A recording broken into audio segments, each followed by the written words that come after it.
Good morning, everybody, from Charlotte, North Carolina, host to the Carvana PPA Tour. It is day 2 of the OS1st North Carolina Open, powered by Invited. Lifetime here in Charlotte, a busy place throughout the week. It is day 2 of competition. Mixed doubles takes center stage. And no shortage of storylines. Men's and women's singles yesterday took place. We've got 2 finals set for Championship Sunday.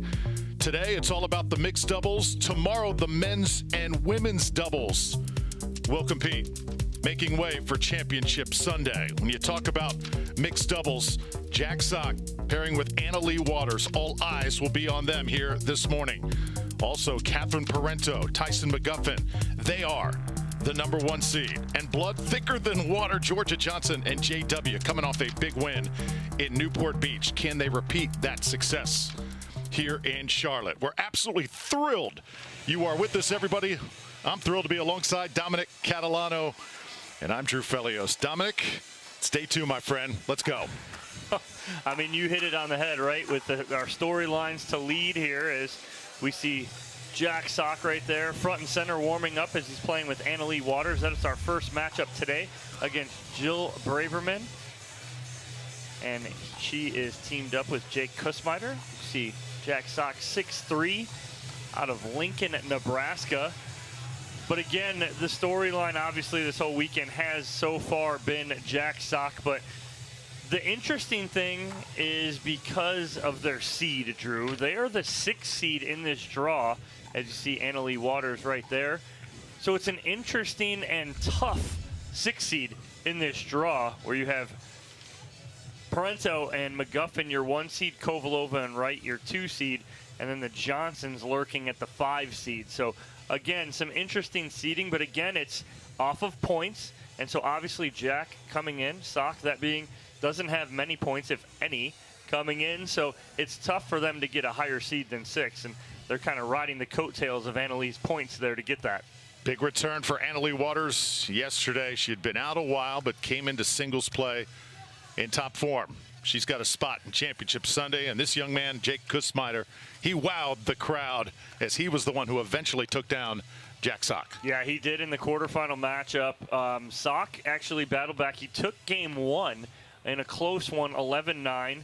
But then Kussmeiter came back and almost blanked him in the 3rd game. He was up 10-0 before Sock made a run, and he ended that and won 11-6 in the 3rd and won 11-2 in the 2nd. So as you see, Jill Braverman playing it up to the crowd as she usually does.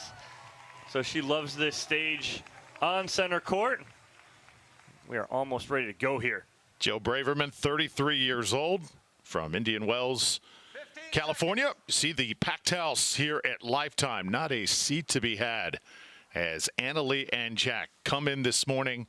They've practiced a lot for this particular event. Let's see how it all pays off. And we talk so much about Annalie Waters, but she has by her side a 4-time Grand Slam doubles champion and somebody who reached as high as number 2 in ATP doubles. So Jack Sock, with all the tennis success, how will it translate to pickleball here in doubles? Let's go. Side out. And this is where I'm going to see him. I think we're going to see his strengths here, where he's not having to cover the whole court, obviously, in singles. 0-0-1. As he comes out playing that left side. Second serve. As we anticipated. 0-0-2.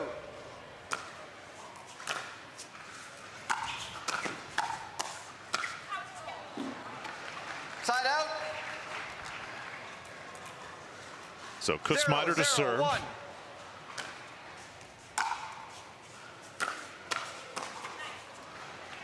Yeah, those hands on display early Second on serve. here as they're trying to test Sock on a couple drives. 0-0-2. Point. And both teams trying to find a little bit of rhythm here to start. Braverman and Kussmeiter on the board first.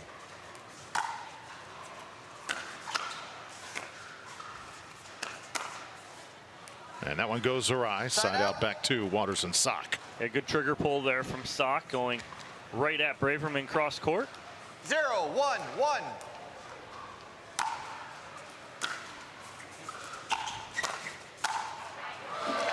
Nice job right there. Allyce Waters getting Braverman on the uncoil from the stack. 1-1-1.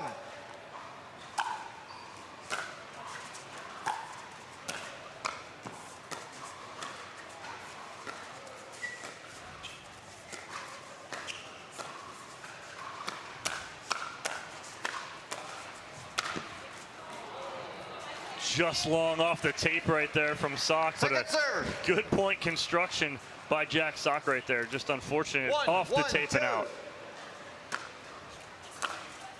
Tied at 1.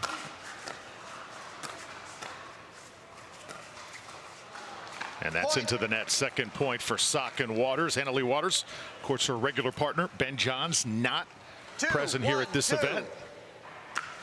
Certainly changes things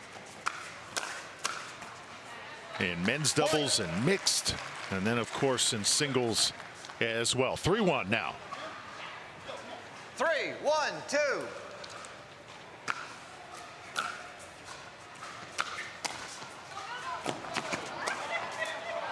Oh, Kussmacher, I think he's going for the body of Sock as he was out of bounds and a little off balance, but Sock jumps over the ball.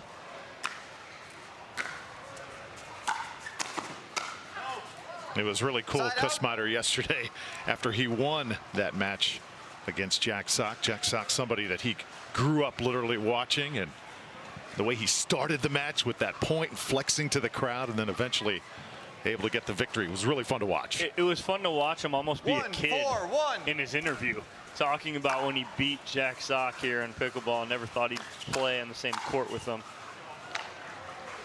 Second serve. Allyce Waters finishes with the two-handed backhand. 1-4-2.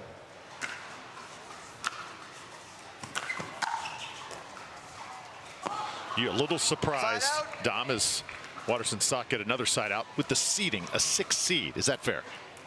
4-1-1. It's tough because they do go off a point system, and Sock having no points, they're riding the coattails of all of Annalise's points right now. And that being said, they're still at a 6. So 4-1-2. Not a terrible seed, but I do believe they should be higher if you were just looking on paper. Oh, another beautiful shot by Jack Sock right inside the line. A little misdirection with the forehand, and he's starting to run around that forehand on the dink too from that left side a little bit. 5-1-2.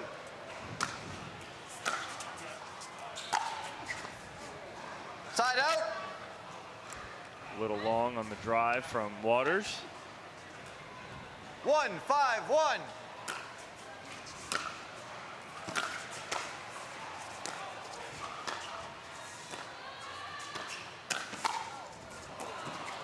Good get by Kussmacher. Braverman does the same, but Sock puts it away. Too good again. Sock getting big in the middle right there and taking over. I like his aggressiveness so far early on. Side out. Biggest challenge for a new pair in a big event like this is what? Communication. Biggest thing is communication, especially if they're stacking too right now. They're keeping Sock on that left. And so communication's the key here, not getting mixed up or crossed up. And then if I'm their opponent, I'm going to look to go middle with some balls and cause maybe some confusion because they haven't played together.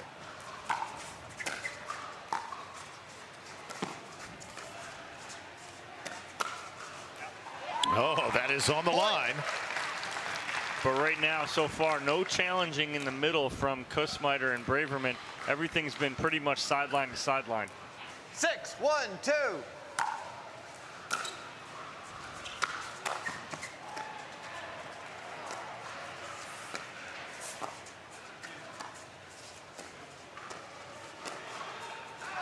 A little short from Braverman. So Waters and Sock look very much in tune here in this opening match. They look like they've been playing together for a long time, actually. 7-1-2.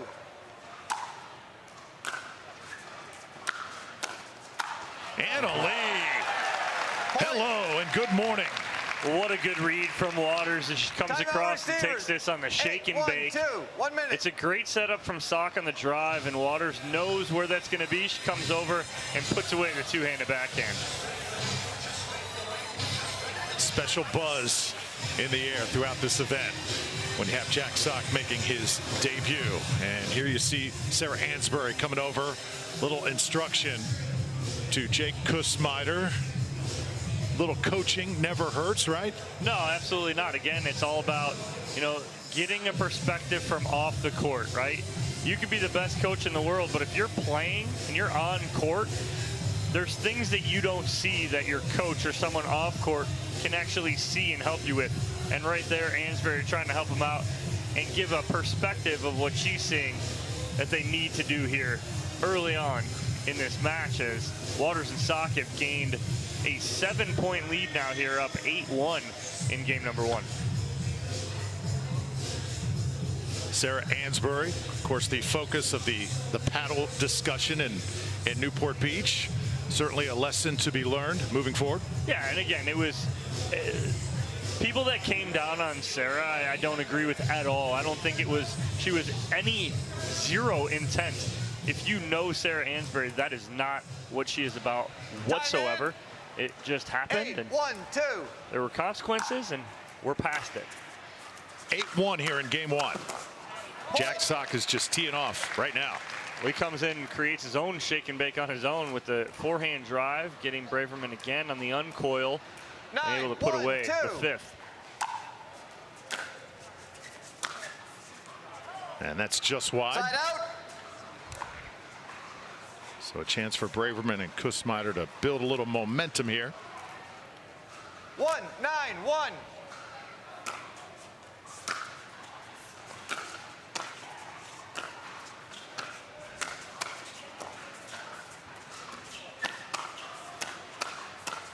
Oh, just magical hands. Point. Yeah, did that go just a little bit long? 2-9-1. Looked like it was in from our vantage point. Called out. And we play on here. 2-9. Point. Good drop right there from Braverman. That's exactly what they need to do. They want to limit the amount of attacks coming from Waters and Sock. How do you do that? Drop that in, keep the ball low. Second serve. 3-9-2.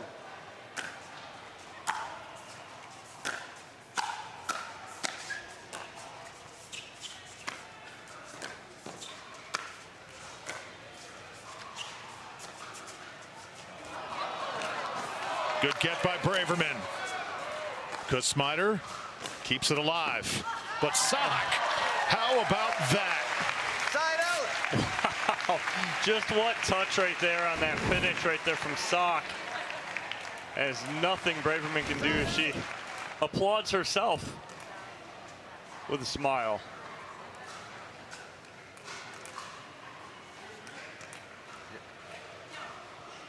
Nine, 3-1.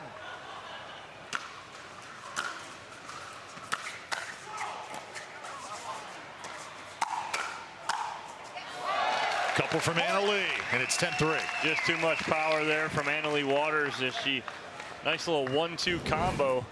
10-3-1. Forehand and backhand put away.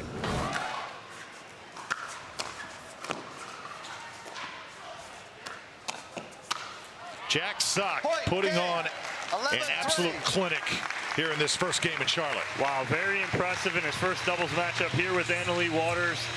And they handily take game number 1. That was not just good, but scary good. Here we come, game 2. We're back in a moment.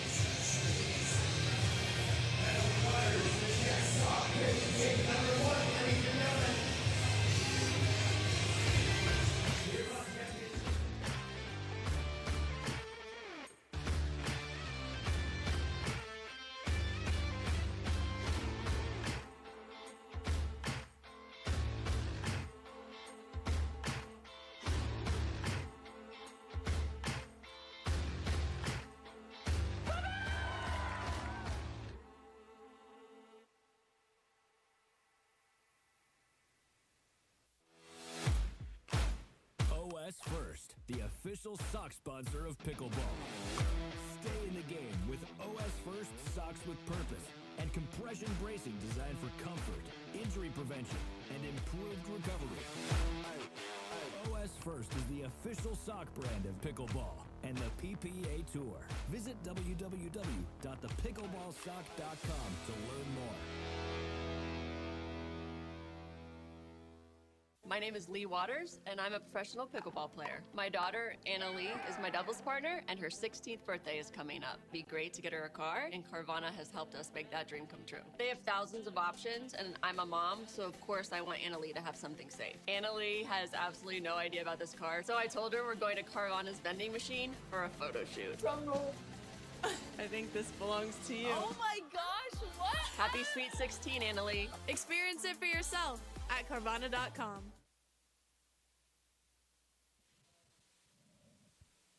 Welcome back, everybody, to the OS1st North Carolina Open presented by Intralinks. All kinds of different hats on display here in Charlotte. Everybody enjoying the moment.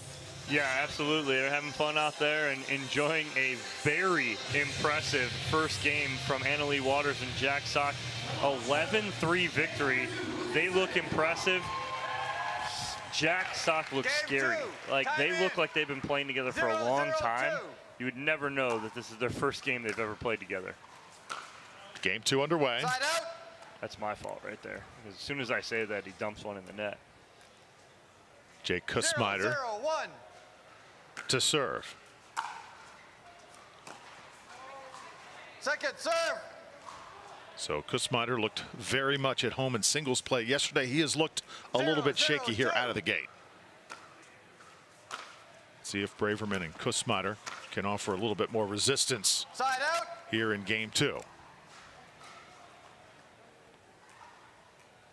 0-0-1.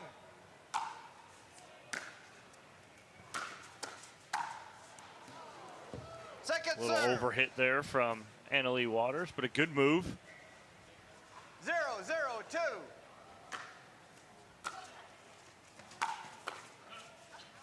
Point. Good talk there from Sock, telling Waters no. As she lets that go, she wanted to really pull the trigger on that two-hander as they share a laugh because he knows she wanted to as well. And that was just wide off the paddle from Sock. 0-1-1.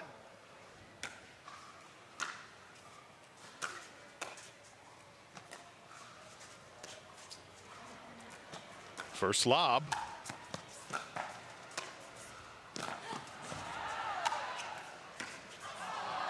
Just too much variation there. Yeah, a little miss hit there from Kussmayer on the drive there, but great get on the sideline from Braverman just to keep him in that point right there. Right there, and Kussmayer all over this, but just tries to overhit that forehand. 0-1-2.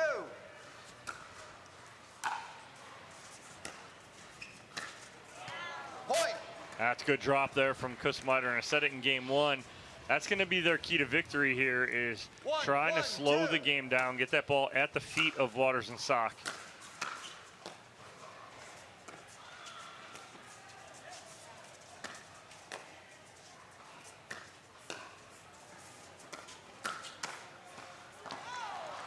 Side out. Just the movement of Jack Sock right now, very, very good. And you're seeing Waters back off and let him do his thing right there. 1-1. Again, it's just like she's playing with Ben right now.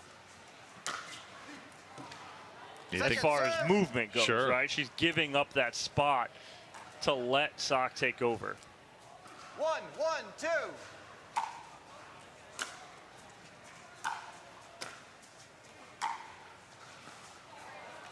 Point. Kussmayer just looks like he's just been a little bit unsure about his footwork. And yeah, it doesn't help the last shot clip just off the tape right there.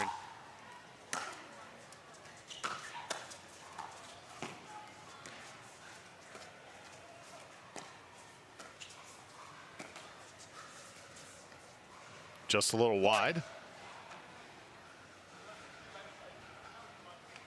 Kussmayer will Ask for the appeal here, see if any official did see where that ball landed. You saw the ball in?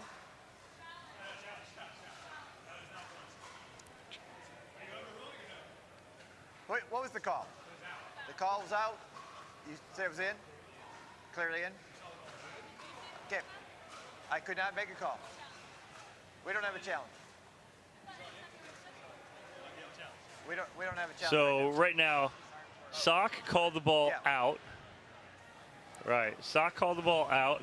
Okay.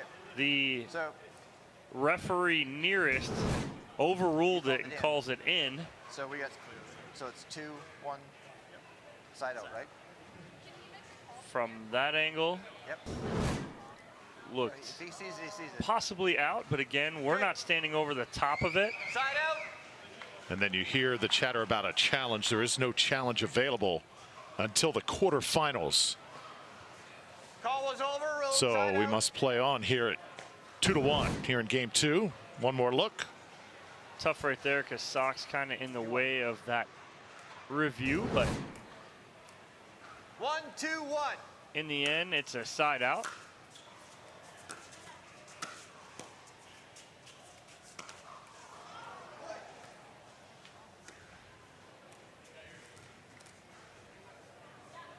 So Jill Braverman to serve.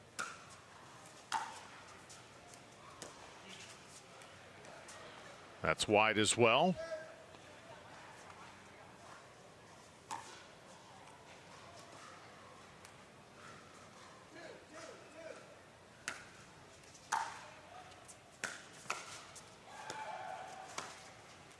And that's in from Jack Sock. Good little forehand flick there from Sock. I think Braverman thought that he may have hit that a little harder than he did. That ball drops in.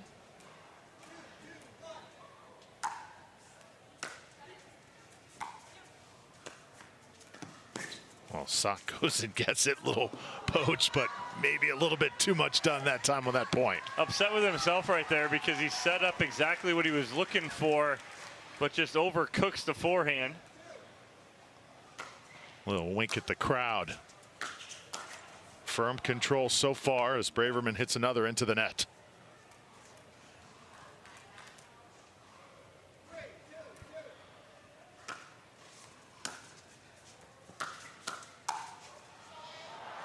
And tagged is Jill Braverman. She caught it between her legs right there.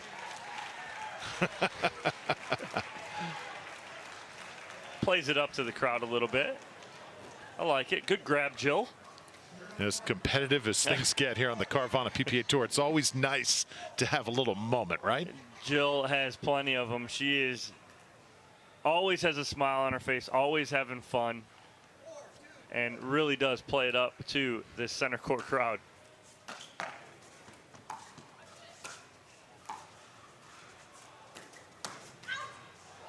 That ball right through the chest of Jake Kussmeiter, and Braverman saying out. It would have been out, but Kussmeiter, again, it's going right at that chest. So that's the center mass. It's the hardest thing to get out of the way.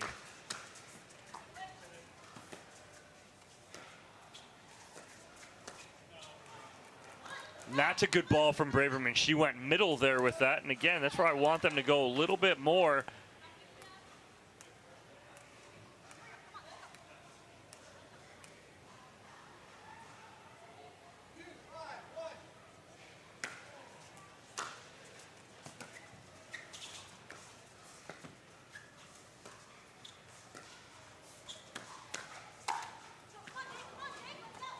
Great setup there from Sock. Waters just can't finish it in the middle.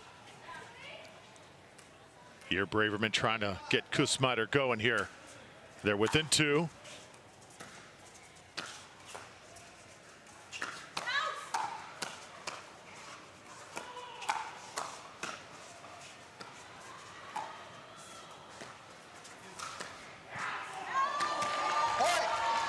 Just a little long on a little flick from Sock. Is from a very low position, so tough to do anything with that. 4-5-1.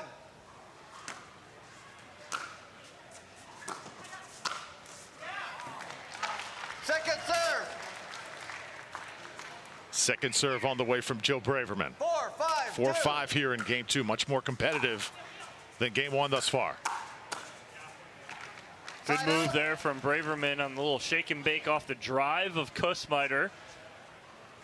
But upset with herself that she didn't finish. 5-4-1.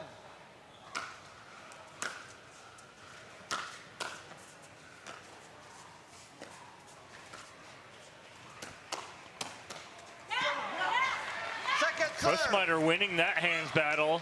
Face up with Jack Sock. 5-4-2.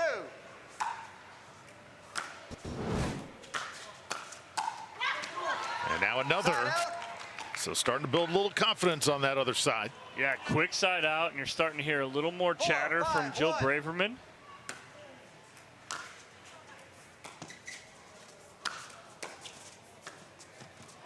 Oh. Second serve. Too good right there. Nice drop shot set up by an overhead. And then the great touch on the backhand from Sock. 4-5-2. Point. And here come Braverman and Kussmaiter, all tied now at 5. A little more bounce in their step, 5-5-2. too.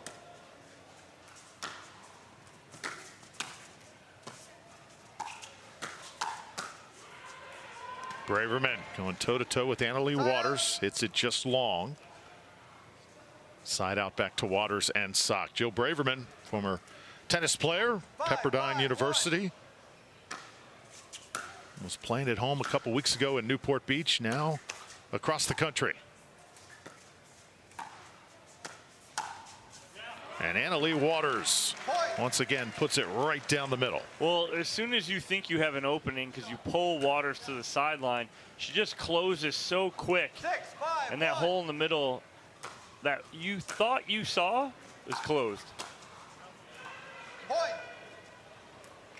Annalie Waters with that new Paddle Tech paddle, all white, that she's using now. I believe it's the same paddle, just a new color design on it. Had a fun day yesterday in singles day, but you can just sense when we turn the attention to mixed doubles, crowd packed in, so much anticipation here this morning.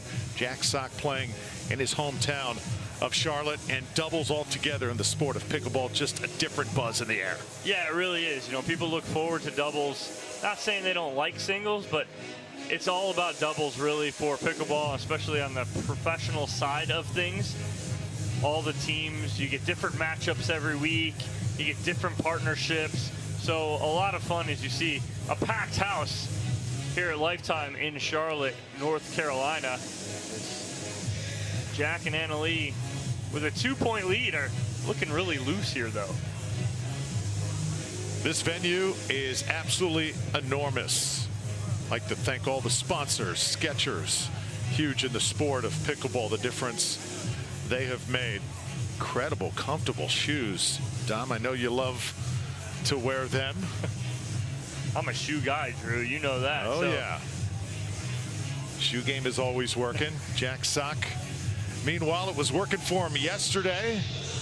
Couple victories in singles, then taken down in the third match he had of the day to Kussmaiter. Kussmaiter now, ironic, his first round opponent here in mixed doubles. Servers, 2 timeouts left. Time in. 7-5-1. 7-5, Waters and Sock serving. Second server. So timeout, right out of the timeout. They got 1. Now they need to hold 1 more here. You have 7. Yes. 7-5-2.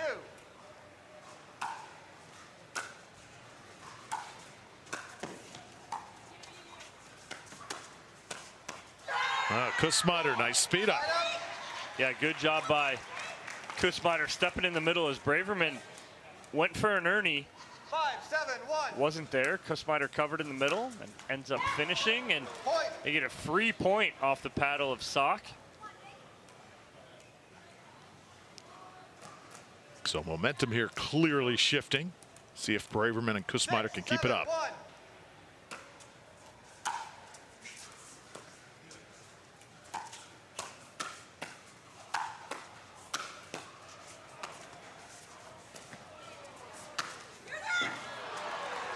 What a spot there from Sock. And again, you're watching his athleticism. Kind of jumps over the corner here to clear himself. Across the kitchen line and sideline. Little half Ernie. 7-2.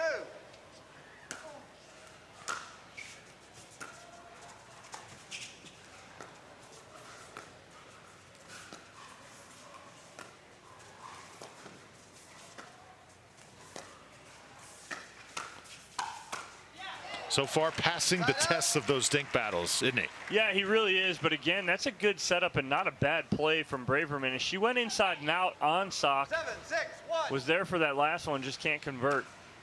Covered in the middle nicely.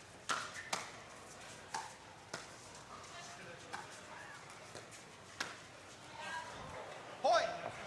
Wow, just backside right there on Braverman. She thought he was going middle, and Sock ends up going to the backhand side and sideline.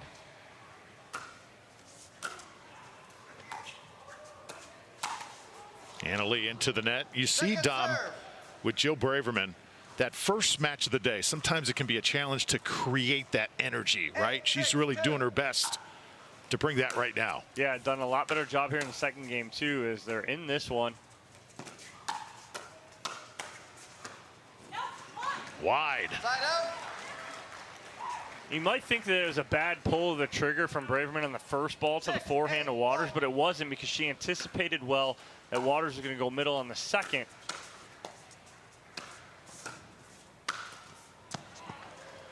Second Ball serve. just punished and ending up in the ivy on the back wall. 6-8-2.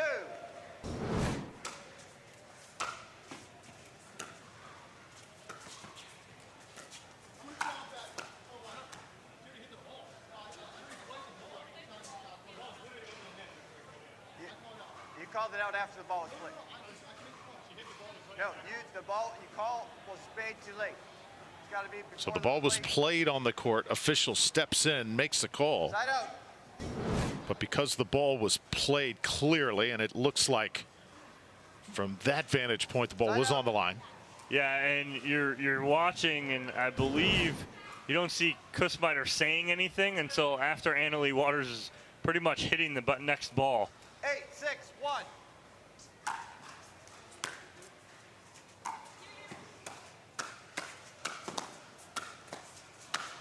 Oh, Tough right there because Kussmeyer couldn't get that ball down and just getting higher and higher. Timeout receiver. And Sock just kept 9-6-1. getting more and more on that ball. Again, you see that athleticism bouncing around. also see from some of the tennis players like James Ignatowich the happy feet as they are right on top of the kitchen. Is that something that you would coach, Dom, or is it something just some players prefer coming from that different background? Well, no, you never want to be stuck in cement, as we'll call it on court, right? You want to have your feet moving. I tell players you want to reset your feet after every ball, right? What is it? Ignatowich is resetting 15 times after every ball. You're seeing Sock being very light on his feet. You see Jill Braverman's profile right there. But we talk about having happy feet and not being stuck in cement. And we talked a little bit yesterday on volleys, right? And you watch a lot of these players, and you know, we saw, you know, Ignatowich will do it, Sock will do it. They time up those volleys on the front foot where you'll hear a stomp and contact with the ball at the same time. They're timing that up so that they're in sync with their body and their motion. And Sock is very exaggerated when he does that. And so you'll hear him do it on those volleys when he's kind of leaning in on the front foot. Time in. 9-6 the score. Waters and Sock closing in on a straight game victory here. And it is match point coming up. So much better showing here in game two from Braverman and Kussmeyer, but now literally trying to stay alive.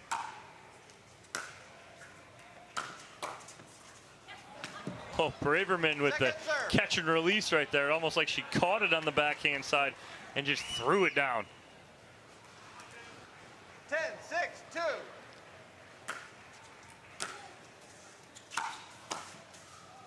And that goes awry, and that does it. 11-3, 11-6. Impressive for Waters and Sock. Braverman and Kussmeyer played better in game 2, but still overpowering from the former. Yeah, Sock and Waters looking very impressive. Braverman and Kussmeyer had them. You know, they were 5-5 in game 2, but Waters and Sock just pulled away. So the 6th seed moves on. They passed their first test here in Charlotte. Much more to come. Stay tuned.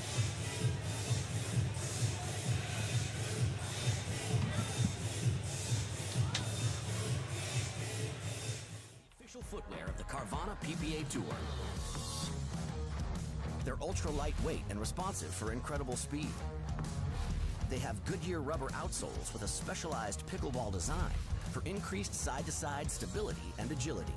Plus, they feature shock-absorbing foam and Skechers' famous relaxed fit design for incredible comfort game after game. Conquer the court in comfort. Skechers Pickleball, the official footwear of the Carvana PPA Tour.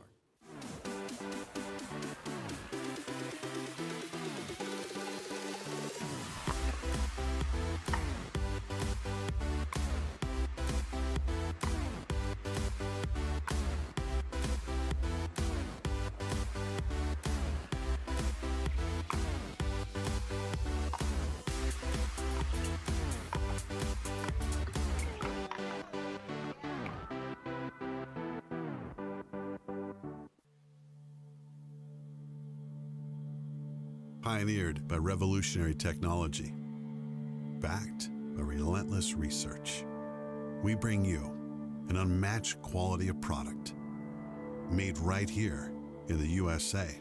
Each performance paddle is engineered to perfection and built to last. Because when it comes to the sport we all love, quality and performance matter.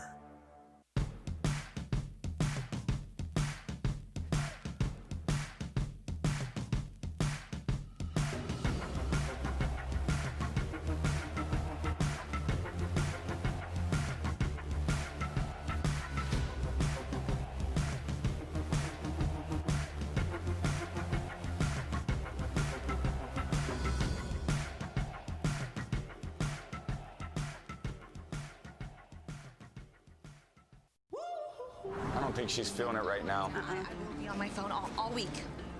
Looks like somebody needs a little Hertz TLC. Liv, you're on vacation, but I don't think you're feeling it. Yeah. Huh? Please, your phone. It's okay. Hand it over. Yeah, you're good. Go enjoy yourself. Sam. You feeling it now? Let's go. Everyone needs a break sometimes. She's feeling it. Let's go!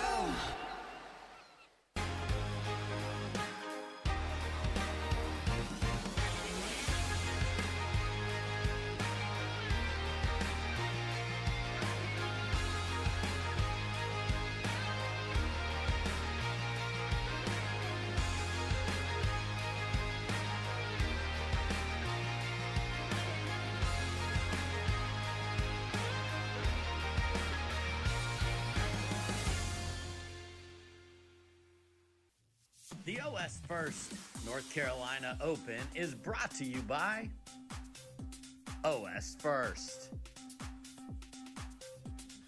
Skechers. Guaranteed rate. Select Medical. Pickleball Central. Hertz. Bitvine Wine, and SS&C Intralinks.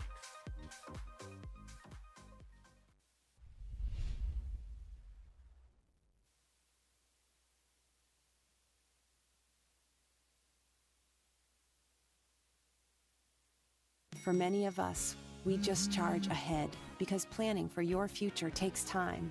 And right now, thinking about your financial future takes on new meaning. At Baird, our financial advisors have guided individuals and families to achieve their goals through every crisis evolution and groundbreaking idea for over 100 years.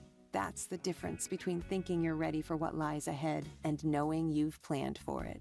Now that's different. Discover the Baird difference.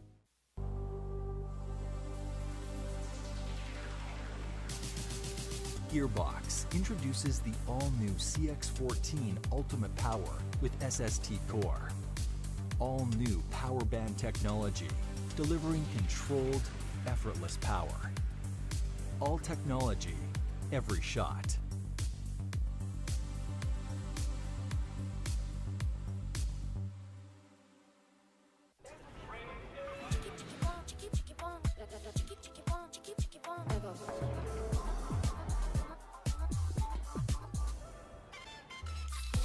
Follow your vibe.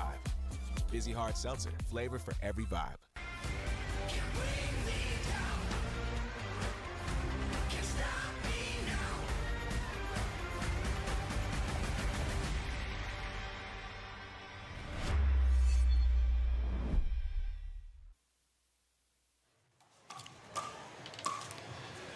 Welcome back, everybody. Charlotte, North Carolina, the Lifetime host of the OS1st North Carolina Open presented by Intralinks.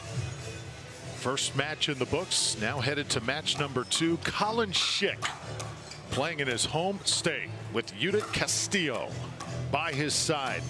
Rising star in the world of pickleball. On the other side, Lucy Kovalova and Matt Wright, a pair that has certainly withstood the test of time here in this great sport. Yeah, good matchup here and a good test for Castillo and Schick here. As, again, like you said, Drew, playing two consummate professionals in Kovalova and Wright, who've been playing together for years. But again, a nice matchup we had early on between Braverman, Kussmeiter taking on Annalie Waters and Jack Sock. Sock and Waters winning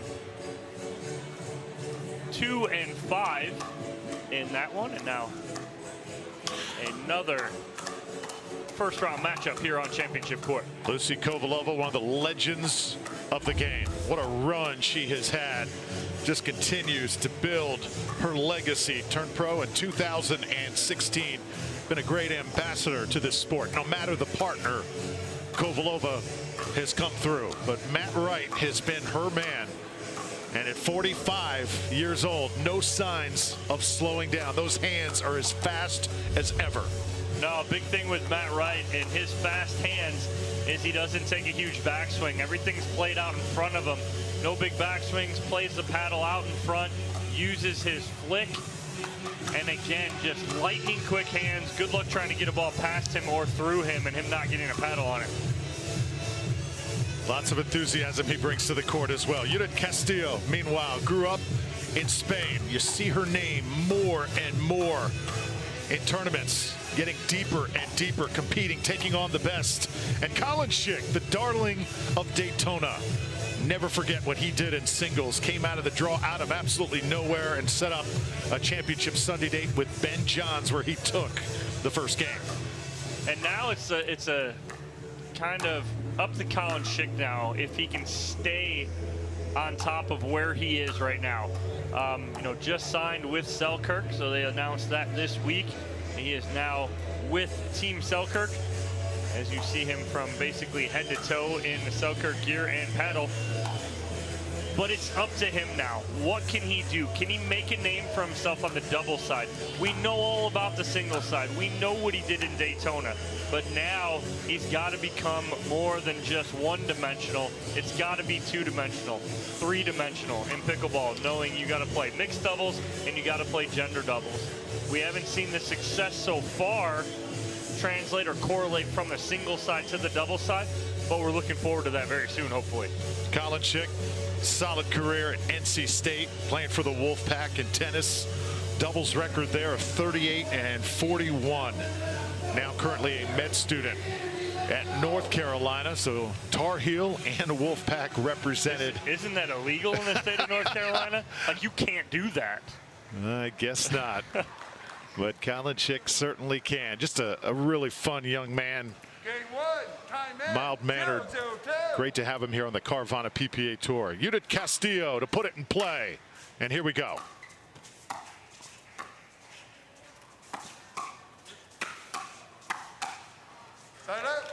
So right now, early on, looks like Matt Wright, Lucy Kovalova gonna kind of bring it to Schick and Castillo and see what they can do.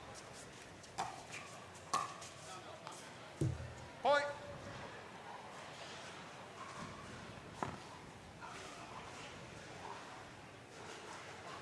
One, 0-1.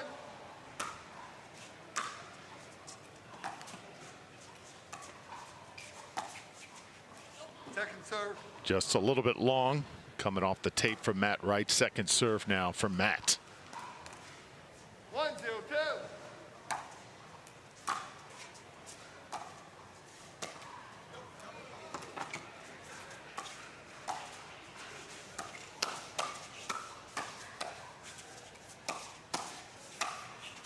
Oh, Colin Schick winning the exchange. Good find right there for Schick with the hole in the middle.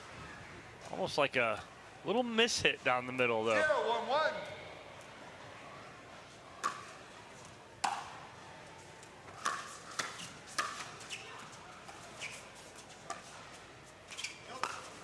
Second serve. Nice ATP there from Kovalova. 0-1-2.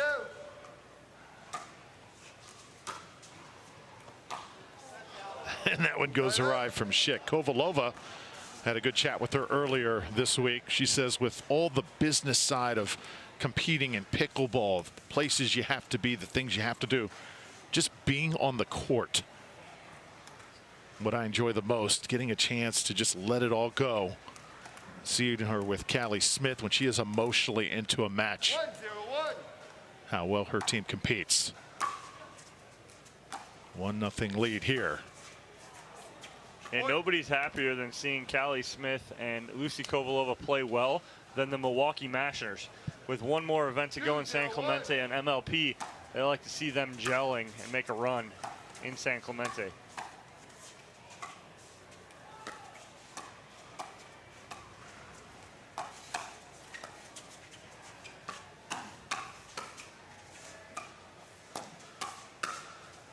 Oh, yeah.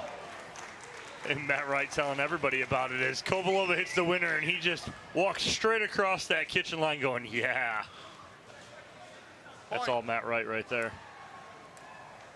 Seems like as the years go on, Wright verbally gets more and more involved in matches. Matt's never been shy of words on the court. So 4-0 out of the gate. And he knows that too. Yep.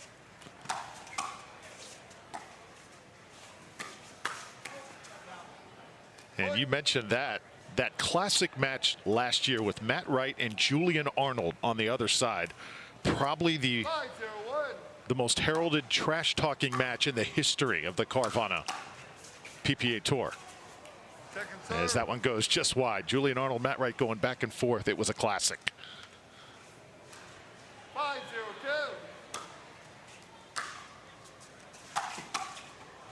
That's a huge ball off the paddle of Matt Wright right there, as he just goes right at the body of Judith Castillo.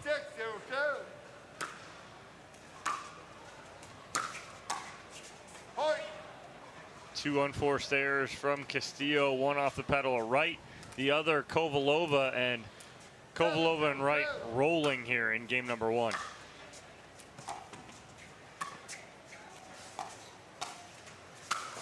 Lucy with the finish. And Lucy is going to get all the credit because she finished that, but that's the ball right there. That cross-court inside-out forehand from Matt Wright that sets it all up.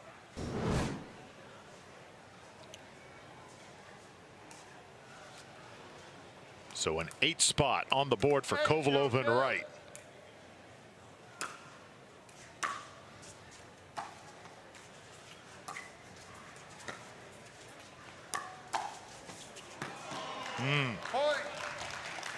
And that's as cool as you get on a defense of the around the post by Matt Wright. Just a little wrist flick, winner down the middle. Beautiful shot. Castillo off the tape. And Lucy goes right at Colin Schick. So a chance at getting pickled here for Castillo and Schick.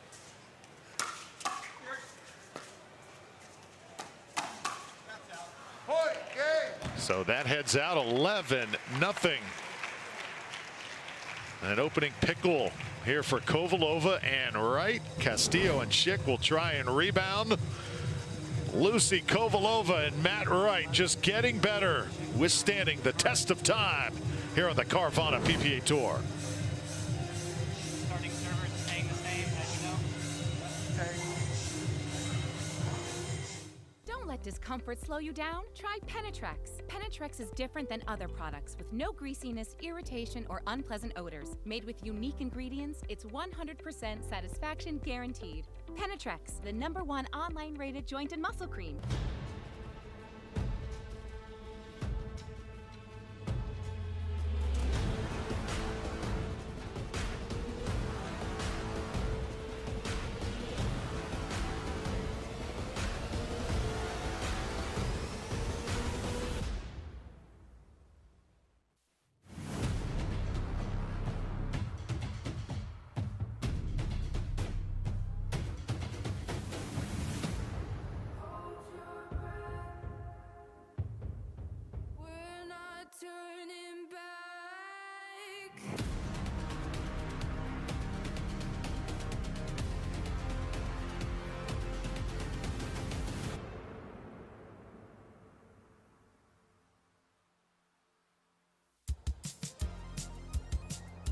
The Hyundai Tucson comes with America's best warranty. It's like a mental vacation from worry that no other brand offers. Free from worry on ski trips, at the beach, don't get too sandy now, or way out in wherever. Take a mental vacation, or a vacation in the Hyundai Tucson, and leave those worries behind. The Hyundai Tucson, with America's best warranty. So excited to have you with us from Lifetime here this morning. Kovalova and Wright come roaring out of the gate, serving up the pickle on Castillo and Schick. Also keeping an eye on matches around the complex and a surprise. Callie, Smith, and Dekel go down. Yeah, I mean, we're starting already today, just like yesterday with all these upsets. Rain and Hewitt take down Smith and Barr, 9-1.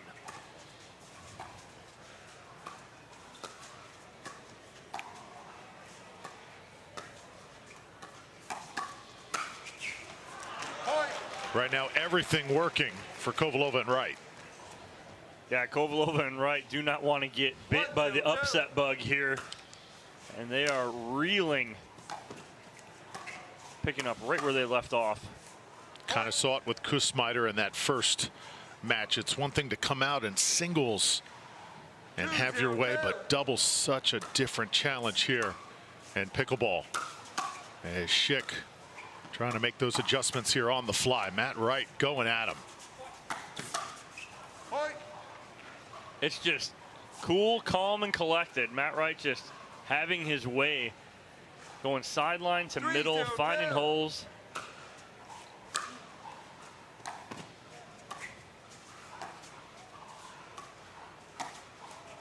Side out. Little heat check there from Matt Wright. He goes a backhand flick from a very low position. 3-1. With 14 straight scored by Kovalova and Wright.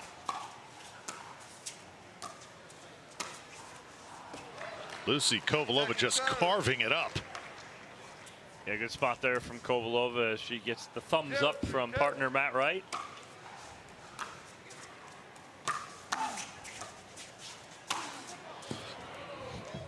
Ball is not coming back from the forward Wolverine. Side out. Oh. All right. Point. So Castillo and Schick on the board as there's a foot fault called on Matt Wright. So first point here for Castillo and Schick. See if they can build on it. Matt Wright going to shut that door immediately. Former Michigan tennis player Matt Wright.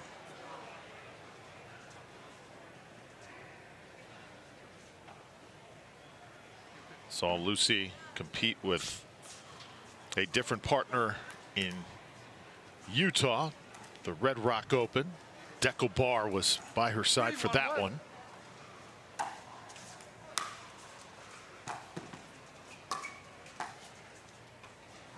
Second serve. 3-1-2.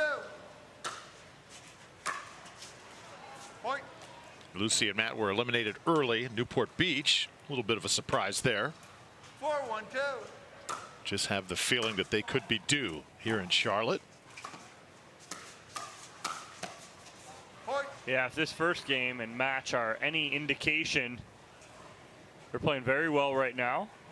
5-1-2. Again, first round matchup here against the qualifiers, Schick and Castillo. Cut up.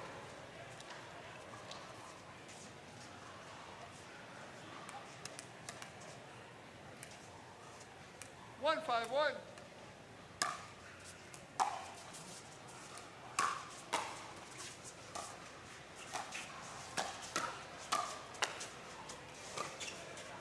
Colin Schick, best point he's had thus far. Good ball by Schick as he holds that on his paddle. He's got Matt Wright pinching middle very hard trying to cover because Kovalova was back at the baseline.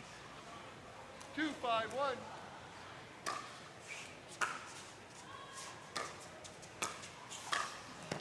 And now flying through, you start to see some of that athleticism. Right, good ball there from Schick. Good aggressive move off of his half drop, half drive.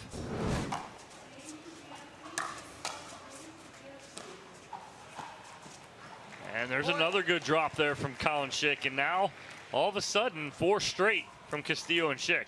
4-5-1.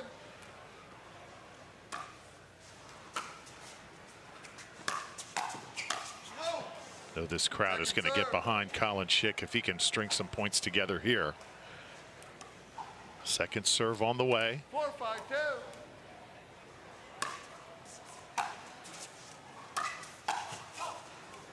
And that one a little hot off the paddle of Matt Wright. So we are tied at 5. 5-5-2.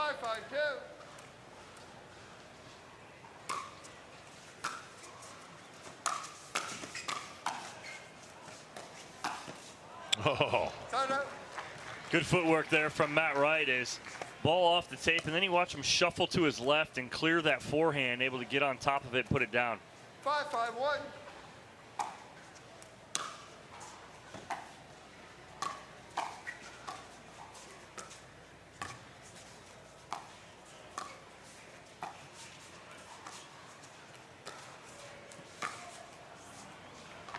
Point. Tough ball for Colin Schick to pull on because that ball's to the sideline. It's the highest part of the net. 6-5-1. And the ball was low.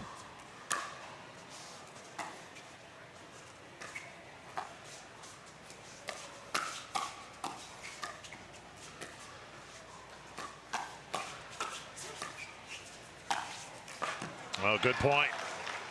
And Wright was close again to stepping into the kitchen, but he kind of slides his foot sideways here. 7-5-1. Is able to avoid the kitchen.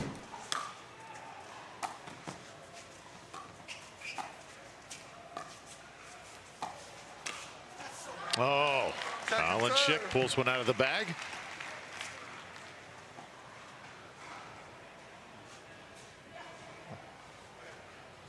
Seven five here, game 2. Kovalova and Wright trying to make short work of Castillo and Schick. Oh, nice hands there from Castillo. She's jumping and getting the ball to end up between her legs. 5-7-1.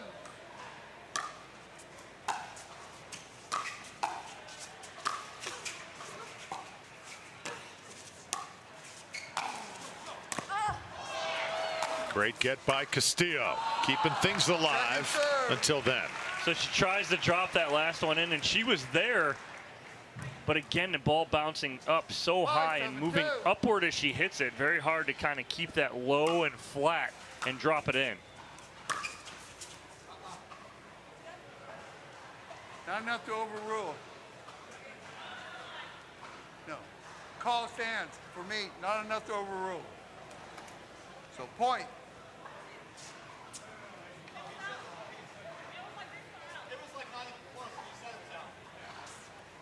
Another discussion here on the court. Matt Wright trying to set things straight. They're trying to say that Kovalova called it in, put her hand down. She was pointing to the sideline, calling it out.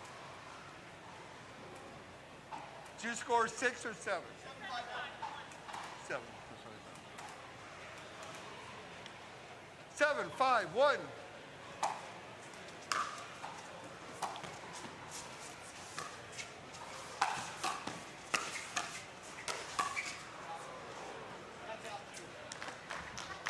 Matt Wright saying that's out too, as that ball was about 10 feet out.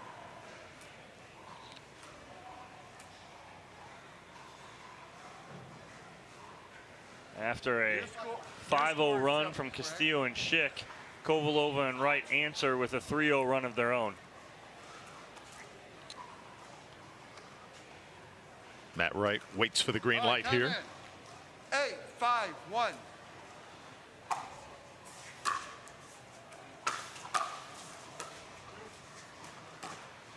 Oh, Castillo just tied up Matt Wright that time. Judith Castillo. Talked about yesterday of players 8-5-2. that kind of leave everything to pursue a pickleball dream. She is certainly an example of that. 2017, she left Spain to pursue a college education. Eventually came to Northwestern State. 5-8-1. The Demons represented. Second serve. Now transitioning into the world of pickleball. 5-8-2.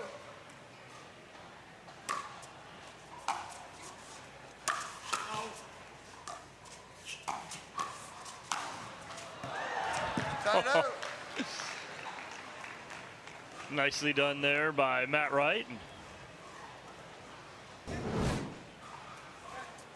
Castillo jumping over the ball, hoping that 8-5-1. Schick is behind her to possibly get that.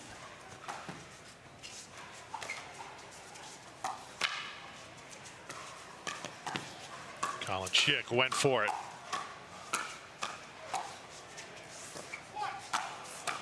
Oh, look at Colin Schick.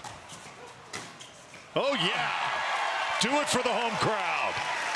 Castillo ends up jumping over another ball right there, but this time Schick is there to cover, and Castillo with a little pirouette, and Schick with the inside-out finish. How about the little no look to go with it?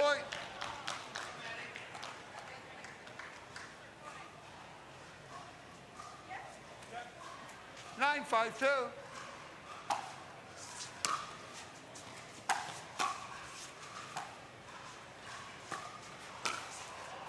Kovalova comes right back. And now they are within one of advancing. It's match point. 10-5-2. So much more fight here in game 2 from Castillo and Schick. But backs against the wall here.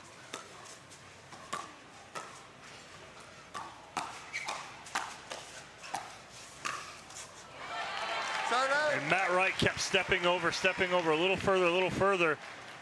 But Schick kept it just enough away from him that he couldn't really get a good paddle on it, and he ends up going backside for the winner. And they fight off a match point.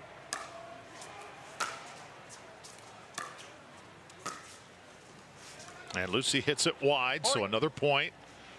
Castillo and Schick still with a little bit of hope here. 6-10-1.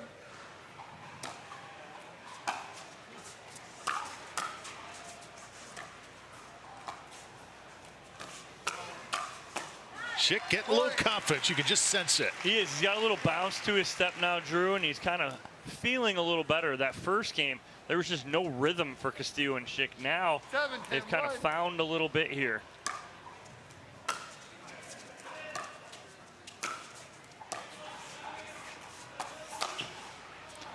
And that's kind of when you look at the PPA Tour, advancing to Championship Sunday. It's best 2 out of 3, so it's just not much if you're a first-time guy with playing for a partner for the first time. Just not a lot of chances to adjust, is there? No, because again, you better make those adjustments quickly or your match is over. 10-7-1. Another chance to take the match for Kovalova and Wright. And there it is. So Lucy Kovalova and Matt Wright, they pickled the opposition in game one, then 11-6 in game two. Castillo, very talented. Schick, much better days ahead in this sport. But just as Lucy would say, not today. Lifetime in Charlotte, host of this great event, the OS1st North Carolina Open. We'll step aside, come back with a lot more next.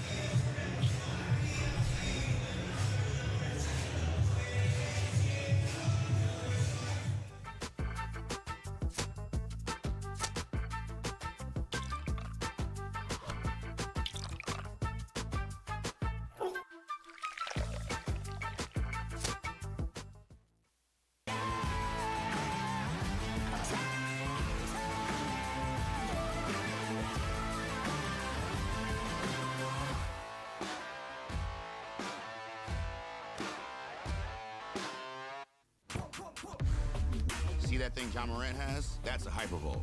That thing he uses to warm up and stay loose before he throws it down. That thing Tony Finau uses on course between shots. Ooh, that's money. That thing Robin and I use before and after we're on the bike so we can ride harder tomorrow. That thing Erlen Haaland uses before smashing it into the back of the net. That thing that's for everyone. The Hypervolt from Hyper Ice. Give your body the daily relief it's been asking for.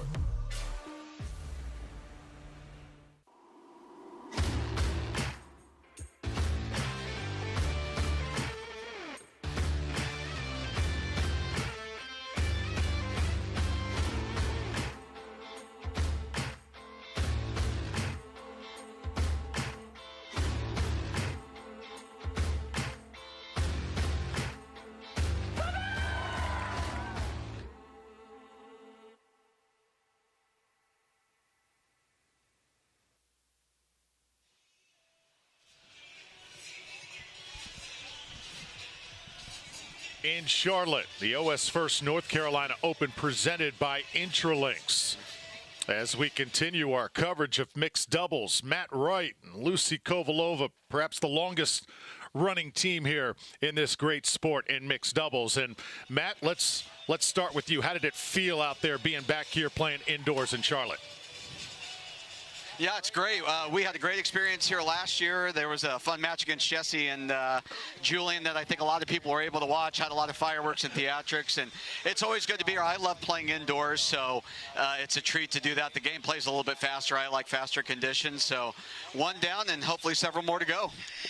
Lucy, so many great moments with the guy next to you in this great game, but do you feel like perhaps you guys are due here in this event? Well, that's how I feel every weekend, right? Because we've been winning last, I don't know how many years, but, you know, we're just here to have fun, and we are taking it one match at a time. Matt, Lucy, Dominic here. Hey, when you guys are playing against a team like Judith Castillo and Colin Schick, not too much on paper about them, what's the game plan going in, and is there really one, or are you going to stick to yours and kind of make them adjust?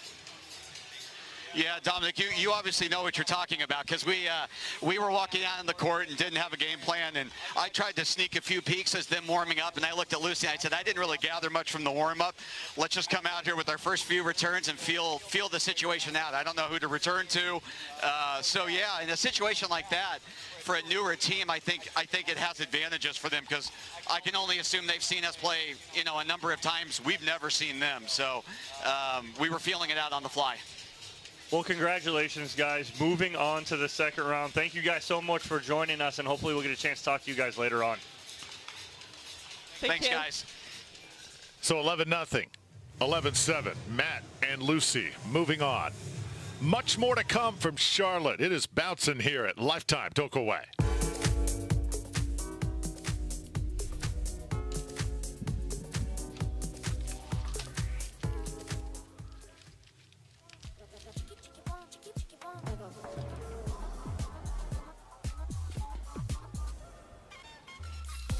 Follow your vibe. Busy Hard Seltzer, flavor for every vibe. Introducing Skechers Pickleball, the official footwear of the Carvana PPA Tour. Their ultra lightweight and responsive for incredible speed. They have Goodyear rubber outsoles with a specialized pickleball design for increased side-to-side stability and agility. Plus, they feature shock-absorbing foam and Skechers' famous relaxed fit design for incredible comfort game after game. Conquer the court in comfort. Skechers Pickleball, the official footwear of the Carvana PPA Tour.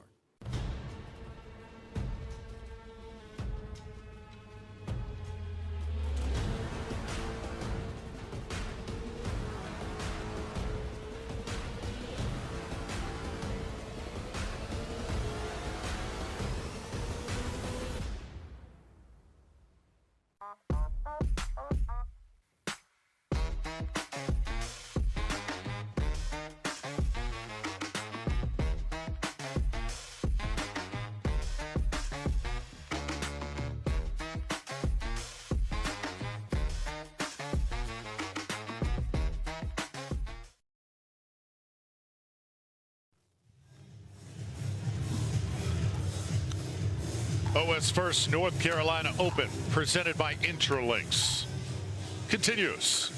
Take a look at championship court, and we're ready for our next match to begin here momentarily. Waters and Sock taking on Rain and Hewitt. Rain and Hewitt able to get by Callie Smith and Dekel Bar, so perhaps an upset there. The 22 seed squeaks by and now set to take center stage.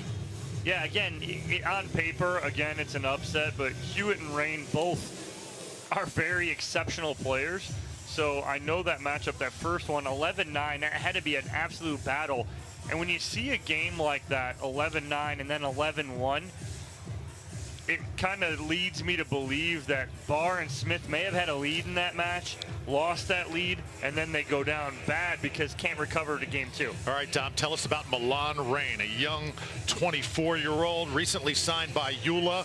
Going to get a chance to see what she brings to the court right here, right now. And very interesting, Rain coming off of a trade yesterday. She was with the Columbus Pickleball Club in MLP, and now she's with the Atlanta Bouncers. So she was traded yesterday and now going to finish up in San Clemente with the Atlanta Bouncers. But over the past year and a half, Milan has really come into her own. The book was not so consistent, you know, may not have that kind of aggressive play. Now she's kind of put it all together. And again, when you take down Callie Smith and Dekel Bar in the first round, she had to be doing something well along with partner Rafa Hewitt as they puts them up against the 6th seed, Annalie Waters and Jack Sock here on Championship Court. Talk about Rafa Hewitt's game.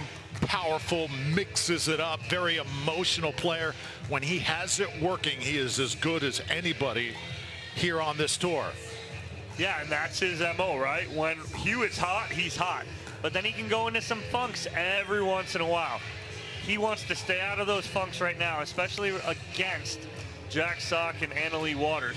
The interesting matchup here is going to be Rafa Hewitt playing straight up against Jack Sock. We saw it in Sock and Waters' first match too, because Kussmeyer was a lefty. So it puts the males face up on each other. It's going to be the same situation here. Rafa Hewitt will be face up on Jack Sock. A little bit more of a veteran player here than Kussmeyer. So we'll see what Rafa Hewitt has up his sleeve for Jack Sock and Annalie Waters. Hewitt has got his game face on today. Knows that he has a great opportunity going up against the tennis superstar, Jack Sock, 28 years old. Bradenton, Florida, his home.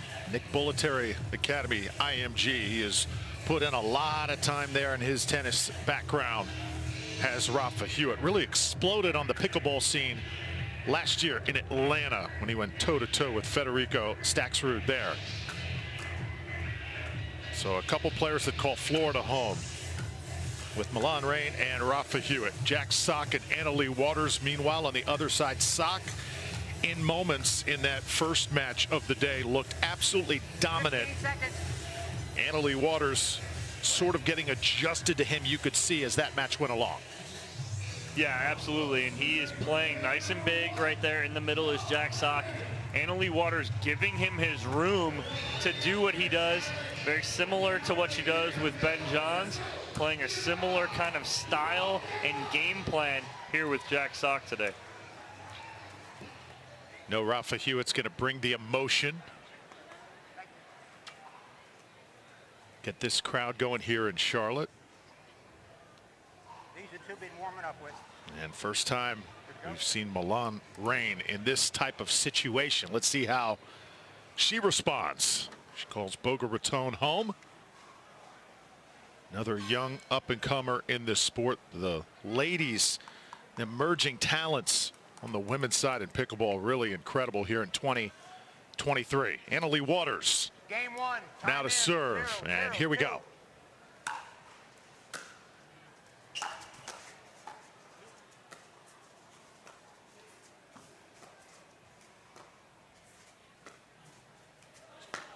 ATP to start it off.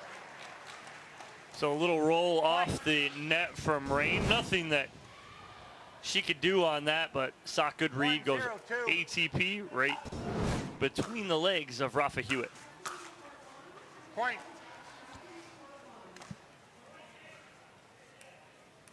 Two, 0-2.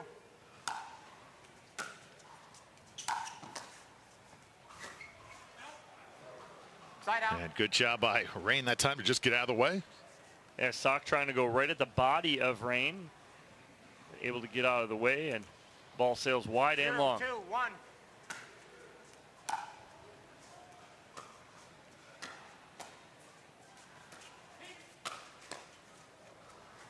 Long way to go for Hewitt. Can't get there. Yeah, a little miscommunication between Hewitt and Rain. They both wanted that overhead on the lob from sock. 0-2-2.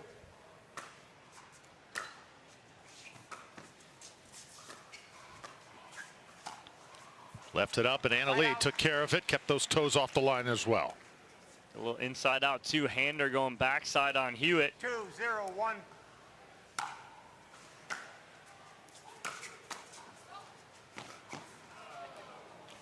Second serve. 2-0-2.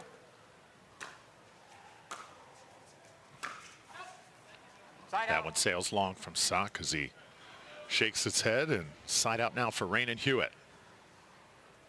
6 seed against a 22.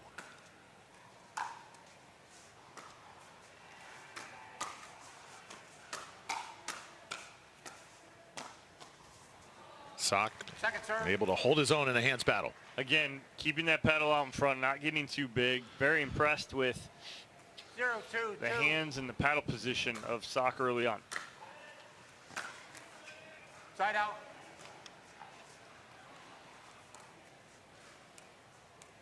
2-0-1.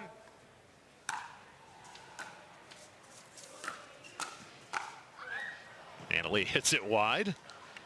She lets out a little bit of a scream because she knows she had that wide open right there, but talk about being short to the ball. She gets a little too big and tries to put a little too much on that.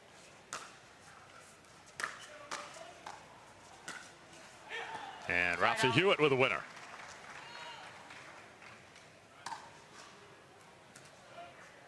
Zero, 2-1.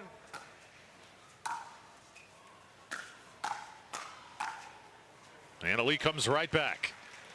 Second serve. Jack Sock saying yesterday, if we don't win in mixed doubles, it's clearly my fault. With this young lady by my side, the table is set. No excuses. Point.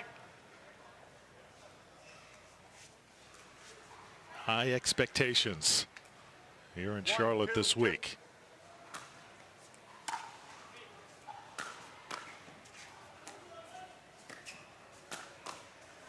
That's good ball right there by Rafa Hewitt, stepping in on his front foot. A lot of pressure on Sock right there, but again, the key there is he kept it low as well.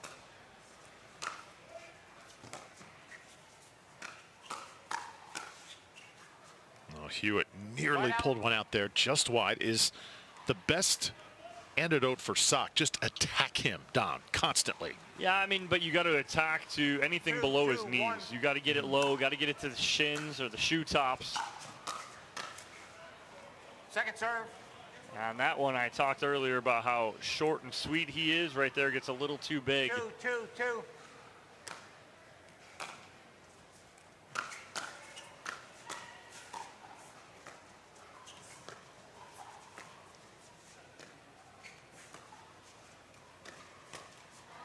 Point. And that's a good spot and a good setup as Sock goes inside out, forehand cross court twice to Rain, and opens up the hole in the middle.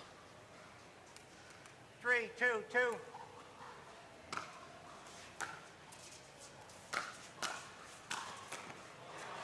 That's the good read there from Annalie Waters. The shake and bake started by Jack Sock as he hits a good spot. He goes backside on Hewitt to his backhand, gets the pop-up. Waters there to clean it up. Just like in their first match, quick start for Annalie and Jack. 4-0 out of the gate.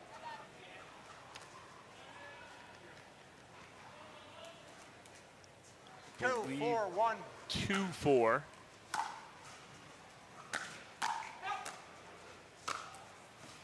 And the finish from Sock.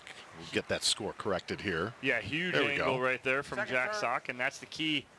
Is again placement over power. 4, 2. Hit those good angles on those overheads.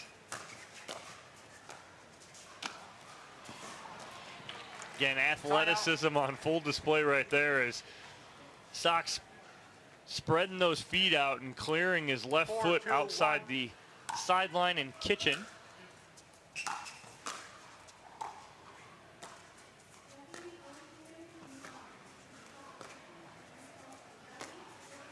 And Milan Rain with her best shot thus far. Well, that's Sock's coverage right there. As the ball gets outside the left hip of Rain, Waters has to cover sideline. He has to pinch middle and cover that.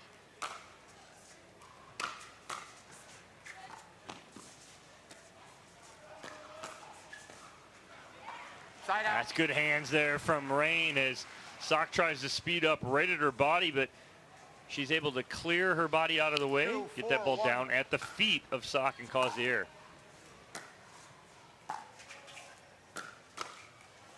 Point.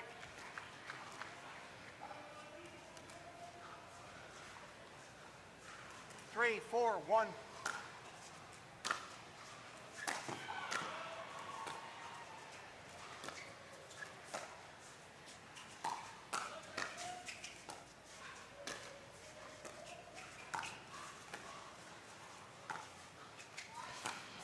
Around the post, Jack Sock there for the defense. Outside. Second So serve. They're calling. It's out. Second serve.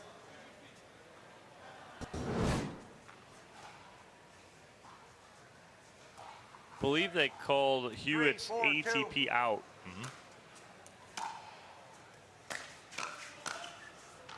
Side out. Take a look at that one more time. Around the post here from Hewitt. 4, 3, 1. It was close.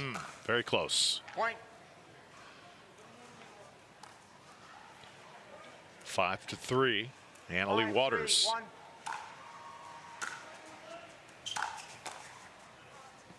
1. And now make it 6-3. 6, 3, 1.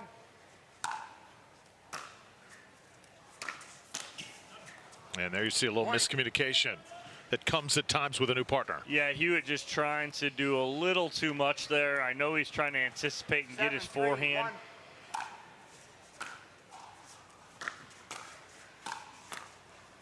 And Annalie and Jack right now have Hewitt and Rain on their heels. So 4 straight points. Timeout, receivers. And that takes us to a timeout 1 minute. here in Charlotte. So Annalie Waters and Jack Sock trying to navigate here through the draw on day 2 of this great event. Annalie Waters yesterday, fun to watch her compete in singles, went head-to-head with Salome Davice, a very emotional match. Had some moments that I think tested both sides, but the 16-year-old able to overcome. Yeah, no, absolutely. And, you know, she is where she is in the game because of, you know, what she does and what she can do on a consistent basis. Overcoming emotions, stress, school, everything else that she has on her plate. Sponsorships, travel, everything. Wisdom teeth. Wisdom teeth. She took a month off for. She had that surgery last month. So everything that she has to deal with on a daily basis, and then coming out and competing and still doing it as the #1 female in the game is so impressive for someone who's only 16 years old. 3-1.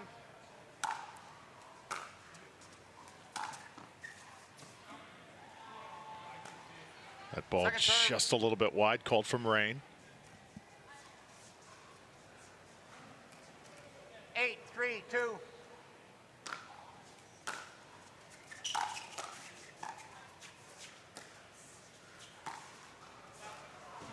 And that ball sails out.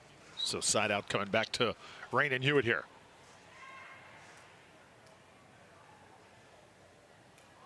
3-8-1.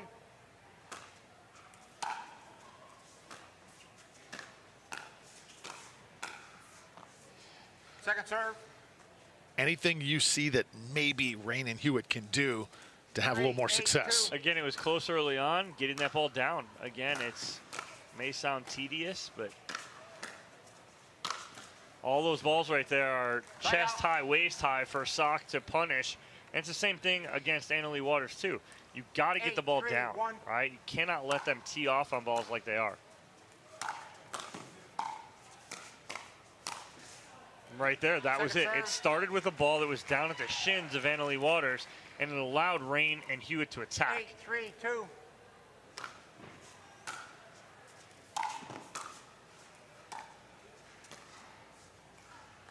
Point. That's just wide, 9-3. Rafa Hewitt glances back at Milan Rain, says, let's stay in it. Rain hits it into the net, though, and it's 10-3. We're at game point. It's a tough ball, short return by Rain, and she's uncoiling on the stack. 10-3-2. Coming in on the run. Oh, what a winner to end it. Point. Game. Here in game 1, Jack Sock Waters. Sock. able to withstand the barrage from Rafa Hewitt. 11-3. So far, so good for Waters and Sock here in Charlotte. Step aside, come right back to Lifetime in just a moment.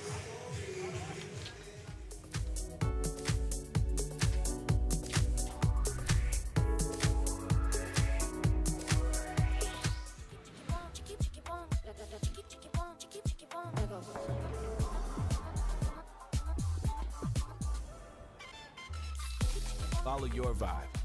Busy Hard Seltzer, flavor for every vibe. Introducing Skechers Pickleball, the official footwear of the Carvana PPA Tour. They're ultra lightweight and responsive for incredible speed.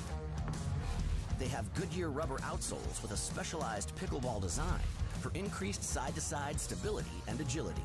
Plus, they feature shock-absorbing foam and Skechers' famous relaxed fit design for incredible comfort game after game. Conquer the court in comfort.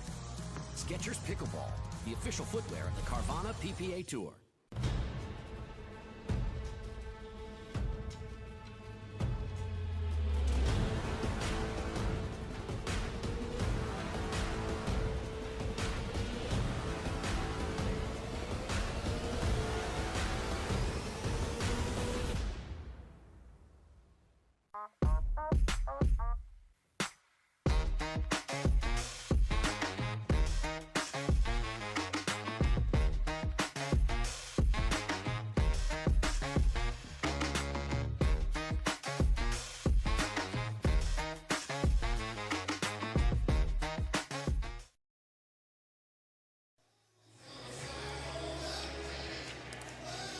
We're back here at the OS1st North Carolina Open, presented by Intralinks. Drew Felios with Dom Catalano. Rafa Hewitt and Milan Rain trying to bounce back here in game 2. Jack Sock and Annalie Waters, their debut as a partnership has gone pretty smoothly thus far.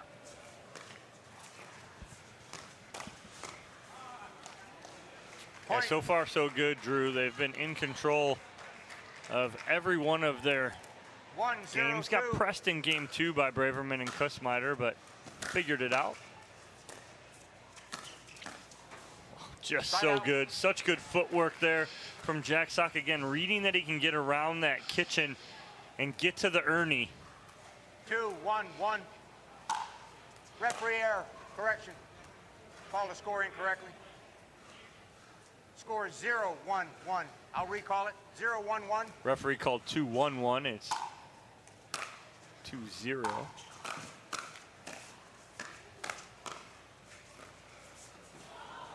Point.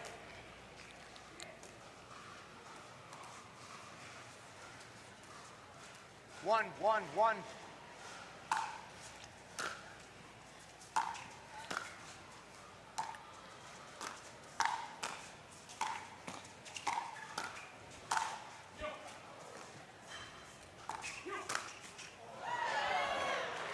Great recovery there from Rain for the put away, going right at the body of Annalie Waters. But in the middle of that, if you saw Jack Sock just put his hands up as Annalie Waters coming right in front of him trying to take care of that point. That one's hit long. So good start here for Rain and Hewitt. 1-1-1.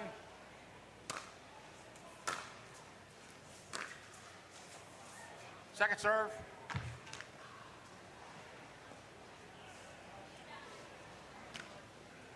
Jack Sock has mentioned he wants to play more pickleball in the future and still play his original first love, tennis. Interesting to see if he can pull that off successfully, doing both.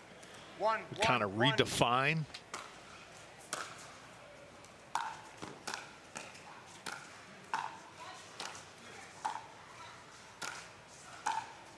Great defense by Annalie.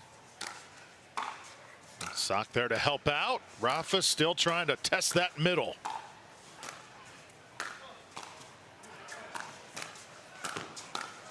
Oh, yeah. Best point of the day. Great coverage by Sock and Waters as Hewitt and Rain had them all over the court. Second serve. And Sock with a big thumbs up and a smile and a paddle clap for both Hewitt and Rain as they were in complete control throughout that point. And Rain there to add another. Right now, Rain and Hewitt have got it rolling. Nice Ernie there from Milan Rain, but on the reset from Rafa Hewitt, I didn't even catch that it was so nonchalant in the middle of all that with the tweener. Did you see that live? I didn't. I thought his paddle was in front of him. He went between. Great hands by Hewitt. Yeah, I sure did.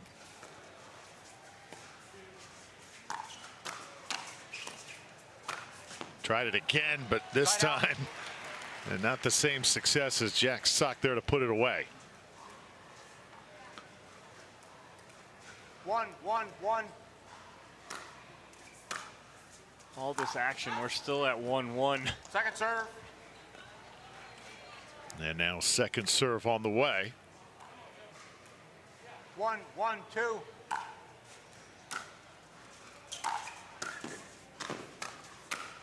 So now Jack Sock again starting to build on that. If you're just joining us and you missed yesterday, Sock successful in singles. Made it to the third round before being eliminated. Big opportunity today with the #1 female player in the world in Annalie Waters. Point.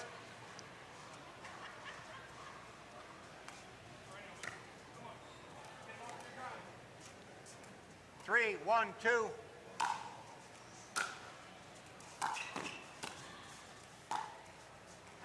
And that's just wide. Waters just missing that forehand cross court. 1-3-1.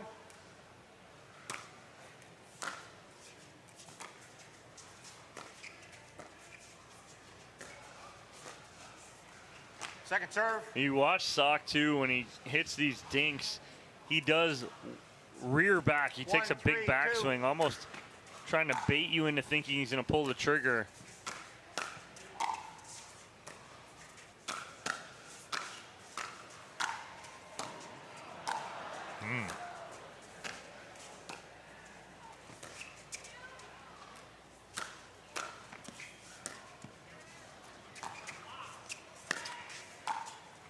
Little drop shot, too much for Rafa to handle.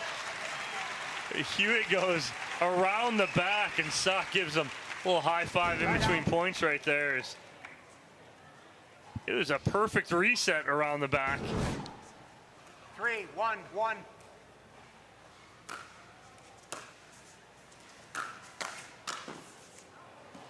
Point. And nice ball down the line there from Jack Sock. Rafa Hewitt can't do anything but watch it drop on the line. 4, 1, 1. So 4-1 here in game 2. Annalie Waters and Jack Sock took game 1. Point.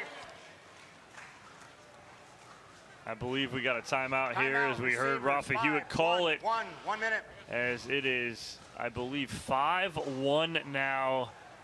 Sock and Waters cruising along now in game 2 after there was a feeling out process early on in game 2. So you see Hewitt and you see Milan Rain. They have been battling uphill since the start. Entertaining to watch Rafa Hewitt come up with a different array of shots, but you're trailing in this match. You're trying to get back in it. Is it a time to showboat, or is it something that just is kind of part of the game, Dom? Well, you know, 2 things. On the 2 balls that he hits, the tweener, and then he hits you around the back. I honestly don't think he's trying to showboat there. I think those were the only shots he had. Because Sock's getting that ball past him pretty quick. So as instead of reaction and trying to go across his body, his paddle's already there, goes around the back. He reset it perfectly. In the tweener, he reset perfectly. So it wasn't like he was trying to do something and then it got him in trouble. The point continued because of that. Sure. So it wasn't anything there. So I don't think anything is specific to that. But the issue is that when you have the opportunity, and it was 1-1 for about 3 or 4 service games, and Rain and Hewitt couldn't connect. They couldn't get a point when they got that serve back. You have to capitalize when you have a team like Waters and Sock there, and you're even. Got to make the most of your service games. They didn't, and now put them in a 4-point hole. Milan Rain and Rafa Hewitt got by Callie Smith and Dekel Barr, but a different challenge here. Annalie Waters and Jack Sock, the tennis superstar. 5, 1. Tremendous in tennis doubles, as high as number 2 in the world at one point. Second serve. You're seeing that natural ability come out here in the sport of pickleball. 5, 1, 2.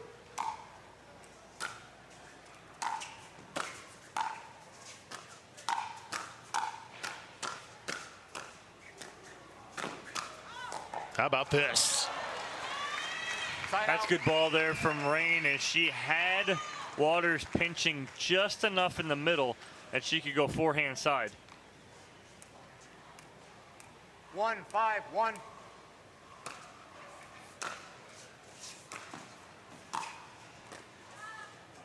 Second serve.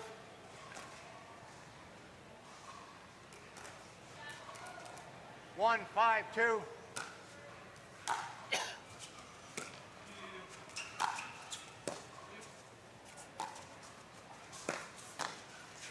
Oh, just no getting to that.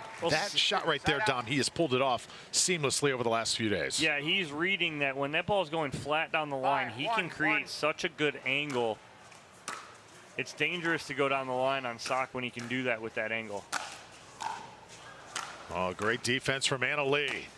Hewitt cannot put it away. It goes into the seats. Well, Hewitt ends up off the edge guard in the front row with that Adidas paddle. Interactive matchup as ball sails into the stands. 6, 1, 1.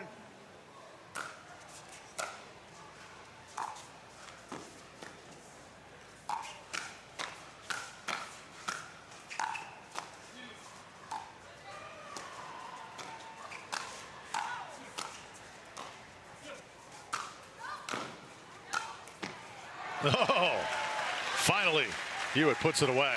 Good first angle from Rain. Sock gets it back, but then Hewitt able to get the opposite angle there as Waters had to pinch in the middle. 6, 1, 2. Side out. And now a service error from Annalie. Side out to Milan Rain and Rafa Hewitt. 1, 1-6-1.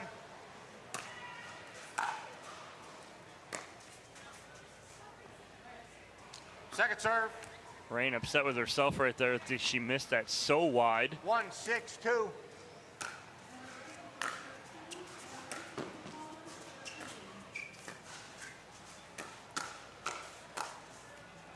Side out. Again, Waters giving Sock room to maneuver there in the middle. 6-1-1.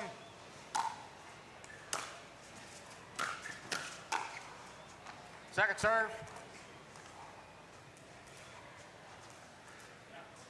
6-1-2.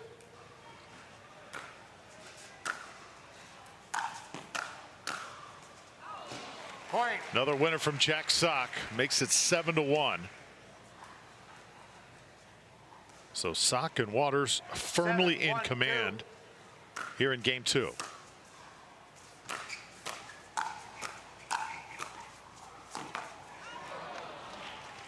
Tough right there. Rain had good control of that. She had Waters kind of left and right, inside and out.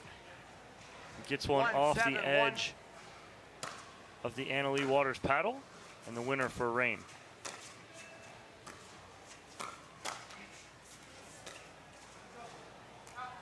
Point.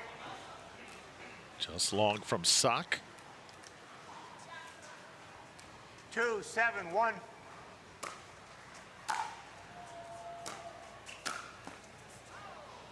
And there's another winner Second serve. from Jack Sock. Second serve on the way. 2-7-2.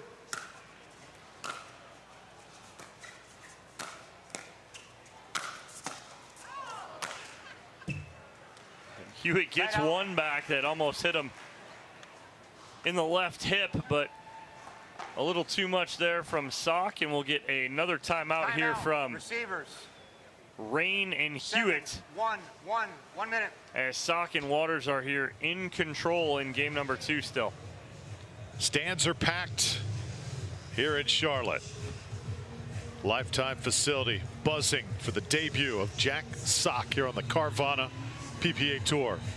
Look at the body of work in tennis. 4 singles titles, 17 doubles titles, couple Olympic medals also to go with it. Look at those career high rankings, number 8, number 2 respectively. In doubles, you see he did his best work. Jack Sock going to be a force to be reckoned with, and already, you know, it's incredible listening to some of the best players in the pickleball world right now, and they all look at each other and admit if this guy decides to pursue this sport full time, he will eventually reach the top of that mountain. Not sure when, but it'll happen. Yeah, and we talked yesterday with him that, you know, he wants to kind of bridge that gap between tennis and pickleball, and he'd like to play some more pickleball tournaments, but again, it's all schedule dependent, as he is still playing professional tennis, obviously. And so, again, he would like to kind of bridge that gap and be that ambassador for both sides of it, because he says there is plenty of room for it, and we both know that too. 7-2-1.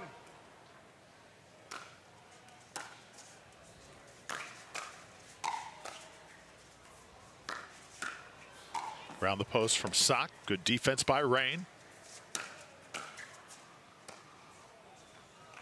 Point. Yeah, good ball from Sock on the around the post, but a better defensive play from Hewitt. Get that ball back over and reset the point. Oh. Rain able to chase it down, but there's going to be no getting to that one. Sock went tweener lob. So he's going to one-up Hewitt's tweener and around the back with a tweener lob that was perfect. 9-2-1.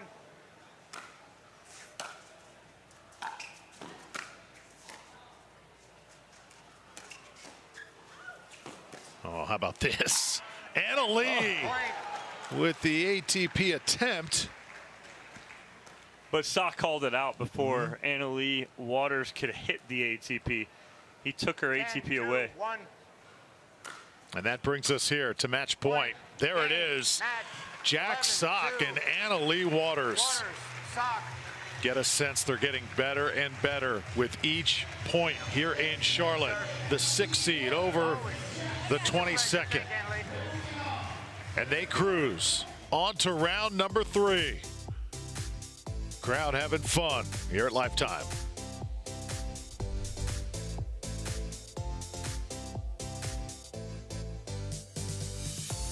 You were the last person on Earth. If there was no one bigger, stronger, or faster, would you still push yourself? Of course you would. Because once you start, you can't stop.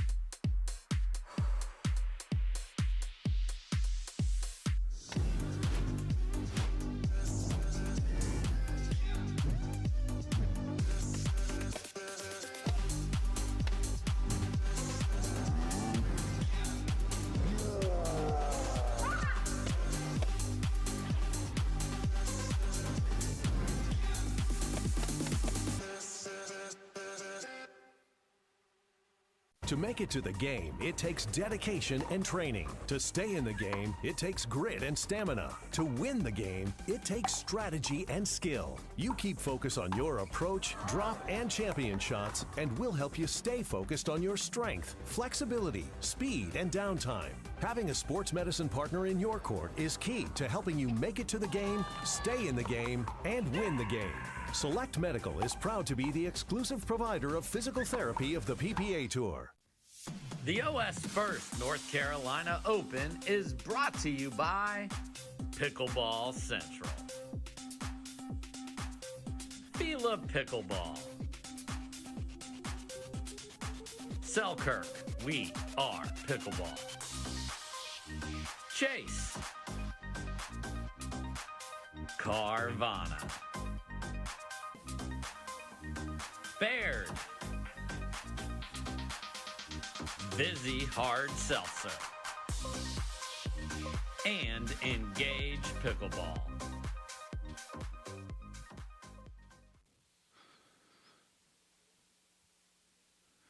Welcome back to Charlotte here at the OS1st North Carolina Open, presented by Intralinks. Waters and Sock, they have been rolling thus far as now they focus on round number 3, and they join us here live. And Jack, we'll start with you first. It was an emotional day yesterday, kind of on an island doing it all yourself. How much more fun is it today with some backup by your side?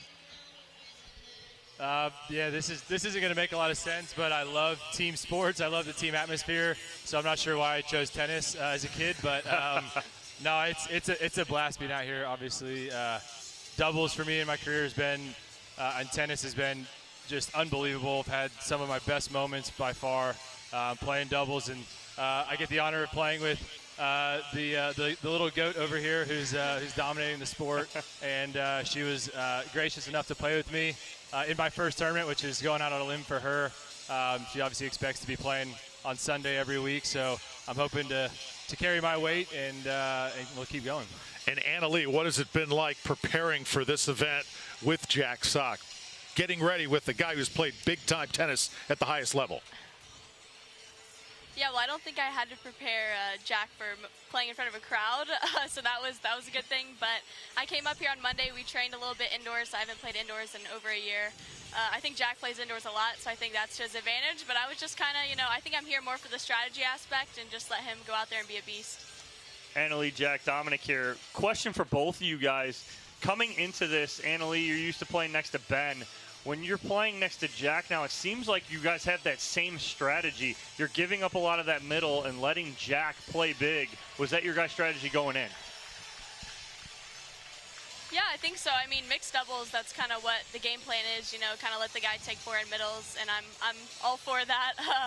Yeah, he sets me up, speeds the ball up. I love getting fast hands battles, and I think the same strategy goes for with Ben too. So it's been working with me and Ben, so I'm kind of passing that strategy on to Jack now. Guys, it's been fun watching you compete thus far. Best of luck the rest of the way, okay? Thank you, guys. Appreciate it. Jack Sock and Annalie Waters. Quite a pair here in Charlotte as competitors for our next match are on the court. The Johnsons, JW and Jorja, facing Leah Jansen and Travis Rettenmeyer. It is coming your way next. Our coverage brought to you by Tennis Channel. Stay tuned.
Follow your vibe.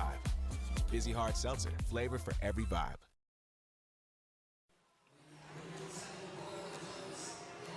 Just beautiful facility here in Charlotte at the Lifetime. So committed to the sport of pickleball as it continues to explode across the country and around the world. Drew Felios alongside Dominic Catalano. Had a fun day here thus far. Still lots more to come. Mixed doubles day rolls on.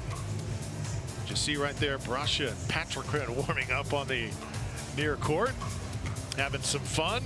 JW Johnson and Jorja Johnson have had plenty of fun here on the Carvana PPA Tour. They're in the background there, coming off a championship in Newport Beach at the doubles shootout. The brother-sister duo, they have been a force to be reckoned with. Yeah, they're tough because, you know, you have typically you get brother and sisters who might not get along so well, but these two get along great. And again, you want to talk about good communication on court and both of them knowing their role. Absolutely incredible as we see Jorja Johnson right now warming up. Again, I believe she's wearing the same hat as Jack Sock was last match, that chicken and pickle hat. Out of Kansas, currently with Franklin. Only 16 years young. Another one. We go from Annalee Waters, 16, Jorja Johnson, 16. These youngsters taking over the sport and taking it by storm. And Jorja just turned 16 years old. Her brother, JW Johnson, he is a natural. Lightning fast hands, impeccable footwork. Really set him apart from the competition. Exploded onto the scene in 2021, and he has not slowed down. Moved from Kansas to Florida. One of the faces of Franklin pickleball, JW Johnson, on a roll. Again, winning mixed doubles and men's doubles at the last event in Newport Beach. Leah Jansen, meanwhile, when you talk about somebody who's been in the spotlight as of late, it has been Leah, former Washington State Cougar. Player that extremely talented, very emotional as well. Wears that on her sleeve, not afraid to tell you how she thinks. And as several pickleball issues have come into the spotlight, she has been quickly to sound off. Travis Rettenmeyer, her partner, he'll turn 40 years old in August and one of the true veterans of the game. Here we go as Rettenmeyer hits it long to start. Rettenmeyer trying to speed up right at Jorja Johnson, and she's having none of it early on. Point.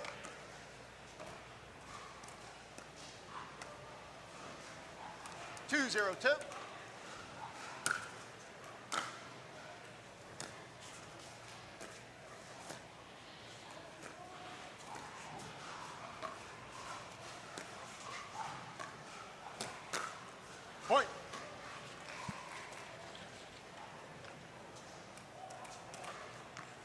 3-0 tip.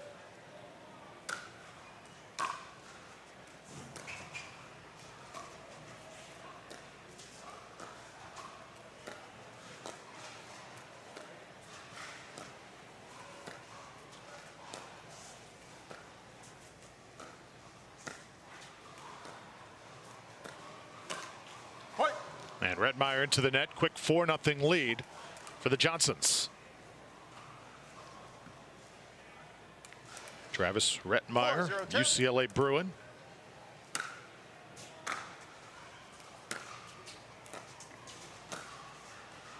Jorja about 6 inches long on that attempt. Yeah, nice little inside out on the front foot from Jorja Johnson, but goes just a little long.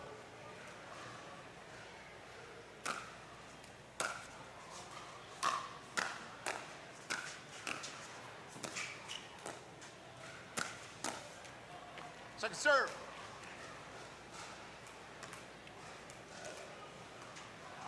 Zero 4 tip.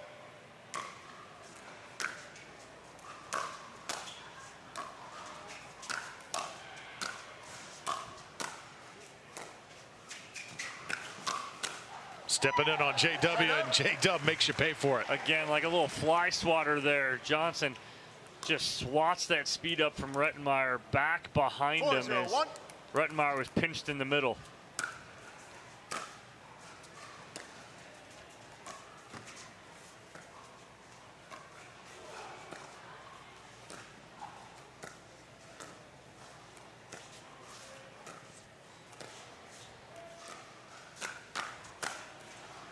Nicely done, Leah Jansen. 4-0 tip.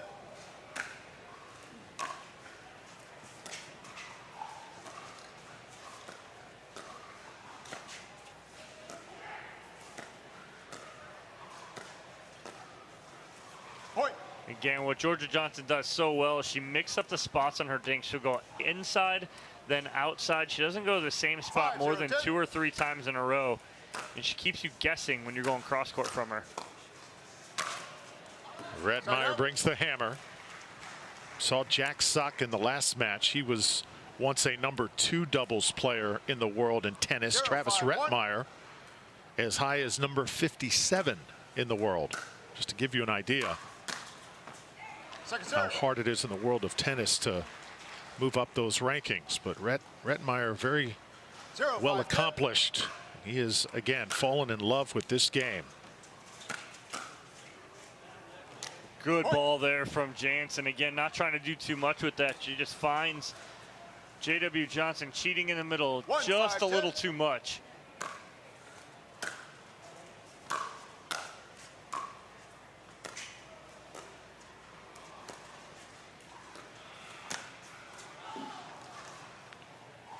Little long from Johnson on the step in. This team really burst into the spotlight in Arizona earlier this year when they took down Ben and Anna Lee. A match where Jorja Johnson went right at #1 men's player in the world time and again. Well, that was the MO going in, because in nationals, Anna Lee Waters played against Ben Johns, and she did the exact same thing. She went straight up toe-to-toe right at him, and that was how her and Riley Newman won.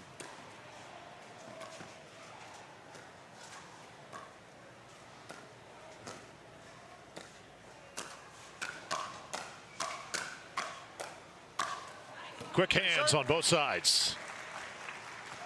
Good finish there from Rettmeyer as they need this one more hold. Get back, ball in hand.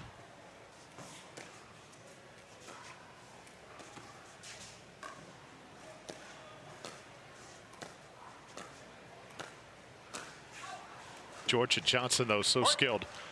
Had a chance to catch the James Ignatowich podcast this week. He had Jorja as a guest, and he reminisced about how he was once just rolling through people at the park, ran into Jorja Johnson, and she was able to take him down. Jorja Johnson, just incredibly skilled, picked up a paddle when she was 7 years old, and it has not left since. 7-2 tip.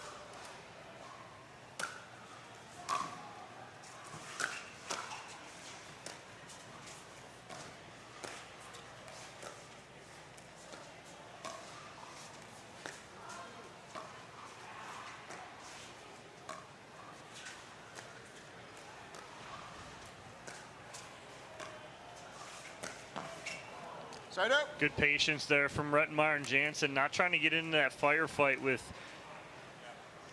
JW or Jorja.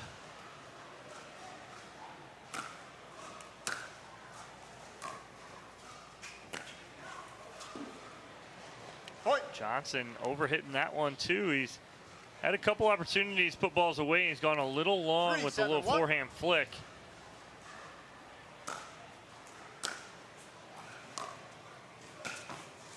Jorja able to go right behind Rettenmeyer. Again, Rettenmeyer trying to recover and recovering hard to the middle, and then Johnson just recognizing and going backside.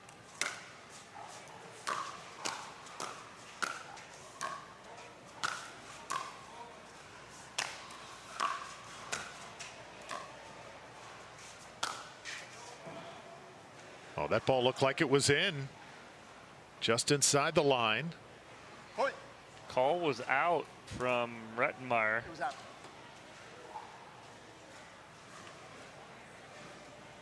Four, 7-2. Jorja gets back into position. Really like her demeanor on the court. Never too high, never too low.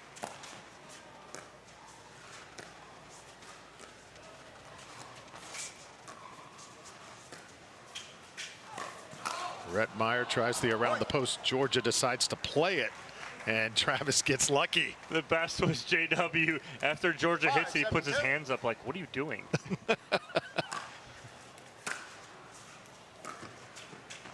Jorja laughs it off, but no laughing here as Jansen and Rettenmeyer put together a nice run here and are back within one.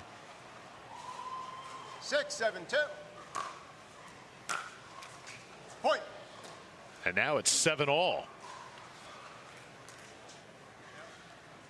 So the 12 seed bouncing back.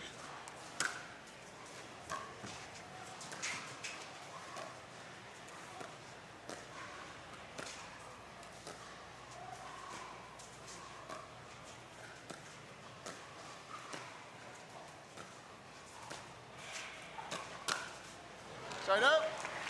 So that's all that Jorja and JW need to do. If they can keep the ball low and force Jansen and Rettenmeyer into a speed up, that's not going to be the recipe for Jansen and Rettenmeyer. They need to stay in that, wait for the right opportunity.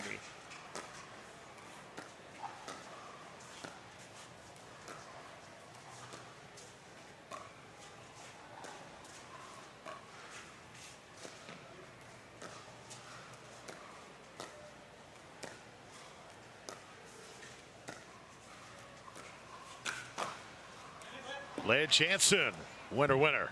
Nice counter from Jansen, again staying patient. They let JW Johnson speed up first. Jansen counters, puts the ball away. Great job. 7-2.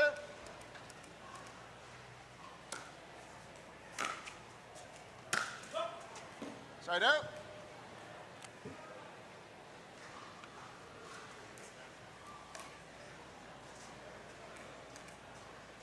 Seven, 7-1.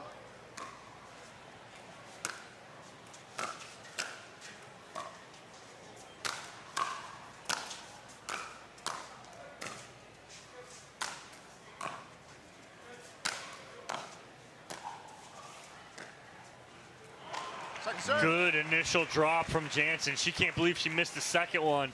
It was a good job by both her and Rettenmeyer staying in that point, getting the opportunity to drop that ball in. Here's Leia to serve. Tied at 7, game 1. Rettenmeyer now on the attack, and JW splits him right down the middle. Rettenmeyer, a little paddle clap there for Jorja and JW as they finish that ball off in the middle. 7-1.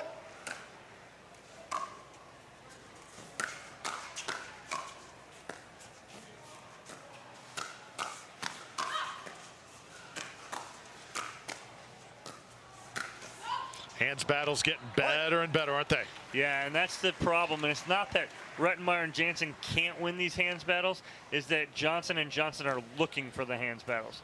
So pick your spot well, and well enough where you know you're going to be in control. 8-7-1.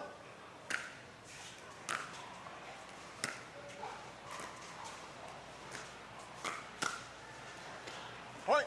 Right there, that's a tough one for Jansen to speed up as both Johnson and Johnson sitting on that in the middle. 9-7-1. And that takes us to a timeout. Travis Rettenmeyer and Leah Jansen battling back, trying to stay in this one. I remember, Drew, you talking about how, Jorja Johnson picked up her first paddle when she was 7 or 8. They were living in Naples at the time, and when they came out to the court, they came across the parking lot from the tennis courts to the pickleball courts that were newly built at Veterans Park in Naples. And I was there when they came over, and they knew a friend, Leslie Bernard, when they were living in Naples and training. And ever since then, it has been all pickleball for them since they picked up a paddle, both Jorja and JW. So fun to follow that journey with them. Look at the number 1 seed, Parenteau and McGuffin, Wright and Navratil. Interesting to see how that plays out. And also some of the other matches that we are following. Jay DeVilliers and Jesse Irvine, another team that we expected success from here in Charlotte. Not the case, eliminated in the first round. Yeah, and that's a tough one right there for Irvine and DeVilliers to swallow, going down in the first round to Padigamaite and Auvergne after they battled and won the first game. Did Irvine and DeVilliers 12-10, but then lose games 2 and 3, 3 and 6. So a tough spot, but great win for Padigamaite and Auvergne. Travis Rettenmeyer, one of the owners of the Florida Smash. He is so excited about the team concept in this game of pickleball. So into MLP. Mentioned he's going to turn 40 in August, but lots of game left. Great all-around athlete. Going to be part of a pickleball facility too, going into St. Petersburg, my neck of the woods. Pinellas County desperately needing it in the central part of Florida. Time in. 9-7-1. JW Johnson to serve. 9-7. He and Jorja lead. Unfortunate break there for Jansen as that ball clipped off the tape. Good reaction, but can only pop that up, and JW there for the put away.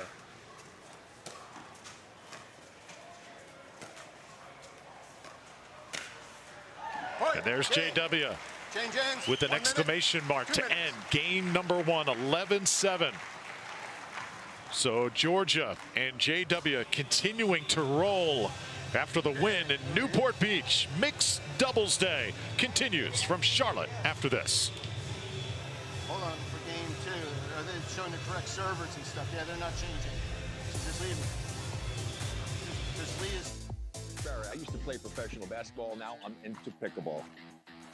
Performance is really important, but also recovery is actually just as important. AlloMD is a product that I use constantly before my matches and after my matches for my recovery.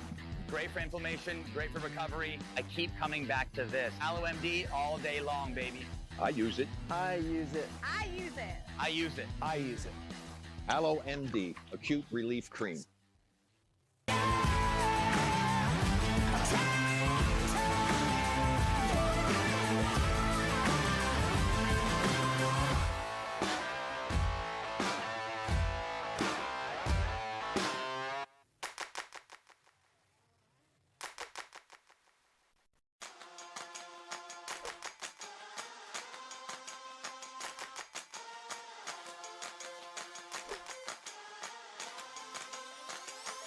Let's go.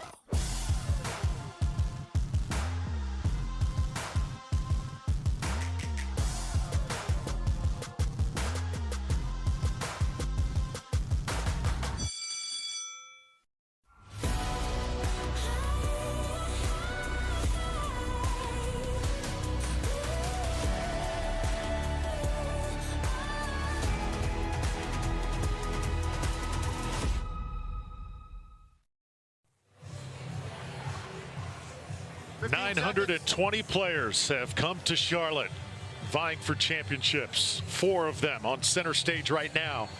JW and Jorja take game number 1. Rettenmeyer and Jansen on the other side. Things that stood out after game 1. A good finish there for Johnson and Johnson is it was all tied at 7 apiece. They went on a 2-0 run. Jansen and Rettenmeyer called timeout. They go on a 2-0 run right after the timeout.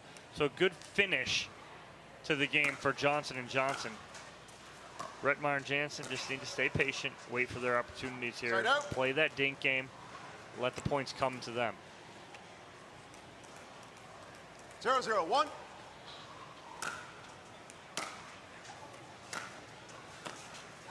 Point. 2 unforced errors early for Jansen. 1-0-1.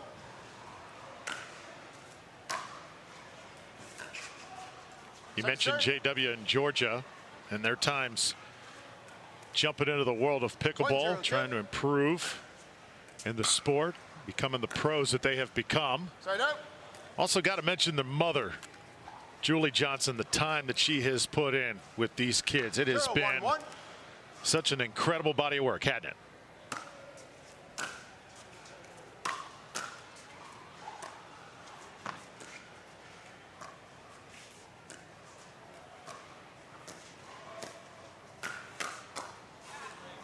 Nice job right there by JW and Jorja. But yes, Julie Johnson, the catalyst behind getting these kids on court working, getting them working out, getting their speed training, their agility training in.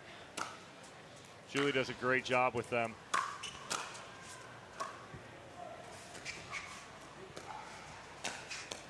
Nice ball by JW, but very similar to the Waters family, the Johnson family. It's mom who's on court and taking care of everything. But on the Waters side of things, it's Stephen Waters, and on the back side of things with the Johnsons, it's Jack Johnson. Where those guys are doing everything behind the scenes. Side out. So it's not just what you see on the court. There's people behind it, Dominic, that really make this engine go. And on the Annalee Waters side too, you have Grandma and Grandpa too, who are back there supporting everything as well. So it takes a village. Oh, nice pull from JW Johnson, going right at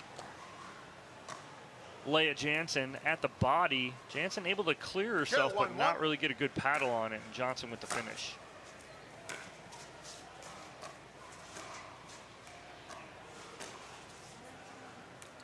That lob extended just a bit too much there.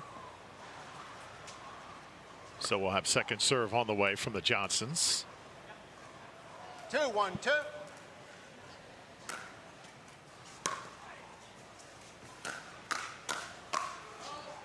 And that's long from Rettmeyer, making it 3-1. Jansen and Rettmeyer just looking 3-1-2.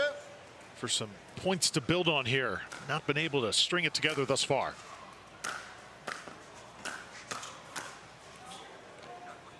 Good hands right there from Jansen as she gets caught a little bit in the transition area, but able to work her way out. 1-3-1. Look at the Franklin paddle sported by JW Johnson.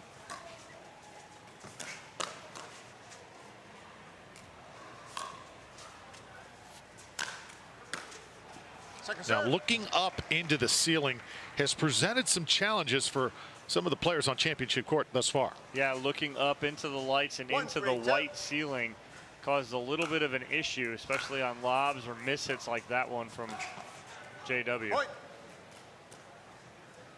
Take a look at our championship court setup here. That big jib camera in the background following the action midcourt.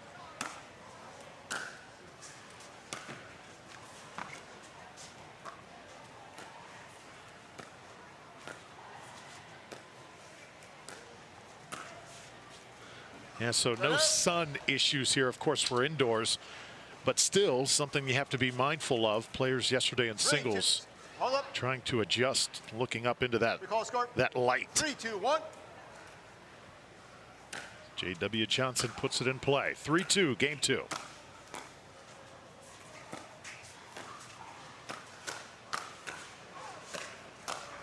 Oh, wow.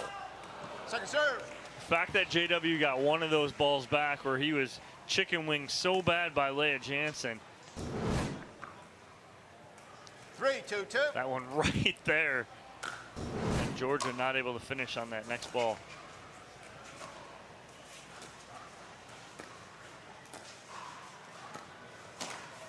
Side out. Had a chance to watch Jorja too in women's doubles in Newport Beach, pairing with Hurricane Tyra Black, player that continues to make some waves on the Carvana PPA Tour.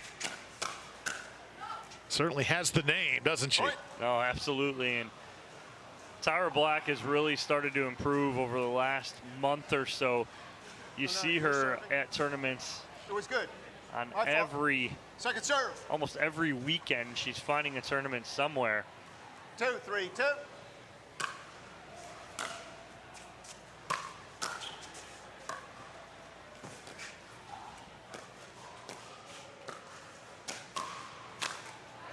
Nice finish there from J.W. Johnson. And Drew, we just got an update from the truck, didn't we?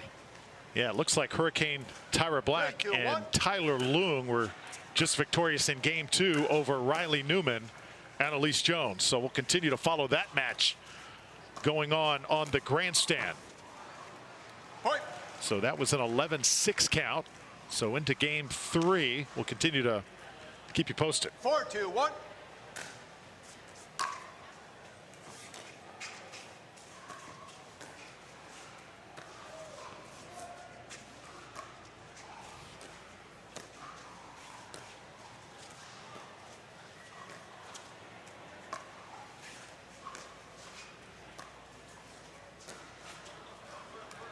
Leia's got a long way to run. Tries to keep it in play, just long. You're not the correct server. Correct. 5-2-1. So now 5-2 game here in game 2. And that is in. Perfect shot by J-Dub. Timeout, receiving team. 6-2-1. So timeout here from Rettenmeyer and Jansen. Trying to regroup here as the Johnsons starting to get on that roll that they needed. And again, continuing the roll from game 1. They had 4-0 run to end it. Now leaning right into game 2, up 6-2. It's exactly how they wanted to start game number 2. Mention Hurricane Tyra Black. Best nickname in the game. Right now she is with Tyler Leung on the grandstand, battling Riley Newman and Allyce Jones.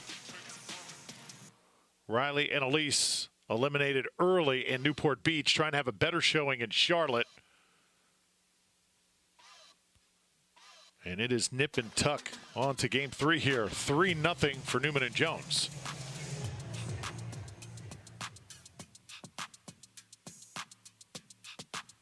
Nice point by Allyce Jones. Don, you mentioned Tyra Black getting better and better. Looked very raw when she first got into pickleball. What has changed? Well, one, she made a paddle adjustment. She was using a paddle that was a lot more powerful than the one she's using now.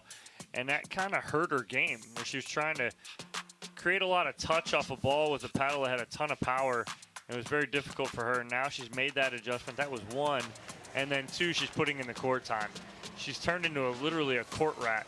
You see her get eliminated in a tournament, and she doesn't leave. She's sticking around. She's looking for games to play, looking for people to play with. So again, she's getting that court time in too, which is second to none. Jorja Johnson. Oh, yes. So we saw Matt Wright and Lucy Kovalova in our last match, and this pair, JW and Jorja, brother and sister, they're going to be together for an awfully long time. Yeah, as long as they don't kill each other, they'll be fine. But again, they have a great relationship. You know, you can see them constantly smiling, joking. They have fun on and off the court. Oh, Jorja gets tagged there. Off the edge guard of JW. It's not a given brother and sister stay together forever. Look at Riley and look at Lindsay. Of course, talk about the Newmans. Sort of taken the year off playing together. They've played together just a little bit in 2023, but Riley has ventured out just a bit.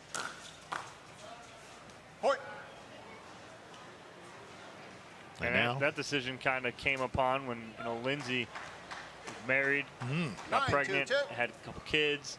Life happens, right? Sure. And so Riley had to find other partners along the way, but he's still been successful, and nice to see Lindsay playing a lot more now too again. 2-9-1. Jansen and Rettenmeyer trying to string some points together here, trying to get back into this match.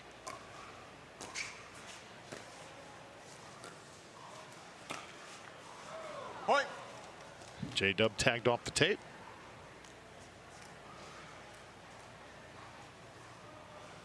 Three, 9-1.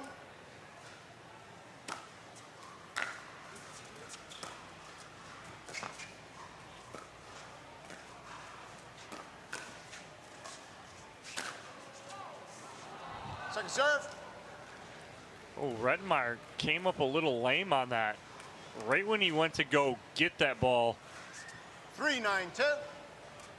Yeah, you see him take a little extra time right there.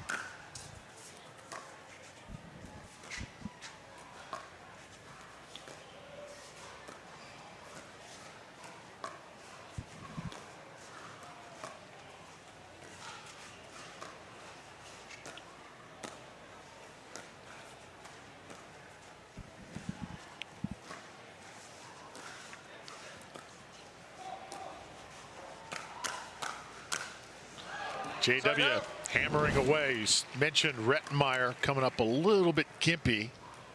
May have happened right there. 9-3-1. Yep, and it almost looked like he pulled something as he went to go react to the ball off the tape. Point. So we're at match point. 10-3 here in game 2.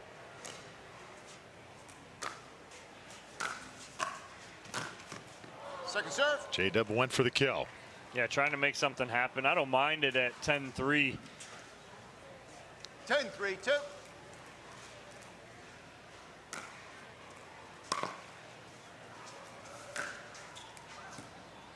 And that is in. Game, match. J.W. Johnson alongside sister Jorja Johnson win 11-7, 11-3. So they continue to roll after a championship at Newport Beach. The OS1st North Carolina Open presented by Intralinks. Mixed doubles day continues. Much more to come from Charlotte. Stay with us.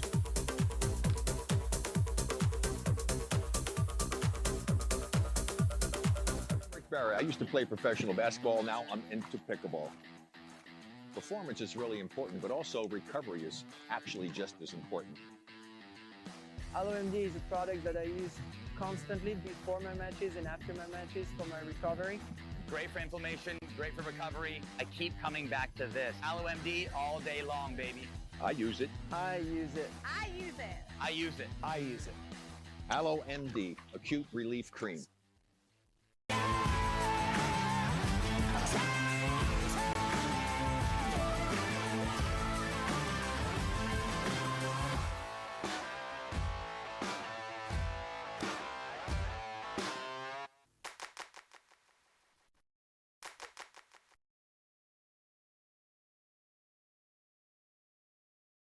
Don't let discomfort slow you down. Try Penetrex. Penetrex is different than other products with no greasiness, irritation, or unpleasant odors. Made with unique ingredients, it's 100% satisfaction guaranteed. Penetrex, the #1 online rated joint and muscle cream.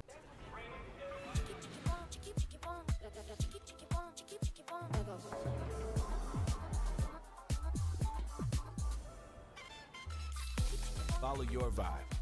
Busy Hard Seltzer, flavor for every vibe. Want to maximize your game performance to always stay in bounds? Look no further. Thorlo pickleball socks are specifically engineered with our innovative padding to help you perform your best. Pickleball socks that keep you on the ball. Find your sock at thorlo.com.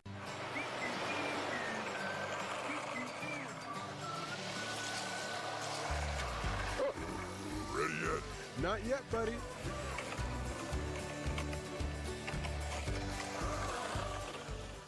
If you were the last person on Earth, if there was no one bigger, stronger, or faster, would you still push yourself? Of course you would.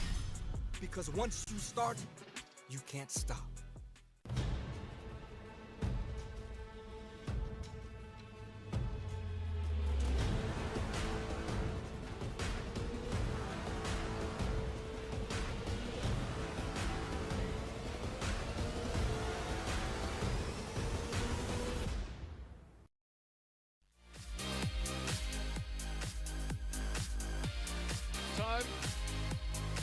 Lifetime in Charlotte, host to this great event. Thrilled to bring it to you on Tennis Channel. OS1st North Carolina Open presented by Intralinks. The Johnson family, JW and Jorja, they've been rolling since Newport Beach, and they join us right now post-match. And Jorja, we'll start with you. You guys took it to another level in Newport a couple weeks ago. What has really been clicking between you and your brother on the court? I think that we definitely have just been getting more experience together. Pickleball is really just about experience. I had never played a lot of these players before Newport, and now I feel like I've played just about everybody, and it's really helped just getting the court time together. And JW, with you, it's happening on both sides. You, of course, won with Dylan Frazier in men's doubles and now enjoying success with your sister. Have you ever had this much fun playing this game as you have in the past month?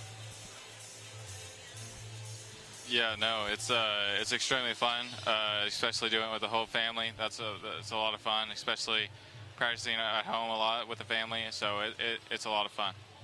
Yeah, JW, Jorja, and kind of leading into that, how much does it mean to both of you to be playing on the same court together, and then also you get to practice with mom at home, and you always have dad in your corner. What's it like to you to keep it kind of in the family?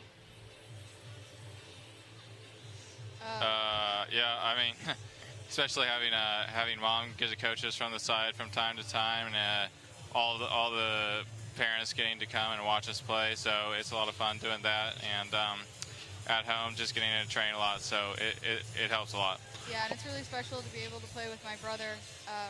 It's really fun. We never liked playing against each other, so I think this is a much better option for both of us, is to play with each other, and it's worked out pretty well so far.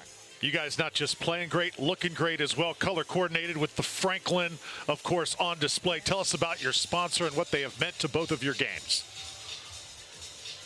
Franklin is so supportive of everything we do, and we're so lucky to have them in our corner.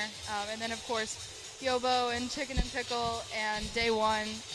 All of our sponsors are so special to us, and we have a really great team. It's really a network of people who continuously support us and cheer us on, and it's really great.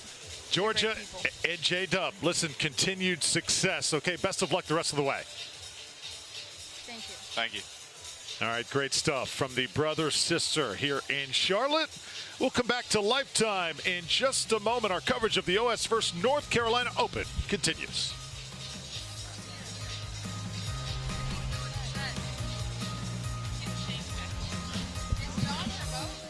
You don't get the moments everyone talks about without the moments no one sees. Early morning practice, late night drills, running it over and over. You don't get the crowd without the quiet. Everyone sees the glory, the medal, the podium, but every winning shot starts right here. Paddle Tech, let's go again.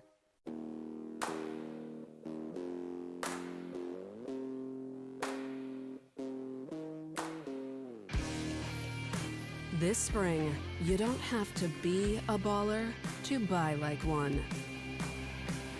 With a power bid approval from Guaranteed Rate, you can go head-to-head with cash offers and win.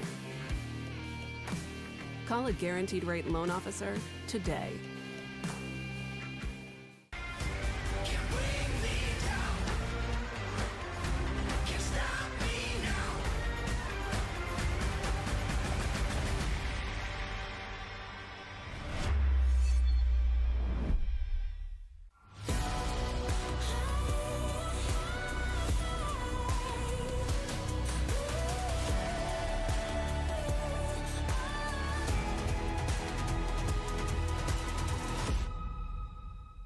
To make it to the game, it takes dedication and training. To stay in the game, it takes grit and stamina. To win the game, it takes strategy and skill. You keep focus on your approach, drop, and champion shots, and we'll help you stay focused on your strength, flexibility, speed, and downtime. Having a sports medicine partner in your court is key to helping you make it to the game, stay in the game, and win the game. Select Medical is proud to be the exclusive provider of physical therapy of the PPA Tour.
We welcome you back to Charlotte. The OS1st North Carolina Open continues. Yesterday, men's and women's singles are final set for Championship Sunday. Today, all about mixed doubles, and tomorrow we switch gears to men's and women's doubles. Championship Sunday begins at 11:30 a.m. Eastern Time on Sunday morning. Look at the upcoming tour stops. Atlanta Open off in the distance, and then we venture through. Head to Texas, going to California, Orange County Cup, to Boise we go, Denver on the docket as well. Just incredible cities, venues, tour stops to come. Size up the bracket here in mixed doubles. Parenteau and McGuffin, they are set to go. Coming up next on Championship Court, taking on Stratman and Frazier. So Dylan Frazier stepping in for Stratman, or with Stratman, as she usually partners with Julie and Arnold. The Johnsons have moved on. Look at Annalie Waters and Jack Sock, what they have accomplished. Size up the bracket so far, Don. A little different than yesterday because we have most of the top seeds still here and alive. So again, a lot of the top seeds still alive, still available here to make it to the quarters and semis.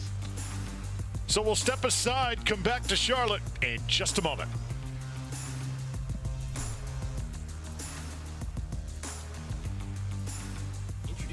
Skechers Pickleball, the official footwear of the Carvana PPA Tour. They're ultra lightweight and responsive for incredible speed. They have Goodyear rubber outsoles with a specialized pickleball design for increased side-to-side stability and agility. Plus, they feature shock-absorbing foam and Skechers' famous relaxed fit design for incredible comfort game after game. Conquer the court in comfort. Skechers Pickleball, the official footwear of the Carvana PPA Tour. My name is Lee Waters, and I'm a professional pickleball player. My daughter, Anna Lee, is my doubles partner, and her 16th birthday is coming up. Be great to get her a car, and Carvana has helped us make that dream come true. They have thousands of options, and I'm a mom, so of course I want Anna Lee to have something safe. Anna Lee has absolutely no idea about this car, so I told her we're going to Carvana's vending machine for a photo shoot. Drum roll. I think this belongs to you. Oh my gosh, what? Happy Sweet 16, Anna Lee. Experience it for yourself at Carvana.com.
Follow your vibe. Busy Hard Seltzer, flavor for every vibe. OS1st, the official sock sponsor of pickleball. Stay in the game with OS1st socks with purpose and compression bracing designed for comfort, injury prevention, and improved recovery. OS1st is the official sock brand of pickleball and the PPA Tour. Visit www.thepickleballsock.com to learn more.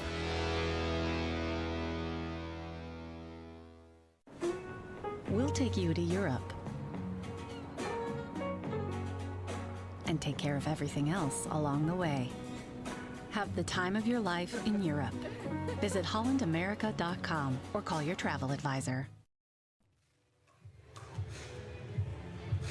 So back here in Charlotte, get double looks here. Championship court on one side and then the grandstand on the other side. Julian Arnold, Vivian David on the grandstand right now. Taking on Irvine and Padigamaite, who was solid yesterday in singles play. So this another second round matchup here for us with a spot in the quarterfinals at stake. Big Ernie there from Padigamaite, but unable to put it away. So Vivian David in the far court serving.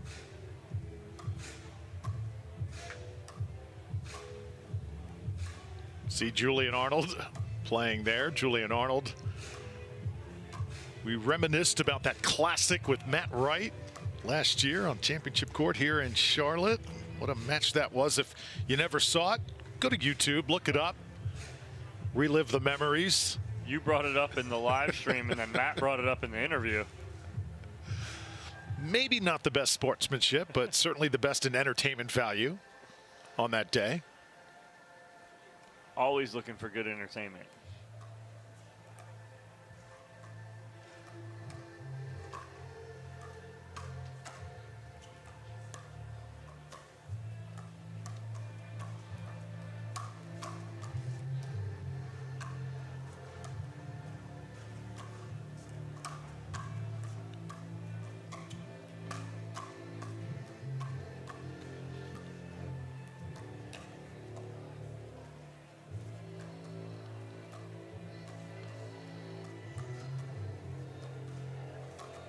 So David and Arnold looking for their first point. And Julian Arnold able to deliver. That ball looked in. Arnold shaking his head, and I think he's got a point here.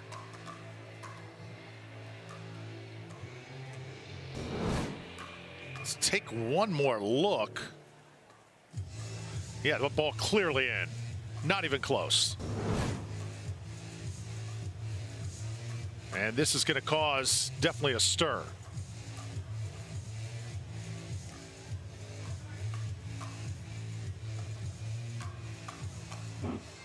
So championship court continues to warm up. Catherine Parenteau and Tyson McGuffin, Lauren Stratman, Dylan Frazier on the other side.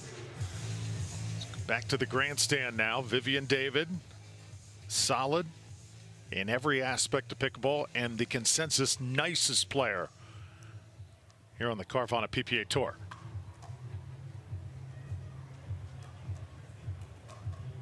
Padigamaite receiving a lot of coaching yesterday from Auburn, her partner today in singles.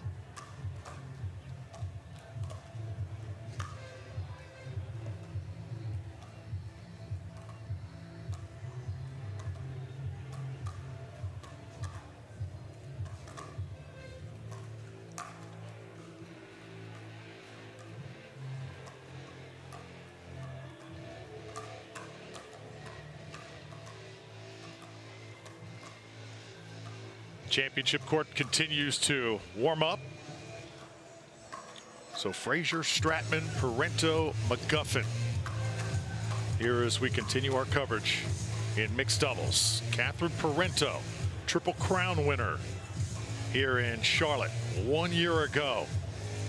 That's not going to happen. She was unable to advance in singles play yesterday, but Catherine, that fire burns. This young lady is a winner. She has proven it, one of the best in the game in the sport of pickleball. 28 years old, former Michigan State Spartan. Been pro now for just going on 4 years. Great team behind her. Won a Selkirk's own. Catherine Parenteau. I think a 5-tool player, as you can relate, Dom, in baseball. She does it all in the sport of pickleball. And as far as opponents, look at Dylan Frazier will be on the other side. Tyson McGuffin will be standing next to her competing, but Frazier is somebody that is just a complete natural. No tennis background, no problem for the Missouri product. No, not at all. And Dylan comes in just as a pure athlete, played a ton of sports growing up and through his life, and then just adapted and made pickleball his own. And again, he brings a different flavor to it, is what he's best at. He doesn't have the conventional kind of what you would say tennis crossover game to pickleball. He brings his own style and flair to it, which makes him so successful. So Dylan Frazier, champions in men's doubles in Newport Beach. And, you know, you're wondering, this crowd been a little bit subdued so far today. I think they need a little bit of a shot of Tyson McGuffin right now to get him going, right? He's going a little red, too. He's typically not in the bright colors, but he's going a little red with the red hat, red wristband, and red shoes from Lake Chelan, Washington. The Selkirk product as well, and Skechers. So here we go.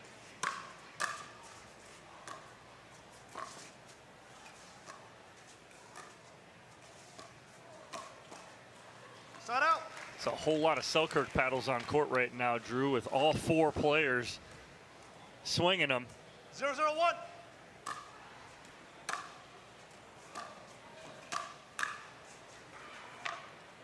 Second serve. 0-0-2.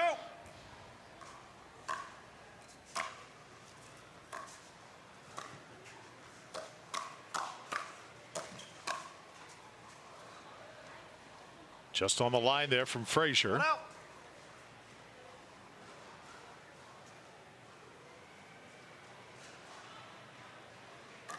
And now Stratman and Frazier will serve.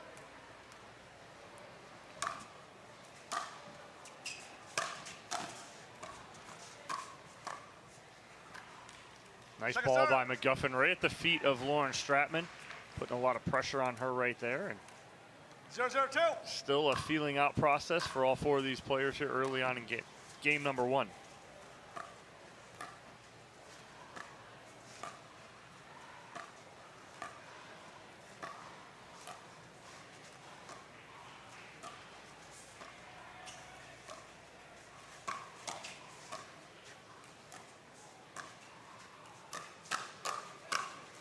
Oh, that was all Frazier. Great hands there from Frazier. First on the backhand counter here, and then the forehand finish right between the legs, going 5-hole on McGuffin.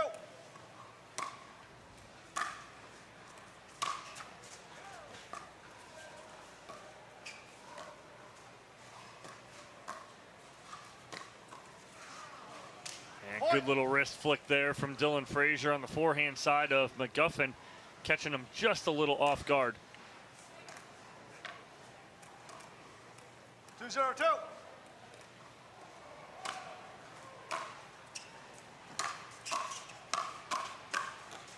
Talked about demeanor on the court. I love Frazier's demeanor every time he takes championship court. Just got that face of stone. You never know what he is thinking. Able to keep his emotions in check.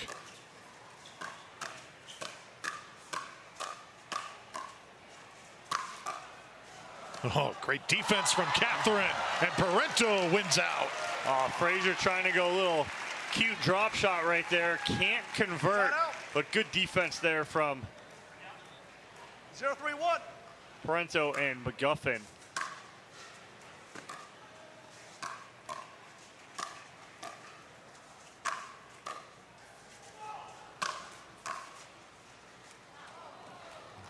Not sure if that was a leave to let it go out or if there was just a little miscommunication in the middle right there. I think it was a little bit of both from Frazier and Stratman.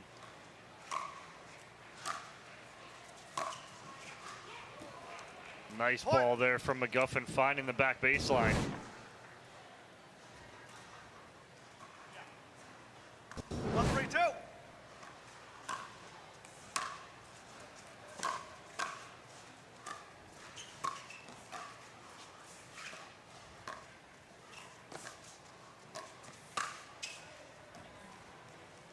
Just a little long on the backhand from Stratman. Oh, sorry. Point. 2-3-2.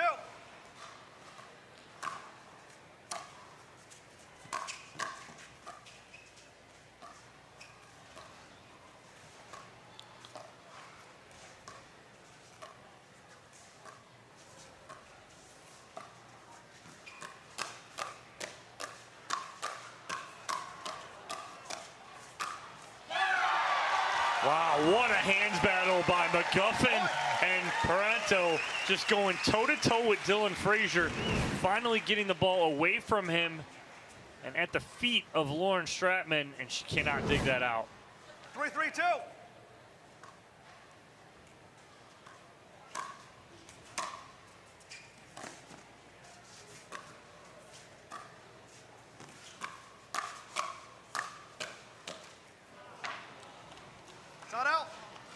So tied at 3.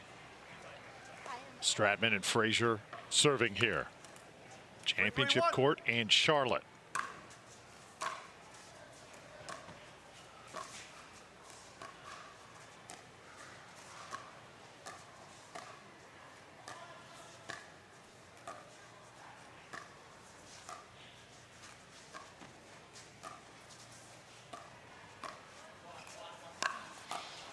Around the post from Frazier. Good defense by Catherine. And again, it's Frazier and Stratman. Good talk from McGuffin to his partner Parenteau, though, as he was like, watch, watch, watch. And Parenteau able to get back and get a paddle on that ball.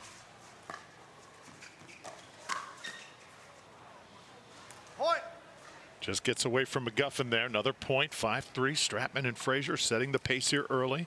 5-3-1.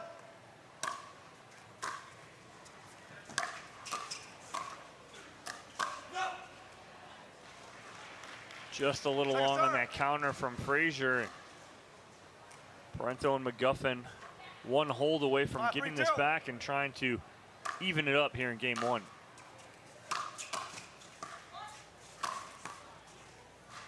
And it's McGuffin coming right back there. So serve back to the number 1 seeds. Lauren Stratman in the spotlight. 3-5-1. Stratman, 28 years old. Grew up in Santa Barbara, California.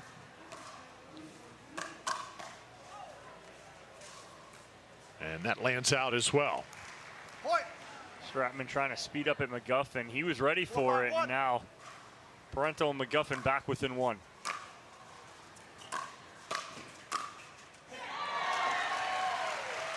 What a decision from McGuffin as he gets Stratman coming back off of the stack. He has her in transition. He doesn't try and rip this ball too hard, but he gets her caught in the transition area and allows his partner to step in and put that ball away.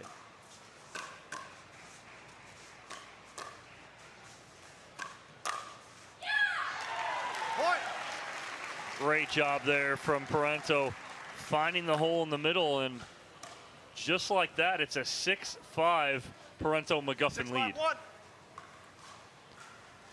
So a flurry here from the number 1 seed. See if they can continue it. McGuffin steps in, tags Stratman, and now a 2-point lead takes us to a timeout. So momentum built from McGuffin and Parenteau. As I mentioned, Tyson really feeds off a crowd. And there's Megan McGuffin right there, Tyson's wife. She goes with him everywhere, and what a busy schedule. They have 4 children at home. They get away, and they represent this sport of pickleball so wonderfully. Yeah, and again, they travel well. There's always that support system.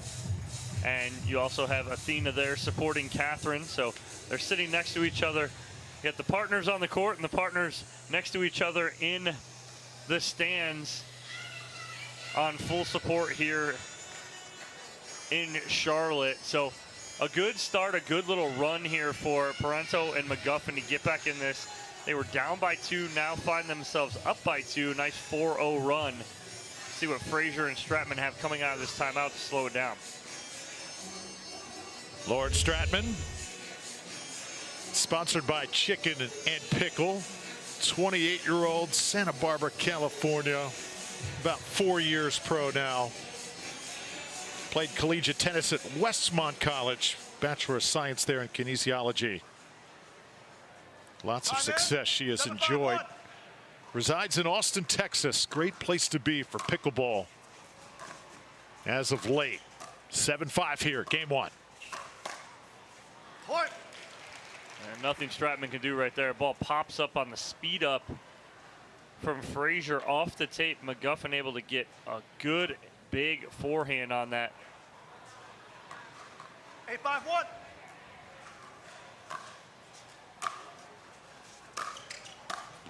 Point. Again, getting caught up just a little bit in that transition area is Stratman. Like to see her get a little more air under that return. Give herself some time to get to the kitchen line. No hesitation from Parenteau before she gets to it. And now Tyson just a little bit long. Oh, he wanted that one back. Yeah, he was going right at the body of Frazier, but Frazier able to get out of the way. 9-5-2.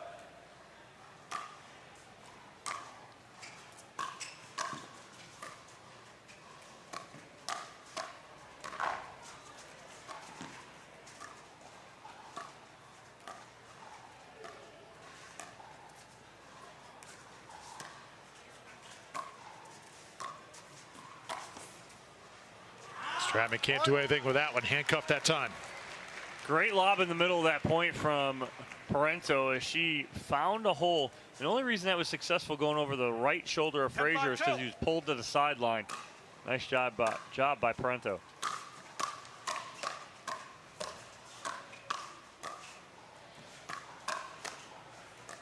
Oh, Parenteau wasn't sure whether to play that one or not. Great battle back and forth. Stratman and Frazier fight off one game point.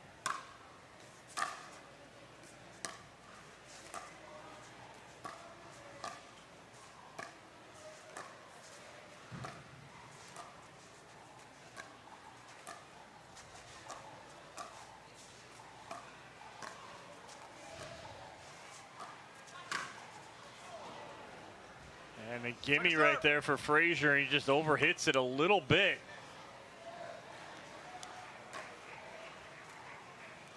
Dylan Frazier, just 21 years old. 5-10-2. Shut out. And now another chance here for Parenteau and McGuffin to take game 1. 10-5-1.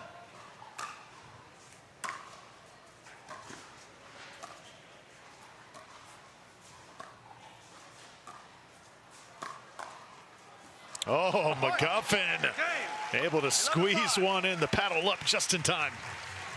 Yeah, just a little flick, almost a catch and release as he catches it on the paddle here and flips it back down the sideline for the winner on the speed up. Saw McGuffin come off the court. The tongue is out. That usually means good things are happening for the former wrestler. So expressive. There you see it right there. As soon as he starts sticking that tongue out and barking, you know you're in trouble. Gonna have a chance to pair with Jack Sock tomorrow.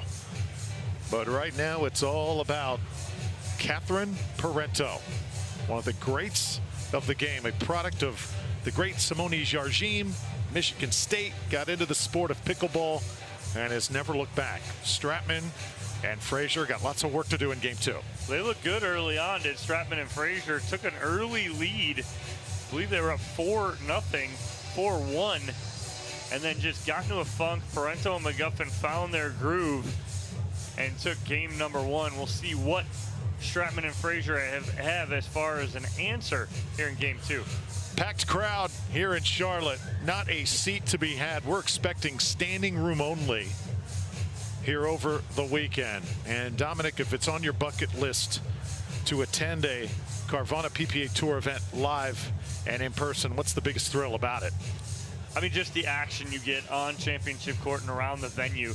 Just great matches all over. Everywhere you turn, you got a good match. So again, but the atmosphere, you know, you'd hear DJ Selkirk rocking there on championship court, and just the energy that these players and these fans bring week in and week out on championship court is amazing.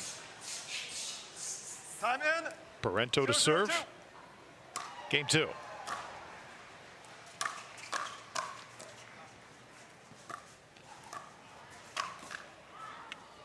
Just too much pressure right now from Parenteau and McGuffin as they have Frazier and Stratman backing up off that kitchen line. 0-2.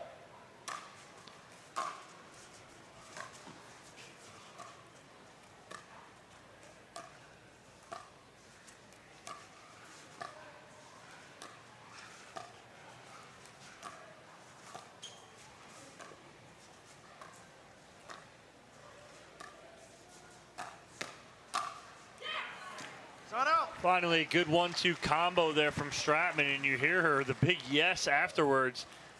So she initiates that speed up 0-1-1. and puts it away on that block.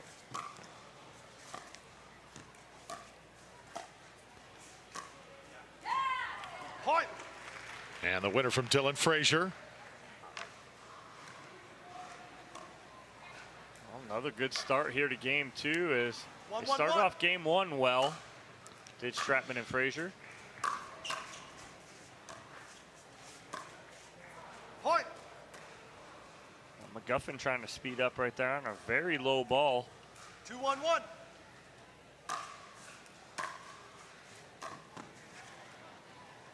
Second serve. 2-1-2.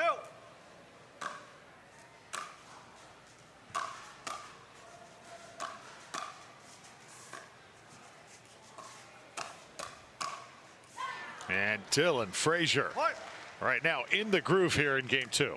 Well, again, feeling good, starting to speed up a little more, getting some 3-1-2. not particularly good blocks off of Catherine Parenteau. I'd like to see her counter that a little more. Just like McGuffin did right there on the speed up from Frazier. Yeah, saw that open court, deposited the ball in the perfect spot.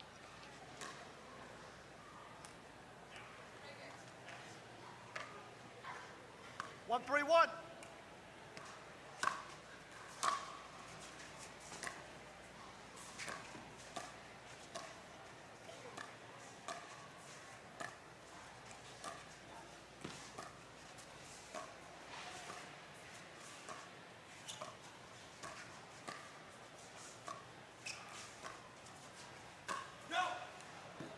Good talk from McGuffin as he sees the shape of that ball off the paddle of Frazier, and it's going to go long. 2-3-1.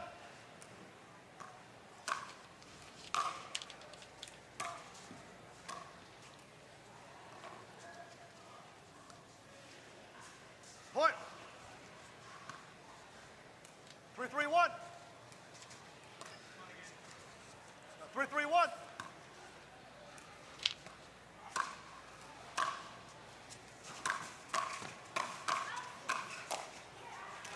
McGuffin, a man on a mission at that point.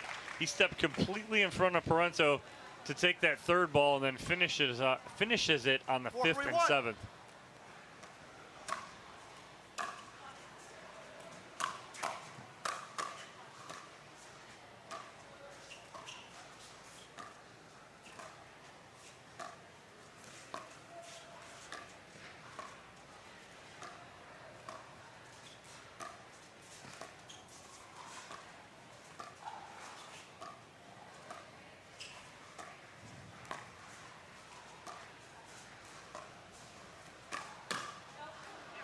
Nice speed up from Stratman and good patience by Stratman and Frazier, waiting for the right opportunity. Stratman taking advantage. 4-3-2.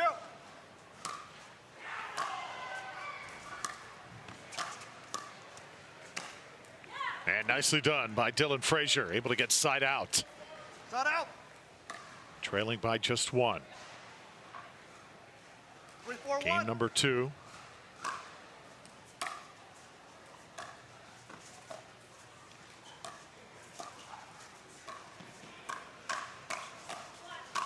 And there's McGuffin with the put away. Second A serve. nice inside out put away here from McGuffin. You watch him go 3-4-2. here and then inside out with the forehand. The big come on after.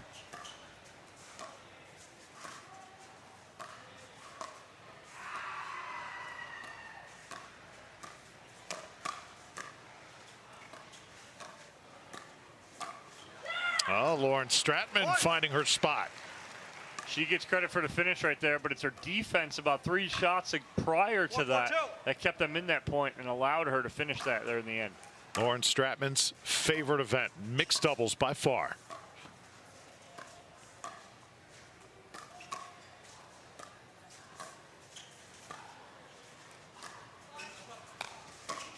Oh, Parenteau climbed the ladder, pulled that one down. I think surprised Dylan a little bit. Yeah, it's a good pull, though, on the lob from Stratman. Not a bad ball. Parenteau didn't get everything she could on it. Frazier had an opportunity. 4-4-1.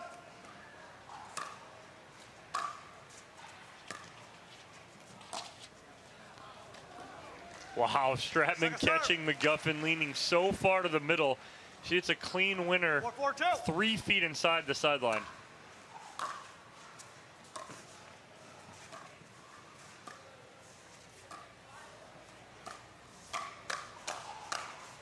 Another firefight. Parenteau with the final say and a 5-4 lead.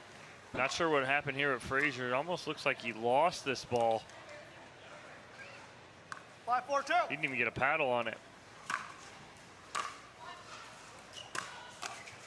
Point. And now the Skechers duo with a 2-point lead. 6-4-2.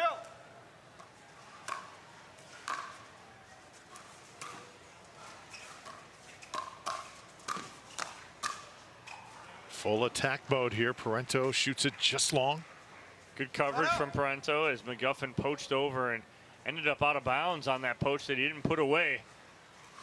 But Parenteau going a little long on that two-handed backhand.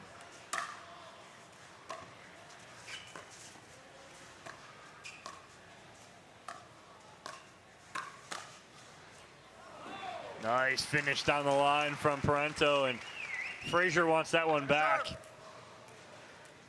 4-6-2.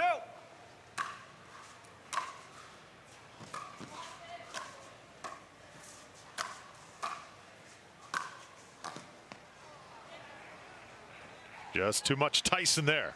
Yeah, McGuffin applying a lot of pressure throughout this second game, especially here. Making his presence felt in the middle and coming across 6-4-1. the face of Parenteau.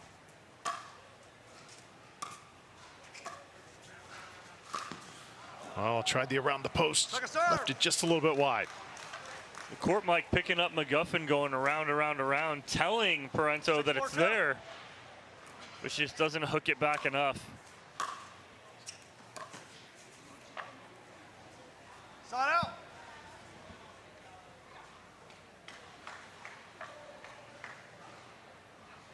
Four, 6-1.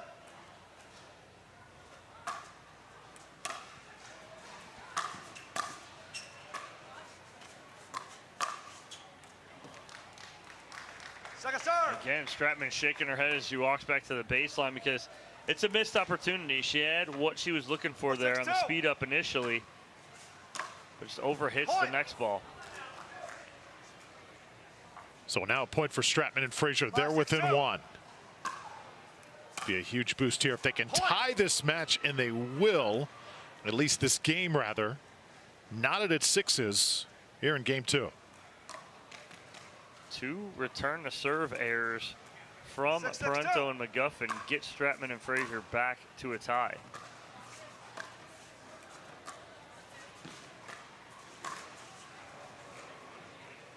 A little ambitious there as that ball was kept nice and low by Parenteau and hard cross court. 6-6-1.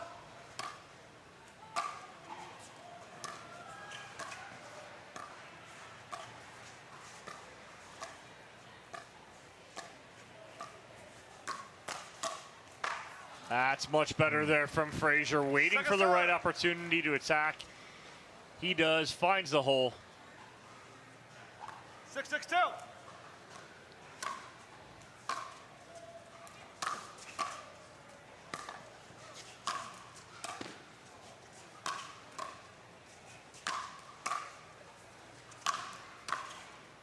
Frazier cannot put it away. Oh, McGuffin and Parenteau staying on top of it, just couldn't finish. Just when they were working their way back in, can't have that mistake when you did all that work and you're about to drop that ball in the kitchen and make it a 50-50 point.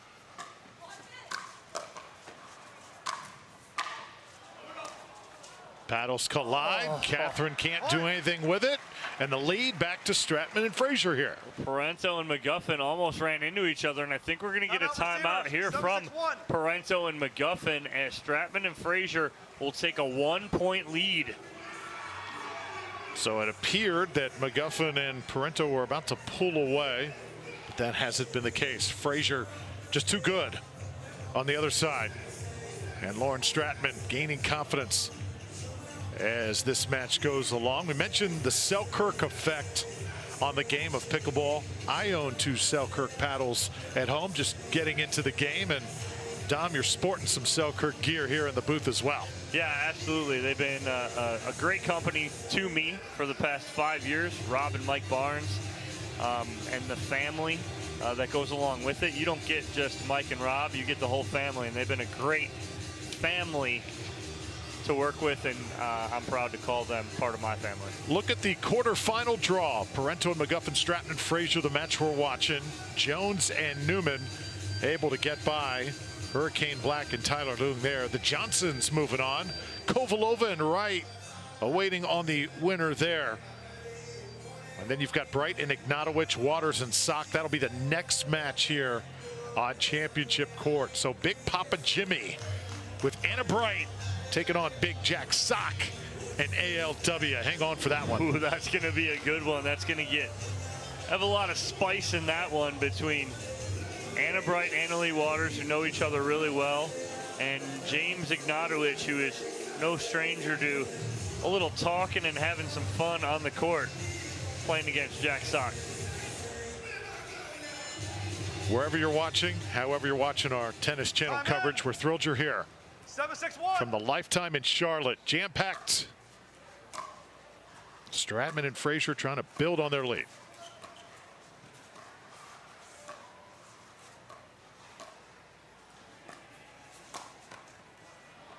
McGuffin, he's backing up, and then as he's backing up, he leaves his feet.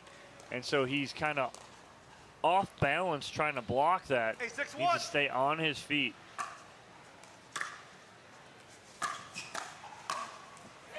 Frazier and Stratman right now blazing away.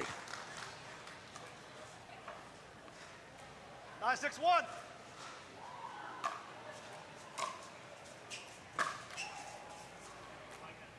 Second serve. Second serve on the way from Frazier. 9-6-2.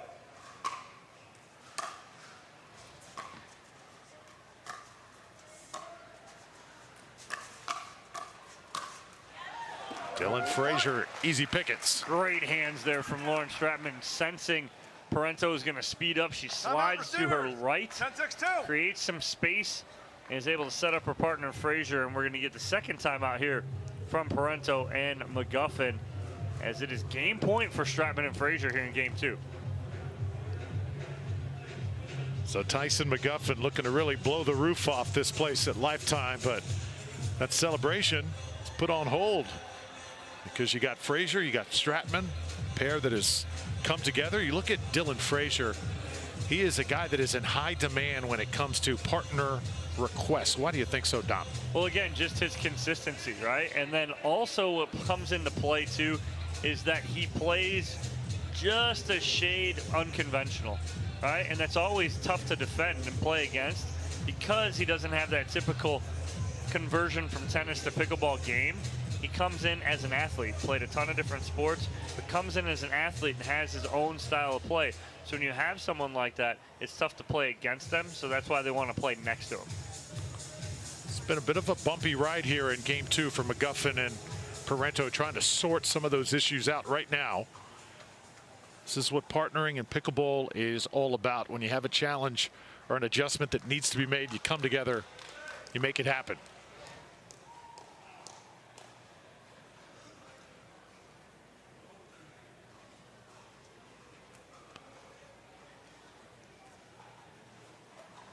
Game point here for Stratman and Frazier. I'm in. Trying to force a third game here.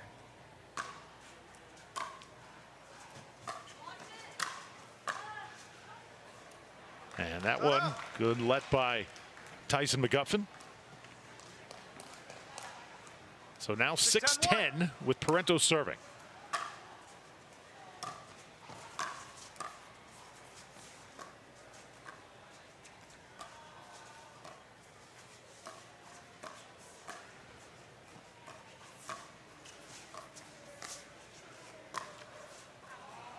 Oh, that ball's going to sail out off the tape. So McGuffin had a kind of a little bit of daylight right there as Stratman went for the Ernie.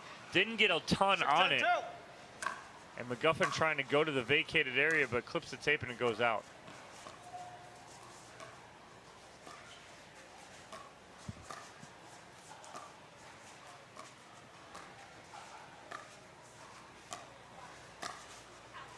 Out. Once again, they've struggled getting that shot in, Dom, time and again.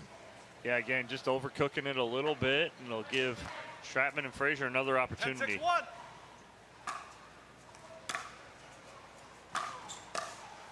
10-6-1. There it is. Dylan Frazier and Lauren Stratman sizing things up here in Charlotte. And they are going to send this to a third game. So Parenteau and McGuffin look like it'd be an easy stroll. Not the case. To game 3 we go when we return after this.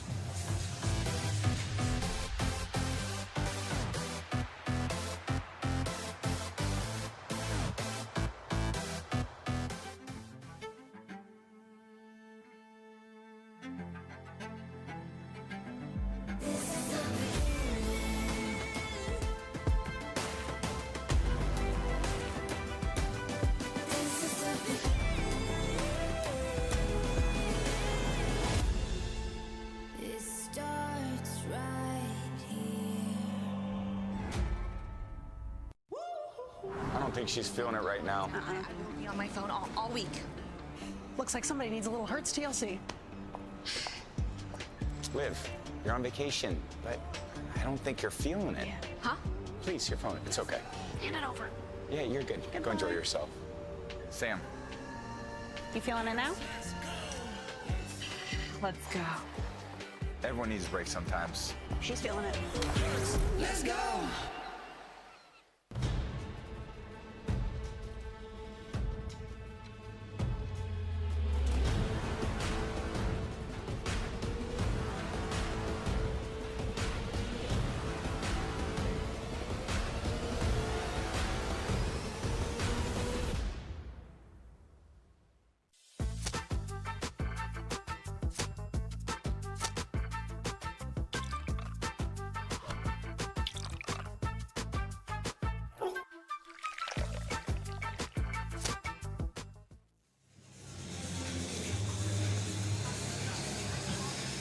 We welcome you back, everybody, to the OS1st North Carolina Open presented by Intralinks. Thrilled to be alongside Dominic Catalano. I'm Drew Felios. Hope you're enjoying Parenteau, McGuffin, Stratman, Frazier. Big one coming up next as Dave Fleming and Cam Irwin standing by for that one. James Ignatowich, Big Papa Jimmy warming up, as Anna Bright will be his partner, Sock, and Annalie Waters on the other side. That is, again, following the conclusion of this match where Frazier and Stratman have crept right back in it.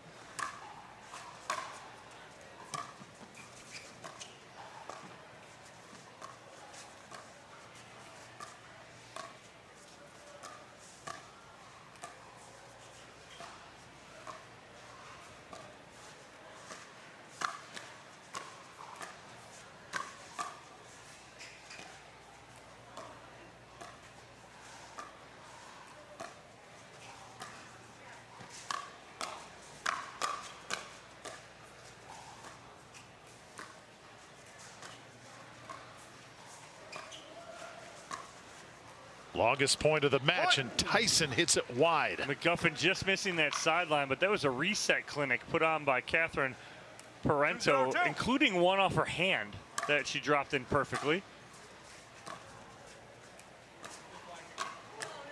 Shut up.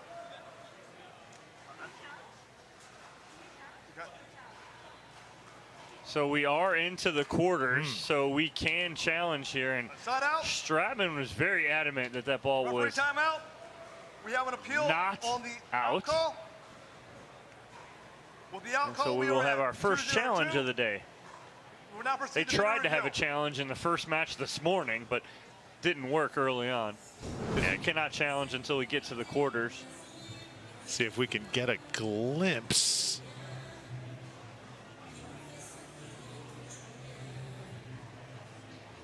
And upon first sight, Dom, what's the call? What do you think?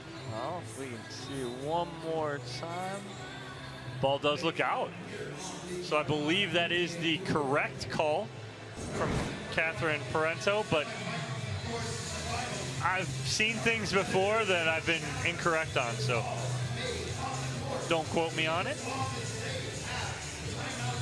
But Drew, that's why we're in this booth commentating and not in the referee booth doing the reviews here. Got to be conclusive evidence that the ball was out. McGuffin and Parenteau, they've simply struggled to make shots, especially in game number 2, trying to right the ship here in order to move on, the #1 seed. Yeah, getting all they can handle here from Lauren Stratman and Dylan Frazier. As Stratman and Frazier took it to him in game number 2 and were pretty much in control the whole way.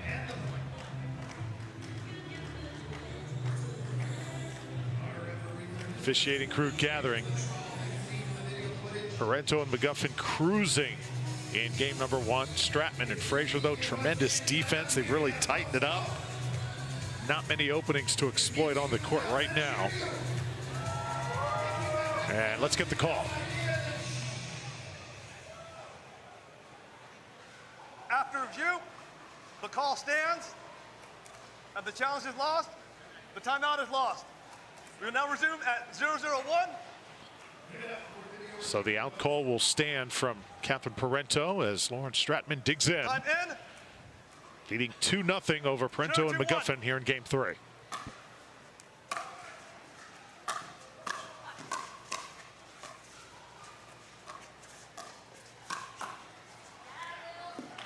That long. They have sent so many balls long in this match, Dom. Yeah, and it started at the beginning of game 2 and just continued to carry over through game 2 and into game 3 right now.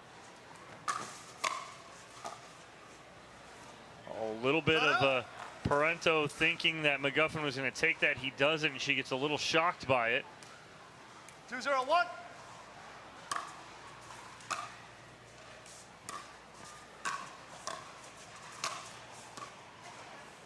Good ball from McGuffin. Tons of topspin on that. Caused that ball not to come up as much as Stratman thought it was. But still some work to do here for McGuffin and Parenteau.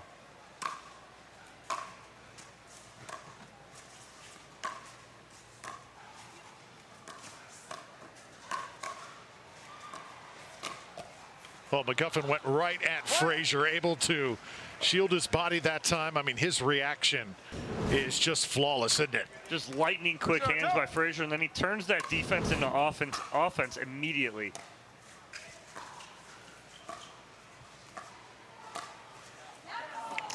Oh, Stratman feeling really good right now. Those balls she was missing in game 1, she's fixed that about halfway through game 2 and now into game 3. 4-0-2.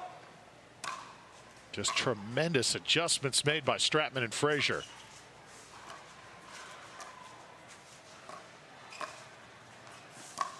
Around the post attempt, Catherine there. And defense mode for McGuffin and Parenteau, and they cannot keep it alive. 5-0-2. Ooh, can't have that, especially right there. You're at 5:02. You're 1 point away from an end change, and the serve into the net. Big opportunity lost there for Frazier and Stratman.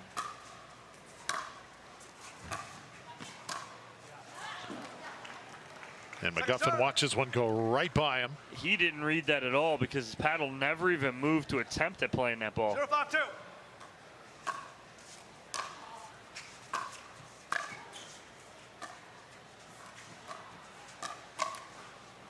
Point. Parenteau gets away with one right there, as that was a tough speed up. Frazier just tried to do a little too much with it. Point. And that's out. So they get a 2 spot on the board, still trailing by 3. Tyson trying to fire it up.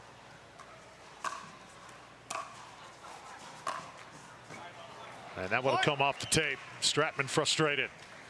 Nothing she can do about that right there, but I do get that frustration because 3-5-2. you feel like you're on it, and then all of a sudden it clips the tape, and you're completely off it.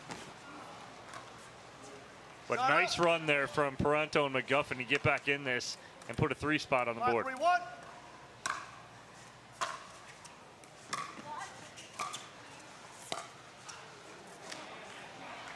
Second serve. Force a second serve here. 5-3-2.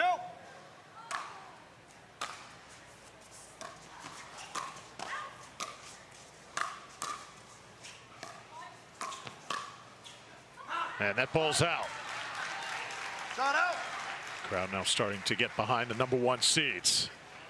Sometimes, Dom, no matter who your partner is, if you played this game a long time, you just kind of hit a wall. You got to battle through it, don't you? Yes, you got to push, you got to persevere, and you got to grind. And you do have 2 grinders in Parenteau and McGuffin.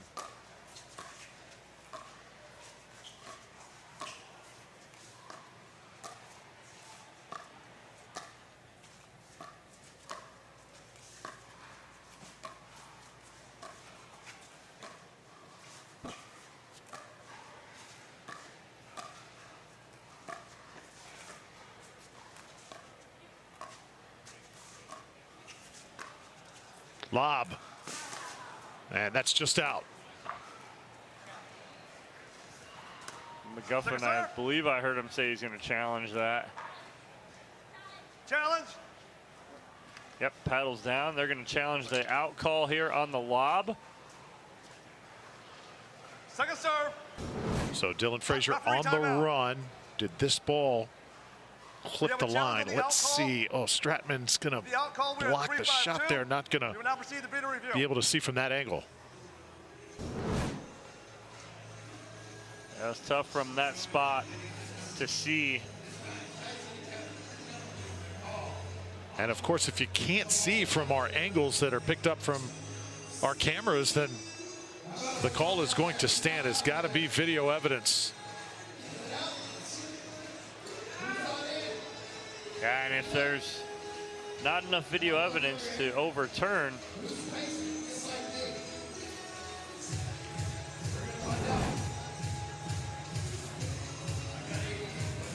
tough from that angle too to see, as that ball is on the opposite side. Great attempt from our camera crew to try and zone in on that call, but very tough from there.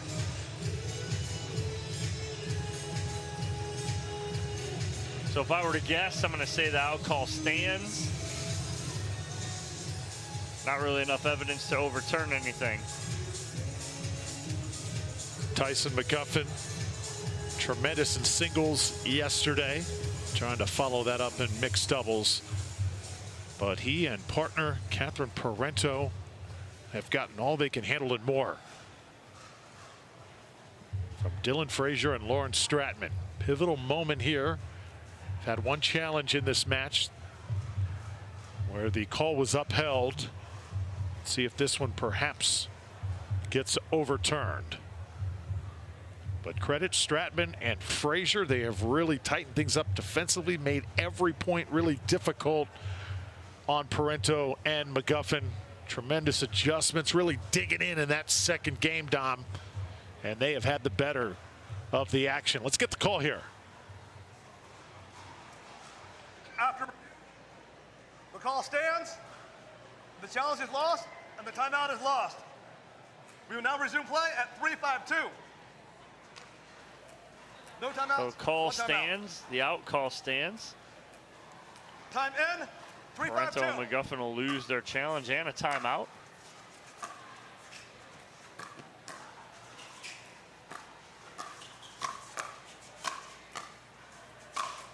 Dylan Frazier has been magnificent in this match. Such good defense there from Parenteau just to keep them in it, but right there, the overhead from Frazier creating the angle. No chance for McGuffin to get that one. Timeout. Dylan Frazier, the sidekick of Anna Bright in their podcast. Very entertaining week after week. It's good to see Dylan Frazier in that kind of light too, because he shows a little more personality there. You don't get much out of him. He's very stoic when he plays. He's all business for the most part. And then when he plays next to J.W. Johnson too, you don't want to get too crazy playing next to him. So both of those guys very calm and cool. Yeah, Anna's certainly bringing out the best out of Dylan, and that's just out as well. What? To make it 6-3. McGuffin right now just frustrated. Change ends. 6-3-1. Trying absolutely everything to kind of dig themselves out of this funk. Yeah, and we'll get the official timeout here on the end change with Stratman and Frazier up 6-3 in game number 3. McGuffin a little frustrated. The last one was called out. Frazier able to lay off it, and again, so close. And Frazier calls it, and as soon as he did, McGuffin just looks and kind of nods his head, because I think McGuffin saw the same thing too. It was close though, but did look like it was just out. I'm a little surprised. Athena Trulio, usually so involved coaching, she has been just sort of more of a spectator so far here in Charlotte. Yeah, been very quiet so far, but again, there's nothing to say after game 1. They were looking really good, and then game 2 kind of got away from them a little bit, and then now into game 3, down by 3 on the end change. We'll see what adjustments that they can make here. A spot in the semifinal at stake. Winner of this will play the winner of Allyce Jones, Riley Newman, JW, and Jorja Johnson. And keep in mind, James Ignatowich, Anna Bright coming up next, taking on Jack Sock, the tennis star, making his Carvana PPA Tour debut in 2023, alongside Annalie Waters. Coming up next, McGuffin and Parenteau trying to get it going here in game 3. 6-3-2.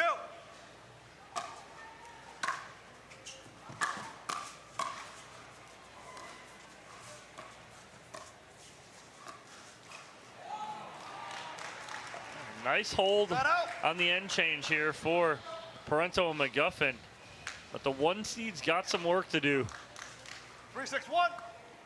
if they want to move on to the semifinals.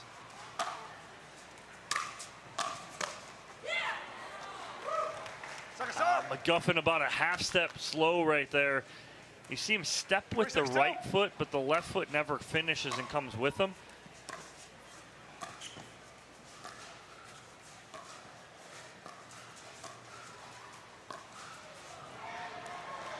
And Tyson cannot get the dink over.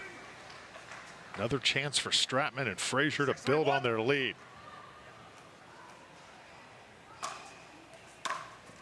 Point. I mean, that's 3 unforced errors in a row from McGuffin. Very uncharacteristic-like of him.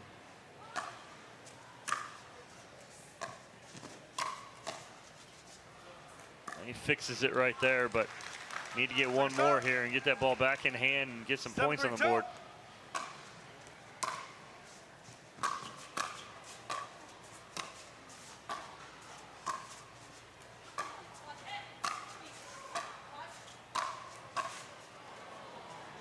Yeah, good pressure there from McGuffin and Parenteau, but again, Stratman and Frazier chip away again. They get another point on the board. 3-7-1. So is this the moment for Parenteau and McGuffin here in game 3? Been stuck on 3 forever, and Lauren Stratman not helping their cause. Now she has turned it up from game 1 to game 2 and then continuing here in game 3. Liking what I'm seeing out of Lauren Stratman. Tyson answers. That's a tough ball as Stratman tries to drop this. Ball was really low. She had her feet really close together as she squats down to try and get this. Tough ball to drop back in. Once again, Dylan Frazier punching first here, 7-4. And the serve back to Stratman and Frazier. 7-4-1.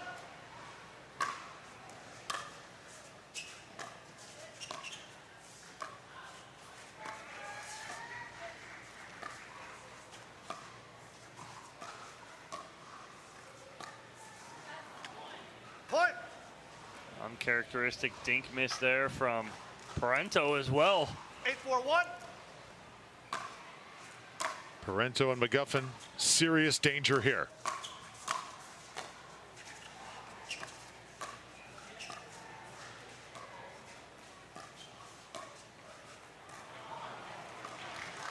Frazier trying to set up down the line on Parenteau, but just gets a little too cute with it, goes a little wide. 8-4-2.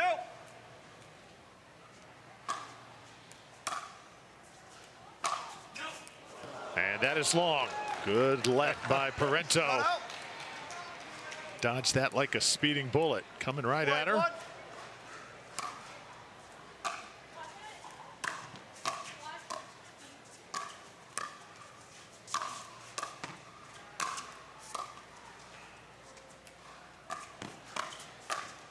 Here it comes. And I think Lauren Stratman realized she maybe shouldn't have played that ball. Yeah, and it was tough because it was close. So I think when in doubt, play it. She does. We watched the matrix move by Parenteau the point before.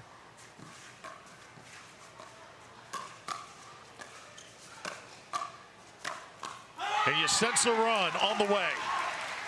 Well, here it is. McGuffin's getting a little loud. I'd immediately be calling a timeout if I'm Stratman and Frazier. They've got a little bit of momentum. Stop it now. Don't give them any more. 6-8-1. Parenteau and McGuffin stagnant in the second and third games until right now. And a big shot from Lauren Stratman.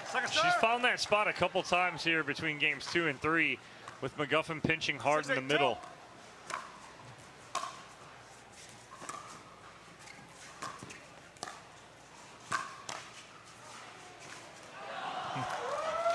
McGuffin almost able to dig that out, but a nice run from Parenteau and McGuffin back within 2. 8-6-1. Let. Replay. Let serve coming back to Lauren here. 8-6-1.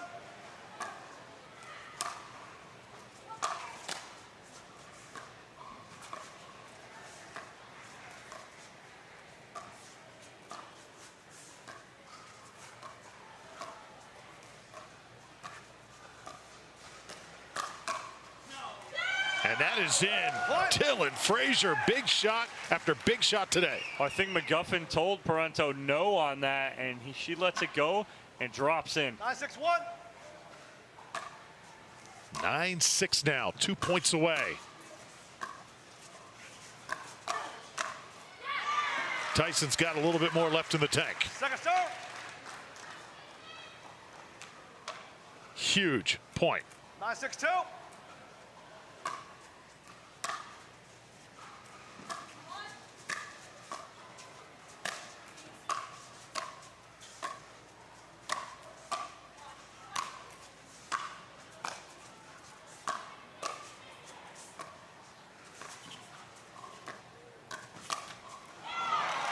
What a read from Lauren Stratman. She saw McGuffin was going to pull the trigger on that almost before he even thought of it. So she was sitting on the two-hander, but she just overhits it a little too much. So renewed confidence here from Parenteau and McGuffin. Trying to battle back.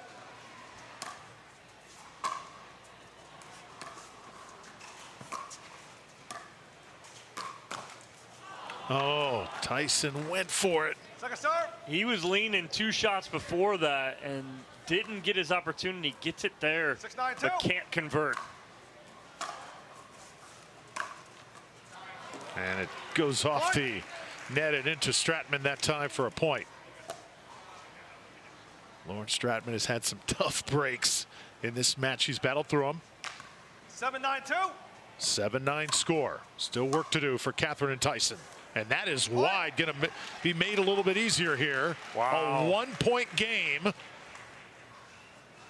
Timeout. Receiver. And you can feel the pressure starting to build here on Championship Court in Charlotte. And that's what, if you're playing against Tyson McGuffin, you leave that door cracked open. Any match can turn in the blink of an eye, and then he is tough to slow down. Yeah, and again, I would have called it maybe a point before, but again, better late than never. They still have a lead on second server. All they need is one side out here, get the ball back in hand and get in control. But they've been stagnant here on 9 for a little while. Talked about all the players in this match, but Lauren Stratman, I think her play has been so key. We expect it from Frazier, but the way she has kind of come in and really taken it right to Tyson and Catherine has been huge. Yeah, she's playing really good. You know, she's had a paddle switch. She's been trying to figure out what paddle she's going to use. Now she's gone away from her Electrum. Right now she's swinging the Selkirk Power Air. I texted with her this week and I asked her about that change and what she's going with. She's like, I'm using a bunch of different ones right now. She's like, but she goes, this feels the most comfortable at the moment, and that's what she's using. And I think she's swinging it really well right now. So she's looking good. But right now it's all about 1 point and 1 point only, and it's the one that's about to happen. Big side out here for Stratman and Frazier, but also a big point for Parenteau and McGuffin if they can get on the board here.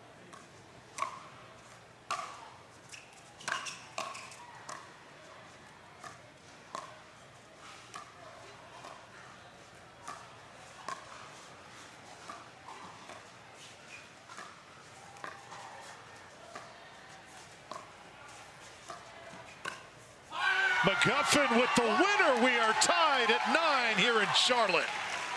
Big move from McGuffin right here, and Stratman and Frazier elect to go not stack. And you watch McGuffin pull that middle ball back across his body. Lots of room on the backside of Frazier.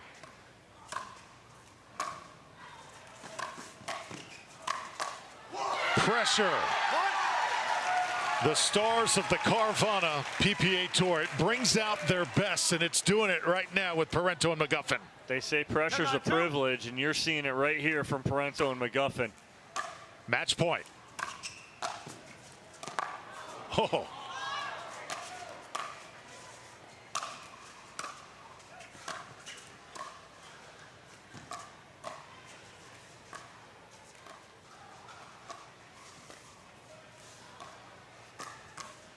Parenteau and McGuffin come storming back in an incredible Game 3 to stay alive. Well, Lifetime has just given this pair some life, alive and well. Unbelievable run there at the end. A 6-0 run for Parenteau and McGuffin, down 9-5 to take it 11-9.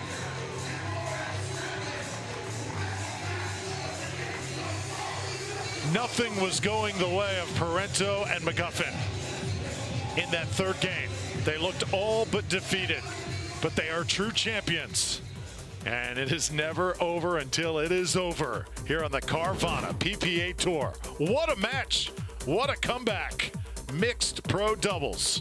The drama builds here in Charlotte.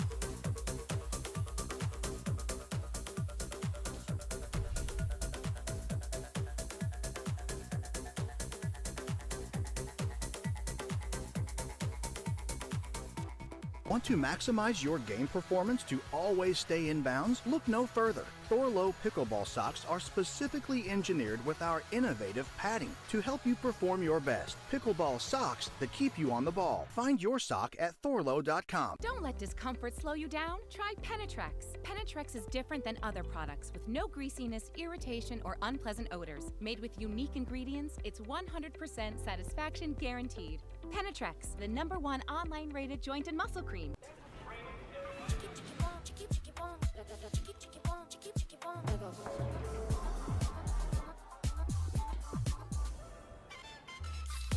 Follow your vibe. Busy Hard Seltzer, flavor for every vibe.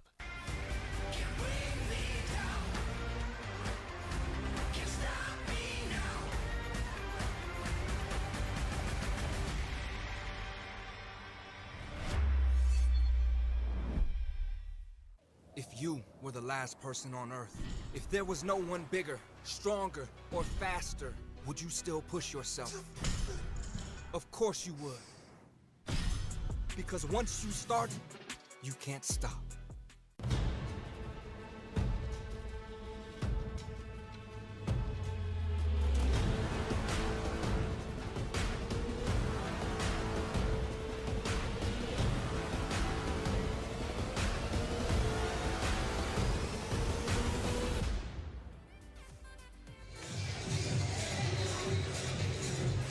And we welcome you back, everybody, to Charlotte. An incredible match we just witnessed. Catherine Parenteau and Tyson McGuffin come storming back to take it in 3 over a very stubborn Stratman and Frazier. Stratman and Frazier were outstanding, especially in that second and third game. But Parenteau and McGuffin, they dig deep, they find it. And now Catherine and Tyson join us live from Live Time. And guys, what a comeback that was.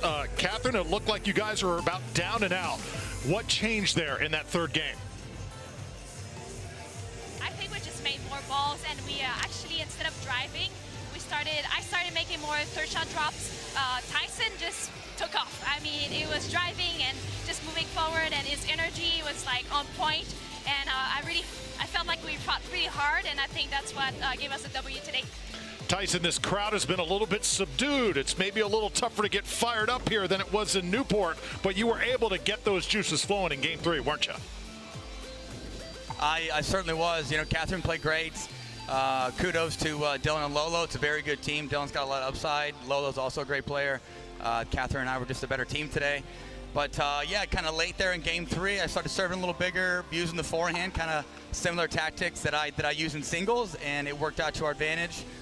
Looking forward to the semis, and let's keep the day rolling. Catherine, Tyson, Dominic here. Hey, you guys were down 9-5 in the third game. Call that timeout. What's the discussion and what's the game plan coming out of that to go on a 6-0 run to end it?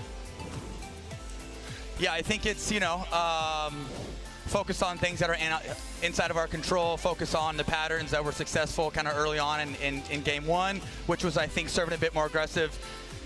Using the drive to kind of neutralize, made it a little easier to come in. You know, we were kind of using like a drive-drop combo. So I think it was more so just finding more success, getting up and established. And once we started serving a little bigger, driving a little bigger, things worked out to our advantage, and we ended up playing a little better there in Game 3. Guys, this is not your normal PPA Tour event. You've got Jack Sock, the great tennis pro, pairing with Annalie Waters. Ben John's not present here. Lucy and Matt playing great throughout the day. Just tell us about moving forward and what it's going to take for you guys to win gold. I think we're just going to keep grinding like we're known to be kind of doing that. We like to make balls over and over, and we can also be quite aggressive. So I feel like we just got to keep that energy up and just fight like we did, and just fight every point one at a time. Okay, guys, best of luck the rest of the way. Catherine Parenteau, Tyson McGuffin. See you guys. Woo-hoo, thank you. The OS1st North Carolina Open. Tyson McGuffin always brings the show to Charlotte. Much more to come. Stay with us.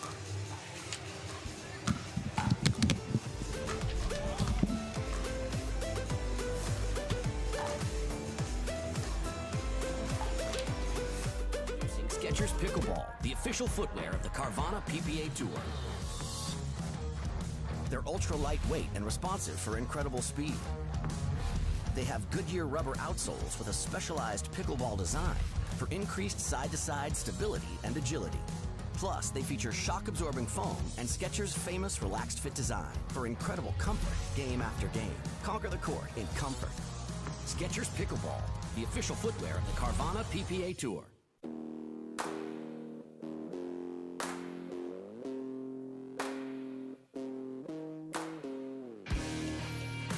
This spring, you don't have to be a baller to buy like one. With a power bid approval from Guaranteed Rate, you can go head-to-head with cash offers and win. Call a Guaranteed Rate loan officer today.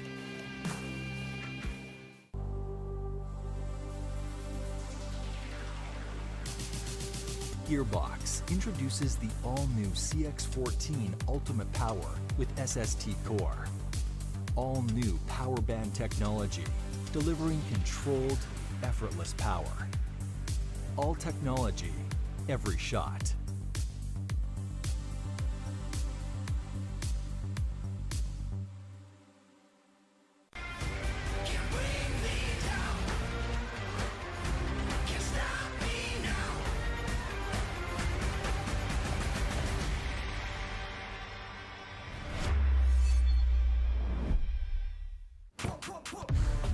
See that thing John Morant has? That's a hypervolt.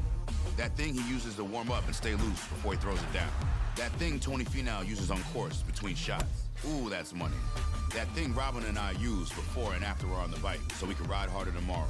That thing Erlen Haaland uses before smashing it into the back of the net. That thing that's for everyone. The Hypervolt from Hyper Ice. Give your body the daily relief it's been asking for.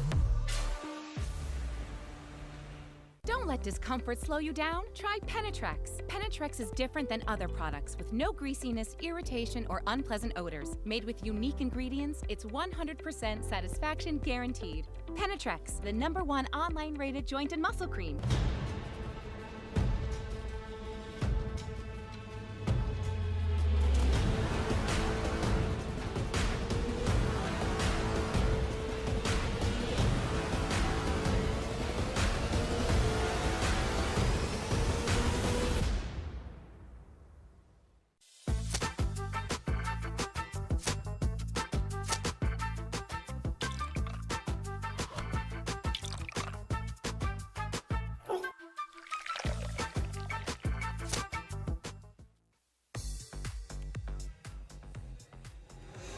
You're serving.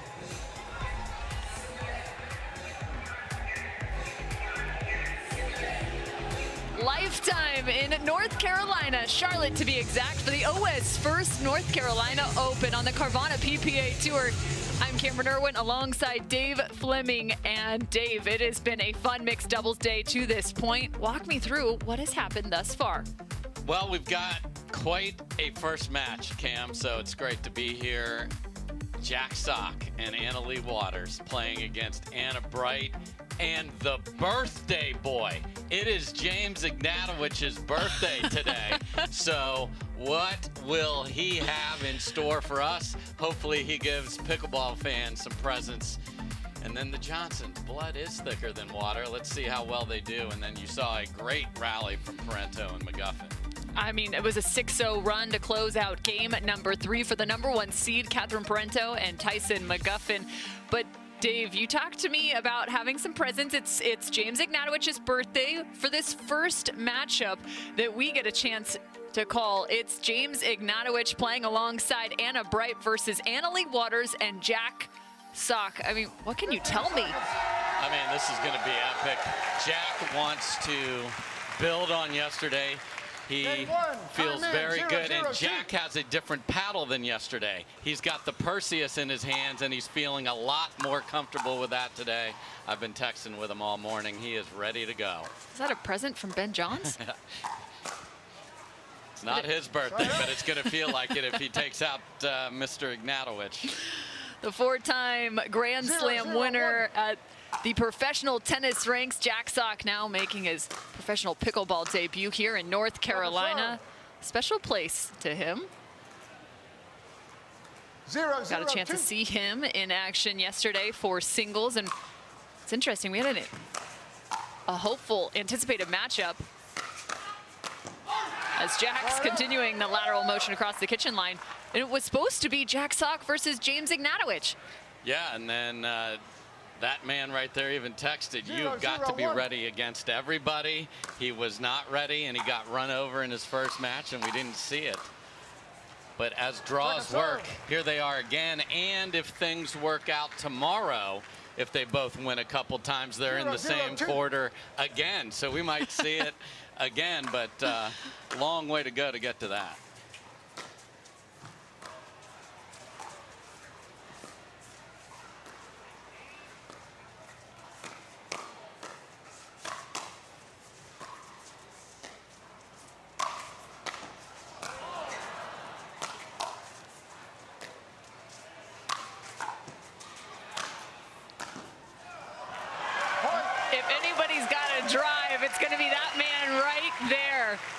real hands already on display.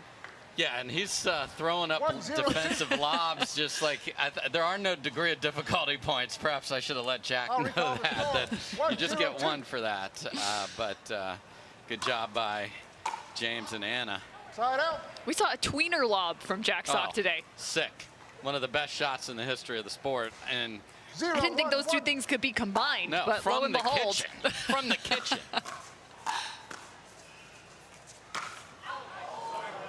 Right at the shoulder, and it's already fun to see the energy and camaraderie between Sock and Ignatowich. Already a little smirk on James here.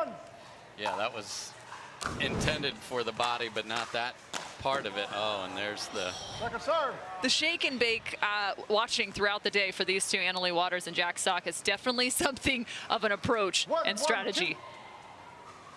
Just one apiece now.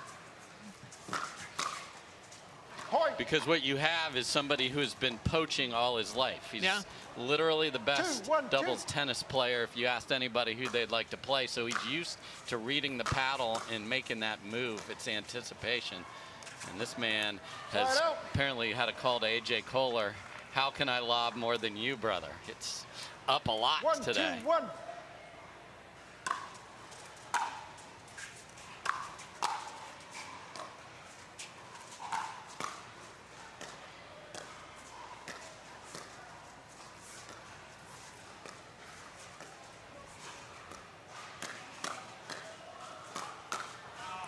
If you're new to pickleball, the two women currently on the court, two fantastic athletes in their own right. At the top of the pickleball game, Annalie Waters, the #1 player in the world, as well as Anna Wright, who has won title after title alongside Annalie in women's pro doubles this year.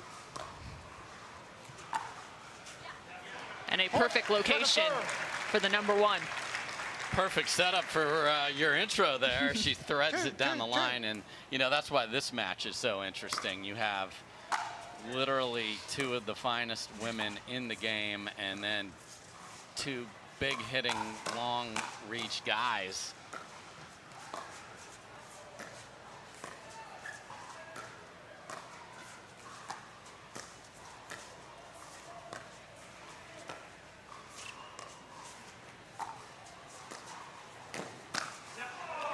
That was interesting, working off the corner, and you can see Anna Wright immediately recognizing the exact same thing.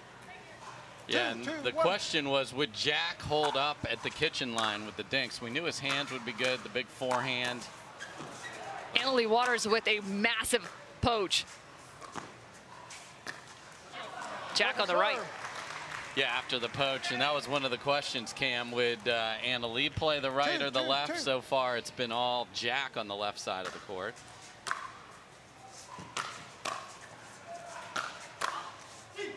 And that's going to be one of the solutions if James Ignatowich can fend off some of the drives and actually go more to the right side of the court and avoid the two-hand backhand of Annalie Waters. Yeah, and if Jack puts it up, I don't care what paddle he's using, Ignatowich is going to crush it.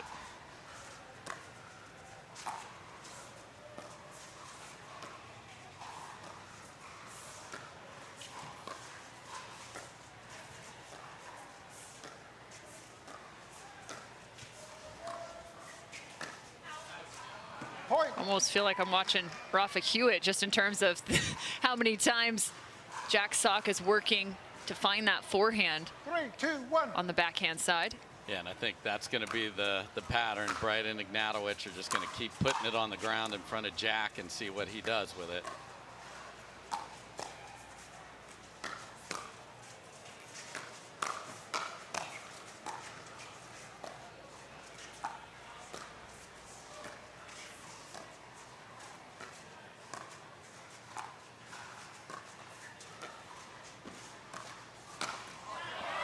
A little net love helping Jack Sock. What can you tell me about how much time has been spent on the court between Jack Sock and Annalie Waters? They've practiced this week. You know, Annalie took a well-documented month off. Wisdom teeth pulled, so she's wanted to get back on the court. And last year she took a month off and she was money, just like that ATP. The ATP skitter from Jack Sock. You don't get 2 points for putting it in the far box, do you? Because that is the most severe angle on the second bounce. My goodness. That didn't even come up. Just rolled along the length of the court. And another massive poach for Allyce Waters. Little shot to her partner, Jack Sock, saying, thanks for the drive there, friend. So she got in earlier this week. She wanted to play indoors. Obviously, Jack and Allyce wanted to get the partnership set, so a couple days of practice. Oh, and knocking the hat sideways of James Ignatowich. Wow.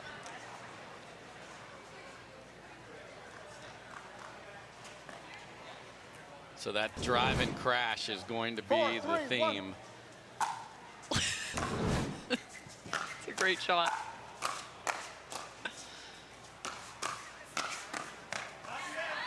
And Anna Bright ended up on the left side.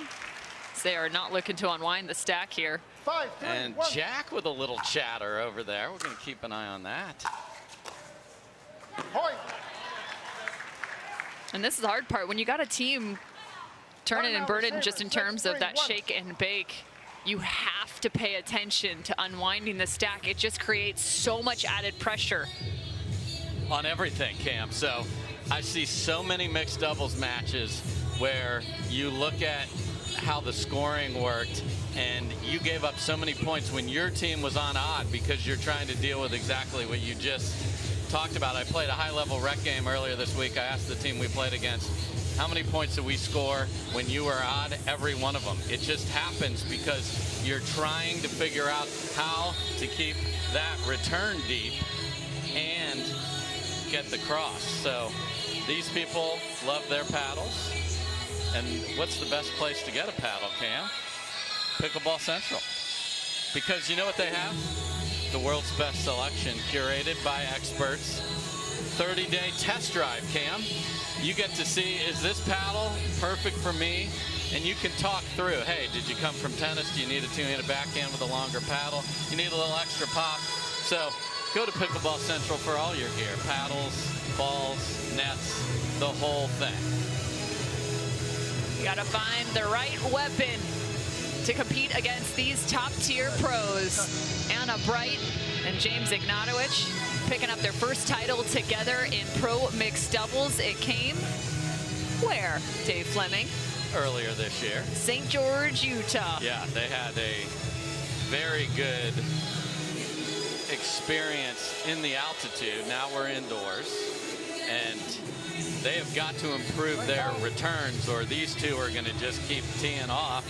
And Jack is engaged both with his play and with his chirping. So jumping right in here on day 2 of his pro career.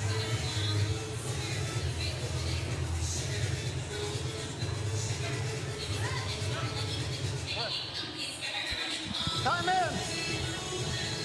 6-3-1.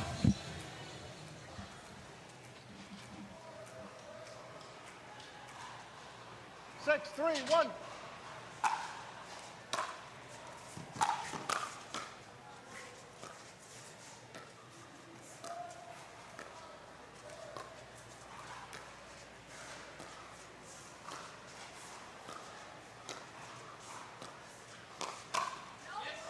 Second serve. And Ignatowich returns the favor, and it's Sock that gets tagged here. So second serve coming up out of the timeout.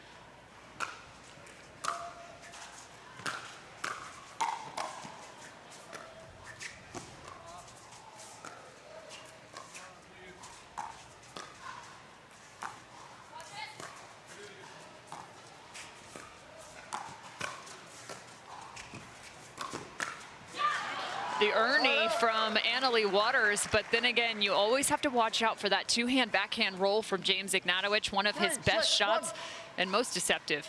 When he first came to the game of pickleball, it was always a speed up when you saw that thing coming. Now he's added great diversity to the shot selection off that backhand side. Yeah, and I think he'd like to get into some of those cross-court dink battles with Sock and see if he can hang with that. We haven't seen a lot of that so far.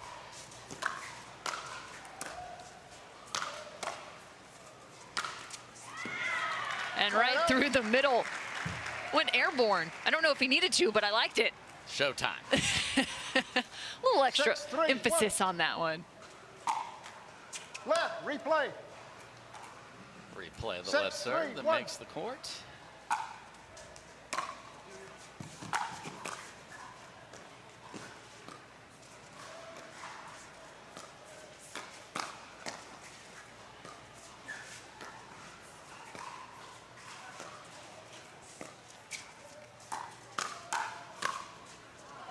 And this is the thing, even if Jack Sock starts to work more to that forehand side, he becomes that much more of an early threat. So you might try and find that left shoulder, but if he's on the line, you're in trouble. Yeah, that ball's out. So then you funnel the ball to the Annalee Waters backhand, which is a smart strategy.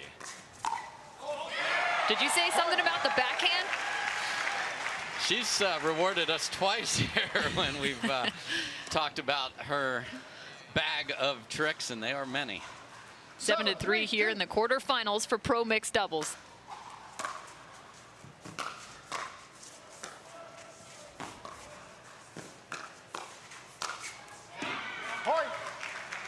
Just caught the baseline, and now Sock is bringing it across the body of Wright and getting that next ball, and his hands are so good. The paddle's out in front. He is ready. Some tennis players don't pick that up in pickleball because they're not used to a second shot winner requirement. Oh, my. And a timeout quickly called after that. 9-3-2. I mean, this is just wild to watch.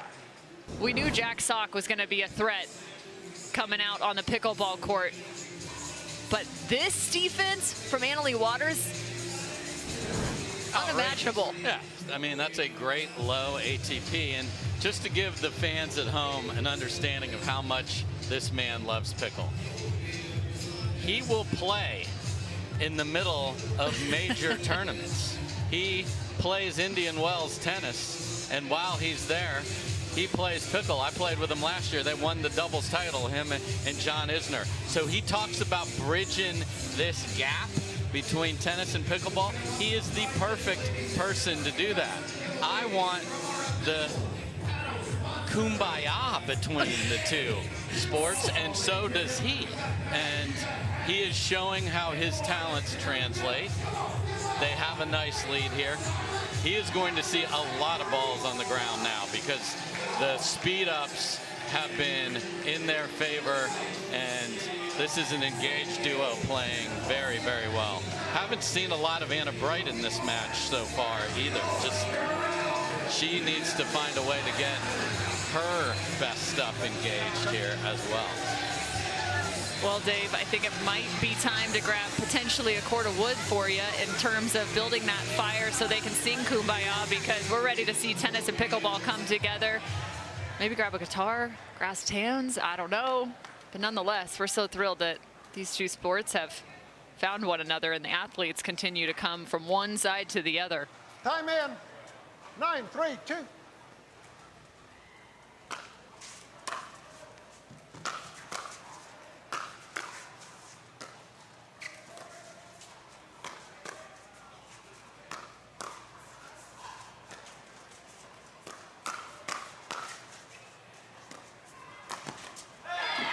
What I was worried about. Jack looking to the other side, and check this out. I mean, just unbelievable, him jumping the corner on the cross-court ball. Am I correct? Not only that, look where this ends up going. He goes from there all the way over, and it's just unbelievable. Side out. 10-3. Ignatowich and Wright. 3-10-1.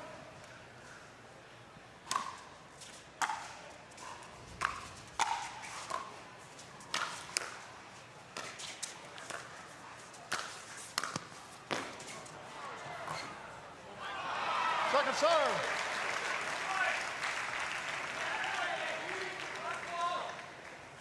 Three, 10-2.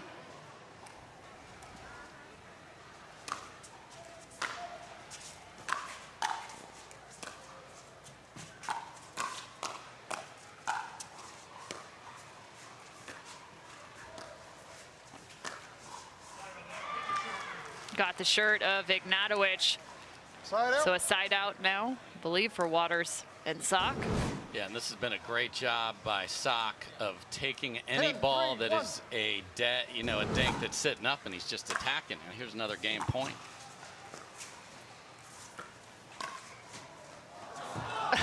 The struggle trying to get back in. 10, 3, 2.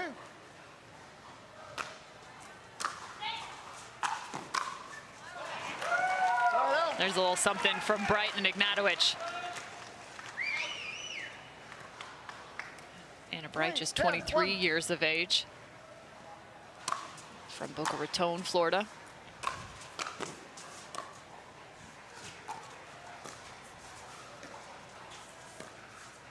Ball. Didn't come down. Push off. And Anna Wright gets one. Not the easiest thing to do is lob Jack Sock. Yeah, he got his first ever overhead foot fault. So add that to the first for Jack Sock's career. Rotated his foot and pushed off. Second serve. That's the danger of Jack Sock as well. And that forehand, he has great disguise already on it from the kitchen line. 4, 10, 2. Yeah, he's been waving that paddle up like the Cobra, and you have to guess at where it's going, and he's got all the choices.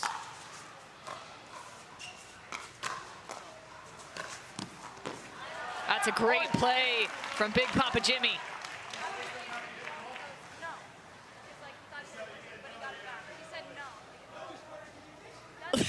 Some chatter now about chatter midpoint. Everything that is distracting is not a distraction. Play on. Annalie Waters currently standing, having the conversation with our official. It's not a distraction. 15 seconds. Let's go. Already a little gamesmanship. Yep, asking for a distraction call here, which I don't think they're going to get, Cam. Technical warning, excessive arguing.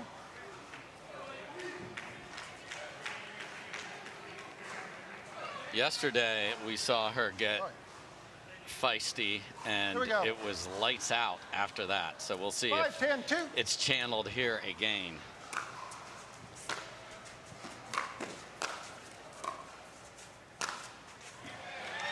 Oh, Jack is chatting a lot there, even telling them where he's hitting the winners after he does so. Okay. 10-5 now, Waters and Sock. Against a top-tier opponent in Brighton Ignatowich.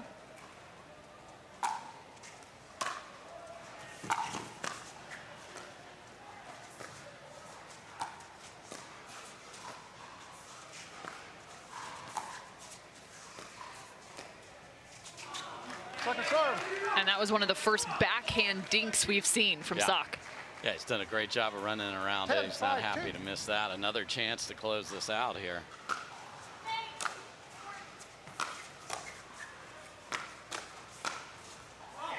Just taking body shots right now is Jack Sock, the direction of Ignatowich and Bright. It's game 1 to the 6th seed. Yeah, very impressive. So now Bright and Ignatowich have to regroup with the strategy. Okay, we have fed their hands and their pace. How do we slow this down? We'll see if they can do it in game number 2.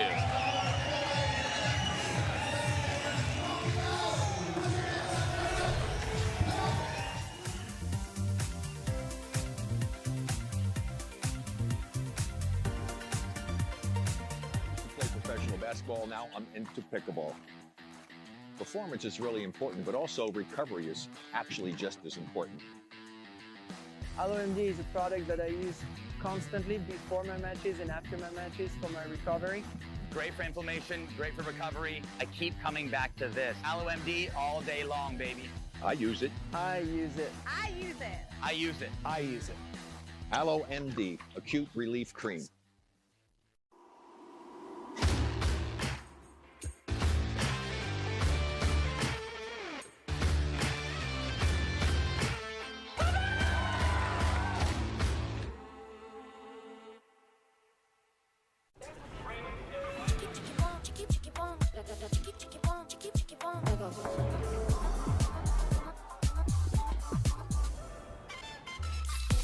Follow your vibe. Busy Hard Seltzer, flavor for every vibe.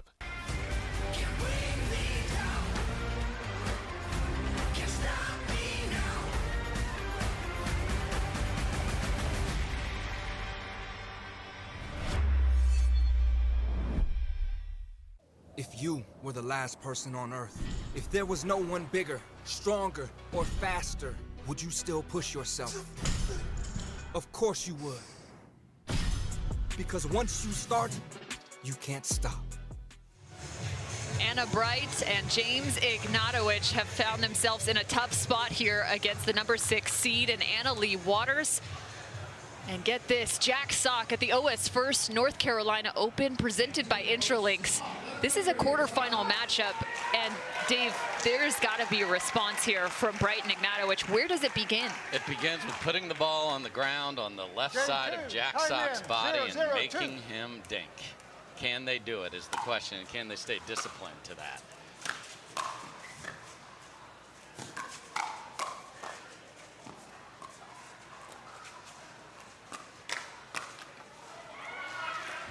And Dave, I'm getting a little intel from former coach of Jack Sock.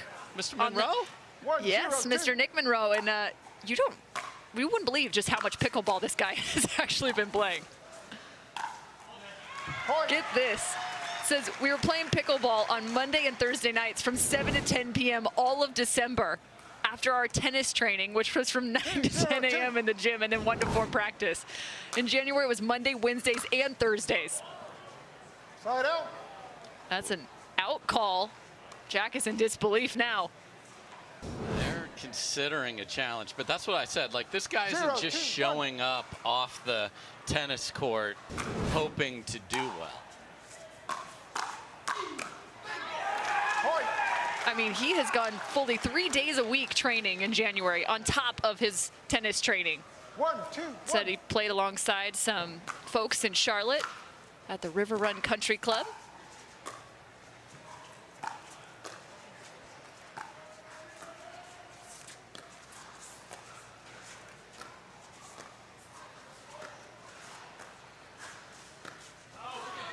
I'm just wondering when Nick himself is going to get on the pickleball court. I've played alongside him. He's got some wicked game. Good player. I'm like, you got some room on this Carvana PPA Tour.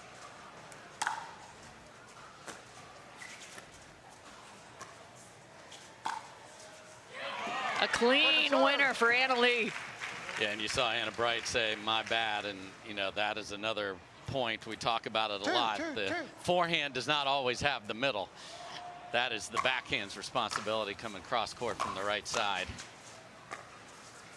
Side out.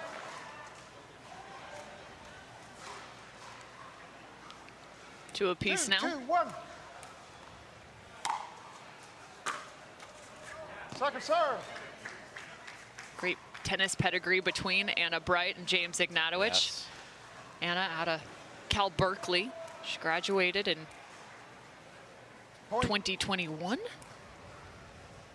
Her senior season, she was ranked as high as number 13 in the country, finishing 20-3 that last year.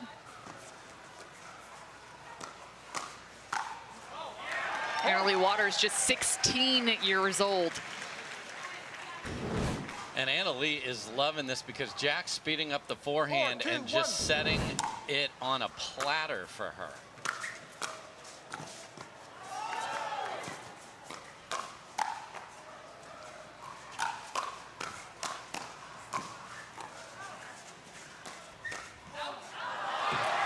Just incredible hands, and you saw the backhand defense of Jack Sock, but Anna Wright and James Ignatowich being relentless from the kitchen. Yeah, they've got to return the favor when they have a chance, or else they are going to be the ones that have to defend, and it's impossible to win in that case. Dave, talk to me about the shake and bake, that third shot drive and the fifth shot crash, because it's not just about speeding up the ball without necessarily a location attached. You have to put it in front of your partner. Second serve. So Ignatowich thought he hit a winner there, but it caught the tape and he had a yell out. Sock is enjoying the fact that he was able to put it behind him there. Yeah, you can't just hit the ball hard and like if you hit it where your partner just was and they're coming into the middle of the court, you have to sort of lead them like a wide receiver is led by a quarterback.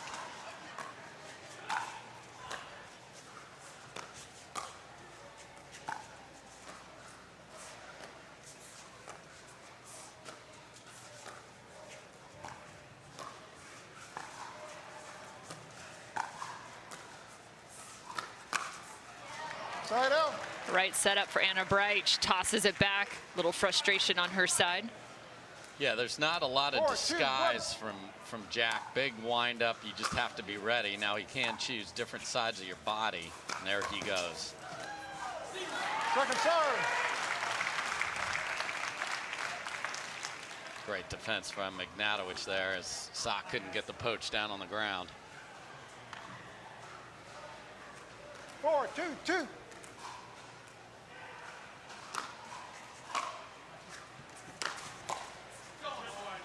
Point. And again, the drive. Yeah, these returns have got to get Right, deeper two. and more on them, or that's going to keep happening.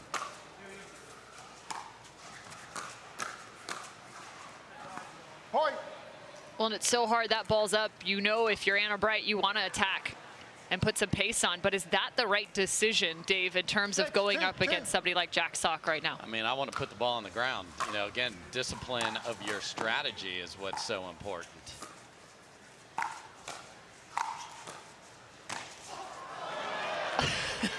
And then another ball just ricocheting off the body of Yeah. James Ignatowich. I don't think he had tattoo parlor on his birthday wishes here. That one was not hit cleanly at all off the Perseus paddle that you saw Jack give a little kiss to. Hey, you got the whole thing. You might as well use it, right, Dave? Yeah, the good people at Yola didn't sell you 90% of the paddle. Here's a look at the jack of all trades. 4 singles titles, 4 Grand Slam titles. Just an incredible career. Not to Gold mention, medal for the United States of America, Cam. Jack Sock can get it all done. Highest career ranking in singles was number 8, doubles number 2. We're seeing that doubles game really translate here in the game of pickleball.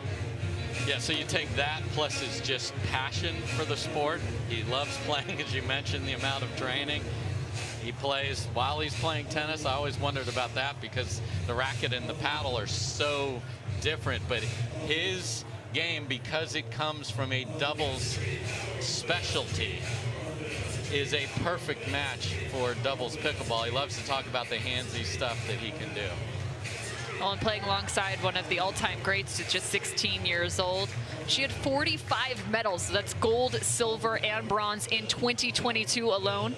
38 of those were gold, Dave, in 2022. Yeah, it doesn't hurt that he sneaks into his first tournament playing with the ever-medaled Miss Annalie Waters, but there's a difference about Jack and his presence today on the court, and he is loving every minute of this. Time in. 7-2-2.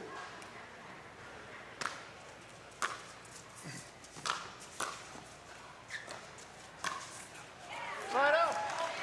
Quick wrist for Ignatowich. Played tennis at Vanderbilt. Side out. Decided to go full-time pickleball. Yep. Just realizing how much fun this sport can really be. The hand exchanges, one of the great elements. Couple on and off the court. I mean, they're having a blast.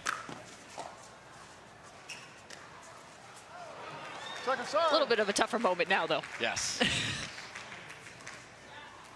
But this pairing, they didn't start the season together. And they realized quickly that there's no one else they'd rather play alongside. Side out. No. And they hated playing against each other, so the easy solution was, well, let's just play with each other and don't have that problem. Annalie Waters was behind the Jack Sock I formation there, and that still worked out on the last rally. Wasn't sure what he could do with it. He's looking at the paddle saying it's a little bit bigger than a racket or a little bit smaller than a racket. 7-2-2. Point.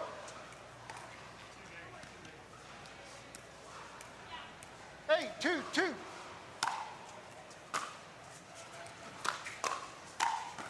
So the next question is, who do you return the ball to? Would you rather have to face the poach of Jack Sock or the drive of Jack Sock? I'd rather face the poach. I know that's asking a lot, but his forehand drive is so heavy, and Annalie is such a good mover.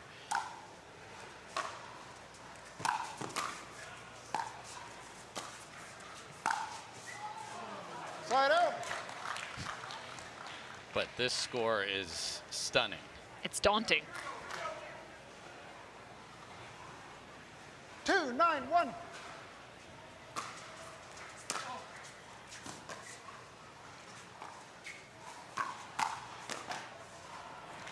Second serve. You just don't know where to go, Dave.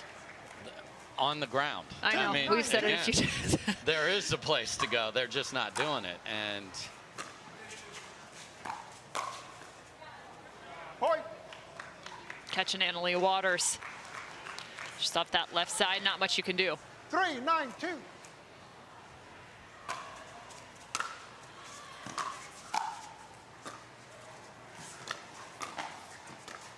But even then, they put the ball on the ground. He works to the forehand and creates opportunities, one up the line, and then finds the winner cross court.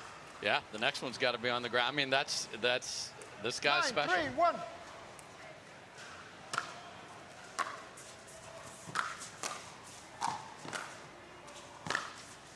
Talk about some court movement. Jack Sock saying, really, you think you can get me there? Not so fast. 10-3-1. Match point for Waters and Sock. Ball. Left foot.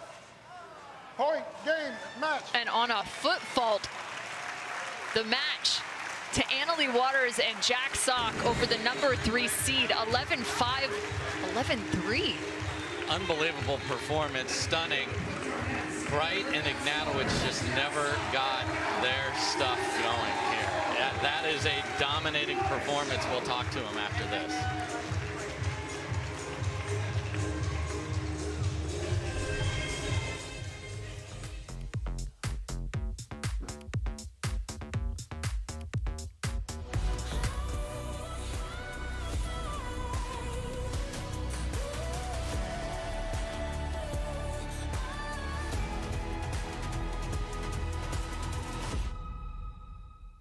For many of us, we just charge ahead because planning for your future takes time. And right now, thinking about your financial future takes on new meaning. At Baird, our financial advisors have guided individuals and families to achieve their goals through every crisis evolution and groundbreaking idea for over 100 years. That's the difference between thinking you're ready for what lies ahead and knowing you've planned for it. Now that's different. Discover the Baird difference. I don't think she's feeling it right now. I won't be on my phone all week. Looks like somebody needs a little Hertz TLC. Liv, you're on vacation, but I don't think you're feeling it. Huh? Please, your phone. It's okay. Hand it over. Yeah, you're good. Go enjoy yourself. Sam. You feeling it now? Let's go. Everyone needs a break sometimes. She's feeling it. Let's go.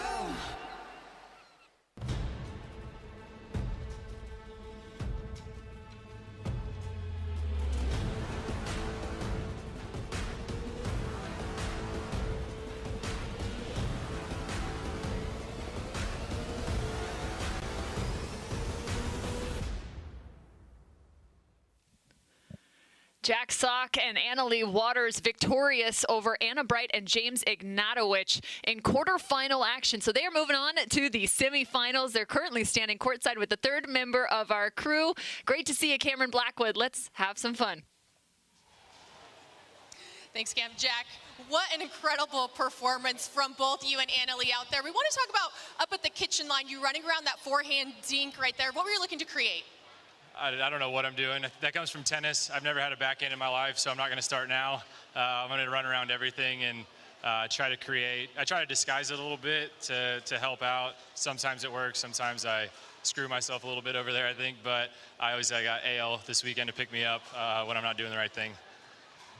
And Annalie, you guys have said you just started training Monday of this week, but how's the comfortability been on the court, even just moving on throughout the day? Well, I actually met Jack in December of last year, and we played some games. So I had met him earlier, so it wasn't like he was a stranger going into Monday. But we just, worked a couple kinks out. I think the main thing was like that middle ball that you have to figure out in the beginning. But yeah, our plan was just come out here and rip it, and I think that's what we've been doing all day.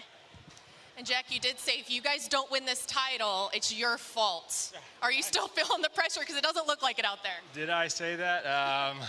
I mean, obviously she's the far more experienced player out here. I have confidence in my abilities and trust myself out here. It was just whether I could show it in the first tournament I'm playing, and it's going great so far. I feel great out there. Think we're gelling well. So yeah, why not keep going? There you guys have it. They are moving on. Cam, back up to you. Oh man, you gotta love the conversation between these two. They've spent some time on the court together, and they look like they have definitely come with rhythm and energy on their side. We'll be back with more from Lifetime in Charlotte.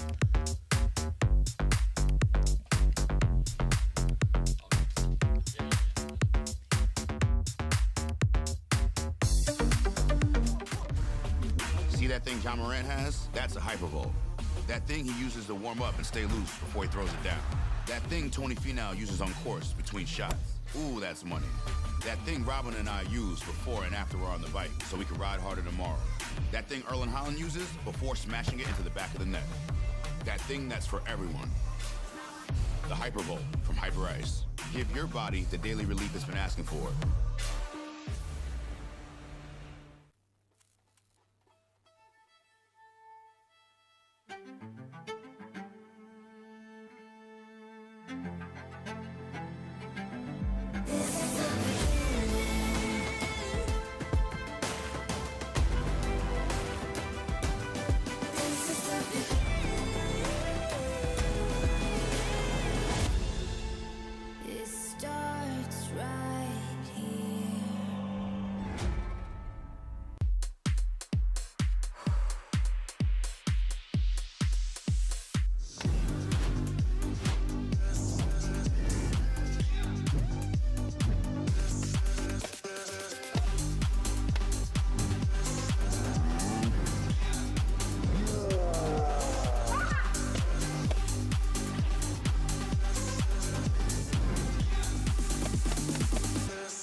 Want to maximize your game performance to always stay in bounds? Look no further. Thorlo pickleball socks are specifically engineered with our innovative padding to help you perform your best. Pickleball socks that keep you on the ball. Find your sock at thorlo.com. Don't let discomfort slow you down. Try Penetrex. Penetrex is different than other products with no greasiness, irritation, or unpleasant odors. Made with unique ingredients, it's 100% satisfaction guaranteed. Penetrex, the #1 online rated joint and muscle cream.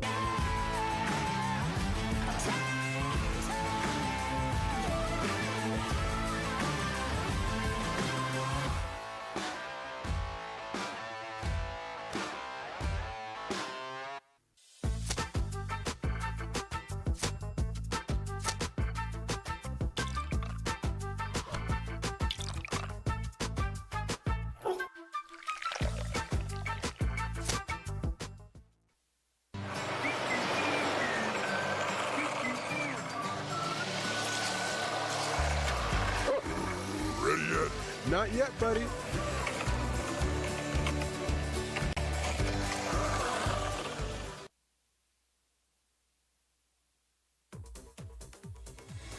A fantastic location for pickleball lovers. Lifetime in Charlotte, North Carolina for the OS1st North Carolina Open presented by Intralinks. It's all about mixed doubles today. We just saw an epic matchup in one of our quarterfinals. Jack Sock and Annalie Waters are moving on to the semis. The next spot is up for grabs between the 4 and 5 seed Jones, Newman, Johnson, and Johnson. Cameron Irwin alongside Dave Fleming. Dave, just regroup a little bit after what we just saw.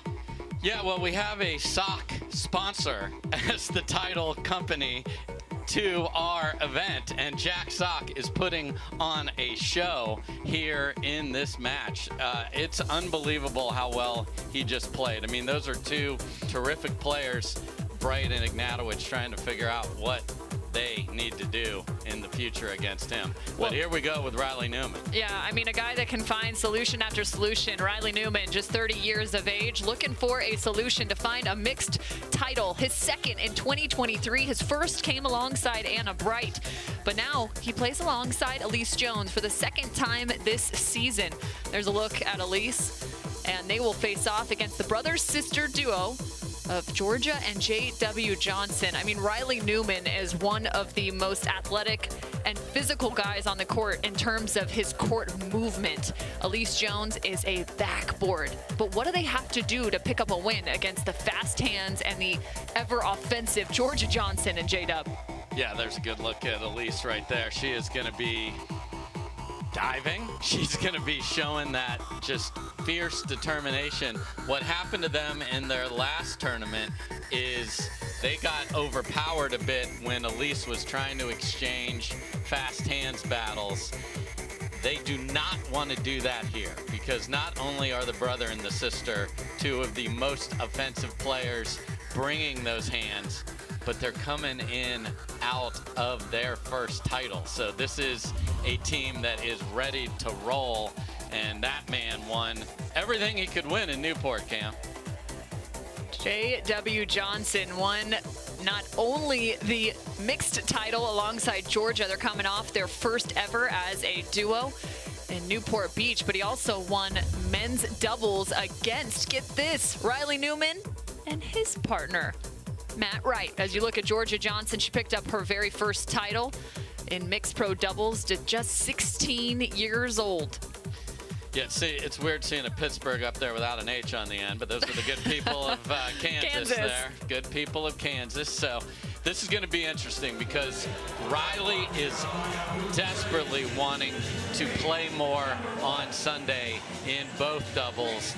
This is a huge opportunity, but this Jorja, we've never seen such joy on the face of a winner as we did when they took that crown. So it'll be interesting to see what Riley and Allyce have figured out, and also what side Riley chooses that he wants to play here in this match. Yeah, they were definitely kind of experimenting, and Riley's talked about it. He loves being able to switch both from the right to the left, not only in mixed doubles, but also men's doubles. He does it frequently with Matt Wright. Allyce Jones will start on the right for now.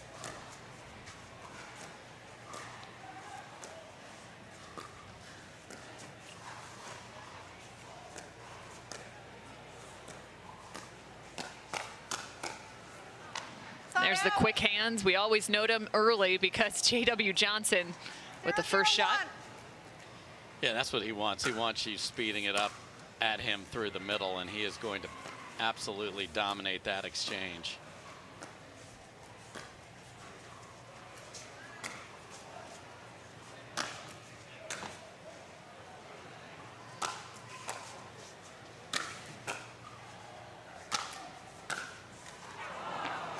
Second serve.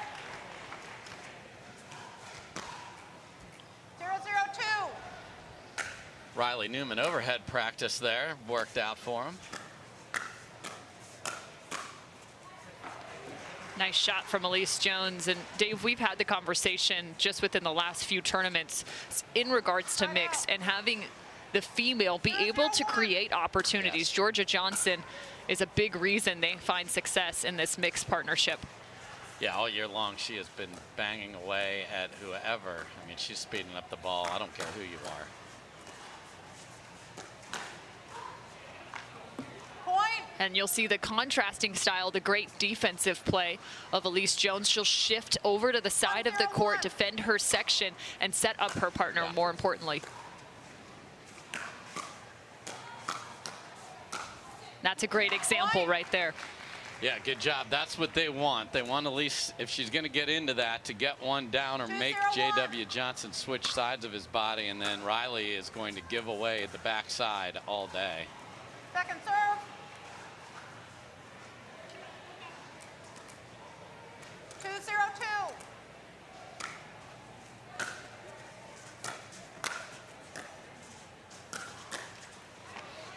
I did not think Jorja Johnson was going to find the line there with how she reached out and put that paddle face. Yeah, and then pronated the wrist inside out, and Riley is always in the middle. Great shot by Jorja.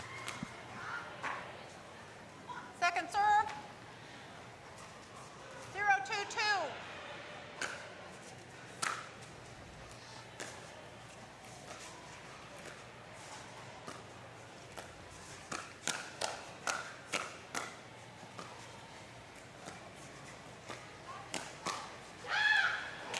And again, Allyce Jones coming up strong on that right side.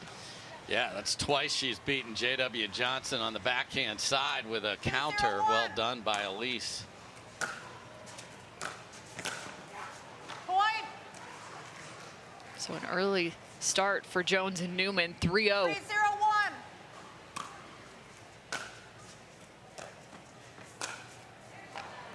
Second serve. Another beautiful inside-out attack from Jorja Johnson. 3-0-2.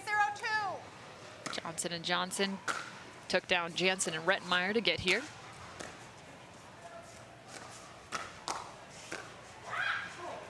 Point. And right now, Jones and Newman finding a lot of success after the shift from the Johnsons. You can see J-Dub sitting a little bit heavy in the middle. Yeah, and he wanted that ball before him that his sister took, and then he was way out of position.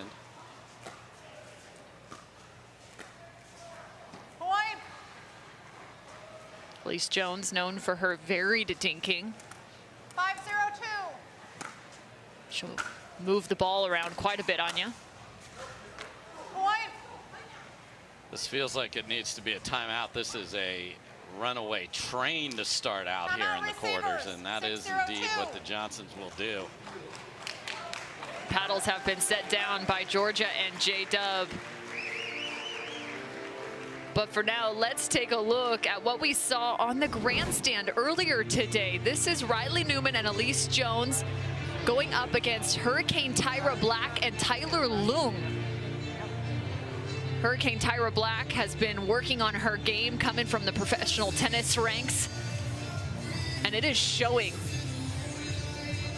A great defensive play. It just continues. Tyler Leung switches sides, and the full layout from Allyce Jones. Like she's back on the volleyball court. I think there was a little blood drawn after this one. For heaven's sake, she even lost the paddle.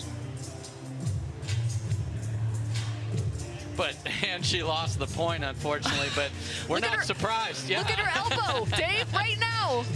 It's, if she doesn't leave a tournament with some sort of skin ailment, it's stunning. I mean, look at, that's full Superwoman there. I mean, she's amazing, and that's why the fans love her. I kid you not, she is now repped and sponsored by a Band-Aid brand. She posted about it earlier today. I've got to find it. You want to talk about correct branding maneuvers? That's the one right there. Perfection.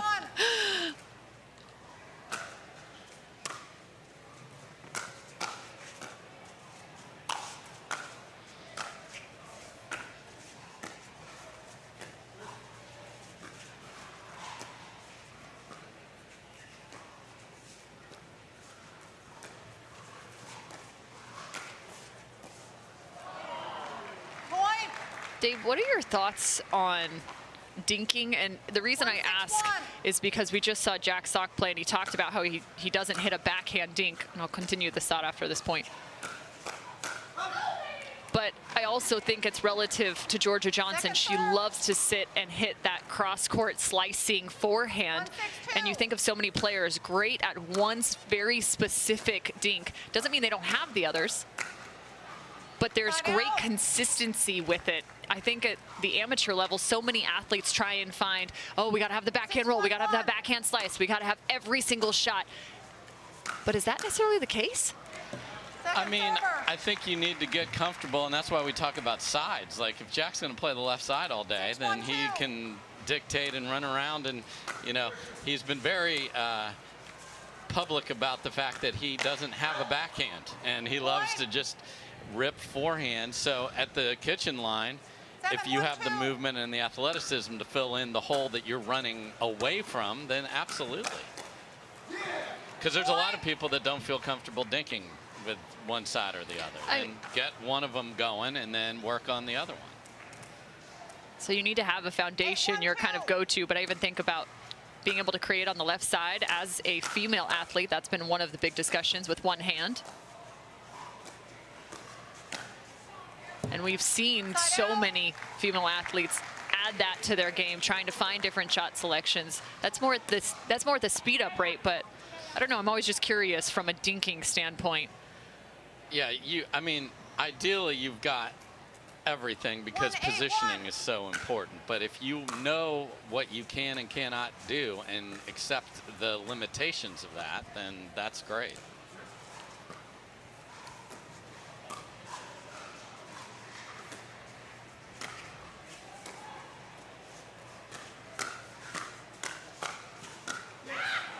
Allyce Jones has been really good in the last few tournaments at that lob.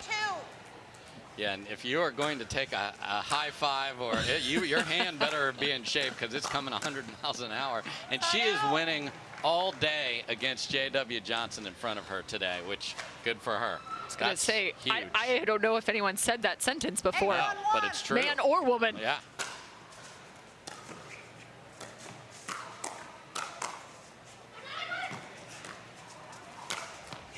Some nice communication as Allyce chases that down, but ultimately the forehand hammer of Jorja Johnson. Yeah, Riley's used to, like, I got it, and wait, here she comes, she's already there. So 9-1 for Jones and Newman. This is 2 quarterfinals back-to-back with stunning differentials in the score. Not necessarily who's winning, but the scoreboard is crazy. 10-1. Game point for the 4 seed.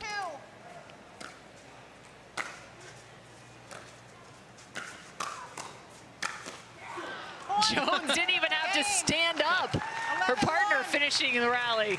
Yeah, kneel Game down, 1. rip it at J.W. Johnson. Riley's right there. Riley has to be loving this because he is getting that ball set up in the middle right there all game number 1. Great job by those two.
So we saw Riley Newman and Allyce Jones play together in our last tournament here on the Carvana PPA Tour. Dave, I'm curious what the difference is in terms of their play. We didn't see them switch sides at all in game number 1. Allyce stayed steady on the right side. There was no need for her to switch, but what's been the improvement from the last time we saw them? Allyce Jones Game 2, choosing her spots, keeping the ball on the ground, and setting up Riley Newman with that down the line attack of J.W. Johnson. And she's gotten it behind him a couple of times, and he just looked a little out of sort with his reads from her.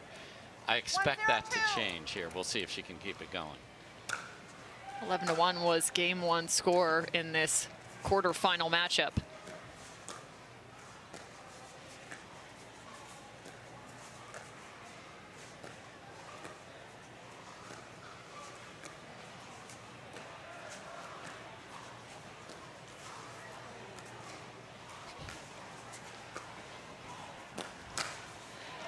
And the left arm is starting to raise for J.W. Johnson. Things are starting to flow a little better now on the side of Johnson & Johnson. There's something to be said about the steadiness of their approach and their mentality, having dropped that game 1. Just rather unfazed. Yeah, and I think, you know, what was so impressive with their victory at the last tourney was their patience at the line, and they played such a clean tournament.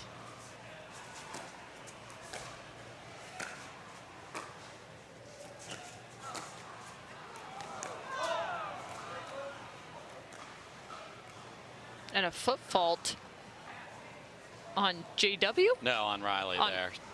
Oh, on Riley. What happened? And I think they're going to confer here. Yeah. Yeah, just snuck that right toe, if we see that again. Right 0-2-2. there. Yep. It's actually a great call by our officials.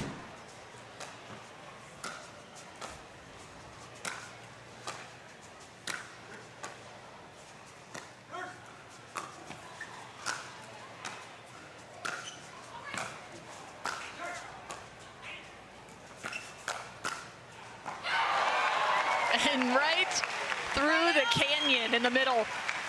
I mean, that's unbelievable paddle awareness of Jorja Johnson to have that down the line covered there, because Riley was flying in. That's a great ball from Jorja.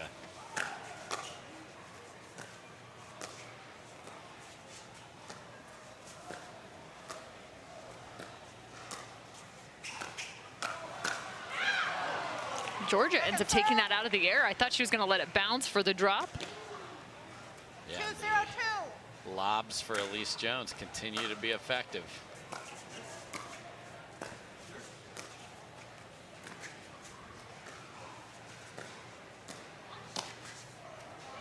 I will say too, they are wearing matching outfits again, Dave. That worked last time they did it. Just gonna leave that right out there. They got to add a gold necklace to it, so not gonna lie. And right now they're showing a fantastic response.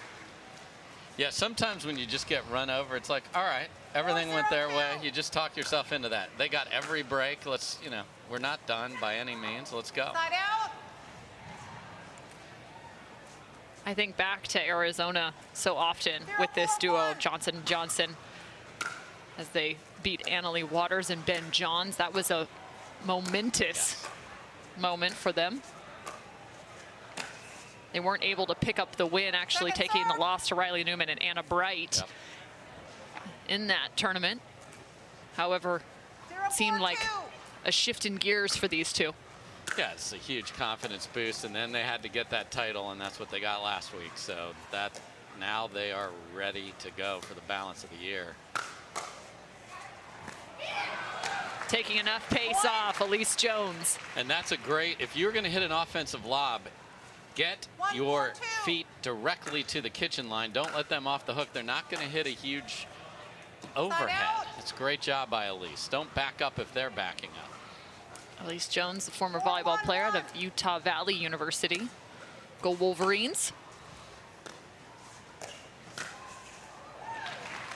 And there's the switch. You see Allyce on the left. Allyce was also a multi-sport athlete growing up. She was a gymnast. 5-1-1. Played tennis, volleyball, and softball in high school. Second serve. 5-1-2.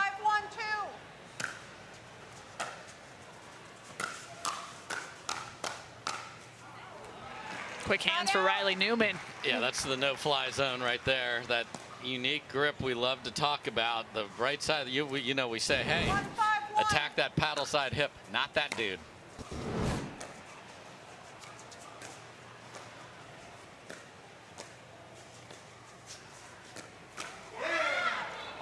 Really nice location, the change for Riley Newman.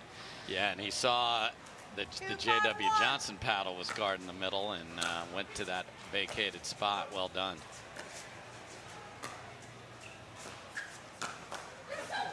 Free fairy fair, Riley Newman. That's how he got to all his practices, thanks to Mom. 3-5-1. That will forever be my favorite call for Riley Newman.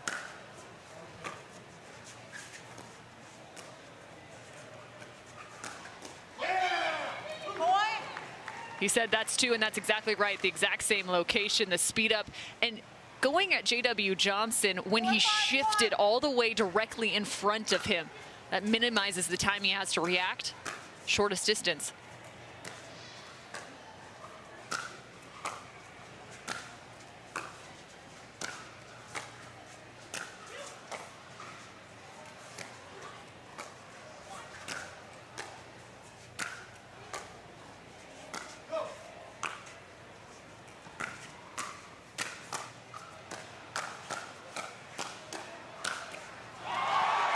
Unbelievable point. Johnson and Johnson walking away with it. Yeah, there was a lefty save about 20 minutes ago in the middle of that rally. And then nice hands in the crowd there. 4-5-2. I don't know if the hands got pulled out there, Yeah. Dave.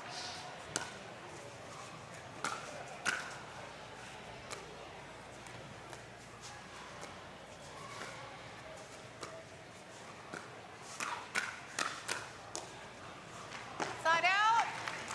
So it was a quick start for Johnson and Johnson here in game two. A nice response from Jones and Newman.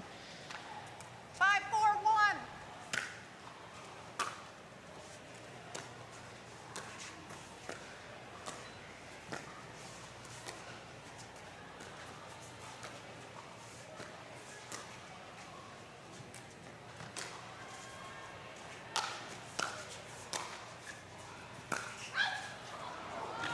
And a really good lead for Allyce Jones.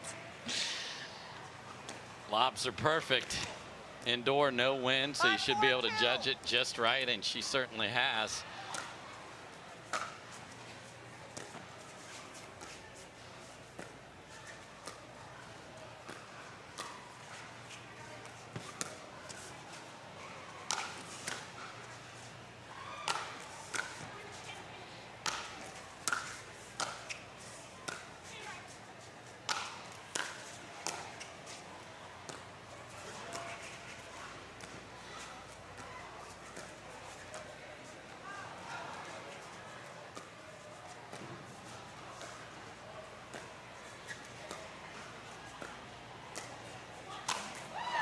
And that's the lob that didn't quite see the baseline. And Riley, actually, it's fun. We've got a few different angles for us to be able to look at. I liked the reaction he had for his partner there. Just after this, he looks back to his partner, says, it's all good. I understand what you were trying to do. It was effective earlier in that rally. Yeah, he had 5 swings at an overhead. Yeah. I mean, that's what you want to get to. Side out. So the attacking area is the backhand side of J.W. Johnson Yeah. here for these two, and they have been consistently going there.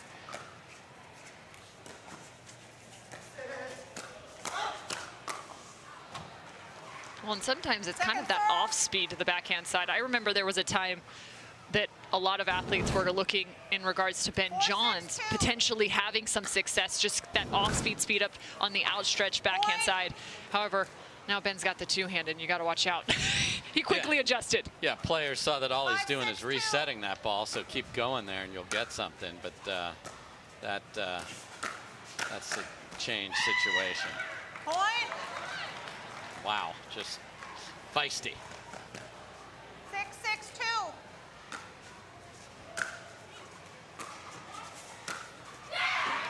Okay. Oh my, Jorja Johnson. Let's go, Jorja. Love Okay. that. Bring in the energy, the fire. Little shout to the other side. I'm all about it.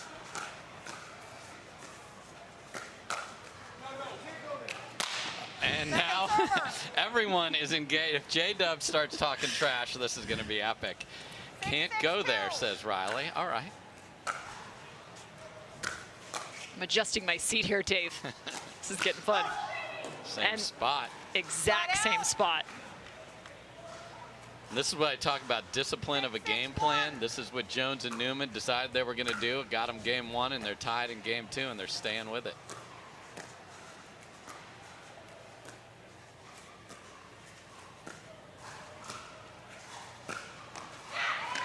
So when teams are playing against Jones and Newman earlier on in their first tournament together, where were teams finding success? Bringing lots of pace at Allyce Jones, and she's resetting everything, and they just kept coming at her. But today, that ball is cross court right into her wheelhouse. She doesn't have to hit that hard. So that's not the right ball.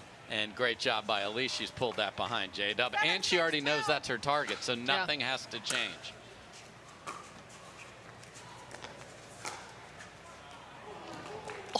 Looking for the rainbow. Yeah, and he's got a little more grit on his paddle, the obsidian there from Gamma, so he's able to try some of that, which before he did not have that ability. Step in for JW. Yeah, and we'll see if on the odd, if they choose to keep Allyce on the left side, that changes where the ball comes from and the patterns that have been successful for them. They are going to stay in this.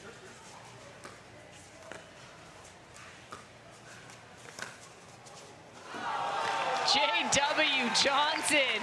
The crowd giving a little extra love, as they should. I mean, that was put in the back corner cut. I mean, Riley's like, there's no way. Oh, no. That is perfection.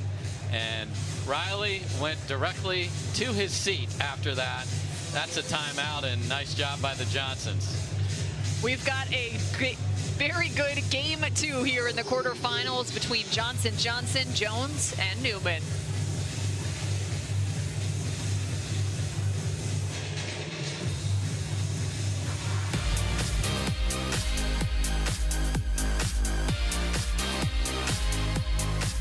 I used to play professional basketball. Now I'm into pickleball. Performance is really important, but also recovery is actually just as important. OS1st is a product that I use constantly before my matches and after my matches for my recovery. Great for inflammation, great for recovery. I keep coming back to this. OS1st all day long, baby. I use it. I use it. I use it. I use it. I use it. AlloMD, acute relief cream. For many of us, we just charge ahead because planning for your future takes time. And right now, thinking about your financial future takes on new meaning. At Baird, our financial advisors have guided individuals and families to achieve their goals through every crisis evolution and groundbreaking idea for over 100 years. That's the difference between thinking you're ready for what lies ahead and knowing you've planned for it. Now that's different. Discover the Baird difference. My name is Lee Waters, and I'm a professional pickleball player. My daughter, Anna Lee, is my doubles partner, and her 16th birthday is coming up. Be great to get her a card, and Carvana has helped us make that dream come true. They have thousands of options, and I'm a mom, so of course I want Anna Lee to have something safe. Anna Lee has absolutely no idea about this card, so I told her we're going to Carvana's vending machine for a photo shoot. Drum roll. I think this belongs to you. Oh my gosh, what? Happy Sweet 16, Anna Lee. Experience it for yourself at Carvana.com.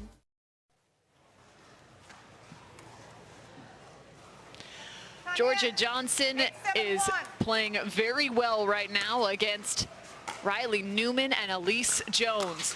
J.W. Johnson is having to find a little bit of a response on the backhand side where most of the speed ups have gone in this quarterfinal matchup.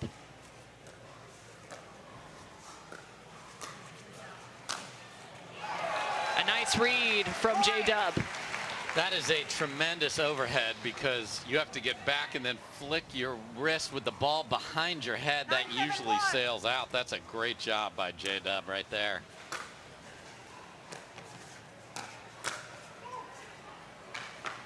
What a circuitous route that Allyce took. I think it was like, wait, I got to go all the way to the right side. I'm not going straight ahead. And got there. It worked out. Second server. I will say, though, J.W. Johnson is looking to maybe shift to that left side. That was a good signal of that.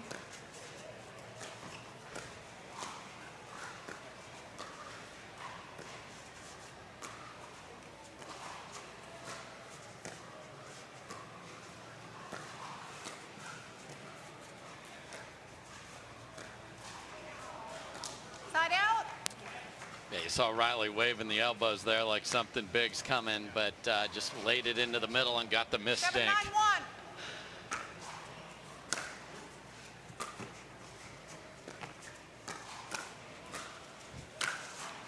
Great adjustment. That is the point that we were waiting for. When is J-Dub going to start to shift, really protect that left side, especially with Riley coming over in front? That could be a game changer right there for the Johnsons. Watch out. Side out. Side out for Johnson and Johnson. And again, he saved a backhand and then got the forehand to finish off the point. 9-7-1. So great job by J-Dub.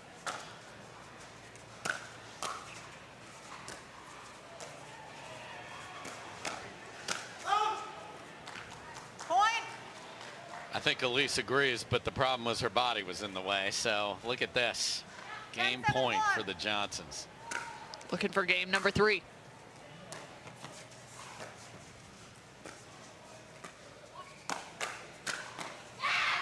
And to number 3 we will go. And that is what the last tournament looked like for Jones and Newman, where the guy in front of Allyce was taking advantage of that. J-Dub made the adjustment, and they're playing a third game. Well done.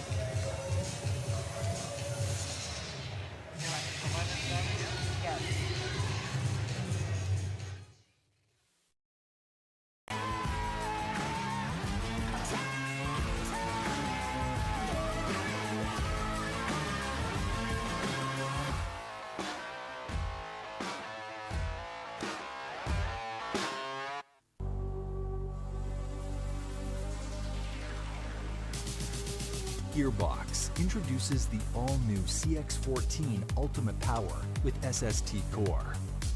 All-new power band technology, delivering controlled, effortless power. All technology, every shot.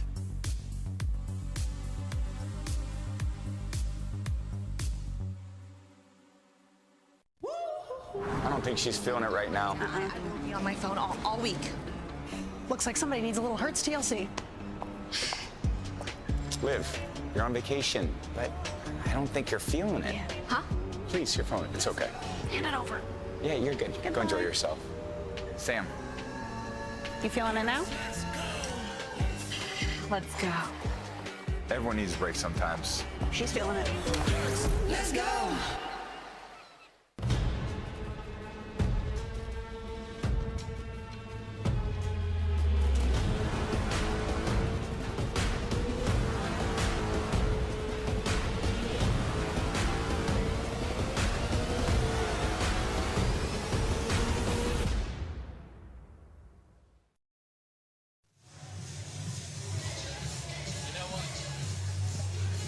You know what, Cam? We absolutely love great returns. And you know what? So does Vint.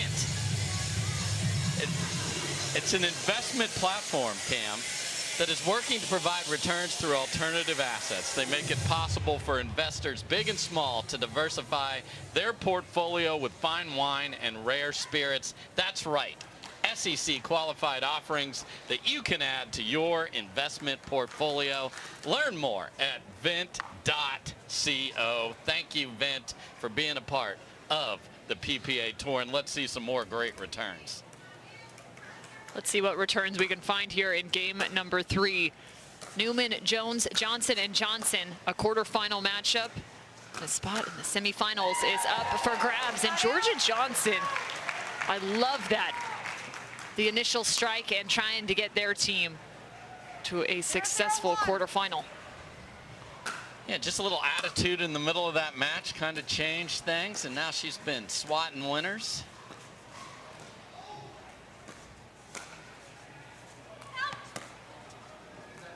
J.W. Johnson with the lob, just missed wide. 0-0-2.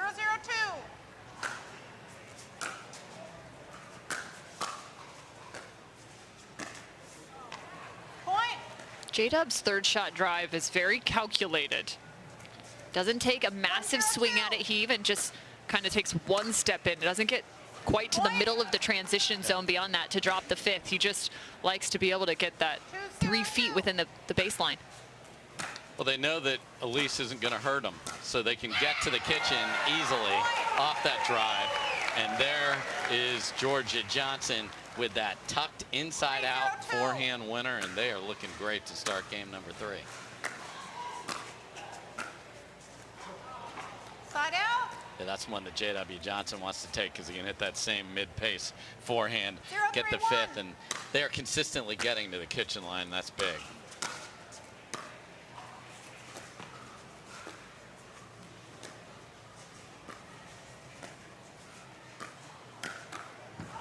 And this time it's J-Dub reaching in with the quick flick. And then you gotta go to the left hip of Riley, and he did just that, and Riley can't adjust the paddle to keep it in the court. So smart with the aim.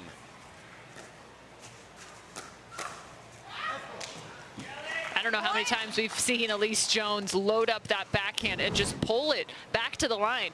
Especially with J-Dub. I mean, she's got all kinds of room there, so Jorja cannot speed the ball up cross court in the middle of the court, or sure, she's leaving her brother's side, just no way to cover it. Side out. So we've seen Jorja Johnson have a ton of success speeding up the line throughout her career, regardless of who's in front of her. So where might she look against Riley Newman? She keeps going behind right there. Just she knows he favors the forehand.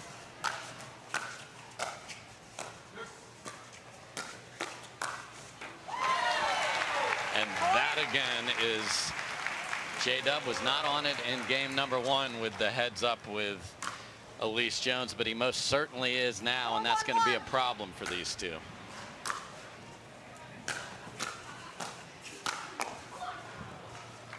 Quick slide for Riley Newman.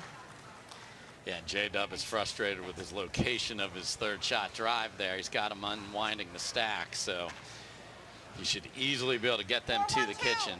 We know Riley Newman's got some fresh legs as well. He's been, you know, rolling around Dallas in a golf cart. Saving those for preparation for this tournament.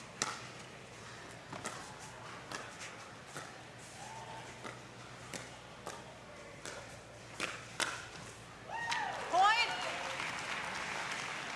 an extended look at the paddle here from Riley Newman as he likes to sort of ride that kitchen line and come to the right from his left side position, but couldn't catch up to that. Huge start for the Johnsons. Oh, Side out. perfect setup. I mean, that's been back to patterns. They're like, rip it at Allyce, we'll get to the line, then we'll get into what we prefer.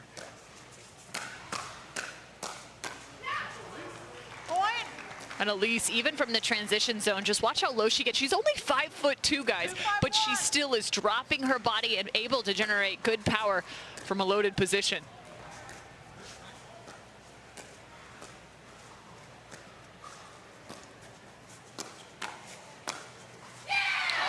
Jorja Johnson fending off a lob and then finds the finisher. Yeah, and then a yell and tiptoes here. Let's go. Okay.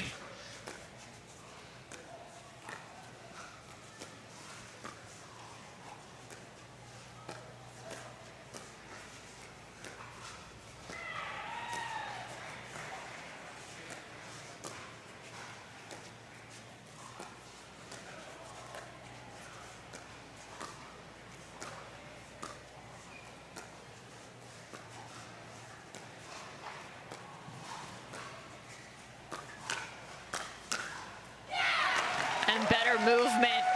J.W. Johnson well prepped for the speed up. Yeah, Allyce is hoping Riley comes in and takes that second one, and that's what he's saying right there, because she did catch him on the first one, but Riley wasn't home, and then it's trouble. Second serve. Big opportunity, here for the Johnsons to get to the other side, up 4 here. You're going to switch sides here in game 3.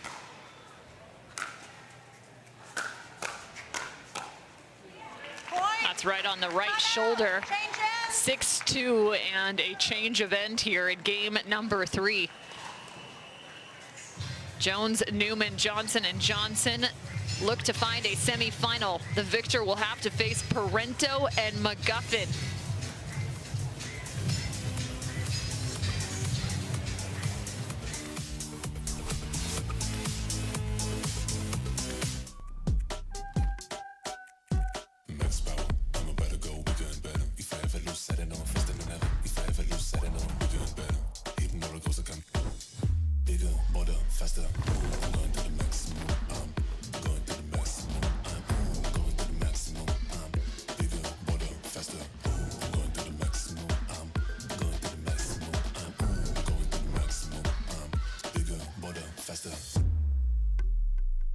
If you were the last person on Earth, if there was no one bigger, stronger, or faster, would you still push yourself?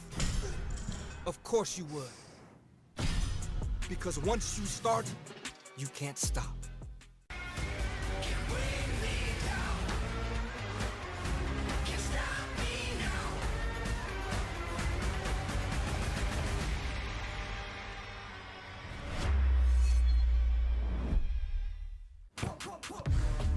See that thing John Morant has? That's a hyperbole. That thing he uses to warm up and stay loose before he throws it down. That thing Tony Finau uses on course between shots. Ooh, that's money. That thing Robin and I use before and after we're on the bike, so we can ride harder tomorrow. That thing Erling Haaland uses before smashing it into the back of the net. That thing that's for everyone. The Hyperbole from Hyper Ice. Give your body the daily relief it's been asking for.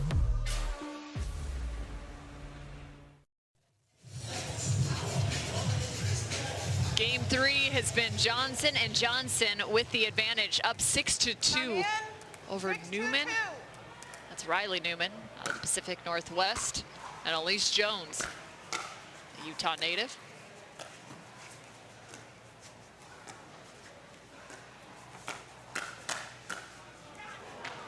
Side out. Nobody claps for me. There you go, Riley. Getting some extra love.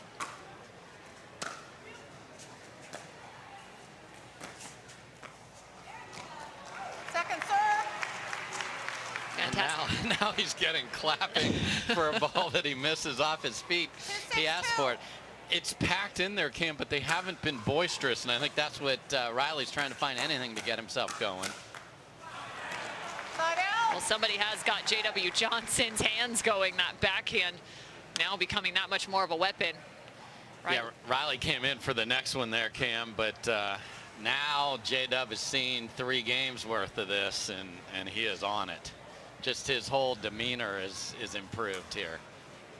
Yeah, even jumping up and down a little bit at the baseline, getting those feet moving.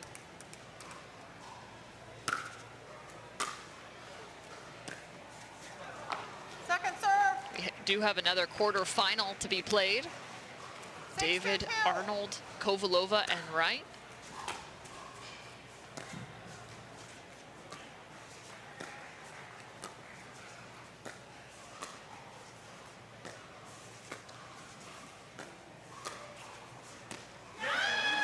And that is just a mean slicing dink from Jorja Johnson, but multiple times now Allyce Jones finds the right location. It's just out of reach for J-Dub to go get. It's on the backhand side of Jorja. Point. Jorja Johnson looking for the cross-court speed up. 3-6-1. So far, Allyce Jones has had the answer to it.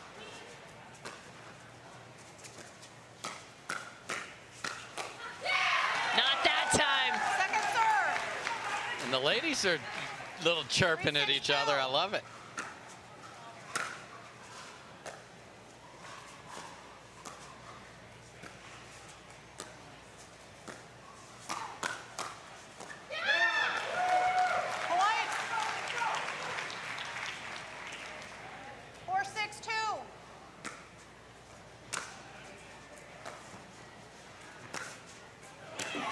It's Jorja Johnson off the bounce.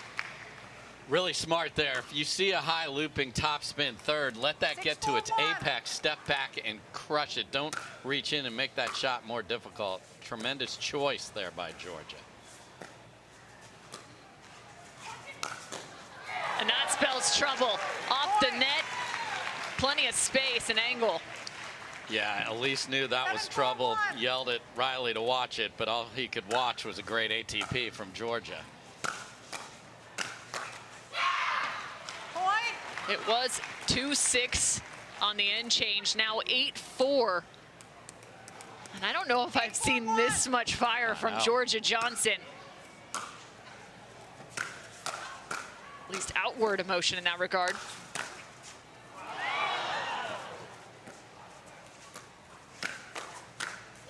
And I'm here for it. Giving her brother an extra high five. Absolutely tremendous from the siblings here. All fire and all energy on the side of Johnson and Johnson. A timeout had to be taken by Newman and Jones.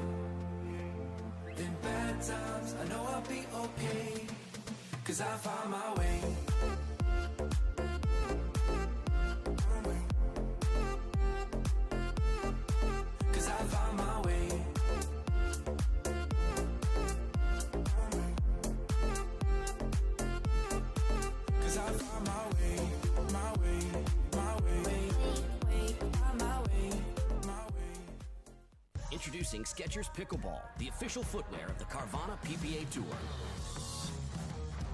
They're ultra lightweight and responsive for incredible speed. They have Goodyear rubber outsoles with a specialized pickleball design for increased side-to-side stability and agility. Plus, they feature shock-absorbing foam and Skechers' famous relaxed fit design for incredible comfort game after game. Conquer the court in comfort. Skechers Pickleball, the official footwear of the Carvana PPA Tour.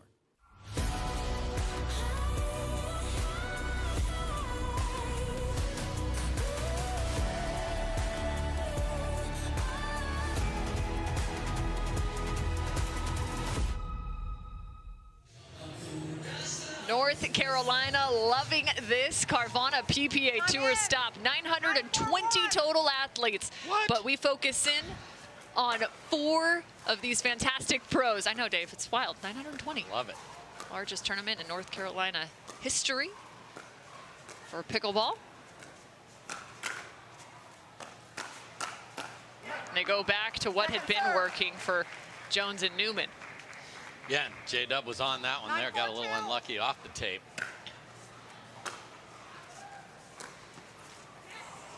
Side out. And there's the movement of Newman just threatening, like, go ahead and drop that here, I'm gonna come get it. So big hold there. 4-9-1.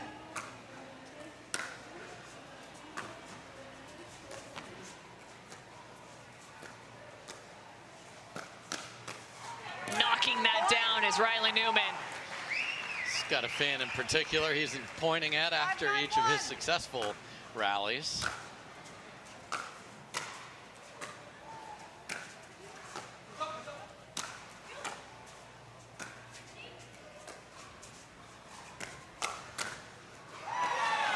An open lane for J.W. Johnson. Yeah, I like the first ball from Allyce there, but the next one cannot go back to J-Dub with not enough on it from the transition area. That SWAT team.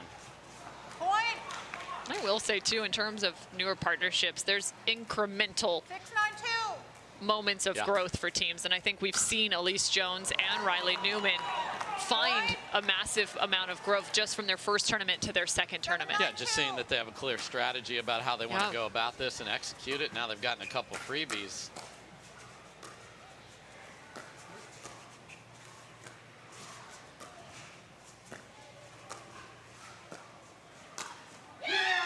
Watch watch out. Jones and Newman are within 1. And they call the timeout at 9-5. They had to save 2, which they did. And look at this.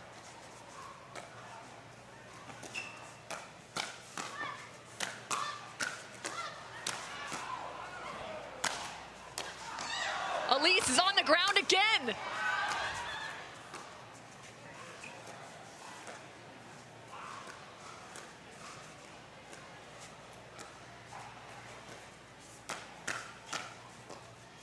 That might be the best defensive play we have ever seen.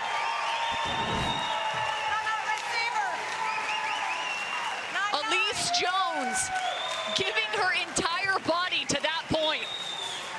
And then when you know she gets back up, the whole crowd just desperately wants them to win that rally, and that is exactly what they did off the two-handed backhand of Riley Newman, and then crazy chest bump. Oh my goodness, 5'2" and what, 6'3", 6'4" in Riley Newman? She was head level with him. Yeah, she had to jump as high as she can just to even get to the chest bump. My goodness, what a rally from these two. Just outstanding play at 9 apiece. I mean, I wish we could go back to that rally because she was digging out overheads. 3 straight, I believe, if I can recall, in that last rally alone, and then the full dive. Yeah, she had a knee down near the kitchen line in the transition area earlier in that rally as well. That's the point of the tournament without question so far. And at 9 all here.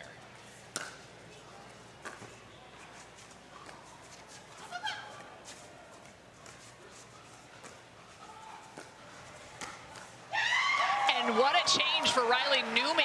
He switched the side of body he attacked for J-Dub. He sure did. At 9 apiece, he changed it up, and they, out of nowhere, have a match point. And a missed third. Oh boy. Side out, down by 1.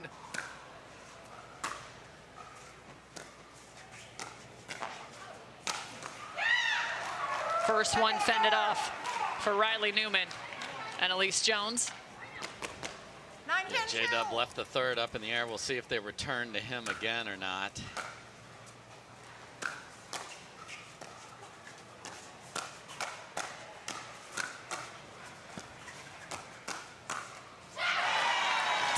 She redirected one back cross court, tried to reset. Must win by 2.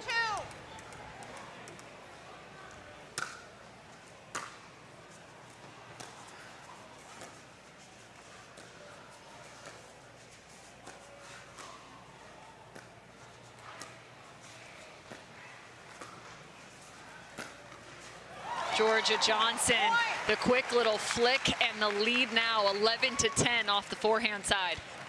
Timeout, receiver. I think we have a timeout on the other end here. So they saved a match point by only having to make a return as Riley Newman, after all of that energy, missed a third, and now they have a match point.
The Hyundai Tucson comes with America's best warranty. It's like a mental vacation from worry that no other brand offers. Free from worry on ski trips, at the beach. Don't get too sandy now. Or way out in wherever. Take a mental vacation or a vacation in the Hyundai Tucson and leave those worries behind. The Hyundai Tucson, with America's best warranty. 1 point advantage for Jorja Johnson and JW Johnson. They fought off a match point here in game number 3. They currently have the serve. Oh my. They left it. Woo. That was close, Dave.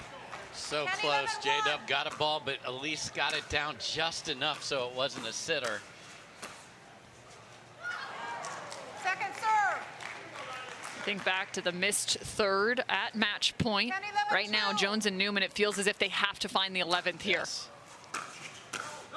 And they do. Point. 11-11-2.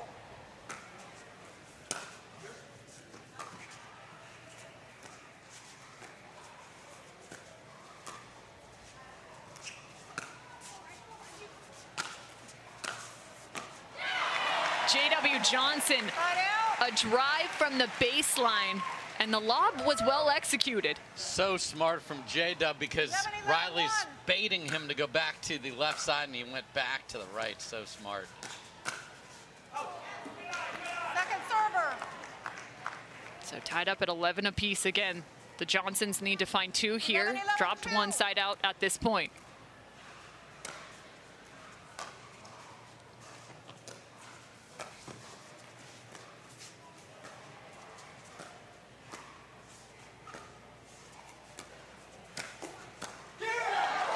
I think that came off the handle of Riley Newman. No doubt about it. J.W. Johnson got exactly what he wanted, and an unclean hit from Riley was the difference. Net love and point number 12. A match point again. This time it's for Jones and Newman.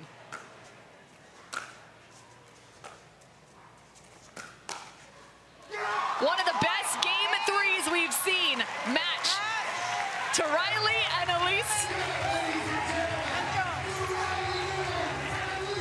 What a finish for Jones and Newman. They trailed at one point 5-9 in game number 3. And as much as we'd love to show you match point, we got to go back to the point that was one of the best defensive points I've ever seen in the game of pickleball. Allyce Jones, just watch this defense. 1, 2, 3. And that scoop, full layout from Allyce.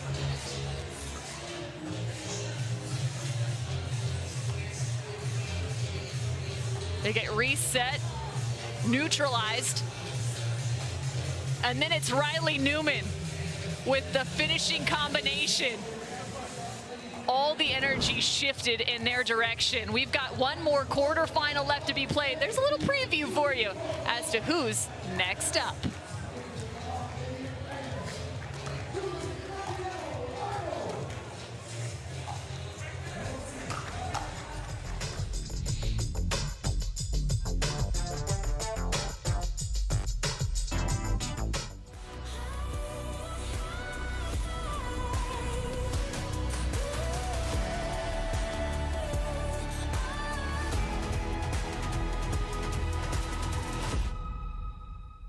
To make it to the game, it takes dedication and training. To stay in the game, it takes grit and stamina. To win the game, it takes strategy and skill. You keep focus on your approach, drop, and champion shots, and we'll help you stay focused on your strength, flexibility, speed, and downtime. Having a sports medicine partner in your court is key to helping you make it to the game, stay in the game, and win the game.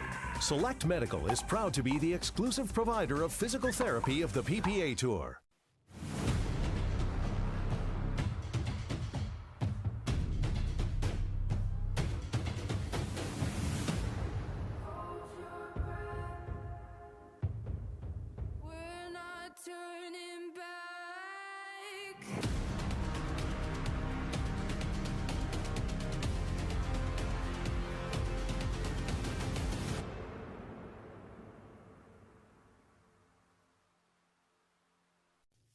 OS1st North Carolina Open is brought to you by OS1st. Skechers. Guaranteed rate. Select Medical. Pickleball Central. Hertz. Irvine Wine. And SS&C Intralinks.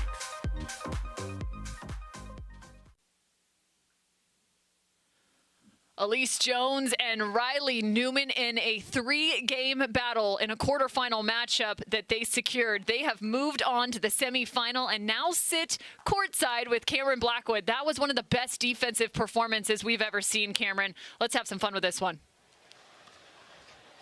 Absolutely, Cam. Allyce, what an incredible performance by the both of you. You're flying around, laying out on the court per usual, but how much do you just love this game of pickleball?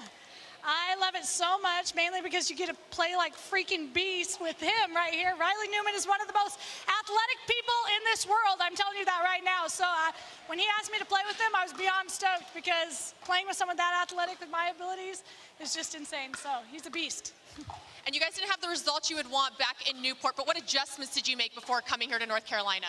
Yeah, just what you said. The Johnsons beat us in the semifinals in Newport, and Allyce and I kind of talked last week, like what adjustments we could make. And here we are, I'm turning around, I'm thinking the point's over, and Allyce is fully diving onto the court, getting all these shots back, and that's really the ideal partner you want in mixed doubles, is getting all the shots back, being super steady and consistent, and then I can come in and be aggressive. But it's a really good match. The Johnsons got us last time, so it's good to get a little revenge this time. You guys are down 4-9 in the third right there. What's the discussion you guys are having to make sure you come out on top? What actually happened, I just turned and looked at Ray when he was about to return, and I said, we're fighting, let's fight.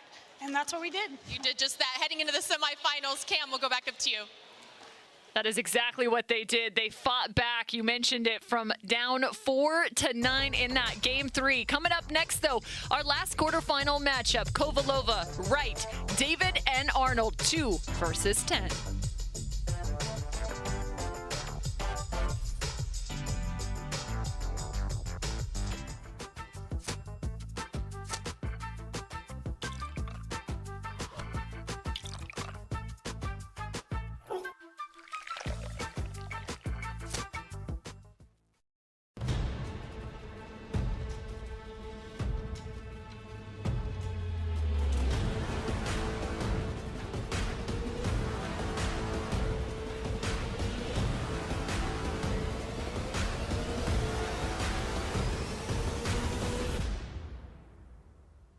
Want to maximize your game performance to always stay in bounds? Look no further. Thorlow pickleball socks are specifically engineered with our innovative padding to help you perform your best. Pickleball socks that keep you on the ball. Find your sock at thorlow.com.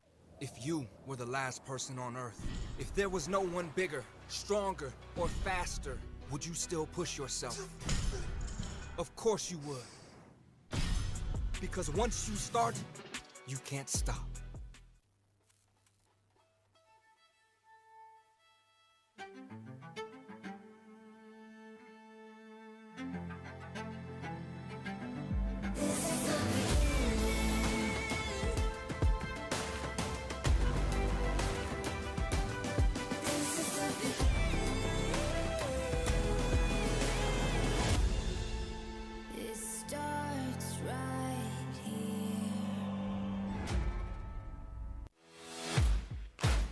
OS1st, the official sock sponsor of pickleball.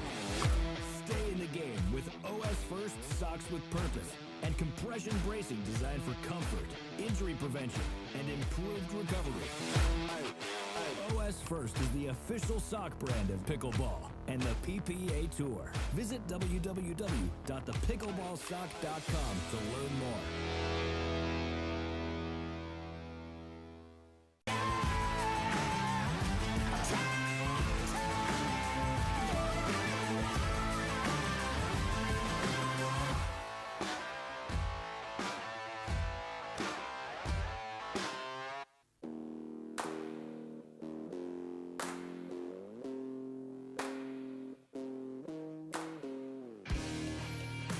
This spring, you don't have to be a baller to buy like one. With a power bid approval from Guaranteed Rate, you can go head-to-head with cash offers and win. Call a Guaranteed Rate loan officer today. Don't let discomfort slow you down. Try Penetrex. Penetrex is different than other products with no greasiness, irritation, or unpleasant odors. Made with unique ingredients, it's 100% satisfaction guaranteed. Penetrex, the #1 online rated joint and muscle cream.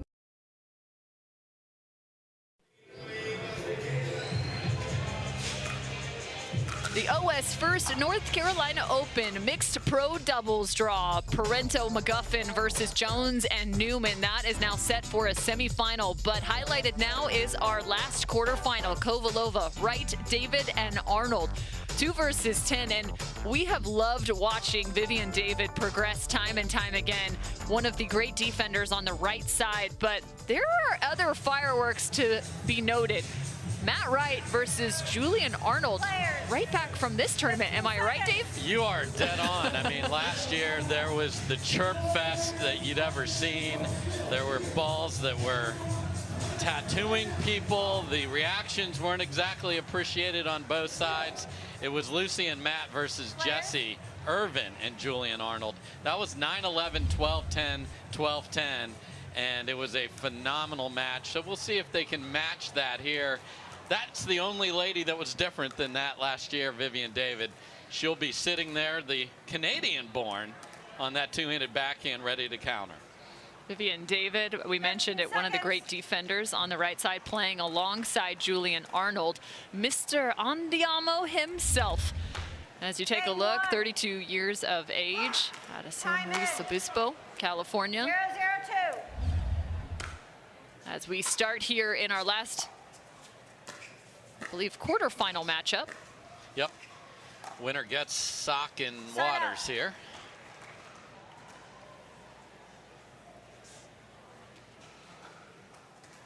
Yeah, even says Andiamo on the bottom of Julian's paddle.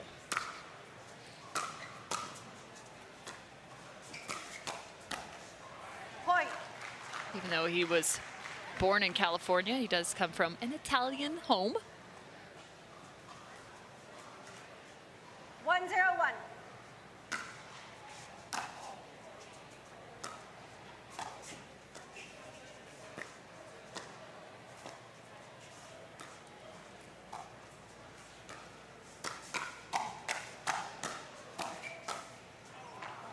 Getting backed up to the transition area.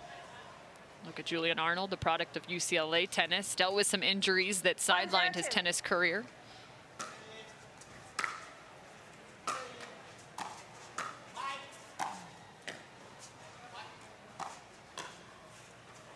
Side out.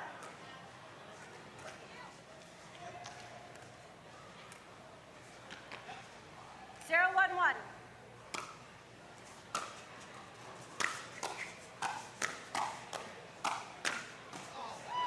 Second serve. And Matt Wright is standing up at the kitchen line. Got to be able to fend off some of the pace coming from Julian Arnold and that Polaire paddle.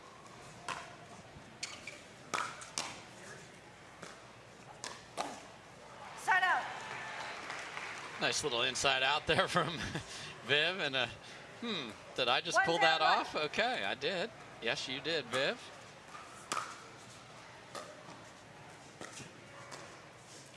Second serve. So a little international flair between these two. Vivian Arnold 1-0-2. found the game of pickleball thanks to her dad, his retail store. Side out. Moved to Florida when she was about 17 years old. 0-1-1. Heard Julian say, let's get the legs going. They're a little late on the poach. Second serve. Right now, they're going heads up with Matt Wright. Lucy Kovalova just sitting on the right side right now. No one's hit more dinks on the right side in the history of pickleball. I'm willing to take that wager. She looks for the third shot drive. Talked in an earlier match about perfecting a specific skill set. Man, has she ever done that on the right side of the court. resident of Wichita, Kansas, as is Matt Wright.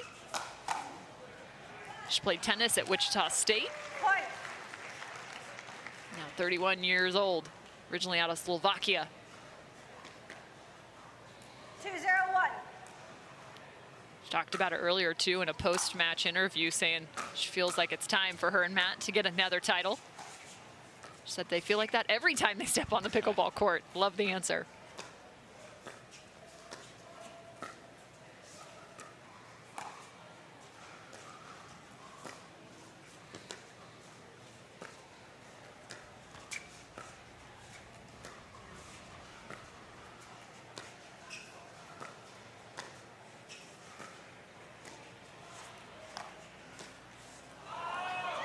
Yeah, and to play that forward, Cam, you have a dominant team in Ben and Annalee.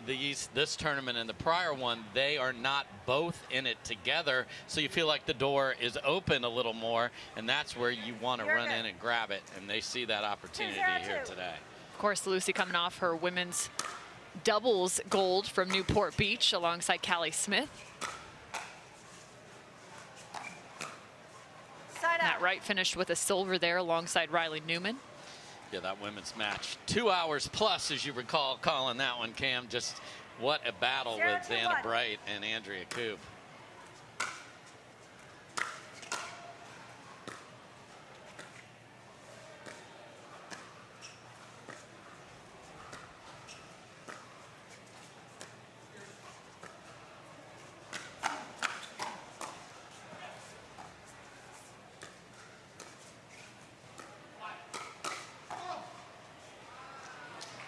Okay, Vivian David in the middle of that rally, impressed. She's looking to speed up as well on that right side. Just blasted it right at Matt Wright. I mean, it's a requirement now to be, not always, but to have that as an option.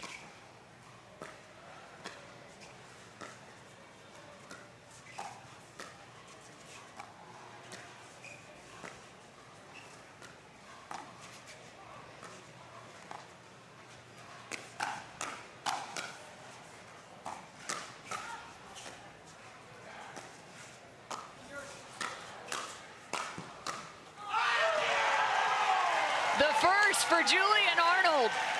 You knew it was coming, and that is a perfect placement for Anand Diama there after a terrific point for all four. That's a great lob by Kovalova, and what a backhand overhead.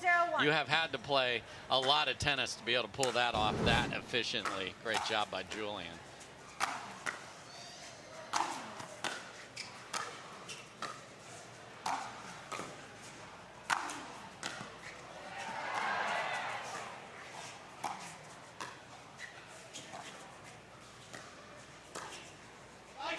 Man, it looked like Matt Wright had something against that pickleball. He was just punishing it. And Viv David's like, I got it. It's coming back. And then an unbelievable cross-court winner from Kovalova that stays in. 2-0-2.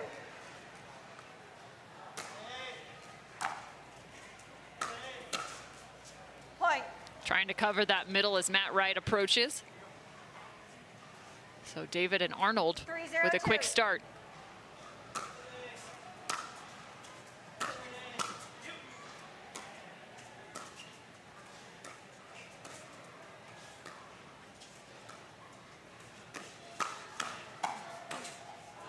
Both David and Arnold, residents of Austin, Texas now. We've seen Vivian David play often with Thomas Wilson, but he's been dealing with a little bit of an injury for the last few weeks. Yeah, I'm sure these two have played before, but this is their first actual tournament where someone's keeping score on an official score sheet.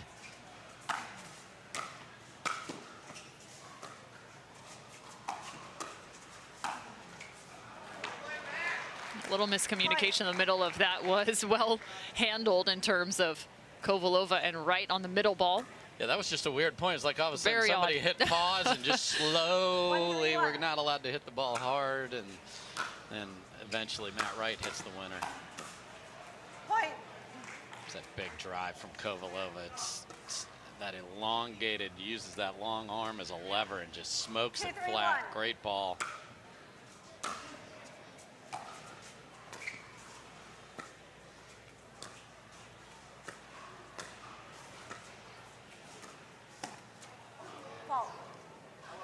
Matt Wright with a little smirk. Played tennis at the University of Michigan. Yeah, I think you got a foot fault call there as well as the miss. So didn't even need to get to that point of the referee call. He's been playing pickleball for a while now. Yeah. Since 2016.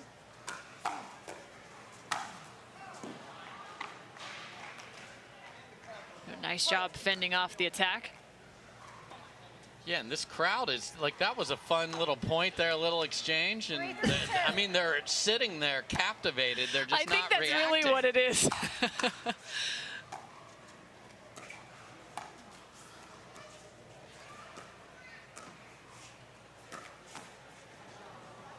That stay just long.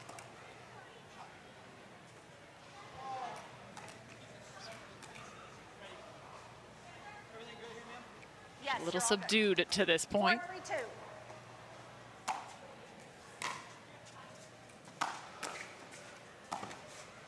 Side out. Yeah. Okay. And Julian Arnold's feeling it just as we are. Yeah. He's doing a nice job. There's just been so much good pickleball. I think everyone's still recovering from that third game win of Riley Newman and Allyce Jones. You know, you got to manage it as a fan in terms of your output. It's a long day on the Carvana PPA Tour. There's just so much good action to follow along. 4-4-1. I mean, they're laughing and entertained there, so they're not questioning their entertainment value, that's for sure. Second serve. Little off speed for Lucy Kovalova. Yeah, great spot and great pace there. Didn't leave it up where Arnold could jump into the middle and crack it.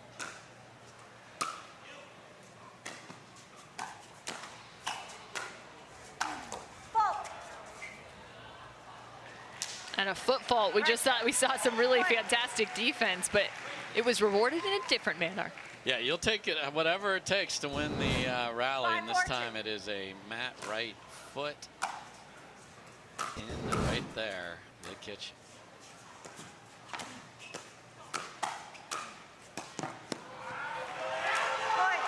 Some good offense from Julian Arnold.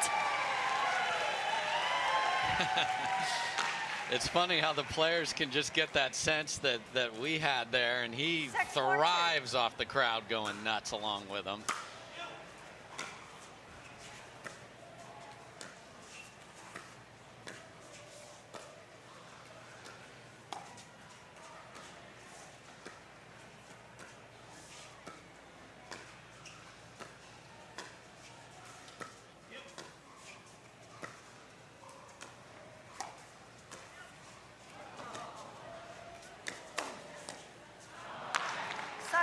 Getting caught on that right side, and you can see immediately saying go cross court right there as Matt Wright just so good with that backhand counter, to be specific. Especially when it's that telegraphed, and there was no doubt he knew it was coming.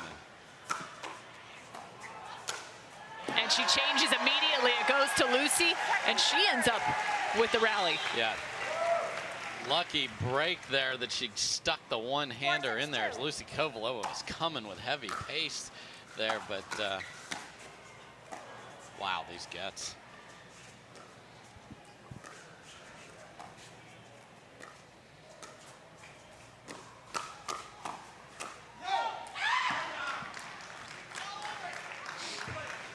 I didn't know you could hit that octave. That's, there it is. You need to make a band or at least a choir after these things. And both sides have made mistakes on partner protection, meaning you know your partner's coming forward and you want to take that ball as the player at the kitchen line, but we've seen Matt, Lucy, and now Julian all make a mistake, not sliding their feet, but just extending their arm. Side out. So a side out at 6 apiece. Vivian David and Julian Arnold. Vivian has picked up 7 PPA medals so far in just gender doubles and mixed doubles in her career. Second serve. And sending Julian back to the left side is Matt Wright. Yes, can be very demonstrative with both his voice and his finger pointing, and Very interesting first game here, tied at 6.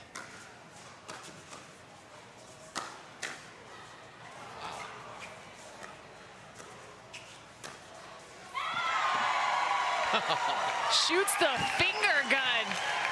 Julian Arnold.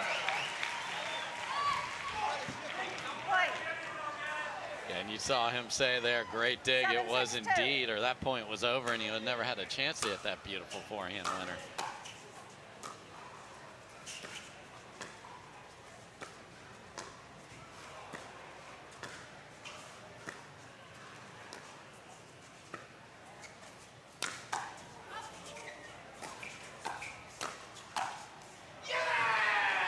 And you knew it was coming. These two teams are starting to get a little bit more emotive going at one another. I mean, you don't usually see the ATP defense go all the way cross court there, and then, yeah, there was a target for that yell, Cam. 6-7-1. This is one of my favorite parts of pickleball. Yeah, love it. Finally, we got this thing cranked up.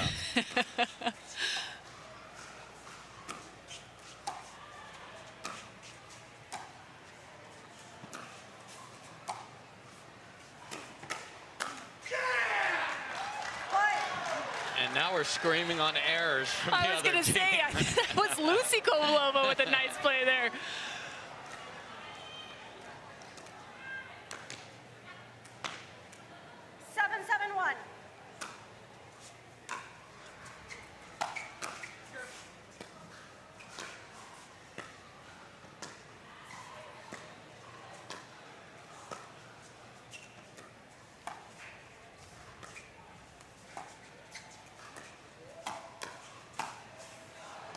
Have you started to see really any patterns unfold at this point?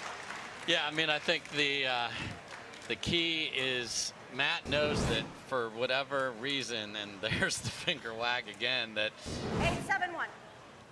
Vivian is looking to attack up his line when she can get a chance to do that, and he's not letting that happen. Second serve. Okay, we're getting a yell after every point, and I say more, please. 8-7-2. Second serve now for Kovalova and Wright. Nice job by Vivian David. Some quick footwork off the edge. Yeah, and then 7-8-1. David and Arnold have done a nice job getting to the kitchen using a drive and then or a drop if it's a shorter routine.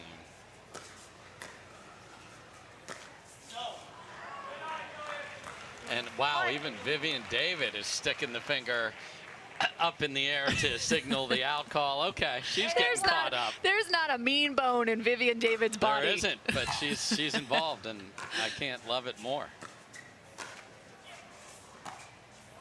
Point. She'll just kill you with kindness. Yes. 9-8-1.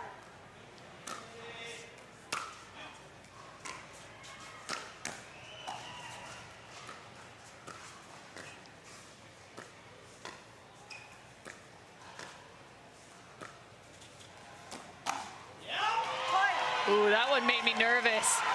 Vivian was staying heavily on that kitchen line, and somehow they were able to make something of that, even off the bounce for Julian. Now 10-8, it's a game point for David and Arnold. Game one to the 10 seed. Oh boy, and Julian's gonna get this crowd on their side, hopefully having them for game number 2.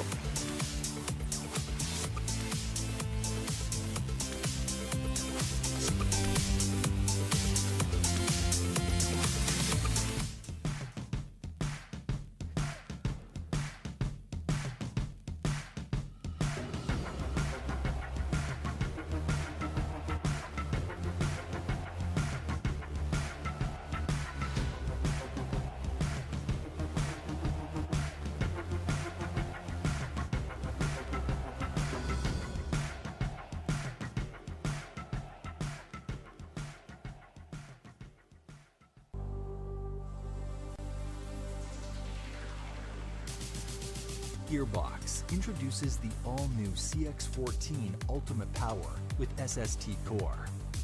All-new power band technology, delivering controlled, effortless power. All technology, every shot.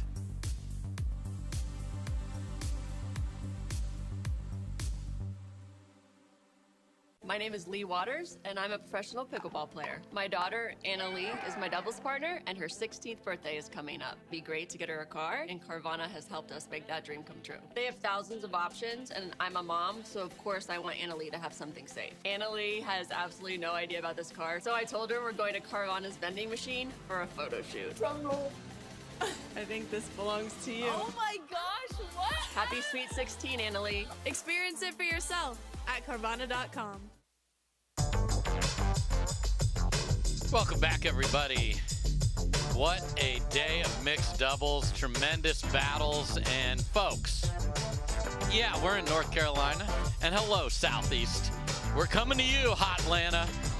Next up, players love playing there. It's going to be epic at another great Lifetime facility. And then let's just go deep into the heart of Texas. We're going to be just outside Dallas and Rockwall for the Texas Open. Then we are going out west to the Select Medical Orange County Cup. Then we'll see you in Denver as well. Scan the logo for all of these stops. We're even going to sneak something into Boise. So there's a good look at Vivian David just jamming to the music. Played very well there, and we got to like 6 or 7 all, and then things got louder, things got more involved, and it was Arnold and David able to execute.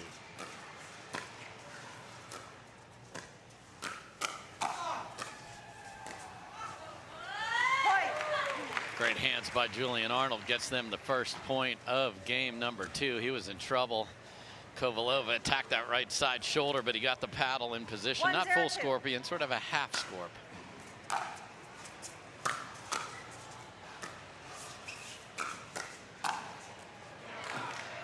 Side out. Great cross-court attack from Kovalova, set up Matt right there.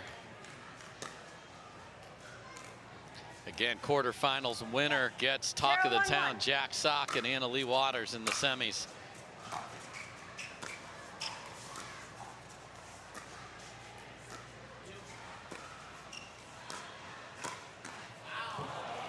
Second serve. And there's the difference if the dink bounces or not, and not the tallest player, certainly Vivian David, but great job of holding that kitchen line and reaching in. Just a nice flick down the middle for the winner.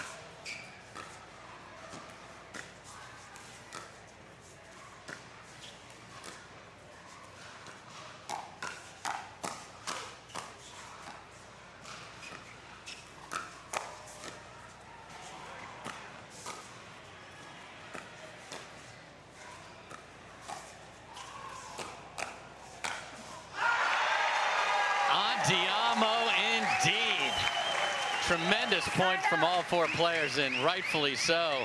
Julian Arnold points to Vivian David, who had some terrific defense and offense in that rally. 1-0-1. They took game 1 and up early in game 2.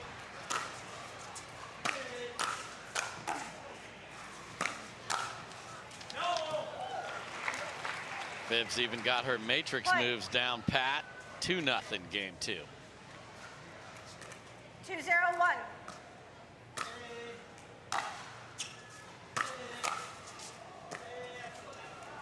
Second serve.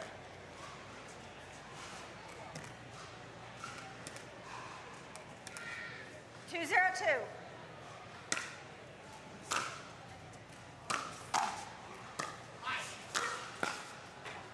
Side out. You heard Julian Arnold say watch, but Kovalova said don't go there. That is going to be smoked every time. She is using the 14mm Premier paddle now, had been using 12. 0-2-1.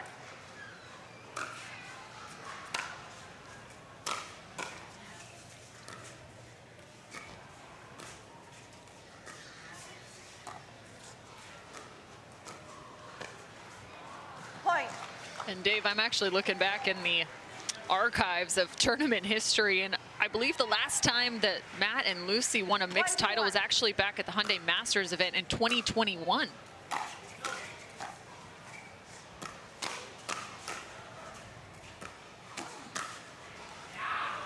Yeah. Beautiful one-handed backhand for Julian Arnold right there. They've played in multiple finals since then, whether it was against Ben and Anna Lee or AJ and Andrea Koop at the Takea Showcase in 2022.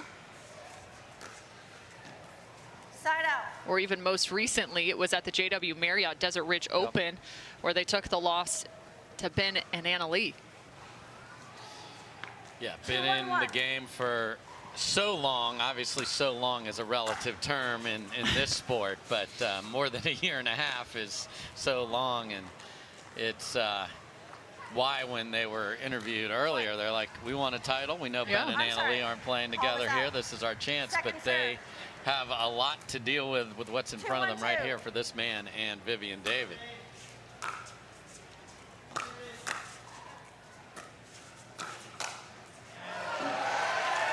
And that is Vivian David's signature shot.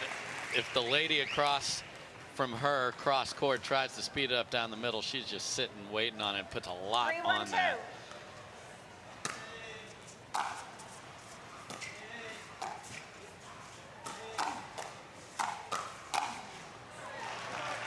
Nice location from Matt Wright. Yeah, after a bad location from Julian Arnold, he had a ball sitting up and went directly into the backhand of Matt Wright, and you heard him say so bad. It was not the shot selection, but the shot location.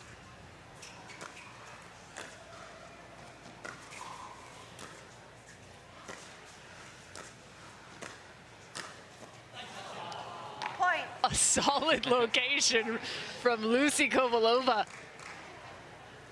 Started playing pickleball back in 2016. She first entered the US Open then. She's also a tennis instructor as well as pickleball instructor in Kansas. Point. So again, we see this with all the mixed teams trying to figure out what to do when unwinding the stack. And if you don't hit a great return, you are potentially in peril of a drive and crash, which is exactly what happened there.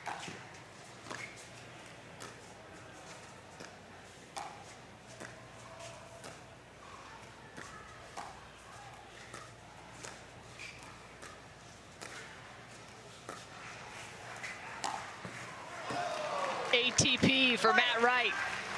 There's nothing you love more than when it kisses the tape just enough to throw it out wide. Then it all comes down to just be patient. Just let that ball travel, let it travel, and then find that open court. Well done, Matt Wright. Matt and Lucy played in the final in this tournament last year.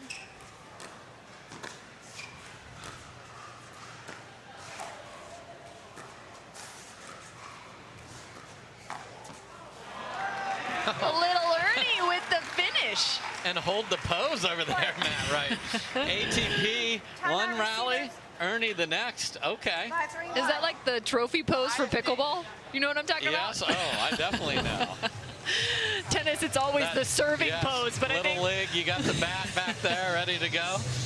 It's like the jump man of pickleball. 5-3 for Kovalova and Wright.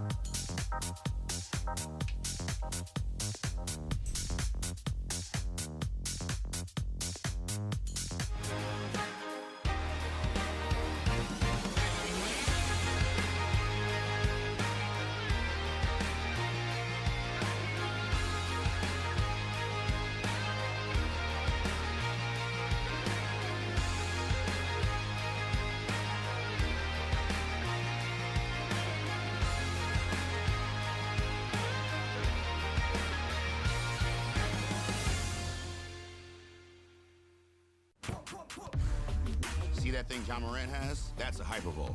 That thing he uses to warm up and stay loose before he throws it down. That thing Tony Finau uses on course between shots. Ooh, that's money. That thing Robin and I use before and after we're on the bike so we can ride harder tomorrow. That thing Erlen Haaland uses before smashing it into the back of the net. That thing that's for everyone. The Hypervolt from Hyper Ice. Give your body the daily relief it's been asking for. You don't get the moments everyone talks about without the moments no one sees. Early morning practice, late night drills, running it over and over. You don't get the crowd without the quiet. Everyone sees the glory, the medal, the podium, but every winning shot starts right here. Paddle Tech. Let's go again. A solid run here in game number 2 for Matt Wright and Lucy Kovalova. So impressed by Lucy Kovalova and the numbers she's put together. She's got 21 golds just in gender doubles alone. Mixed doubles, she's got 2 golds in her career. 5-3-2. 23 total medals just in mixed doubles. Gonna have to send her a announcer postcard apology there. She misses a serve. I don't think I've seen Lucy miss a serve in forever. She doesn't really go for much. Point. So the quickness of Julian Arnold there, that's not easy. And tennis players love that swinging volley, so if you can get on top of it like that, Arnold, well done. Oh my goodness. Swatting at it like it's a bug. Lucy Kovalova.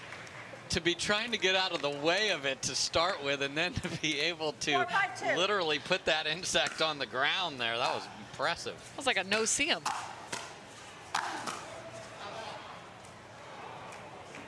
Hate those things on the Florida beaches, though. 5-4-1.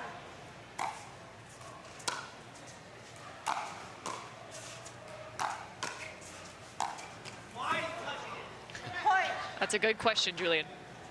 Yeah, there's literally no angle from where Matt hit it to where the paddle was that's going to keep that in. 6-4-1.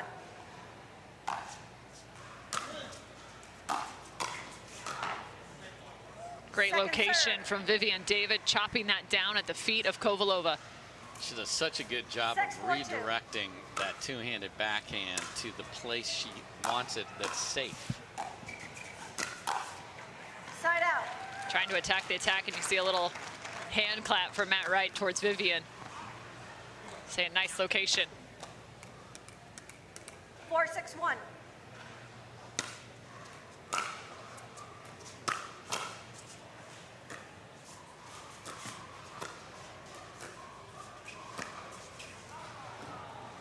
One of the hardest skills in pickleball, and I know it sounds silly, but it's to know when a ball is going to be out of bounds, getting your paddle out of the way. 100%, because you're so geared up to have your hands be ready, that them being ready sometimes is to get out of the way of the ball, which is counterintuitive to everything you're trying to do, but it's true. We've all played a million balls going out. It's just the nature, but why not win the point by letting it go outside the court?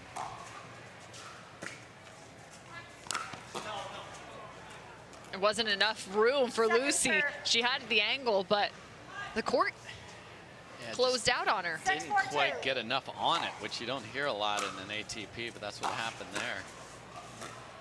To your point, the redirect from Vivian David.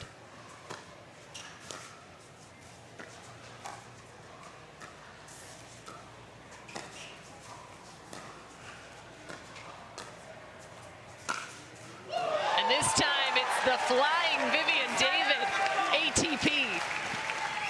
Beautifully done there. Again, you got to let that ball travel, and she does a great job of doing that. Let it get as low as possible and then ripping it past Matt Wright. Another solid candidate for our trophy case. Yes. We need a series.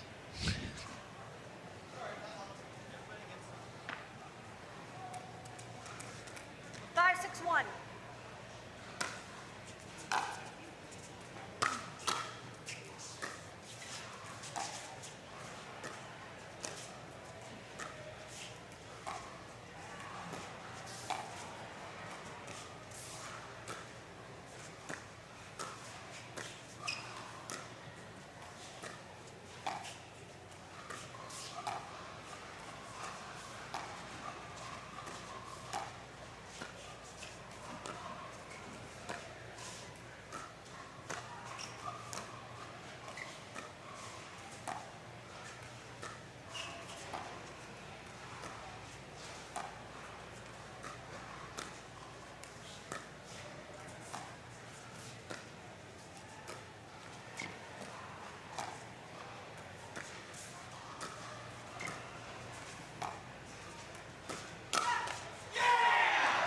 Patience is rewarded for Kovalova and Wright.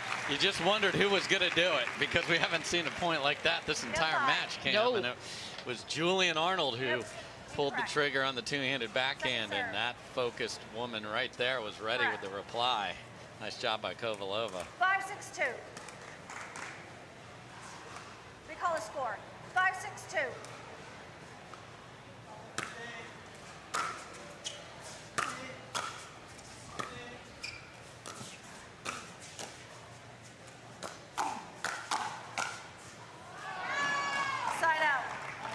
What you don't realize is just how much reaction time you really have at those kitchen line hand exchanges to be able to find that speed and that pace. It's just crazy.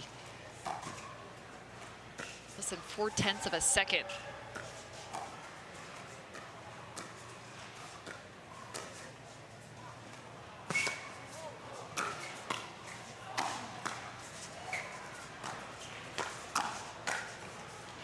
Leaving some rubber on the court is Vivian David.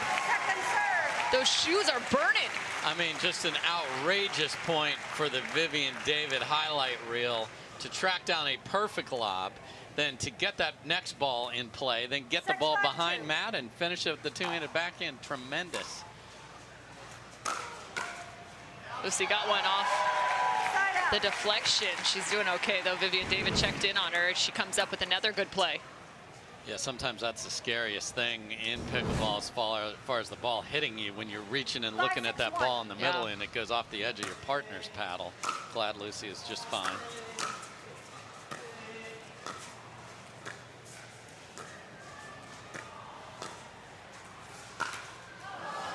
Tries to go for number 2. It gets the HTP. You don't want to hit the post, Cam. Things are getting tight here in game number 2. Matt Wright with a little reset.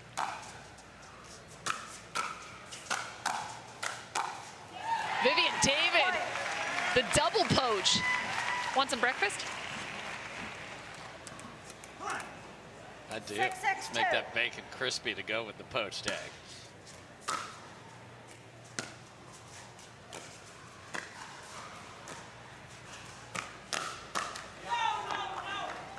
Okay. Lucy not wanting that combination coming her direction. That two-handed backhand equally lethal with even more pace on it when you get a full swing from Lucy Kovalova.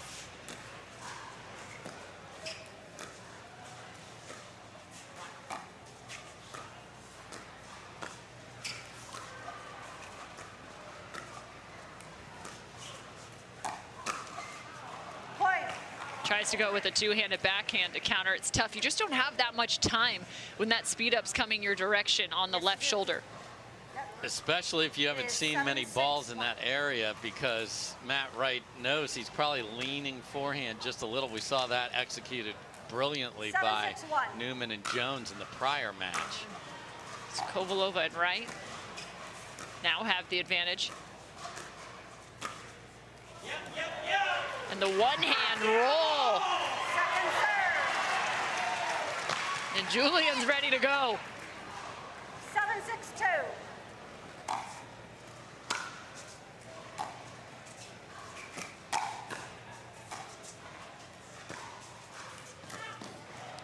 What a dink from Vivian David.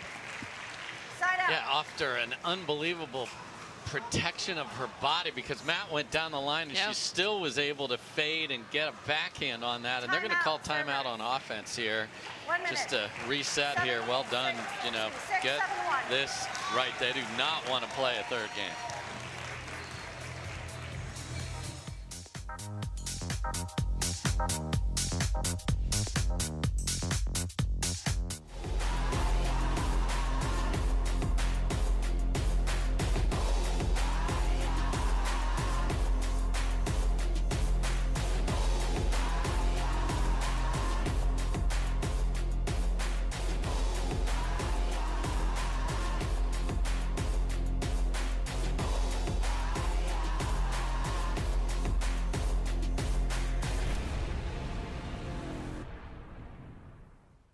Introducing Skechers Pickleball, the official footwear of the Carvana PPA Tour.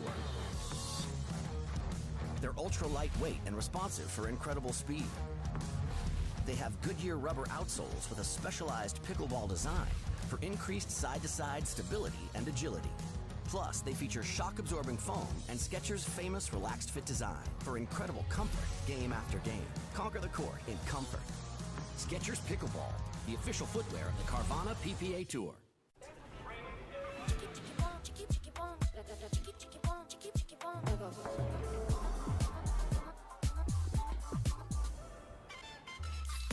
Follow your vibe. Busy Hard Seltzer, flavor for every vibe.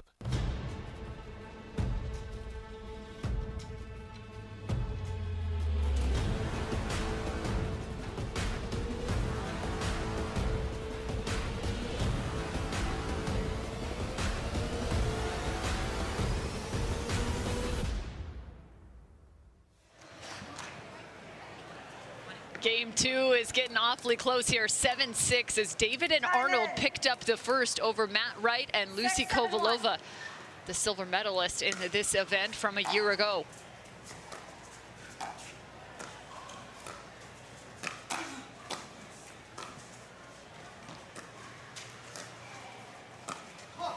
Second serve. How about that pickup from Matt Wright? Just put the paddle out there and let it do the work. Sure did. Off the shoe top, saved the day, and then get a mistake from Arnold. That's huge. 6-7-2.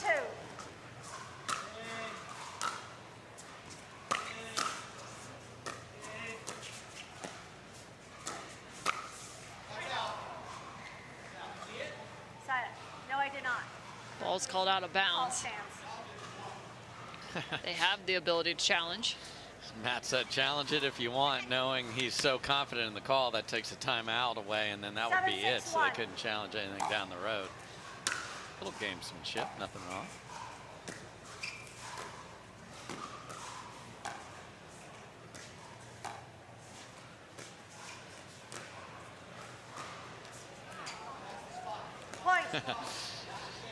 Now we're going to start with that. Head.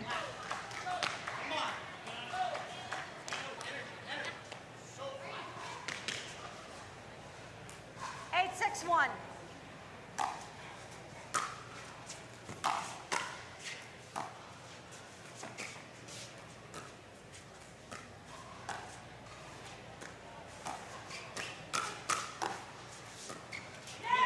And then catching it, that's one of the toughest ones. Flat and just about a foot behind the kitchen line at your feet. Yeah, another great job by Matt Wright of getting them out of trouble.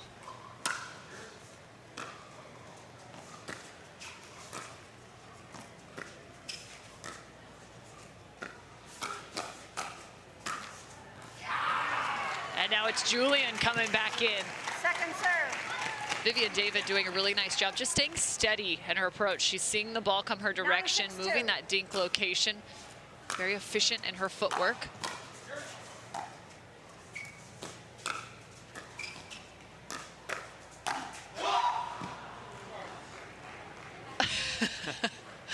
I'm not sure who that sound came out of. I think Mr. Arnold, but that was quite a bizarre list of circumstances there.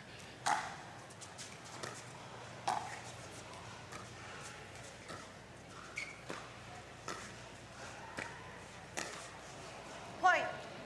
And Lucy with an early take on the backhand side. She does have that poke available to her.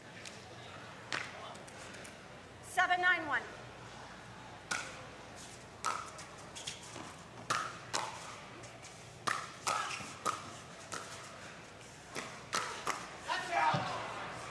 And this is what Julian likes to do. You saw it, not only the third shot drive, the fifth shot drive, and potentially the seventh as he just continued to play that aggressive style he's known for. Great job by Lucy of holding her position and looking for the ball down the line. She usually fades, but she stayed centered there and just sat forehand, made him pay. Side out.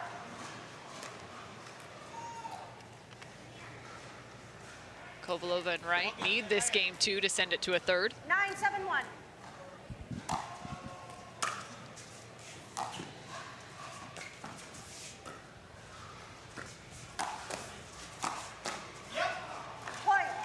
now it's Matt with some quick footwork and some side shuffles to close that. 10-7-1. Game point.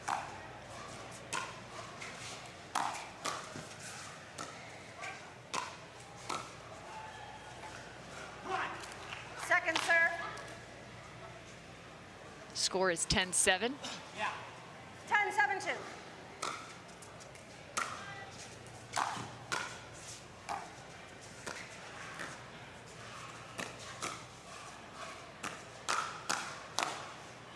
Oh, and Lucy went defense to offense beautifully on two different sides of her body. There's Vivian David sitting in the middle, able to fend that off and then gets a mistake. So they saved a couple. Apparently it's comeback time, in case you wondered what time of the day it is. It's comeback time. 7-10-1. Or 4:23 on the East Coast.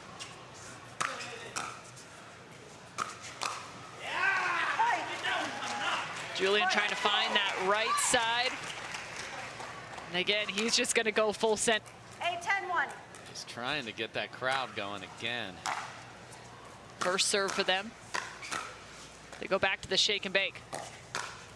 Oh, and she was sitting down ready. Full scorp, ready to go, and instead of hitting through it, she hit straight down, caught the net.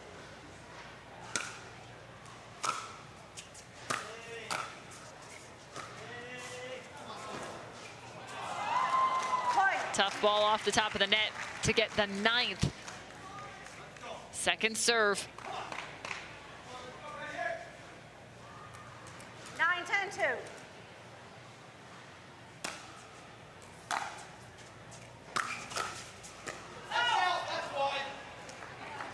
So they get it back, Lucy and Matt. That's a terrific handle of the drive by Kovalova at crunch time right there. Third game point.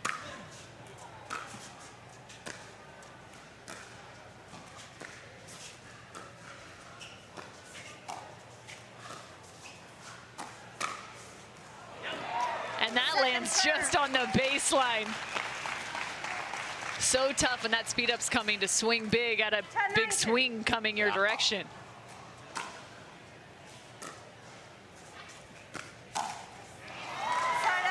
And they fend off two. David and Arnold with a shot to tie now. Two chances at it. 9-10-1.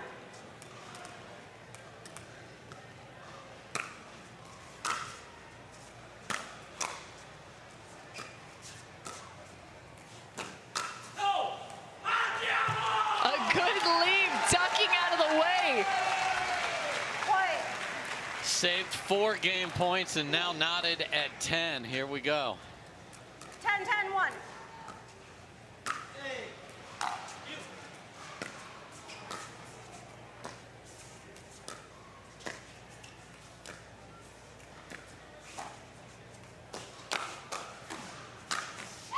Make it 11-10. Julian Arnold knows they're one shot away from taking home the match. Yeah, this is a team that doesn't use a lot of timeouts, but if you are ever going to use one, this seems to be the time. Got to throw away those 4 shots you had and play 2 brilliant return points here, Cam. Just outstanding play from David and Arnold as they now are sitting in a timeout, or at least one team sitting in a timeout. Julian Arnold is pacing the baseline like a caged lion at the zoo right now. Yeah, this dude is waiting for the zookeeper to bring the meat. Let's go, man. Come on. Coming up. Oh, go ahead. He's just been trying to get this crowd engaged and with him and behind him. And it's so hard when you're that emotional player that feed off that to be able to find it. And they have done that. And here we are at match point to get to the semis. 11-10-1.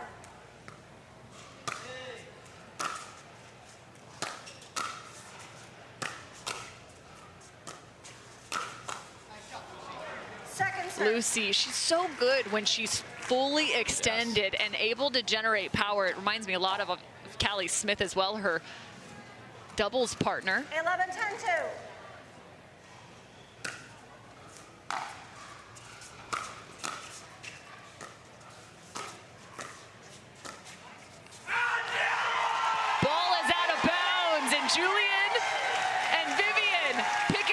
just 2 games played.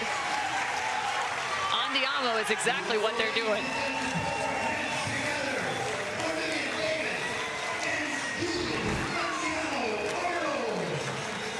Lucy Kovalova trying to find a good amount of offense here. She had great locations on that ball, but that one just wide, and that was actually earlier on to get them set up for a match point. But ultimately, it's Vivian and Julian moving on to the semifinals. They will face off against Jack Sock and Annalie Waters. The semifinals are coming up after this, but first, let's have a chat with those two.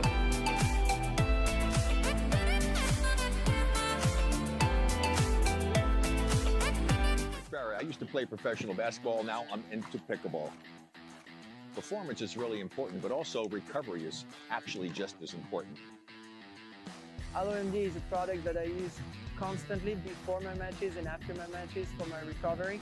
Great for inflammation, great for recovery. I keep coming back to this. AlloMD all day long, baby. I use it. I use it. I use it. I use it. I use it. AlloMD, Acute Relief Cream.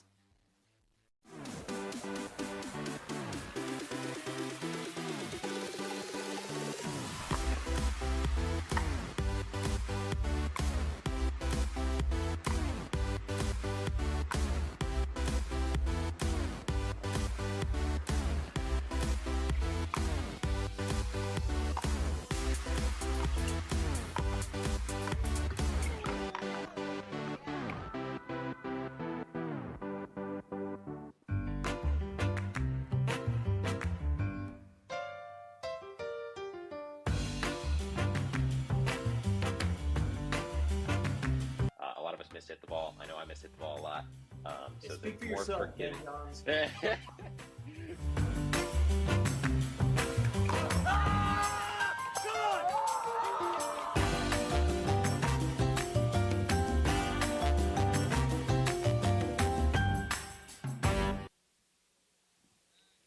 Vivian David and Julian Arnold with a fantastic win here at the OS1st North Carolina Open, presented by Intralinks. Currently, they are standing courtside with Cameron Blackwood. Thanks, Cam. Julian, Andiamo, Arnold, you look over at Rob Cassidy at 7-10. You said it is comeback time. What was the game plan right then? I don't know. I heard a little weird noise with the mic, and I just use whatever I can to fire me up. So I figured it was then or never. You know, it was 10-7, and it was the time to make a move. And you know, Viv's been supporting me all day, and it's been a blast. And it was good to come here a year after the last tournament and getting the win over Matt and Lucy, because last year I was pretty close, and it was a fun battle. So yeah, great match, great competitors, and that's how pickleball should be. We're all out here busting our butts. So hope you guys are enjoying it. And Viv, a newer partnership between you guys going up against a veteran in Matt and Lucy. What's been working so well for you guys today? I mean, as soon as I hear Andiamo's from Julian, I know that's a good sign. So as long as we keep that going throughout the match, I know that we're on a good page. But we practice together in Austin, so it's like we also practice a lot together. So I think they're two familiar teams playing against each other. I mean, Matt and Lucy, they've been on top of the game ever since the beginning. So a great match by them. It's always fun playing them because I know that they're the best team out there. But Julian did his thing, and I was there to support, make sure that he fires up, and we did it. There you have it. 10 seed taking out the 2 seed heading into the semifinals. Cam, back up to you. Julian Arnold and Vivian David, a fantastic job as we now head to the semifinals. You're not going to want to miss these last 2 matches on the second day of the OS1st North Carolina Open.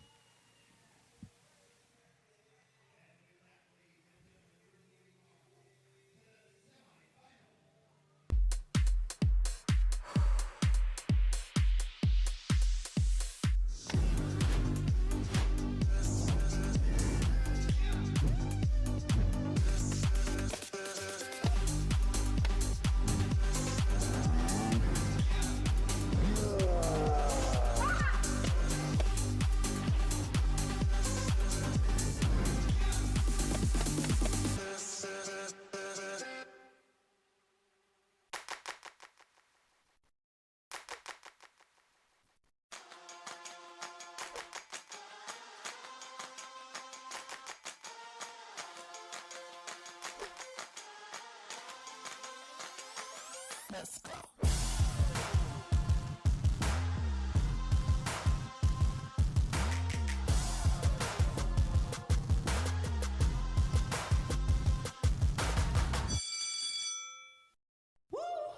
I don't think she's feeling it right now. I won't be on my phone all week. Looks like somebody needs a little Hertz TLC. Liv, you're on vacation, but I don't think you're feeling it. Huh? Please, your phone. It's okay. Hand it over. Yeah, you're good. Go enjoy yourself. Sam. You feeling it now? Let's go. Everyone needs a break sometimes. She's feeling it. Let's go. To make it to the game, it takes dedication and training. To stay in the game, it takes grit and stamina. To win the game, it takes strategy and skill. You keep focus on your approach, drop, and champion shots, and we'll help you stay focused on your strength, flexibility, speed, and downtime. Having a sports medicine partner in your court is key to helping you make it to the game, stay in the game, and win the game. Select Medical is proud to be the exclusive provider of physical therapy of the PPA Tour. For many of us, we just charge ahead because planning for your future takes time. And right now, thinking about your financial future takes on new meaning. At Baird, our financial advisors have guided individuals and families to achieve their goals through every crisis evolution and groundbreaking idea for over 100 years. That's the difference between thinking you're ready for what lies ahead and knowing you've planned for it. Now that's different. Discover the Baird difference. I found my way. In bad times, I know I'll be okay. 'Cause I found my way.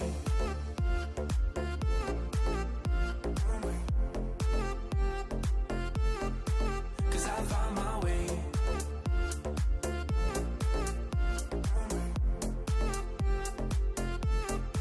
'Cause I found my way, my way, my way, my way, my way.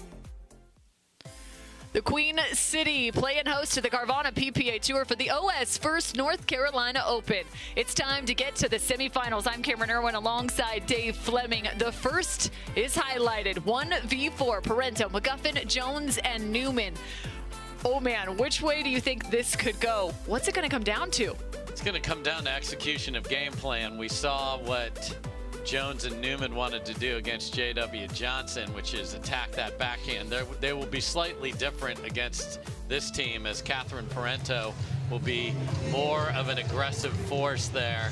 She's got all the skill set, but they escaped, let's be honest, Newman and Jones. They were in a big hole, so they're coming in here feeling rather good about round two of their partnership here. And what I really want to see is, can they continue, can Allyce Jones specifically continue to get her game going to set up Riley Newman? One of the best in the game is that woman right there, Catherine Parenteau. Just an absolute force, especially in this year. She's had an incredible kind of elevation to her game in the 2023 season. As you look at her history out of the incredible partnership alongside Tyson McGuffin. And this is a partnership we saw come back together at the Selkirk Red Rock Open. They had a tough second round match because Susanna Barr and Zayden Navratil were just lights out in that event. But right now they're playing some of their best pickleball alongside one another. Yeah, they really are. They too had to scrap their way here to the semifinals, but that's what it takes when these players are so talented. And, you know, Team Selkirk is looking to get to the finals. Team Skechers, they're like all paired up with all their partnerships, are these two. And obviously Catherine last year won everything we had. The local favorite, Brooke Buckner, took her out in singles yesterday, so she's looking to get back to 2 of the 3 finals if she can. Yeah, to your point, she did have that triple repeat potentially, or she had the Triple Crown in North Carolina last year in 2022, so she won't be able to find it quite this year. However, Catherine Parenteau knows how to play in North Carolina. So Riley Newman and Allyce Jones versus Tyson McGuffin. and Catherine Parenteau. A spot in the finals is up for grabs. And Dave, this is going to be an exciting finals. It's going to air on ESPN2 come Sunday afternoon.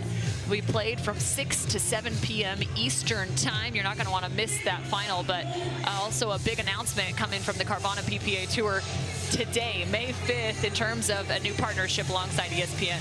Yeah, a full slate of pickleball on the worldwide leader in sports. Texas Open, the Select Medical Orange County Cup, the Denver Open, Seattle Open, and the USA Pickleball National Championships, all airing on either ESPN or ESPN2. That is where this great sport is going, and I'm excited. And so that's, you know, all these players are trying to build their personal brands, and we as a collective are trying to build up the sport. Well, when you put a final on ESPN or ESPN2, as we will be on Sunday, that's going to get a lot of eyeballs on pickleball, and that's going to let people see the ridiculous athleticism of these great players.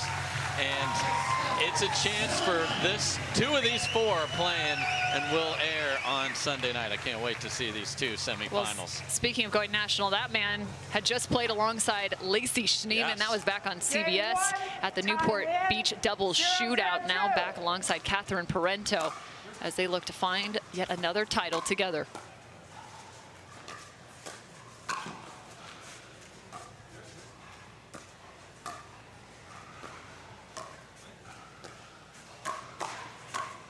And immediately they go heads up with Allyce Jones. I was going to ask how the strategy might vary now that you have Catherine Parenteau and Tyson McGuffin versus the J.W. Johnson and Jorja Johnson, who these two just faced.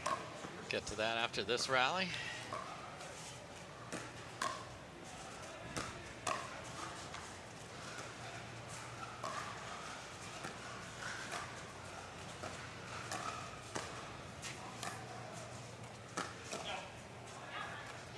I think the difference here is you'll have longer rallies because Catherine and Tyson can play very patient, great defensive pickleball. You only have one real aggressive player on the court, which is Riley Newman. Now, certainly Tyson can come in there on a short return and doing that, but he's more of a jack of all trades player. He needs to be aggressive when given the opportunity. I think they'll come after Allyce. Trying to look like Carlos Seitz. Little Ferrari forehand. Yeah, got the 202 F1 right here in the United States right now. And Miami. Yes. Look at this grab. Oh, like he's picking up daisies, just so soft. I mean, they'd batten down the hatches for the Hurricane in the back of the court, and then he just drops it over. Second serve. So both teams looking to get settled in here. You can even see just Allyce going a little bit slower to grab that ball. They're trying to find their rhythm. 0-2-2.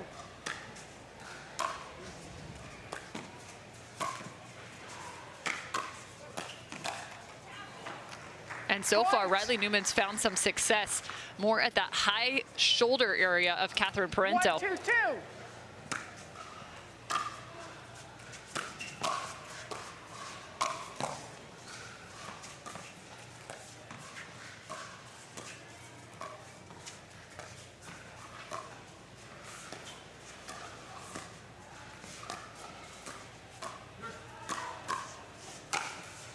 A really nice location from Allyce Jones, finding that right hip.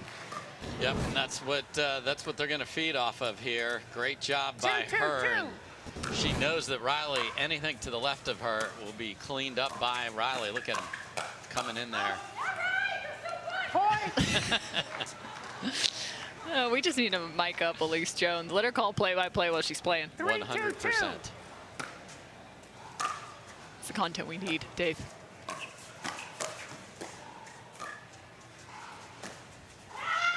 I don't think anyone would make you feel better about yourself. No.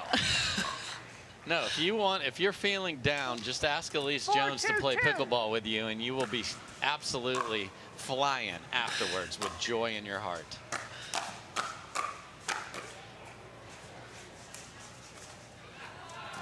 Not so fast this time, Riley. You'll go straight from a 3-0 to a 5-0 playing alongside Allyce. Instrumentality. And Mr. Newman is getting way too many balls, and I think McGuffin and Parenteau are going to go talk about it, because this is, you can just see he's prancing around. In their last match, we saw him staring off into space because he was frustrated with the way things are going. But when it's going good, and it is right now, he is even more dangerous. That was just an outstanding performance they had against Jorja Johnson and JW Johnson. They were down 4-9 in game number 3 and came roaring back. Allyce Jones making the comment to Riley at that timeout, just saying, we're gonna fight. And that was their answer. It's an incredible job. And those two surging in the third. Of course, Allyce Jones out of Pleasant Grove, Utah, where she still resides. Former volleyball player. She's had one of the highlights of the entire year in that previous matchup. Look at the 35-year-old former educator and volleyball coach, Riley Newman, out of Woodby Island in the Pacific Northwest. Tiny little hamlet of a community.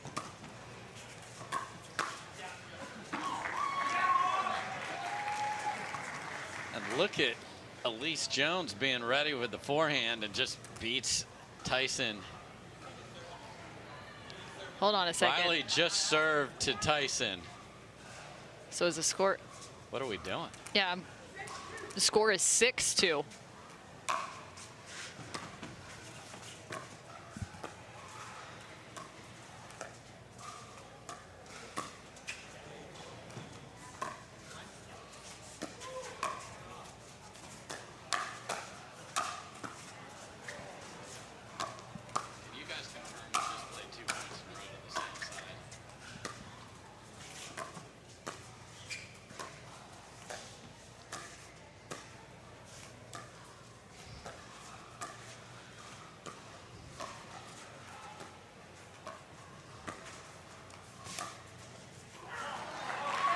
Pushing Catherine Parenteau off the line. Again, that's the versatility of Allyce Jones.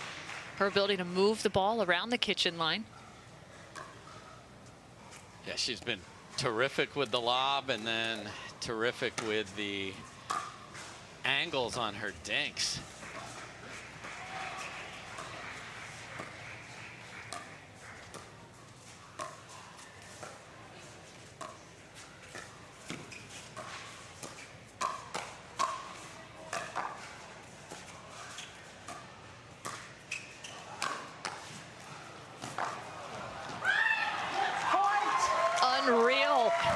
Newman and Allyce Jones are just full throttle right now. I mean, that's when this team's going. It can look fantastic, and they force another timeout. It was not clean there, but that Riley that we are seeing right there is one dangerous, and he's in Texans now, hombre right there.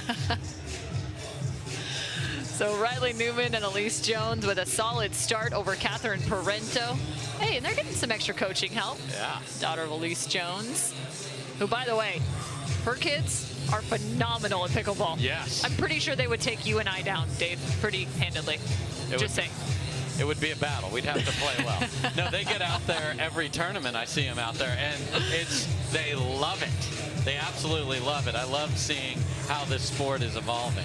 You know, it's so interesting because I think in the beginning phases of the growth of this game, it was thought, well, maybe it's a little hard to teach kiddos to kind of how to hold a paddle, which direction to go. I'm going, if you can teach kids how to play tennis, you can teach kids how to play pickleball. I mean, they have picked it up, and the amateur side of the game has grown substantially. And even at the professional ranks, we have two 16-year-olds that are at the top of the game on the women's side.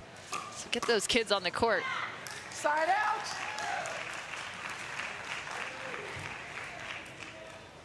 Two, 8-1.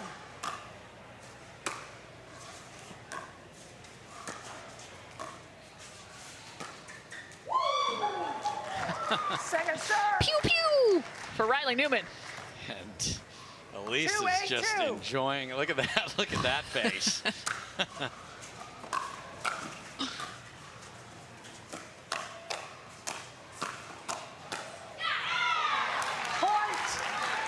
It's so hard to get the ball down on Allyce Jones. Yeah, you can't hit it under the floor if she's down on it. Unbelievable. And right at the foot. Yeah, for her, if you know they're forcing it over there, you can look for it, and that gets them out of position. So that's a great read by Allyce Jones right there.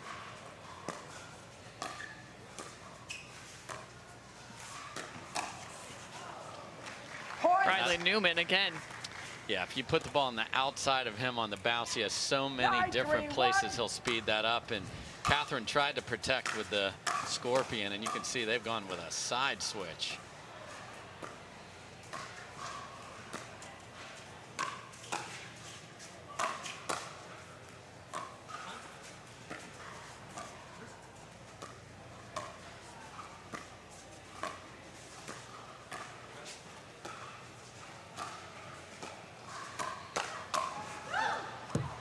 And it's still working in their favor. Now Tyson's still trying to speed up in that cross-court exchange.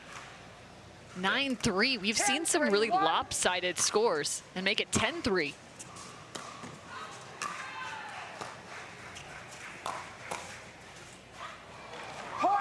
And they're still looking at it at number 11. And that's what happens if you switch mid-game and you haven't been used to playing the other way. That middle ball becomes a problem, and that is what getting boat race looks like right there. 11-3, Jones and Newman dominant.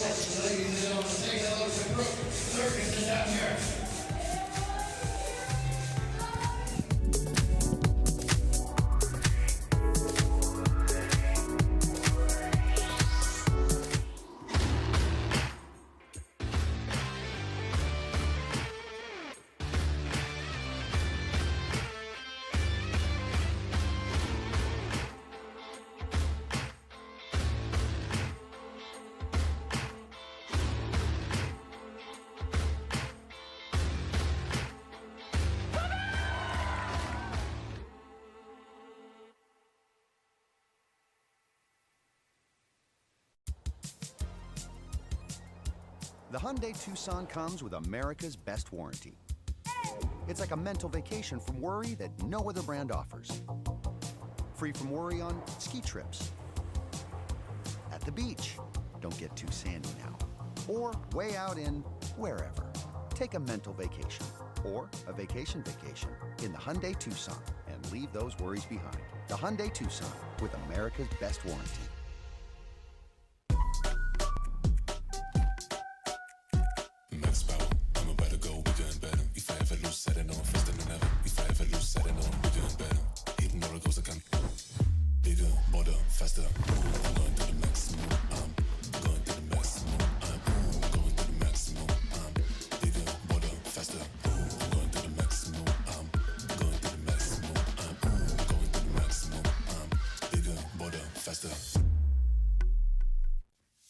The OS1st North Carolina Open is brought to you by Pickleball Central.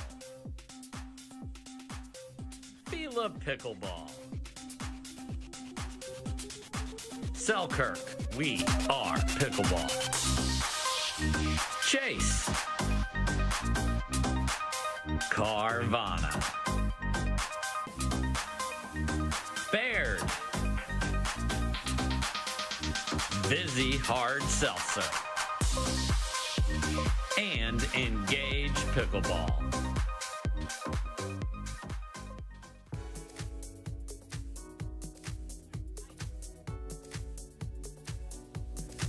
The OS1st North Carolina Open as we look now to the brackets. Currently in the midst of a semifinal between Parenteau, McGuffin, Jones, and Newman. David, Arnold, Waters, and Sock will be our final match of the day. That's coming up next here on the Carvana PPA Tour. But look at this. Still plenty of action here at the OS1st North Carolina Open at the amateur level. Cameron Irwin alongside Dave Fleming. And game one was just an absolute show from Allyce Jones and Riley Newman. And we are thumping some bass there. Okay. DJ. There we go. Game two, time in. These are two veterans. I expect a response from Parenteau and McGuffin. Ooh, just caught the sideline there from Jones. A little Bert action. 0-0-1. You know it's bad when you're just so used to seeing it from Riley that it's it gets less excitable. Yep, he jumped in front of his partner. Ooh. Full Sesame Street, Ernie and Bert here to start. Second serve. Bert, of course, is when you do an Ernie in front of your partner. 0-0-2.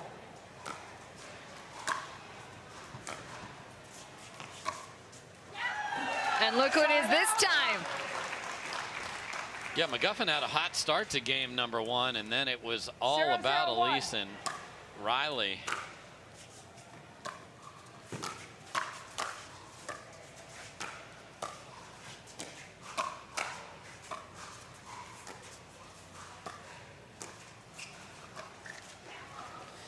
And I know this court's 44 by 20, but Riley's trying to make it 44 by 10. He is just boxing in McGuffin over there.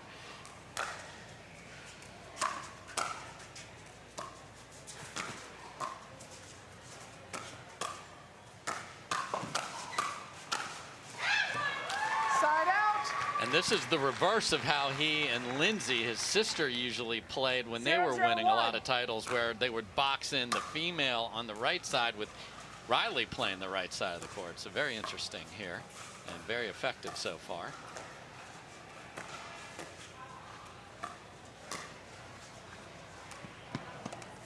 I think that's the first miss we've seen on the lob from Allyce Jones on the day. 0-0-2.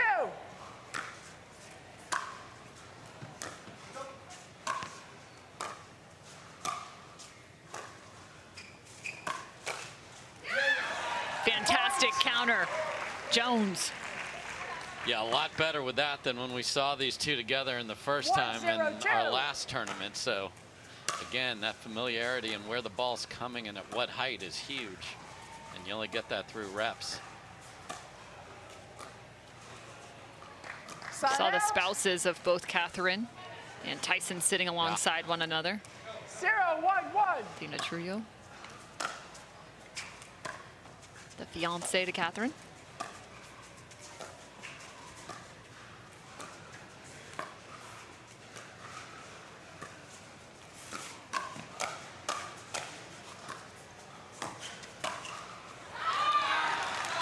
And Allyce disappointed in her decision. Yeah.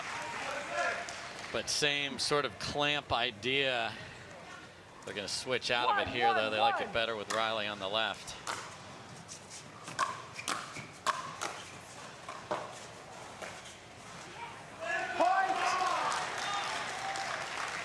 And the tongue has been stuck out. McGuffin's ready to roll. We haven't heard the barking yet, but a couple more good points for them, and it'll be there. Point.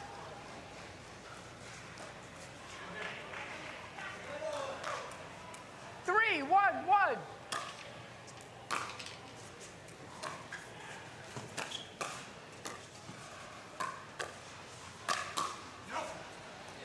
And adding to the pressure off the edge is Catherine Parenteau. And quickly up, and they are taking a seat. So after a dominant game 1, there was no doubt these two were going to have a rebuttal, and boy, have they ever to start game number 2. So at 4-1, getting some extra coaching yet again. Riley getting reset. Catherine Parenteau on the other side of the court has had quite the upcoming year in 2023. Seems like she's pretty much been in, if not winning, most of the finals in 2023.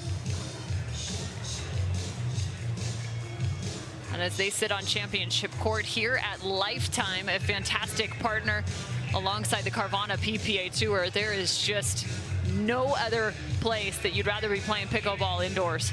I mean, it's fantastic here. We showed the schedule earlier, and I'll run through a couple of those. There you see some concerned spouses, as you mentioned, Meg in the middle there with the longer hair, and Athena to the right, as you mentioned, got engaged to Catherine at the end of last year.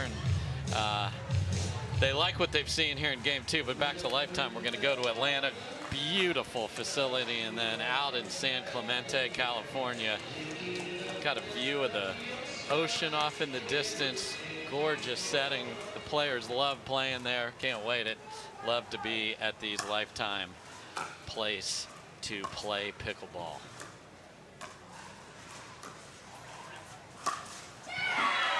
Trying to open up the court, but opened it a little too wide. Catherine Parenteau taking advantage. Again, let that thing travel. Hit it like a racquetball shot. 5-1.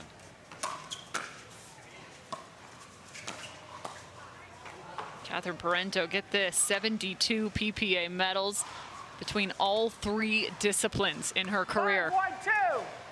Yeah, last year when you can get them 3 at a time, that'll crank it up, especially 3 gold at a time.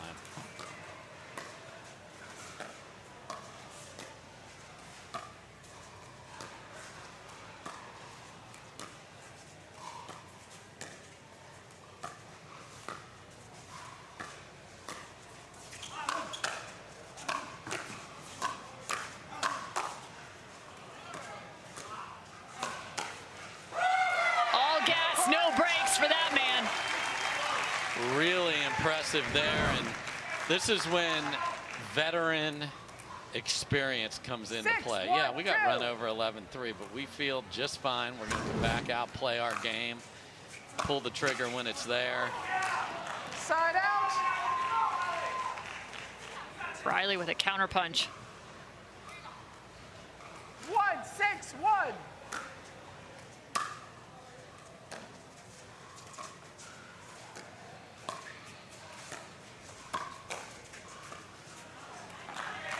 Protecting the left shoulder. Well prepped. Great motion from Allyce. 2-6-1. Watch these athletes as they continue throughout a rally. Their feet, their preparation between each contact. Second serve. Classic Tyson fake out.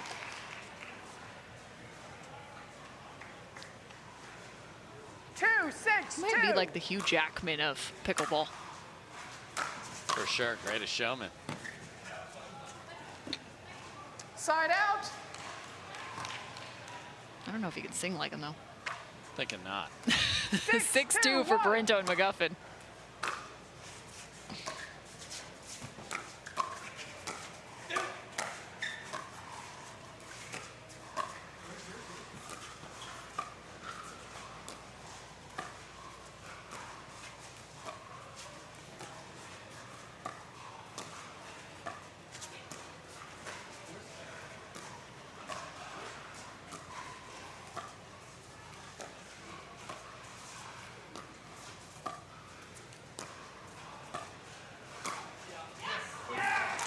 Catherine trying to take the time away with the half volley multiple times, but again, Allyce coming out the better end.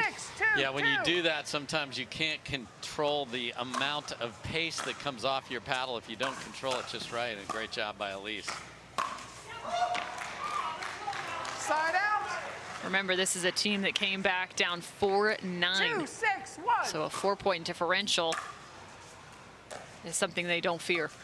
No, they were staring down a match point against. They could be out of this tournament.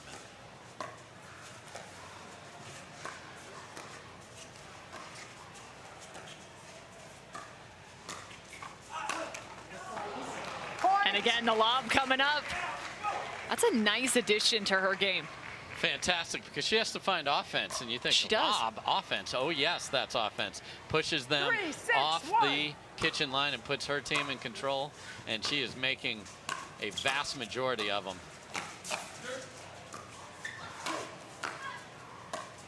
The court awareness between those two. Knowing when to fill the void. And again, just their second tournament together, so that'll get better and better as there's trust.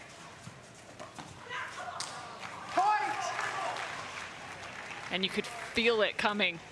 5-6. Was 2-6 just a second ago. 5-6-1.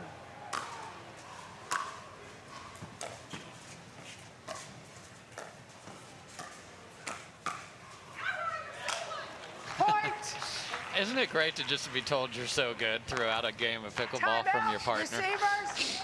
It's a rarity for me, Dave. It's a rarity. One. It's definitely, I think the opposite. Like, come on. on, step up, Cam. Right now, Cam. stepping up are Allyce Jones and Riley Newman, tied up at 6 apiece, a 4-point run for this duo. And when you have an early partnership, having played just a handful of matches together or just one tournament coming into this, what are some of the things you want to establish first and foremost, apart from maybe the communication between partners? Yeah, number one is, you know, stylistically, what do we need to make each other excel? And I think they've figured it out. They've squished the area of the court that they want Allyce to cover last week, the whole side, and she got beat up a little bit. A little less. Riley's sliding in a little closer to her and has that right hand ready to help defend the left side. So now Allyce knows I can just sit on the backhand and feel very good about it. And she's been terrific with that today. The other thing you want to do is what is our strategy? Like, what are we doing before a match when we walk out against this particular opponent? And then do we have the discipline to execute that and the trust that your partner will do that? Who is the strategist in this team, and who is the, I understand, not that I'm taking orders, but I want to follow your lead. Let's find out what adjustments might come the direction of McGuffin. And Parenteau, however, it's just another strike by Jones and Newman. Again, if you're just joining us, this is a semi-final matchup. A spot to play in the mixed doubles final on Sunday on ESPN. Second serve. 7-6-2.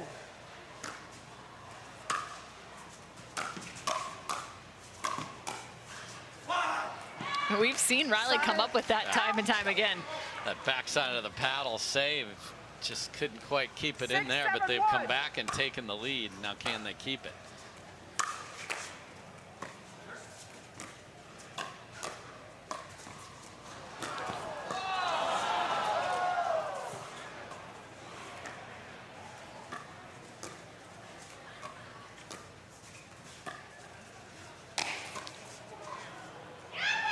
Riley Newman just ran a sub 4-4. I mean, unbelievable, because that's what he's giving you. He's saying, I dare you to hit it on the ground to my left, and that is ridiculous.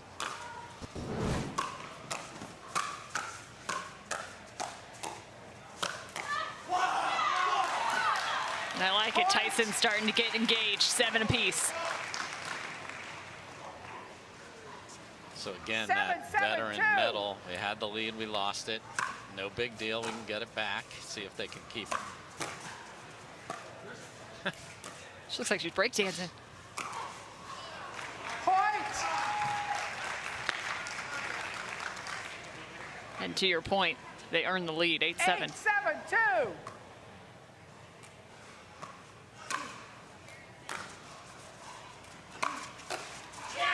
Yeah, it was trouble from the missed contact on the return. Big serve. That's one of those where you might want to call off the switch. It's hard to do live, but sometimes you just know it's a problem. I mean, the minute that ball hit the ground, it was a problem. Yeah, that's one of the tough elements, right, with a big serve from Tyson McGuffin at that 3:15 to his point. It's so hard to know if you can get over there. You got to be able to contact. You want to loft that ball fully knowing that third shot drive is coming your way. Yeah, and some of the time, and it's so hard to do this in the moment, you know that it is going to be smoked at you by that paddle right there, that you got to just stop and accept that you're going to defend. That's hard to do. It's like he's weightlifting while he's playing. Look at the amount of lead tape on that thing. Yeah, this guy's using, and he can't get enough Selkirk logos on there either. So a nice response both ways in this game. 6-2 up, 7-6 down. Now Parenteau and McGuffin 9-7. And again, we talked about at the start of this. This is big. Winner of this in the final, playing a 2 out of 3 match on ESPN2, 6 o'clock Eastern. It'll air for a title. Our fans also catching all the action here on Championship Court, a beautiful location facility. Not many seats to be had, even in the later hours in the afternoon. Yeah, thanks to all here the in North Carolina. volunteers and the PPA staff that make this happen. And the pickleball tournaments desk, they're here at the crack of dawn to get those 920 players ready to play their respective draws. And she answers the third shot drive. Side out for Jones and Newman, trail by 2. That one's for you, Meebs. 7-9-1.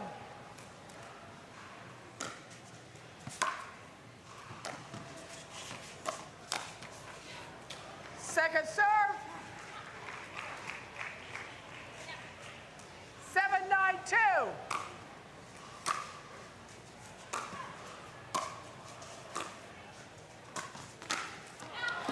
There's the read for Riley Newman. Yeah, it's just daring you to go to his left. If you do, he showed that he has that sprinter's quickness to go get it.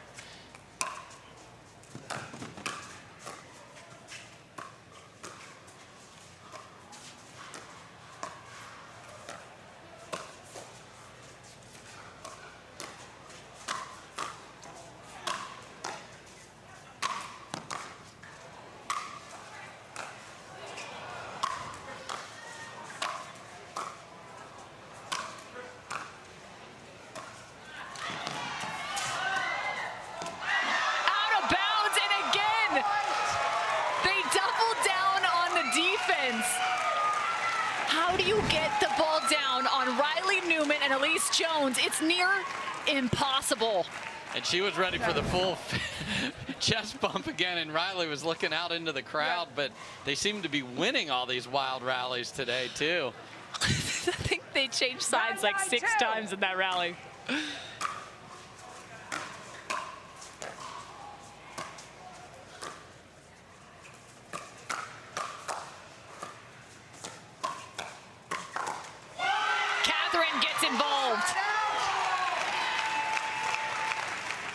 Dangerous point. Well done, Catherine. 9 apiece, man.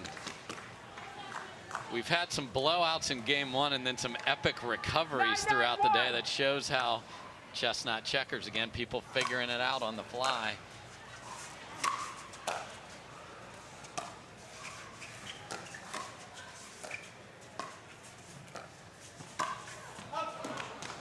Did that touch her? I'm almost certain that hit Allyce. And now they're gonna. Did it what? I'm not sure. I am Did it hit you? pretty confident that hit Allyce. And Tyson's pretty sure it did as well. Yeah. So game point for Parenteau and McGuffin.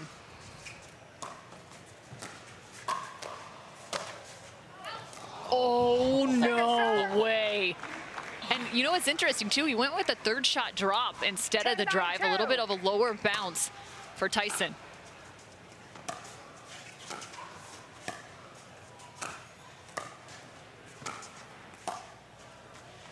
Just so much spin off that paddle for Riley Newman. So an absolute sitter at 10-9. Hits the tape and goes wide. Will that be the difference? My goodness. Little partner combination. This is trouble. Riley's smirking. And that's why he wants Allyce to speed it up to the backhand, and then he's just sitting there for the reply.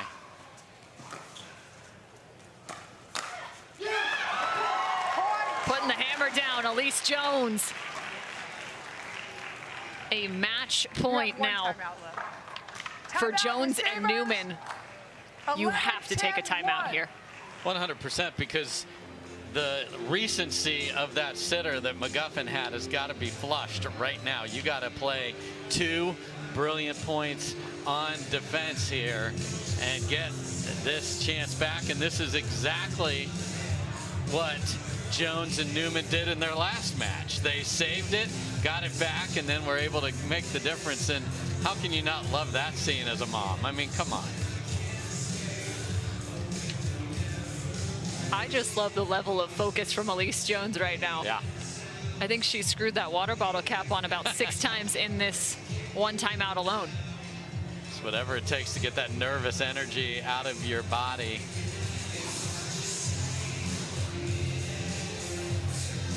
Just look at this facility.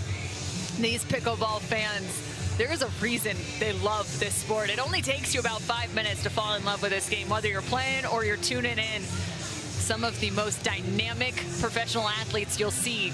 We've seen such speed, and not even just from the hand speed, but the foot speed of these athletes. Full layout dives from those two, crossing patterns. Yeah, the grit and determination. I mean, the focus. I mean, here we go. Chance to play on Sunday. 11, All right here. 10, 1.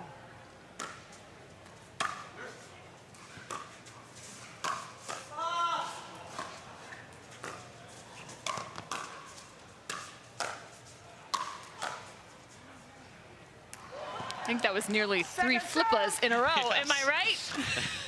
From Riley. It was indeed. 11, 10, 2.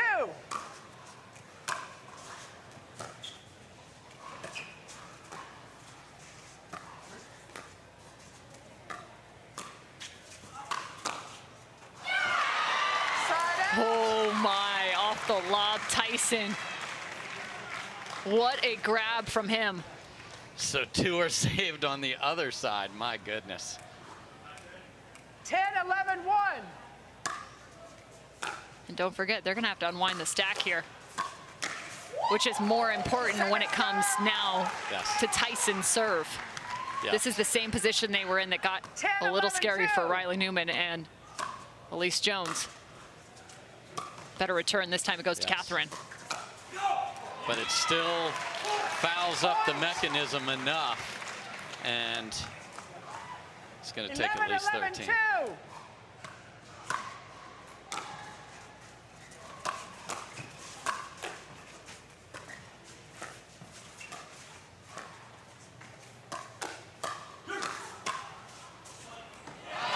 And it lands! Let him hear you. He's apologizing because he knows there was nothing clean about that except where it bounced. Someone grab a sponge. 12, 11, 2. So Parenteau and McGuffin have got themselves into a fantastic position to get to game 3.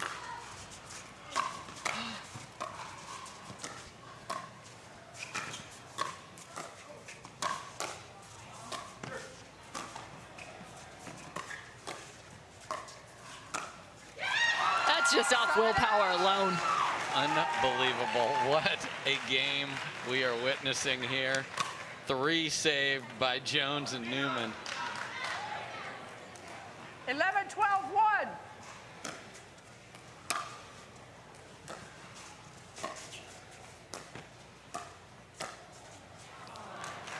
Boy, Catherine wants to huck that paddle. Getting pegged right in the shoulder. I like the quietness now to the court. Yes. Great display of the importance of this moment for both these teams. 12 all.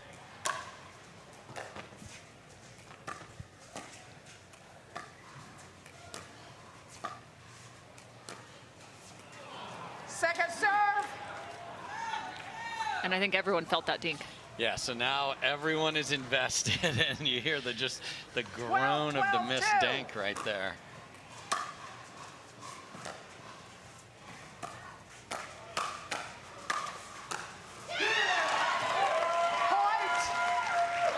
There's just not much you can do there if you're Catherine. Ball gets just enough pop off the top of the net. 13, 12, 2.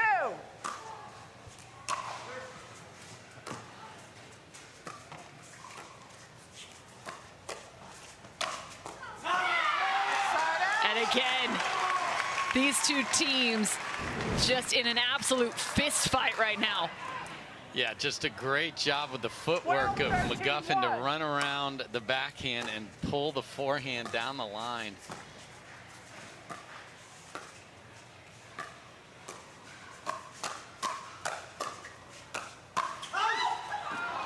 Reaching is Tyson McGuffin. 12, 13, 2. Same issue here. Can she get a good return? Point. That's also a return you feel. 13 all. 13, 13, 2.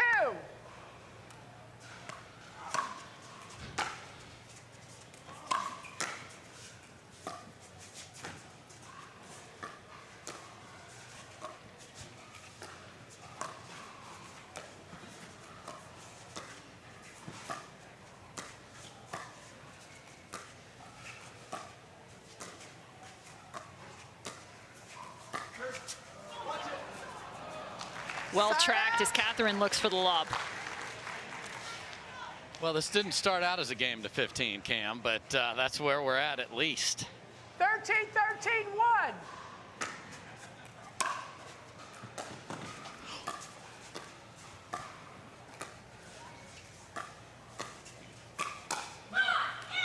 Catherine gives a little shout, again, fending off one. Yeah, she had a couple of looks in the last rally, but everyone's playing it very safe here. So 13 all on a 2. 13, 13, 2.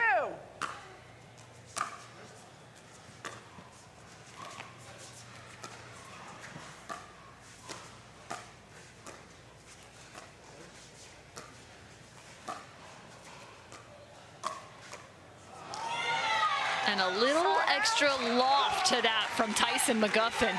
Yeah, and they couldn't get into the Riley Newman jump in front there as the dink just went a little too long. And then we're talking fractions here. 13, 13, We'll go 1. with 4 millimeters today, Cam.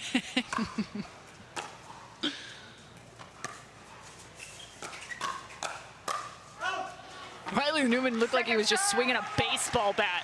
Yeah, lefty in there trying to pull it down the line, get that double in the corner. Exactly, he just pulled that left arm across. 2.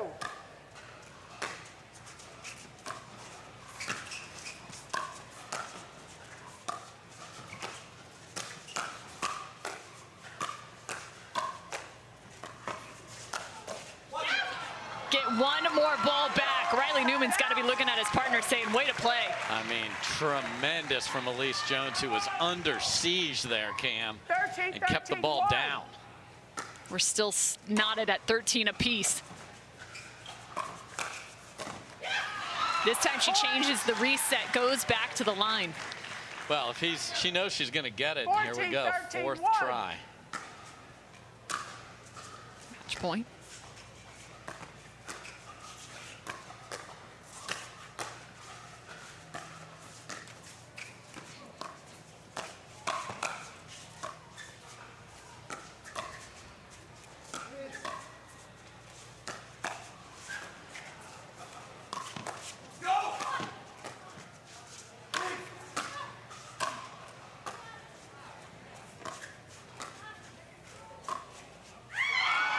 What a day of pickleball for Riley Newman and Allyce Jones.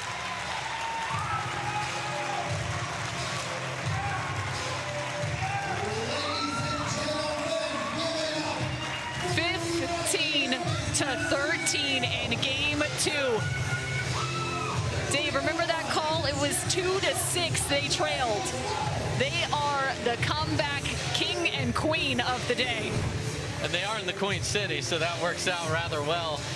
Just tremendous, really smart, strategically. Riley all over the place. And Allyce Jones, I mean, even if you go back just the last point they had to fend off when they were receiving, she was making all these digs, and then great job by Riley of letting the ball go. And guess what? They're playing for a title in just their 2nd tournament together. And that's why you have to be patient with new partnerships. Congrats to them. We'll talk to them after this.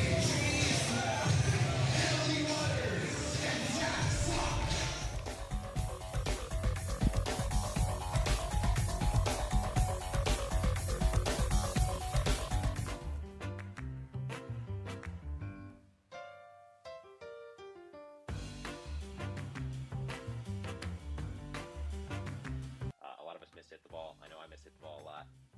So Speak for the more yourself, forgiving.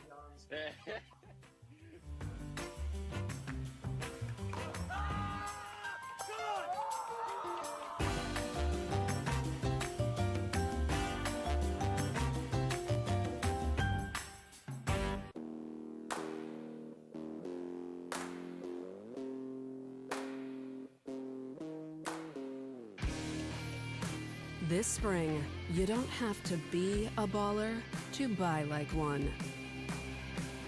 With a power bid approval from Guaranteed Rate, you can go head-to-head with cash offers and win. Call a Guaranteed Rate loan officer today.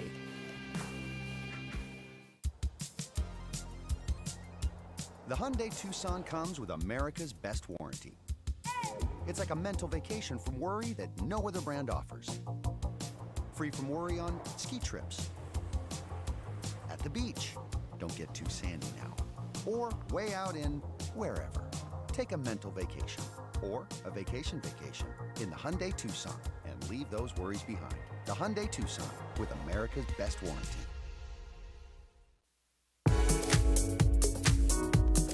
One heck of a semifinal here at the OS1st North Carolina Open presented by Intralinks. Riley Newman and Allyce Jones with just an outstanding performance, and now standing with Cameron Blackwood. Thanks, Cam. Allyce, your guys' defense has been off the charts all day long. Now into Championship Day Sunday, you guys are right there. It's a match point. You're defending 13-13, but what is it tactically that you guys are trying to do to make sure you come out on top? Mainly just both of us just go after everything, but I do a good job of moving out of his way, if you didn't notice. So that was kind of our game plan, like, because as soon as he starts going at the net and attacking, he's a beast. So. There you have it, and Riley heading back into Championship Day Sunday, but the first time with Allyce Jones. Talk to us about your ability to adapt to different partnerships and still have the success you have. Yeah, sometimes it can be difficult, switching partners, but Allyce makes it very easy. She gets everything back and lets me take a lot of court, which I like. I'm kind of a ball hog, I'm sorry, but that's where I play my best in mix, is where I'm aggressive, and Allyce played well, and happy to be moving on to Championship Sunday. There you have it. They're doing just that. We are coming in for our next semifinal. After this, Cam, back up to you. Well, you heard it. Riley Newman wants to be a ball hog, and right now it's working in his favor. They're moving on to Championship Sunday. One more semifinal left to be played.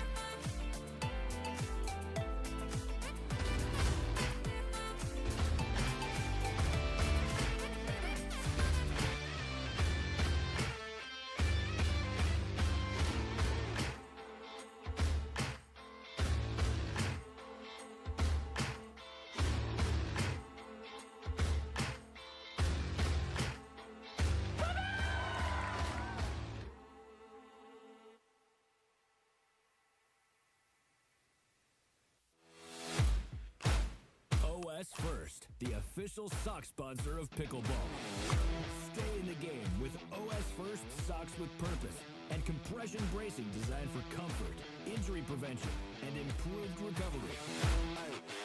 OS1st is the official sock brand of pickleball and the PPA Tour. Visit www.thepickleballsock.com to learn more. My name is Lee Waters, and I'm a professional pickleball player. My daughter, Anna Lee, is my doubles partner, and her 16th birthday is coming up. It'd be great to get her a car, and Carvana has helped us make that dream come true. They have thousands of options, and I'm a mom, so of course I want Anna Lee to have something safe. Anna Lee has absolutely no idea about this car, so I told her we're going to Carvana's vending machine for a photo shoot.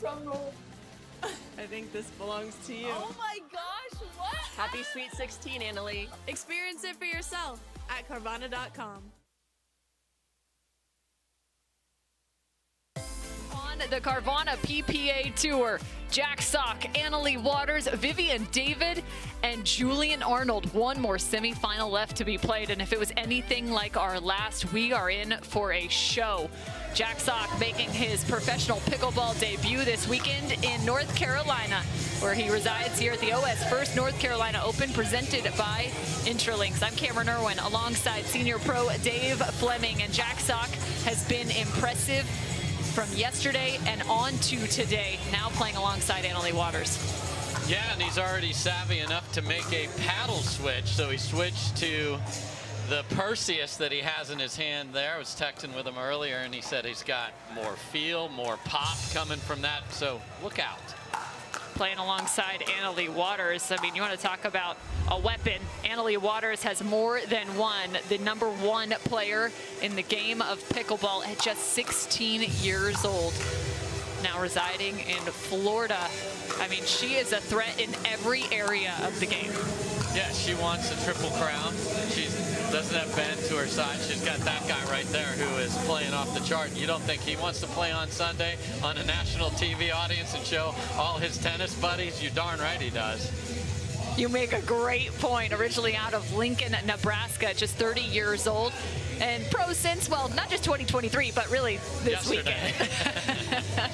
A look at Jack Sock, a 4-time Grand Slam champion in the professional tennis ranks. And coming from the tennis ranks as well as that man, Julian Arnold played collegiate tennis for the Bruins at UCLA. Now partnered up with Vivian David. They talked about it as you see a look at Julian Arnold working with the Valair paddle. But they've practiced multiple times together, both now in the state of Texas, located in Austin, to be specific, between Vivian David and Julian Arnold. So plenty of practice reps together, but really one of the first time stepping on the court in a competitive environment in tournament play for these two. What a debut here in the semifinals. So you have two brand new teams, and there's Vivian David. So she is going to be sitting on that backhand in the middle of the court. She was pulling the trigger a little more than usual in the last match, and she will be smiling like she is right there. I was going to say, I'm more shocked that that player profile was a very stoic and serious-faced Vivian David. I'm sure she got the coaching, like, look mean, and that probably hurt her for an hour. She probably did take a couple of Tylenol after doing that. I got to do what? Ruffle your brows, Ms. David, come on. She's always one of the happiest on the court, just loves the game of pickleball, and we love having her here on the Carvana PPA Tour. So, Dave, walk me through the setup for this match. If you're Vivian David and Julian Arnold, what can you tell yourself in terms of keeping the ball on the ground against this team of Jack Sock and Annalie Waters? Specifically, you know, Jack talked about it. He's going to run around his backhand over there and look for ways to hit the forehand. He's mentioned to me, he's mentioned to the world that I don't have a backhand, so I'm not interested in hitting it off the ground. He has a terrific backhand flick out of the air. You have to have good returns because the drive and crash was on full display. You heard both Jack and Annalie talking about we are going to go for high pressure, rip the ball pickleball here, and they absolutely ran over a great team in Anna Wright and James Ignatowich in their last match. Well, now you see it highlighted. David, Arnold, Waters, and Sock. Everyone's going to be tuning in for this one to see if Jack Sock can make a championship Sunday on the Carvana PPA Tour. The winner would face off against Jones and Newman, who just took down the #1 seed of Catherine Parenteau and Tyson McGuffin in just 2 games played. It felt like 4, though, I'll give you that much. An extended second game. But now 1 semifinal left to go.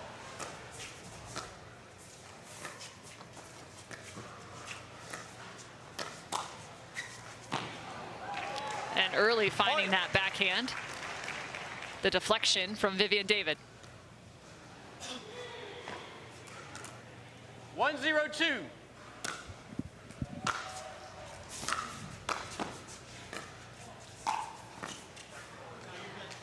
Slight roll to the middle of the court. That's another area that teams have talked about maybe going after a bit more, just in terms of a new partnership. But with this one of Jack Sock and Annalie Waters, I want to avoid that forehand of Jack Sock. For sure. I mean, they talked about getting it figured out, and we have a little water or drip or something on the court somewhere, so we're going to get that straightened out here. But yeah, no, that's why even the 2 days of practice that Annalie and Jack talked about that they had earlier in the week is so important. A dink here who's taking it, a ball in the air who's taking it here, and they've figured that out really well today.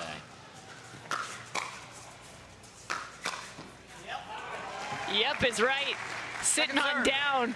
Vivian David, some of the best hip flexibility you'll see. For sure. So she, you know, Jack has already seen twice now big rips at the forehand come back from her. Well, that makes a statement early. No doubt. Shutting down a certain location.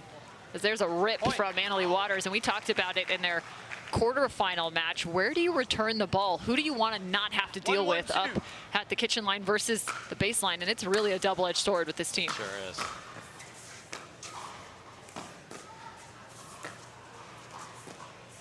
Annalie Waters is known as not only a great player on the move, but probably one of the best poachers in the game of pickleball. And Jack Sock, one of the best poachers in the game of tennis. Yeah, any sport with a couple of lines on it and a net, he is the man. And can't believe he missed his serve there, but there's no second serves in this sport. He's used to kicking in at that second serve. Kick it into the backhand, Jack. You don't get to do that here, buddy.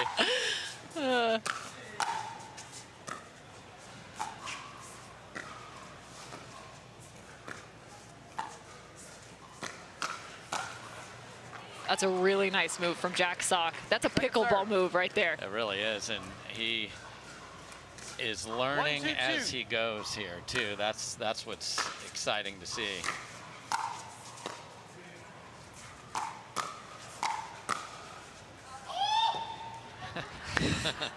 Side out. Again, Julian Arnold finding a different octave. Yeah. It's the second time I've heard it he, today. He and Jade de Villiers are in our choir for sure.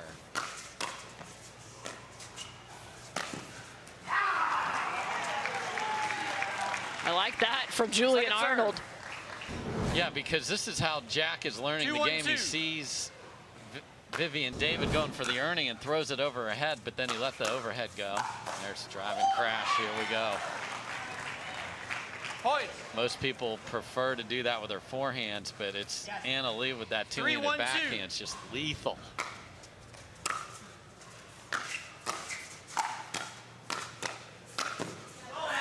I was going to say, I actually liked Julian Arnold's ability to kind of find that forehand on the return because it kept him on the move to get up to the kitchen line. 4-1-2. They are wrecking the ball right now. Ball's out, side out. Is that a second serve missed? Yep, and again, can't just kick it in, Jack. So here we go. 2 serves missed, but a great start for Waters and Sock.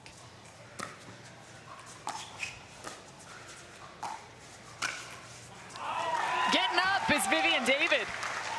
Yeah, and the difference there is it's on the right shoulder, not the left shoulder there, so she is able to not have to fully twist her body to get that, but still a really nice ball from Vivian.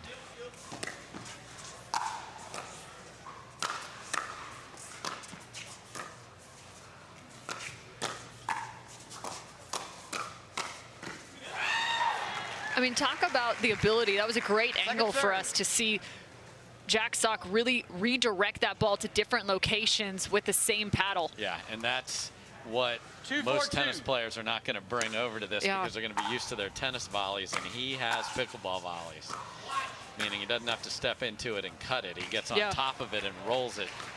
He brushes that ball down. And he keeps the paddle out in front, so he's ready for the next one, where a lot of tennis players swing two hands, and then the paddle is stuck on their wrong shoulder, and they eat the next one.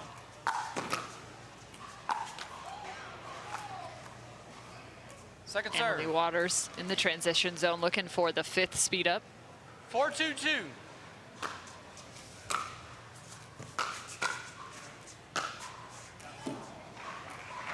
And I was wondering, is there potential that maybe some of their drives could be going out, but that's one of the first we've seen let go. 2-4-1. Yeah, and that one was 2 steps inside the baseline, so good read there on the 5th.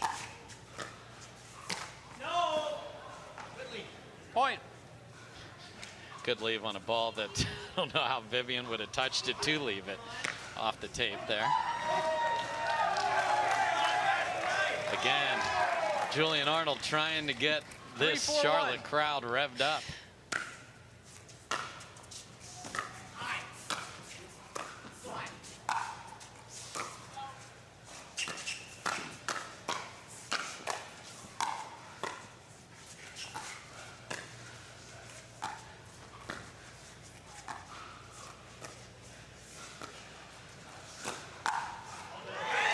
No go. Annalie Waters shutting the door and shutting it fast. Yeah, a little tomahawk in the middle of that point from Jack Sock. There's a good look at it right there. 3-4-2.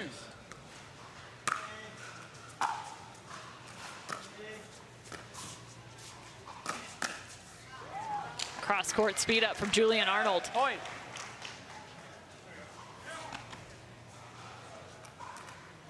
Four, 4-2.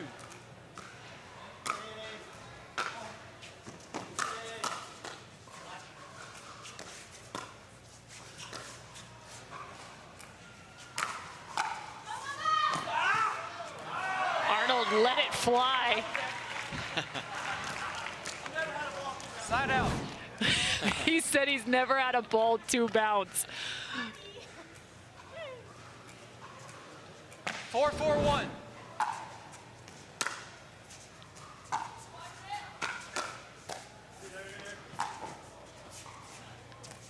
Giving herself time to reset, Annalie Waters.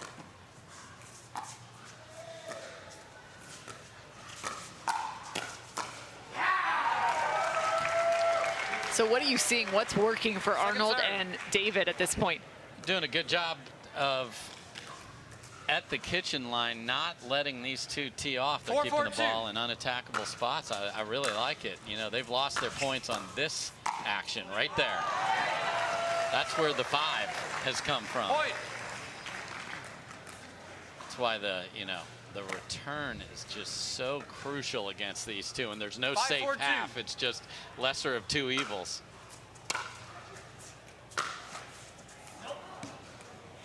Side out. Disappointed with the net. Ball's just long. So you have to pay a lot of attention to that 4th coming your direction. 4-5-1. Got to be set, stop, don't run through it.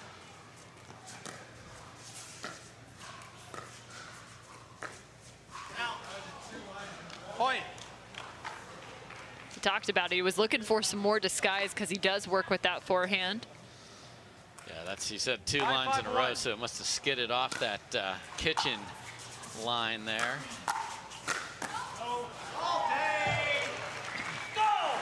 Julian Arnold starting to talk at Jack Sock, who, by the way, has been pretty phenomenal in that category on the day. Yeah, it was very chirpy 6-5-1. against Wright and Ignatowich. Well, we haven't seen much of it here. Seemed to fuel his play as well.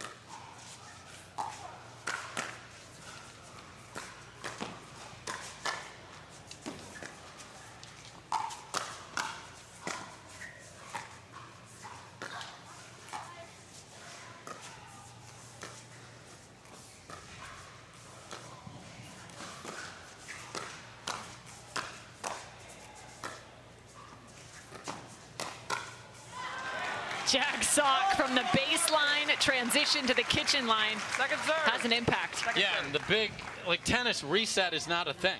Okay, it's not a thing. And yet he is showing he is able to make that happen. There were 3 or 4 in that rally. Just that's the nuances of the game that are really difficult to bring over. And that shows you, we talked about it in his last match, how much pickle he has played to be able to execute that shot. Guy was playing 3 to 4 nights a week after tennis practice.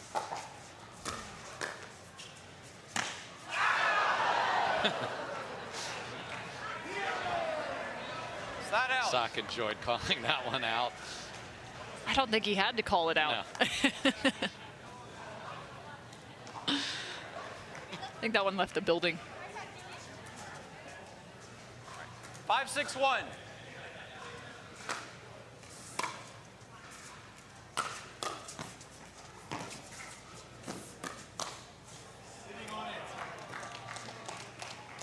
Second serve. Annalie Waters with a shot to get this back at a tied ball game.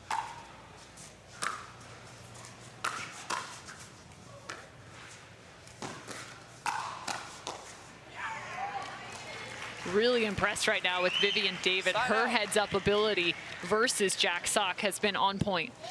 Yeah, it's so compact. She's able to handle those drives. And 6-5-1. what a battle here for the last spot in the final.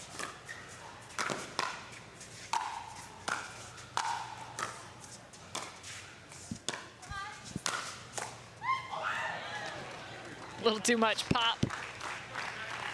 Second serve.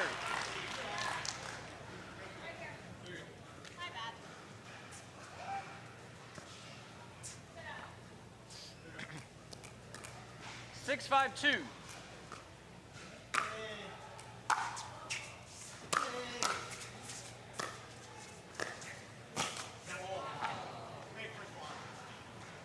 Side out.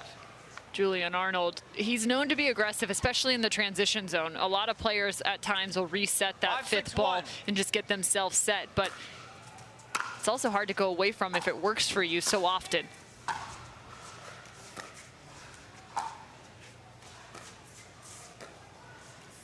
backhands.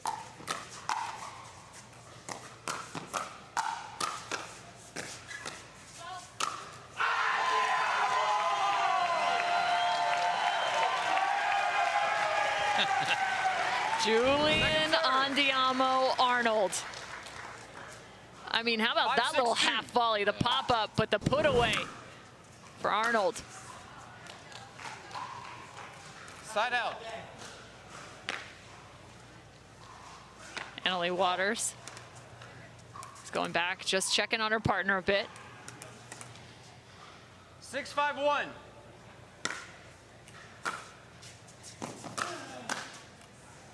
And this time it's the drive of Julian Arnold. 7-5. And Annalie Waters is known to call timeout, so she is going to execute one right here. 1 minute. Nice response from David and Arnold. They were down early, and it looked like it was going to be another drive and crash fest here in North Carolina, and they have stopped the madness as it relates to that. Well, one of the nice elements in terms of continuity from tennis to pickleball is the fact that you have to do a lot of self-management in terms of gameplay. Jack Sox had the ability and plenty of experiences to know he has to make in-game adjustments, whether that's not just in strategy, but also just getting himself into a better rhythm. Right now, he's got Lee Waters on his side as well to get in there. And the other thing, they played the second quarter. We had 2 really long matches, then other semi. So you got to rev yourself up. In tennis, it's usually 1 match a day, maybe 1 singles and 1 doubles. But here, he's got to come back and find his highest level again for the right to play on Sunday. It's just a 2-point differential here in game 1 of the second semifinal at the OS1st North Carolina Open. The Carvana PPA Tour has just been unreal through the first third of its slate of tournaments throughout the year. Who will be crowned the next mixed doubles champion? You'll have to find out on Sunday afternoon. 1 spot left to be taken.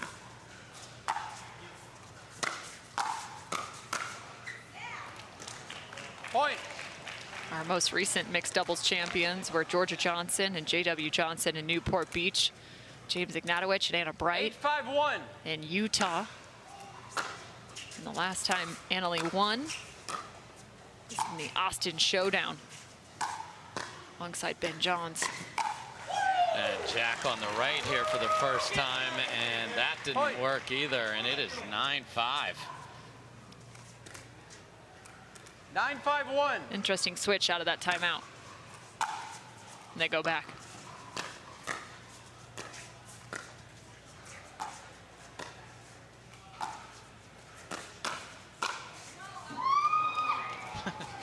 Taking one out of Julian's playbook.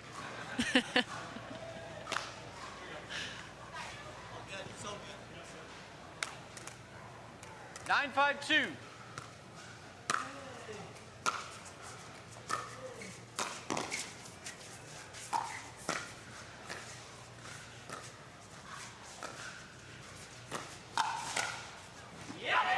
And even that lands for David and Arnold.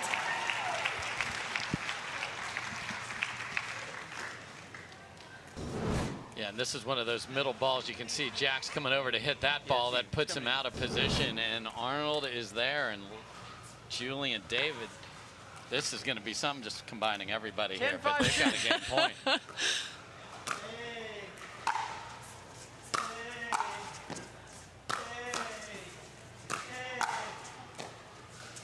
I think Julian just turned Canadian. Side out. How's it going, eh? 5-10-1.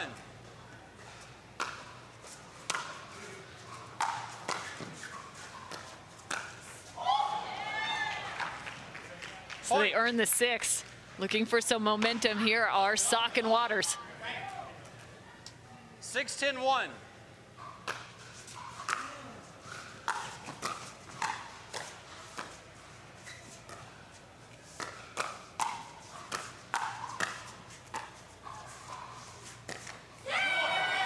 Make it one more, and Allyce lets one out. Point.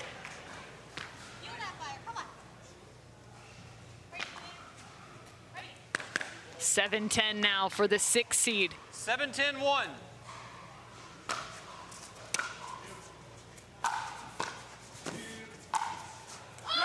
What a nasty combination from Allyce Waters. I mean, to be on the sprint and then have enough touch to keep that in the court. What a roll down the middle. Look out. Timeout. Timeout receiving And a team. timeout 8-10-1. called now at 1 minute. 8-10.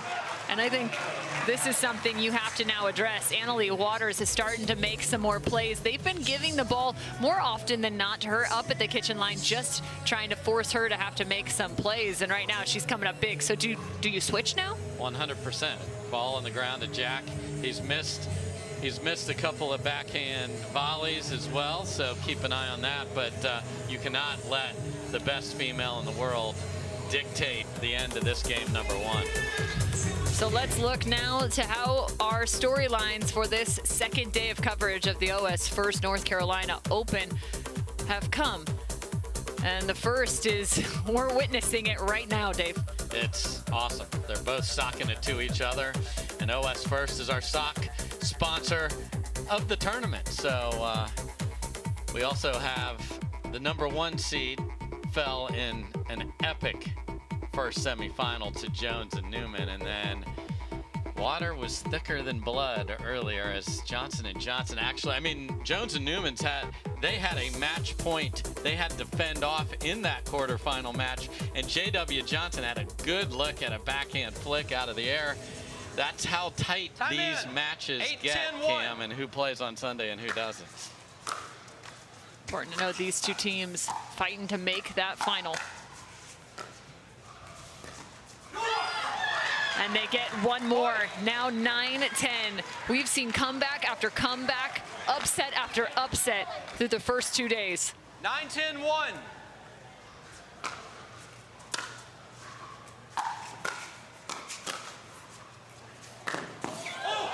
Does he get it? Oh no! Just misses. Where is he? We hadn't even got him back in the frame. 9-10-2.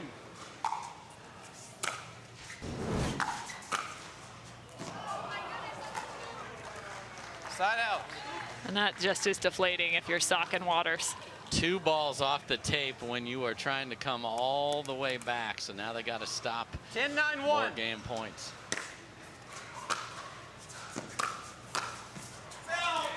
And game 1 to David and Arnold.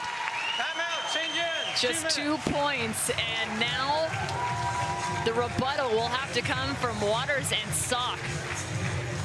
Yeah, 3 missed backhand volleys at crunch time there. So we'll see how well this new partnership you see right here is able to problem solve down a game.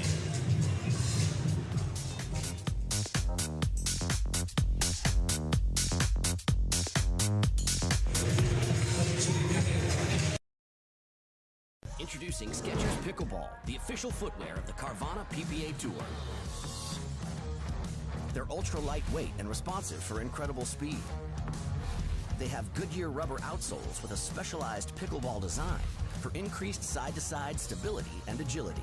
Plus, they feature shock-absorbing foam and Skechers' famous relaxed fit design for incredible comfort game after game. Conquer the court in comfort. Skechers Pickleball, the official footwear of the Carvana PPA Tour.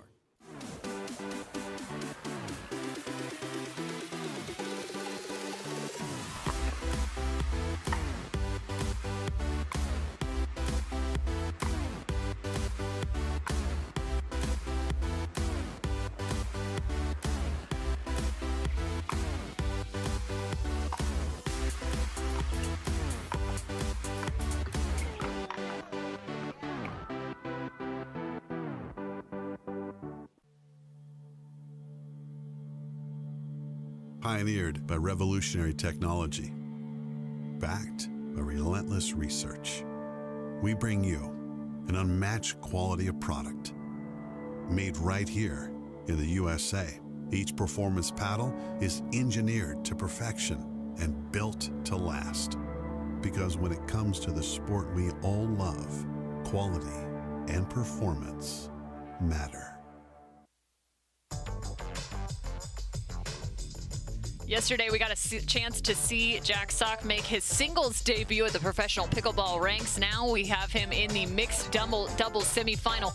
Tomorrow, we'll move on to men's and women's doubles action with our championship Sunday. Just 2 days away. Gold medal matches are in store here in North Carolina. Right now, Annalie Waters and Jack Sock have dropped the first game that they have dropped all day long to Vivian David and Julian Arnold.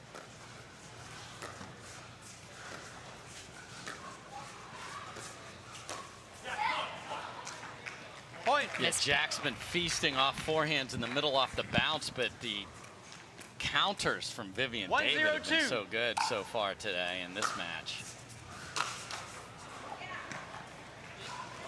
Side out. Still looking for that shake and bake. 0-1-1.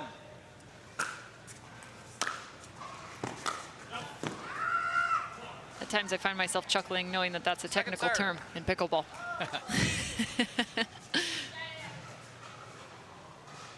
0-1-2.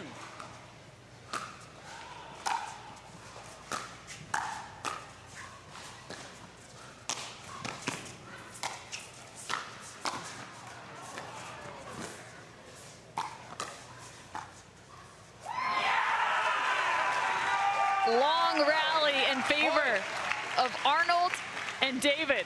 And what an athletic, demanding rally there, too. My goodness. 1-1-2.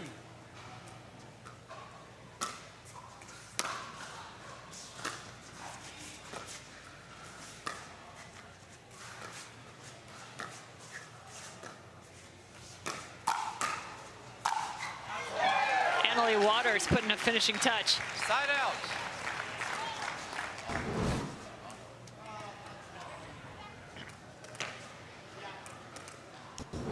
One.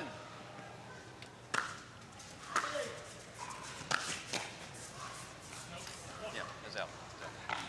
Point.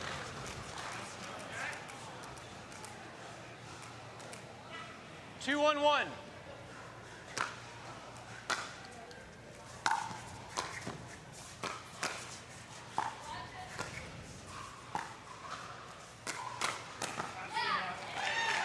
So 3-1 now for Waters and Sock with the advantage.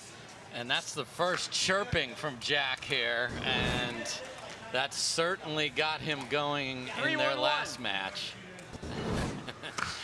Captured right there.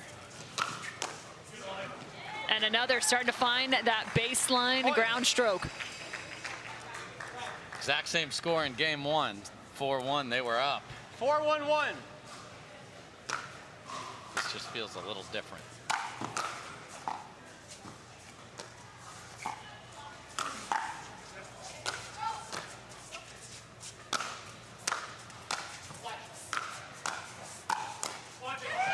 There it is for Annalie Waters, patrolling the center of the court.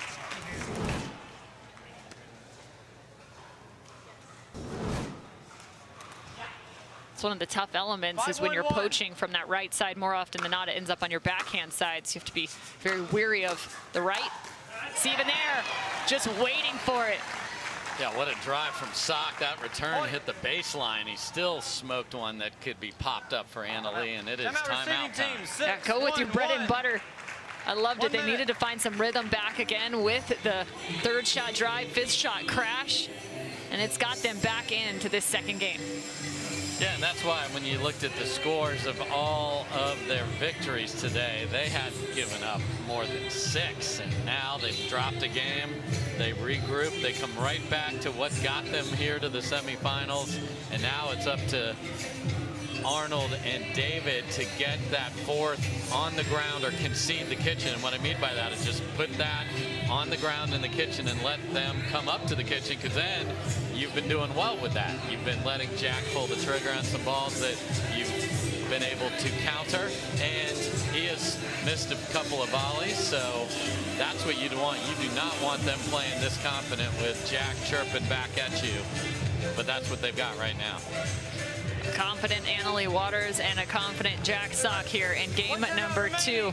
Just a second to try and slow the momentum taken for David and Arnold. 6-1-1.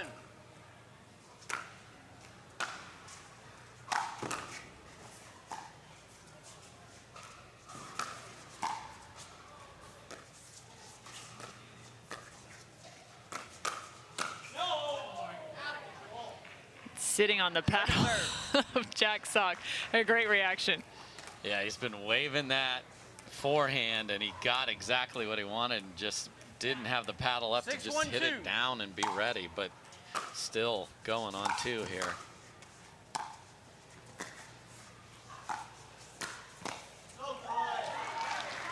And I love it. The ball movement there from Vivian David, creating space. Yeah, and that's when Jack will learn he doesn't need to stick his paddle in there. Annalie's right there, going to have a good look at that ball. Lots of players do that. You feel like, man, I got to help my partner, and you're actually hurting them.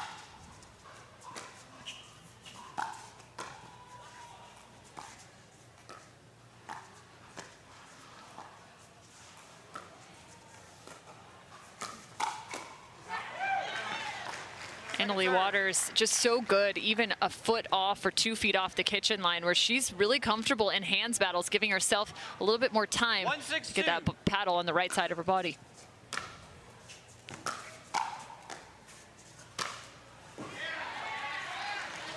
Jack does such a good job at such an early start in his pro career of waiting to see where the defense goes and then 6-1-1. smoking that winner right between them.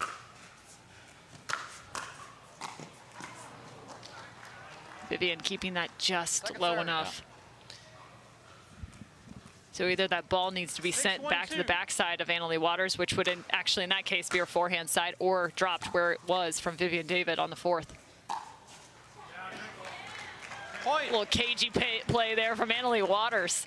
The hold on her paddle. Yeah, and then right at the body of Arnold, but in. A lot of people try that shot and try to hit somebody, but you have too much pace. If they get out of the way, it's well deep. That's perfect. And that's a pattern I've seen before. And again, nice job by Arnold of hanging in there. And then I think Jack will learn you don't have to hit a winner there. Just drop that and get to the kitchen. Your original plan has been foiled, but it's not over.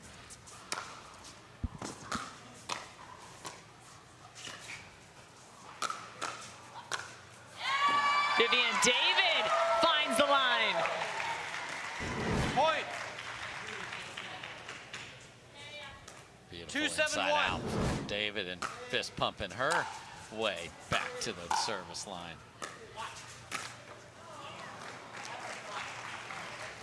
Point. Yeah, Jack's stunned that he's had a few of those on the backhand not go his way. That's something he'll continue to develop, is that 3-7-1. little backhand roll. Yep.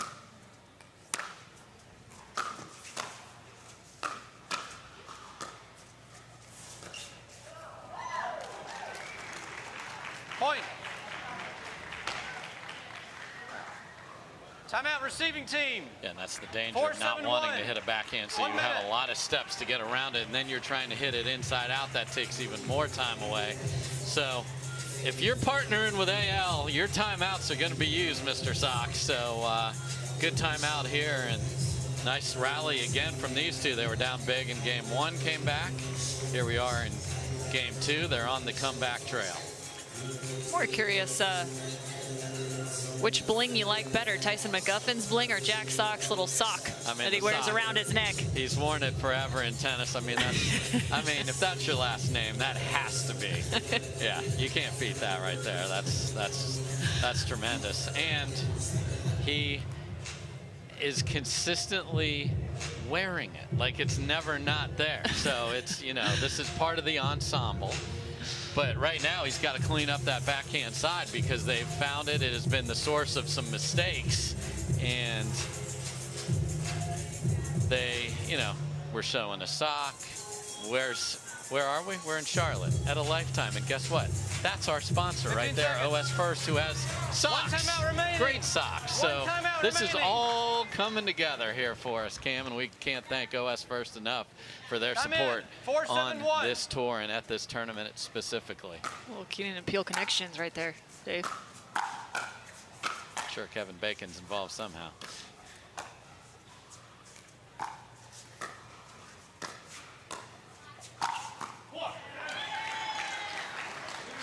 Trying to dig that out is Julian Arnold. Second serve.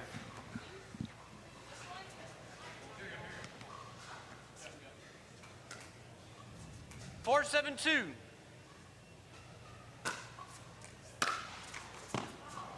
Missed return for the 5th. Point. Again, that unwinding the stack, you're just in a little extra hurry. 5-7-2.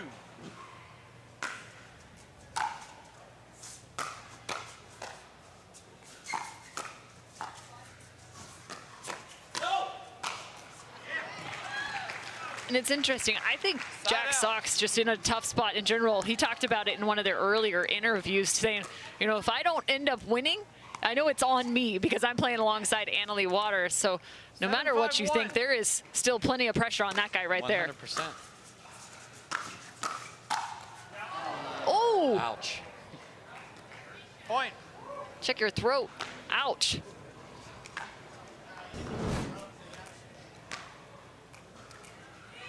Eight, 5-1.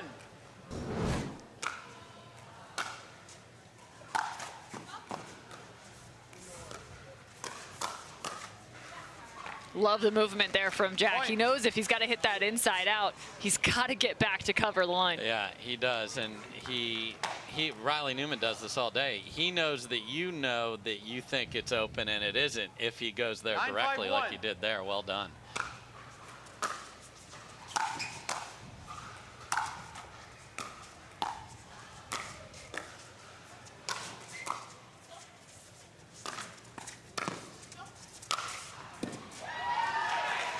Middle, and we're going to stick with middle.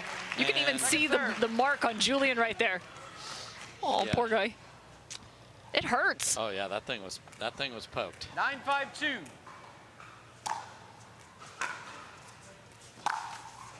Wow. 3 rallies in a row where the tape, and I think Waters and Sock would quickly point out, and there's that man alive. Look at that. That is a 10-5-2. serious pickleball tattoo here on game point. Side out. Don't let him know, Julian. Don't let him know. Show no pain. 5-10-1.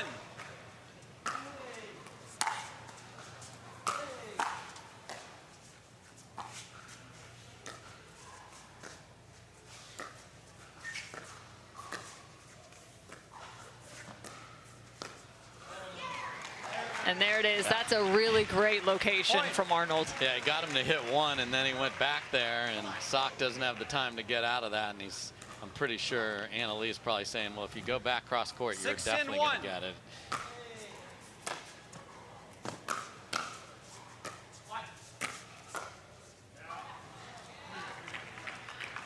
Second serve. So one side out now. David and Arnold looking to make a comeback. They have game 1 in favor.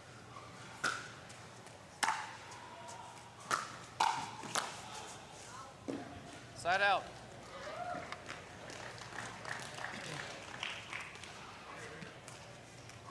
Ten, 6-1.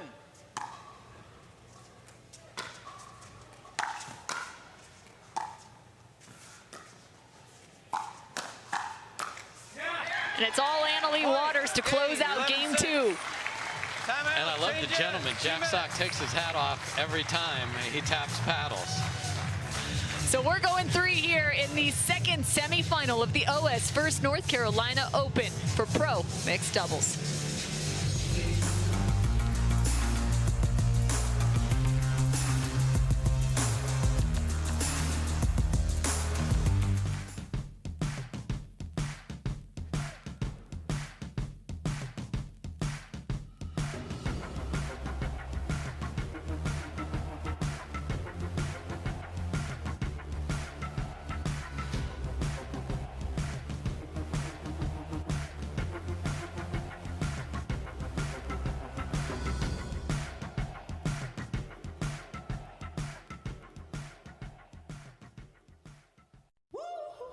don't think she's feeling it right now. I will be on my phone all week. Looks like somebody needs a little Hertz TLC. Liv, you're on vacation, but I don't think you're feeling it. Huh? Please, your phone. It's okay. Hand it over. Yeah, you're good. Go enjoy yourself. Sam. You feeling it now? Let's go. Everyone needs a break sometimes. She's feeling it. Let's go.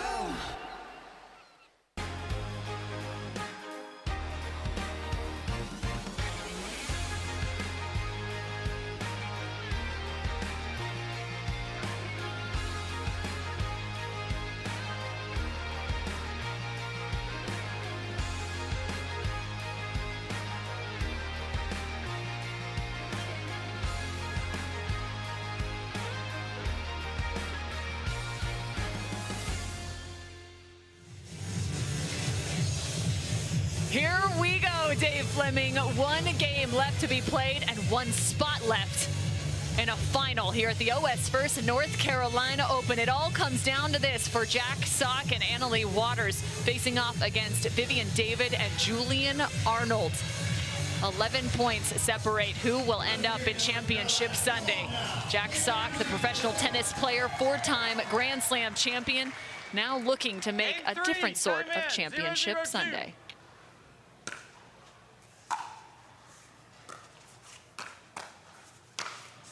That's a good first strike for Jack Sock. Yeah, I think one more big hole at the beginning of a game for David and Arnold, and that's going to be lethal. They need to keep this tight early and see how Jack responds.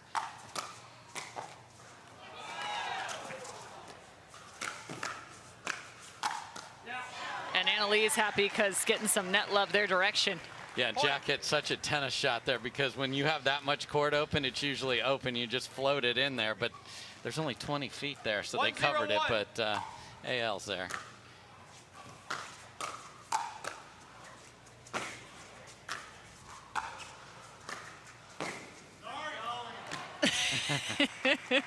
You forgot he was with somebody else. Yeah, I mean, he immediately knew he did too much. After the slide, he had visions of grandeur there, Cam.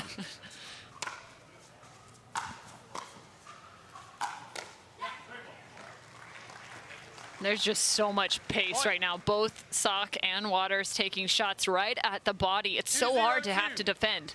Yeah, because if you do try to deaden it in the kitchen, it has to be down. If it pops up, you're just feeding them again.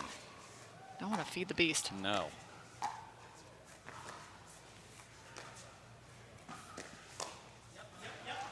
Little hold on the paddle for David creates just enough indecision. Yeah, and a great ball from Arnold to make Sock hit a backhand off the bounce.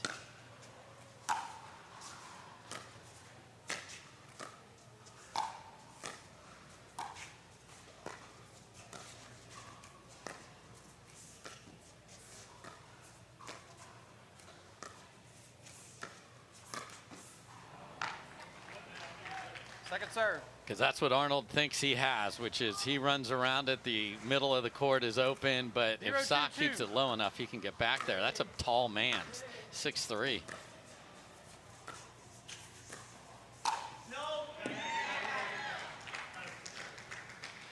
What's the call? And Julian called that ball out of bounds. Who'd you call out?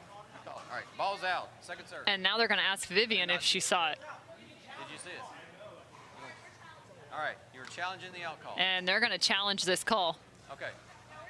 Okay, so result? All right. this is interesting because, again, all right. Result of play is a point. Referee timeout. If it can't fully be seen, we're sticking with out. The result of the play is 1-2-2.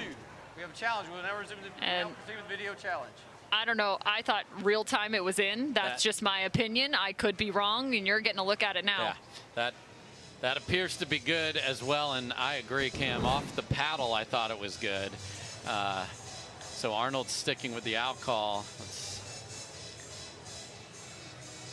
We're checking to see if we've got another angle at it as well. I actually think this is going to benefit David and Arnold no matter what, because Sock and Waters are on Here's another look, but it's out of the frame, so tough to tell. I think from that, as we now get another wider glimpse at it. Not so fast, you can't tell from the kitchen cam, but I think that back cam might be the one. Again, if this remains out, the score would be 1-2. Appreciate all the referees. After reviewing the call of out stands, loss of a challenge and loss of a timeout. We will resume play at 1-2-2. With 1 timeout remaining, 2 timeouts remaining. They're sticking with the out call. Okay. So that costs Waters and Sock a timeout, and that's what Jack's commenting on there too. That could be huge later on. Yeah, they were serving. They were serving. Right. They have 1 point now. They're on 2. So now we're trying to figure out if it's second or first serve. All right, and it would be second serve with Julian on the right side. 1-2-2.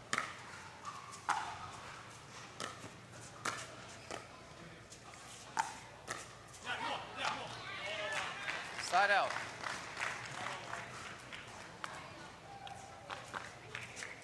Two, 1-1.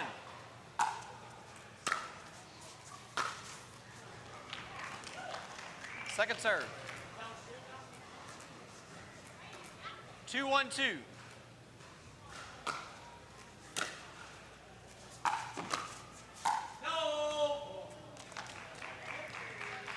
Side out. Time AL tries to shake and bake her own ball. Oh, okay. A little out call there from Vivian and a smirk. Extra pop. Oh, and Annalie Waters. Pop. I'm sorry, you got to go back. Annalie Waters just put her hands down in a gesture that ball well in. 1-2-2. She's not shy to throw a little bit of that in there. We're indoors, but there can be shade.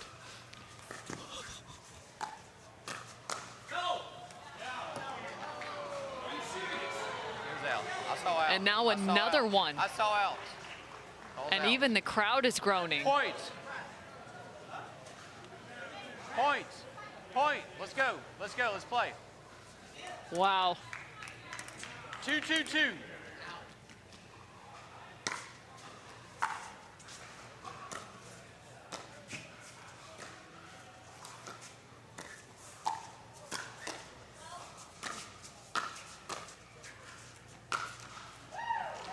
Point. And I think we have a look at that last out call that they weren't thrilled with. And again, 3-2-2. That's real close. We'll just leave it at that. We'll leave it there.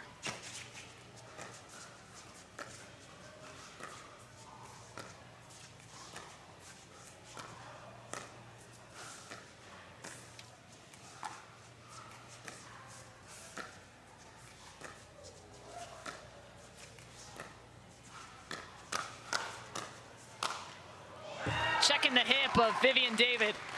Side out. Some of the longer dink rallies we've now seen. Yep, Sock's been able to protect the backhand on those and keep the ball in a safer spot. 2-3-1. It was actually Arnold that sped one up, and Annalie was ready.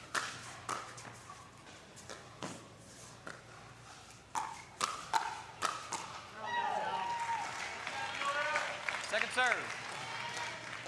Impressed by that fourth from David and 2-3-2. Arnold, just soft enough to negate the poach.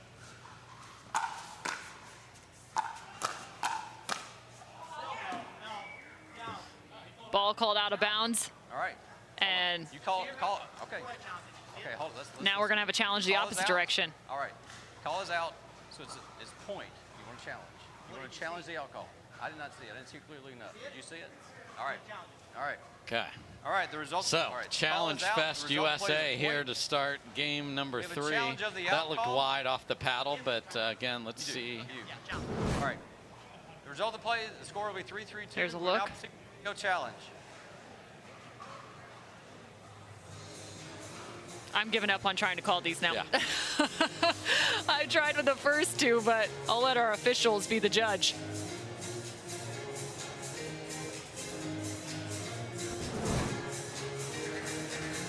So if this ball remains out of bounds, score would be 3 apiece here in game number 3. Jack Sock, Annalie Waters, Julian Arnold, and Vivian David. Important to note, Noli Waters there, just sitting right adjacent to the bench. They discuss kind of how they want to move forward into game number 3. And actually, there's a look at Lee Waters. She's on the opposing side.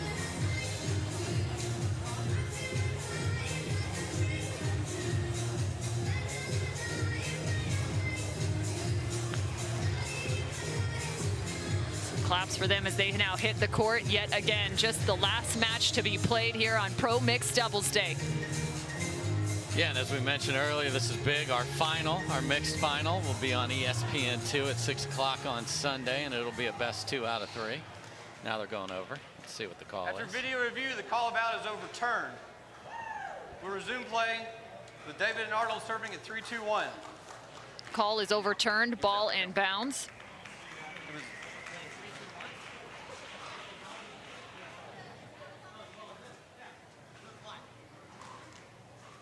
Julian Arnold recognizing, saying the ball was in fact on the line.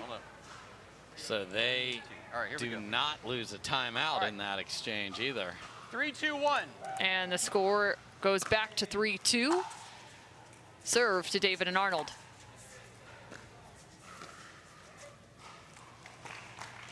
You got to hit the reset here now. This is I mean, this wonky. is real funky here in game number 3. 4-2-1. Challenge is going one direction, then the other.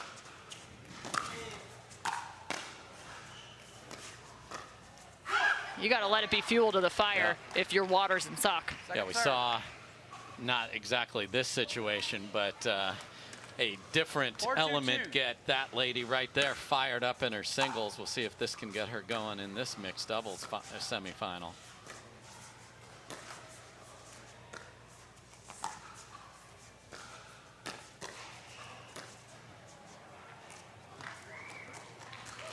And it's tough. I mean, your decision making becomes that much more critical at a juncture like this, especially when the emotions start to get even more engaged in a match like this.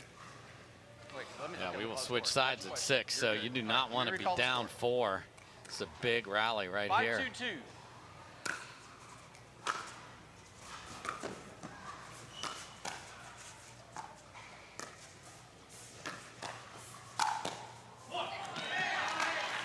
Side out. Side out back to Waters and Sock, trailing by 3. If you can get within 2 or 3 here at the end change, things are looking a little brighter. There's one. Point. So that's that thing, you just want to deaden it into the kitchen, but if you don't get it still, it needs to be 3-5-1. clean. Miss from Arnold.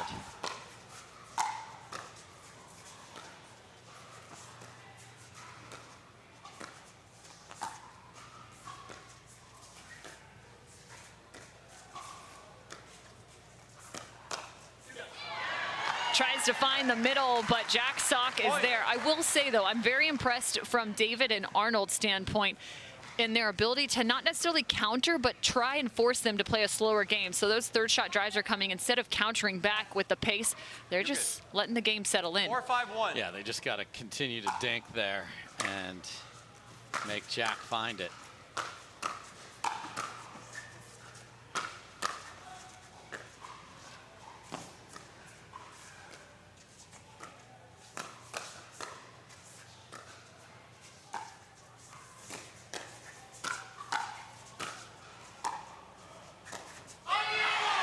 Oh my goodness. Oh boy, on Diamo, but this time it's from Sock. 5-all. Uh-oh. Okay. Uh-oh. 5-5-1. My blood pressure just raised. So did everyone in Charlotte in that facility.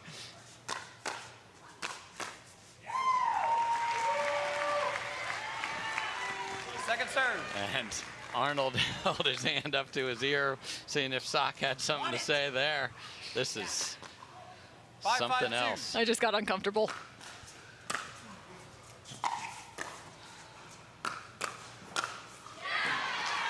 And just like that, a lead change. And who has the end change? Waters and Sock. That's why that one, it doesn't look like much at the time, but it means so much for momentum. And they were able to get that ball back when they were down 5-2. And now just the confidence, the difference in going to that other side. And there you see Lauren Stratman giving some pointers to Julian and Vivian. And I think what she just approached them and said is keep dropping the ball. If, again, I'm not a lip reader here, but that looks to be potentially what they might do here in game 3. And to my point, to go back to it, playing the slow game, they've got to find it. You mentioned it. Put the ball on the ground against these two. Don't let them get into hands battles because they love the energy and the firefight coming back their direction. For sure. And this guy right here is now channeling his Italian. And I think, you know, those two, it was interesting. Those calls were all very, and we're having a little conversation on the way back to the end here. It's on, Cam. But all those calls just, you know, they're down 4-2, and it was just really chaotic for them. And now they've righted the ship, and now it's going to come down to who executes better. Will it be the speed and the power of Sock and Waters, or will Arnold and David be able to find that ball on the ground, counter when it's sped up incorrectly? Here we go. Time in. Who's going to get to 11 or more first? 6-5-2.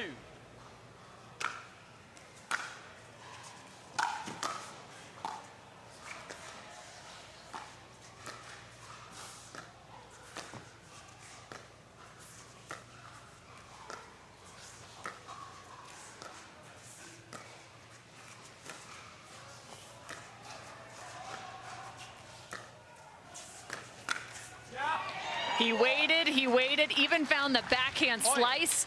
Jack Sock with the 7th. Yeah, it was a little high, but David wasn't able to make it. So Jack dinks 6 or 7 there. 7-5-2. That's a big point. That is a big point, just in terms of its construction alone.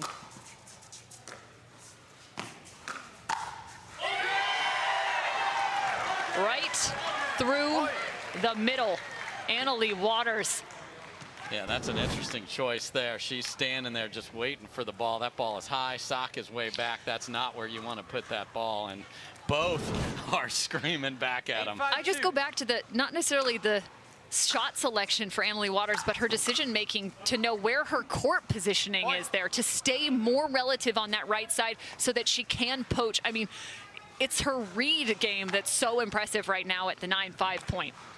Timeout receiving team, 9-5-2.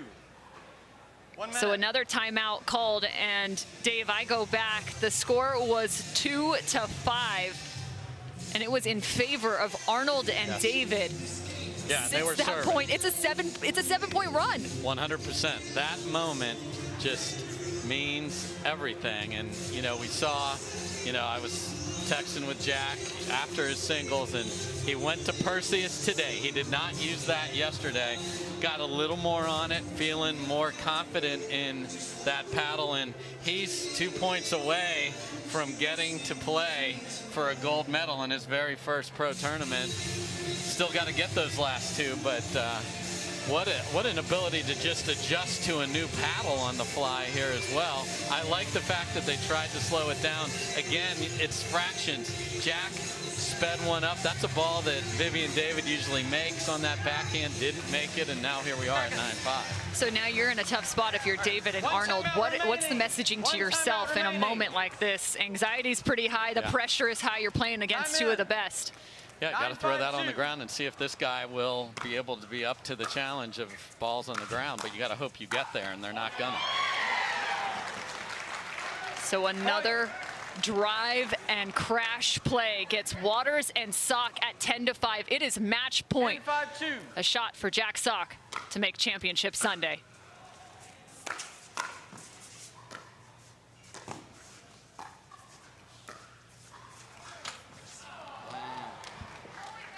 Now, and I think that's a replay. Did that hit the bar? It's a replay. It hit the bar. Yeah, I was going to say that's a replay. So that trough down the middle is a do-over on a net like this. As long, yes, it goes right down and hits it. So even though it hits the net, it has to hit the ground a second time. Wow. Didn't expect that on a match point, but yet here we are. 10-5-2.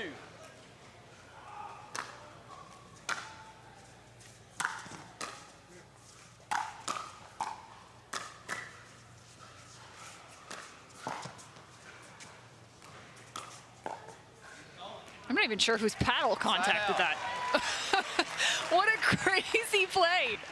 That was so bizarre because everyone was just so like nonchalant. Chill. Yeah, it was just chill. And, you know, it's only match point to play on Sunday. Wow. 5-10-1. So the trek begins for Arnold and David. Whoa! The man can dink. Beautiful inside-out forehand there. Don't see clean dink winners very often.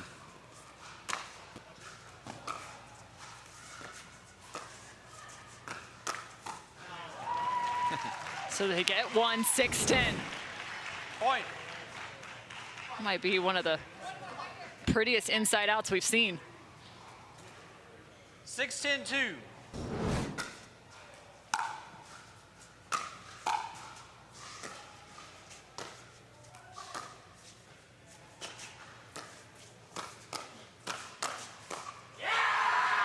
Nice job by Julian Arnold, sticking in that hand battle.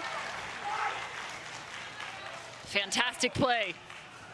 Yeah, Sock felt like he was in good position there, and here's the Annalie Waters influence. She hears Anand Diamo. She is not going to let that reverberate through the crowd.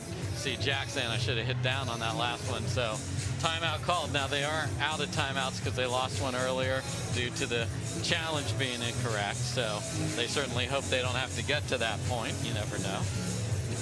And you heard Julian say, fight, right before that. So what a battle, man. We've had battles all afternoon to earn your right to Sunday. This is what it takes, Cam. I mean, honestly, it's been an amazing afternoon in North Carolina just to watch not only the semifinals, but the quarterfinals were just outstanding.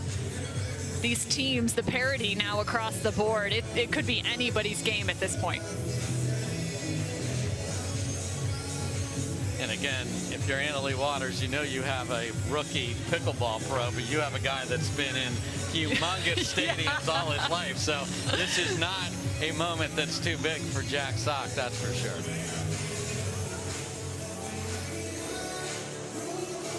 $15 seconds. 0 timeouts remaining. 1 timeout remaining.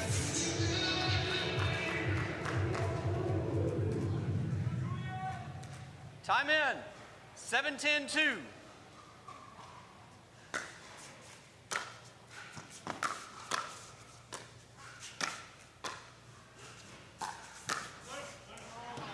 The swing, and I'm going to say the purposeful miss. Waters and Sock earn the right to serve and earn the right to a match point. 10-7-1.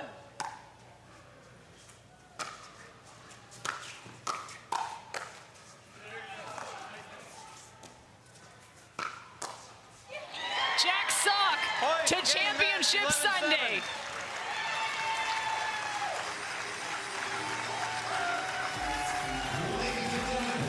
Tennis Pro officially making Championship Sunday as a pro pickleball player. Welcome to the club, Jack Sock, alongside Annalie Waters.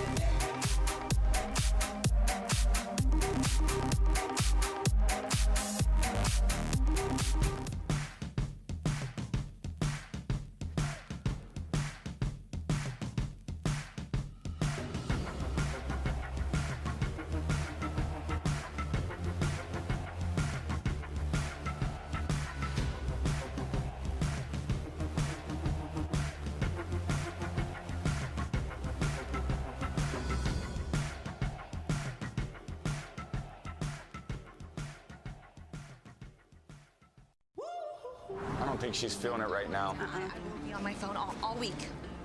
Looks like somebody needs a little Hertz TLC. Liv, you're on vacation, but I don't think you're feeling it. Huh? please, your phone. It's okay. Hand it over. Yeah, you're good. Go enjoy yourself. Sam. You feeling it now? Let's go.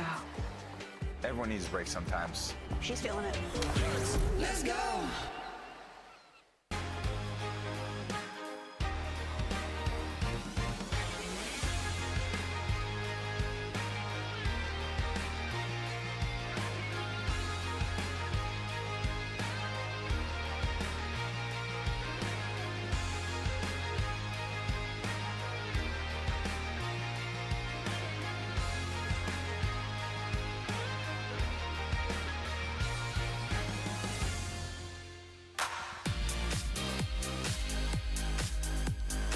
What a day of pickleball it has been. One of the best on the Carvana PPA Tour. Jones, Newman, Waters, Sock. Our championship Sunday mixed pro doubles final is now set here at the OS1st North Carolina Open. I mean, Jack Sock making his professional pickleball debut this weekend, and yeah, he showed up to play. He did. We knew he had the talent. I've been on the court with this gentleman. I knew what he could do. It was a question of would he do it, and this is a one of one. This isn't all pro tennis players can come in here and get to a final, but this guy can, and he sure did. He's been training at the pickleball game. There's no doubt about it. Currently standing courtside alongside Allyce Waters and Cameron Blackwood.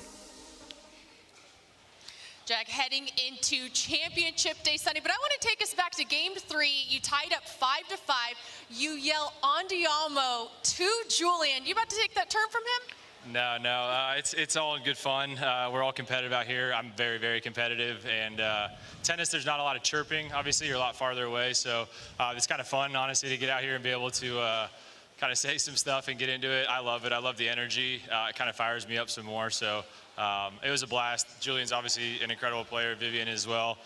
It's just it's a treat for me to be out here playing all weekend. And I'm super excited. My partner carried me to Championship Sunday. And talking about it did get a little personal there, tagging Julian Wright in the neck. But talk about why that is an effective shot here in pickleball to body someone up. Yeah, I mean, I obviously don't mean to do that, but I do mean to win the point. So I am sorry if it hit someone. But, you know, when you're going so fast, honestly, it's just all reaction. But I think a couple times in this tournament I've gotten fired up, which is something unusual because I feel like I've been pretty chill this whole year so far. But, yeah, I'm just super happy to be out here playing with Jack, and I think we had a blast. And we now have 2 brand new teams in our mixed final on Sunday. What are you looking forward to most playing against Allyce and Riley? Watching Allyce dive around the court like a crazy person. I think it'll be awesome. The energy will be unmatched. Riley, obviously, very athletic, very, very long. Likes to take over the court and kind of do his thing. But just excited to play 2 more people I haven't played yet. It's all new to me this weekend, and hopefully we can keep gelling, keep playing well, and maybe end up with a gold. There you have it, heading into Championship Day Sunday. Jack and Anna-Lee, Cam, back up to you.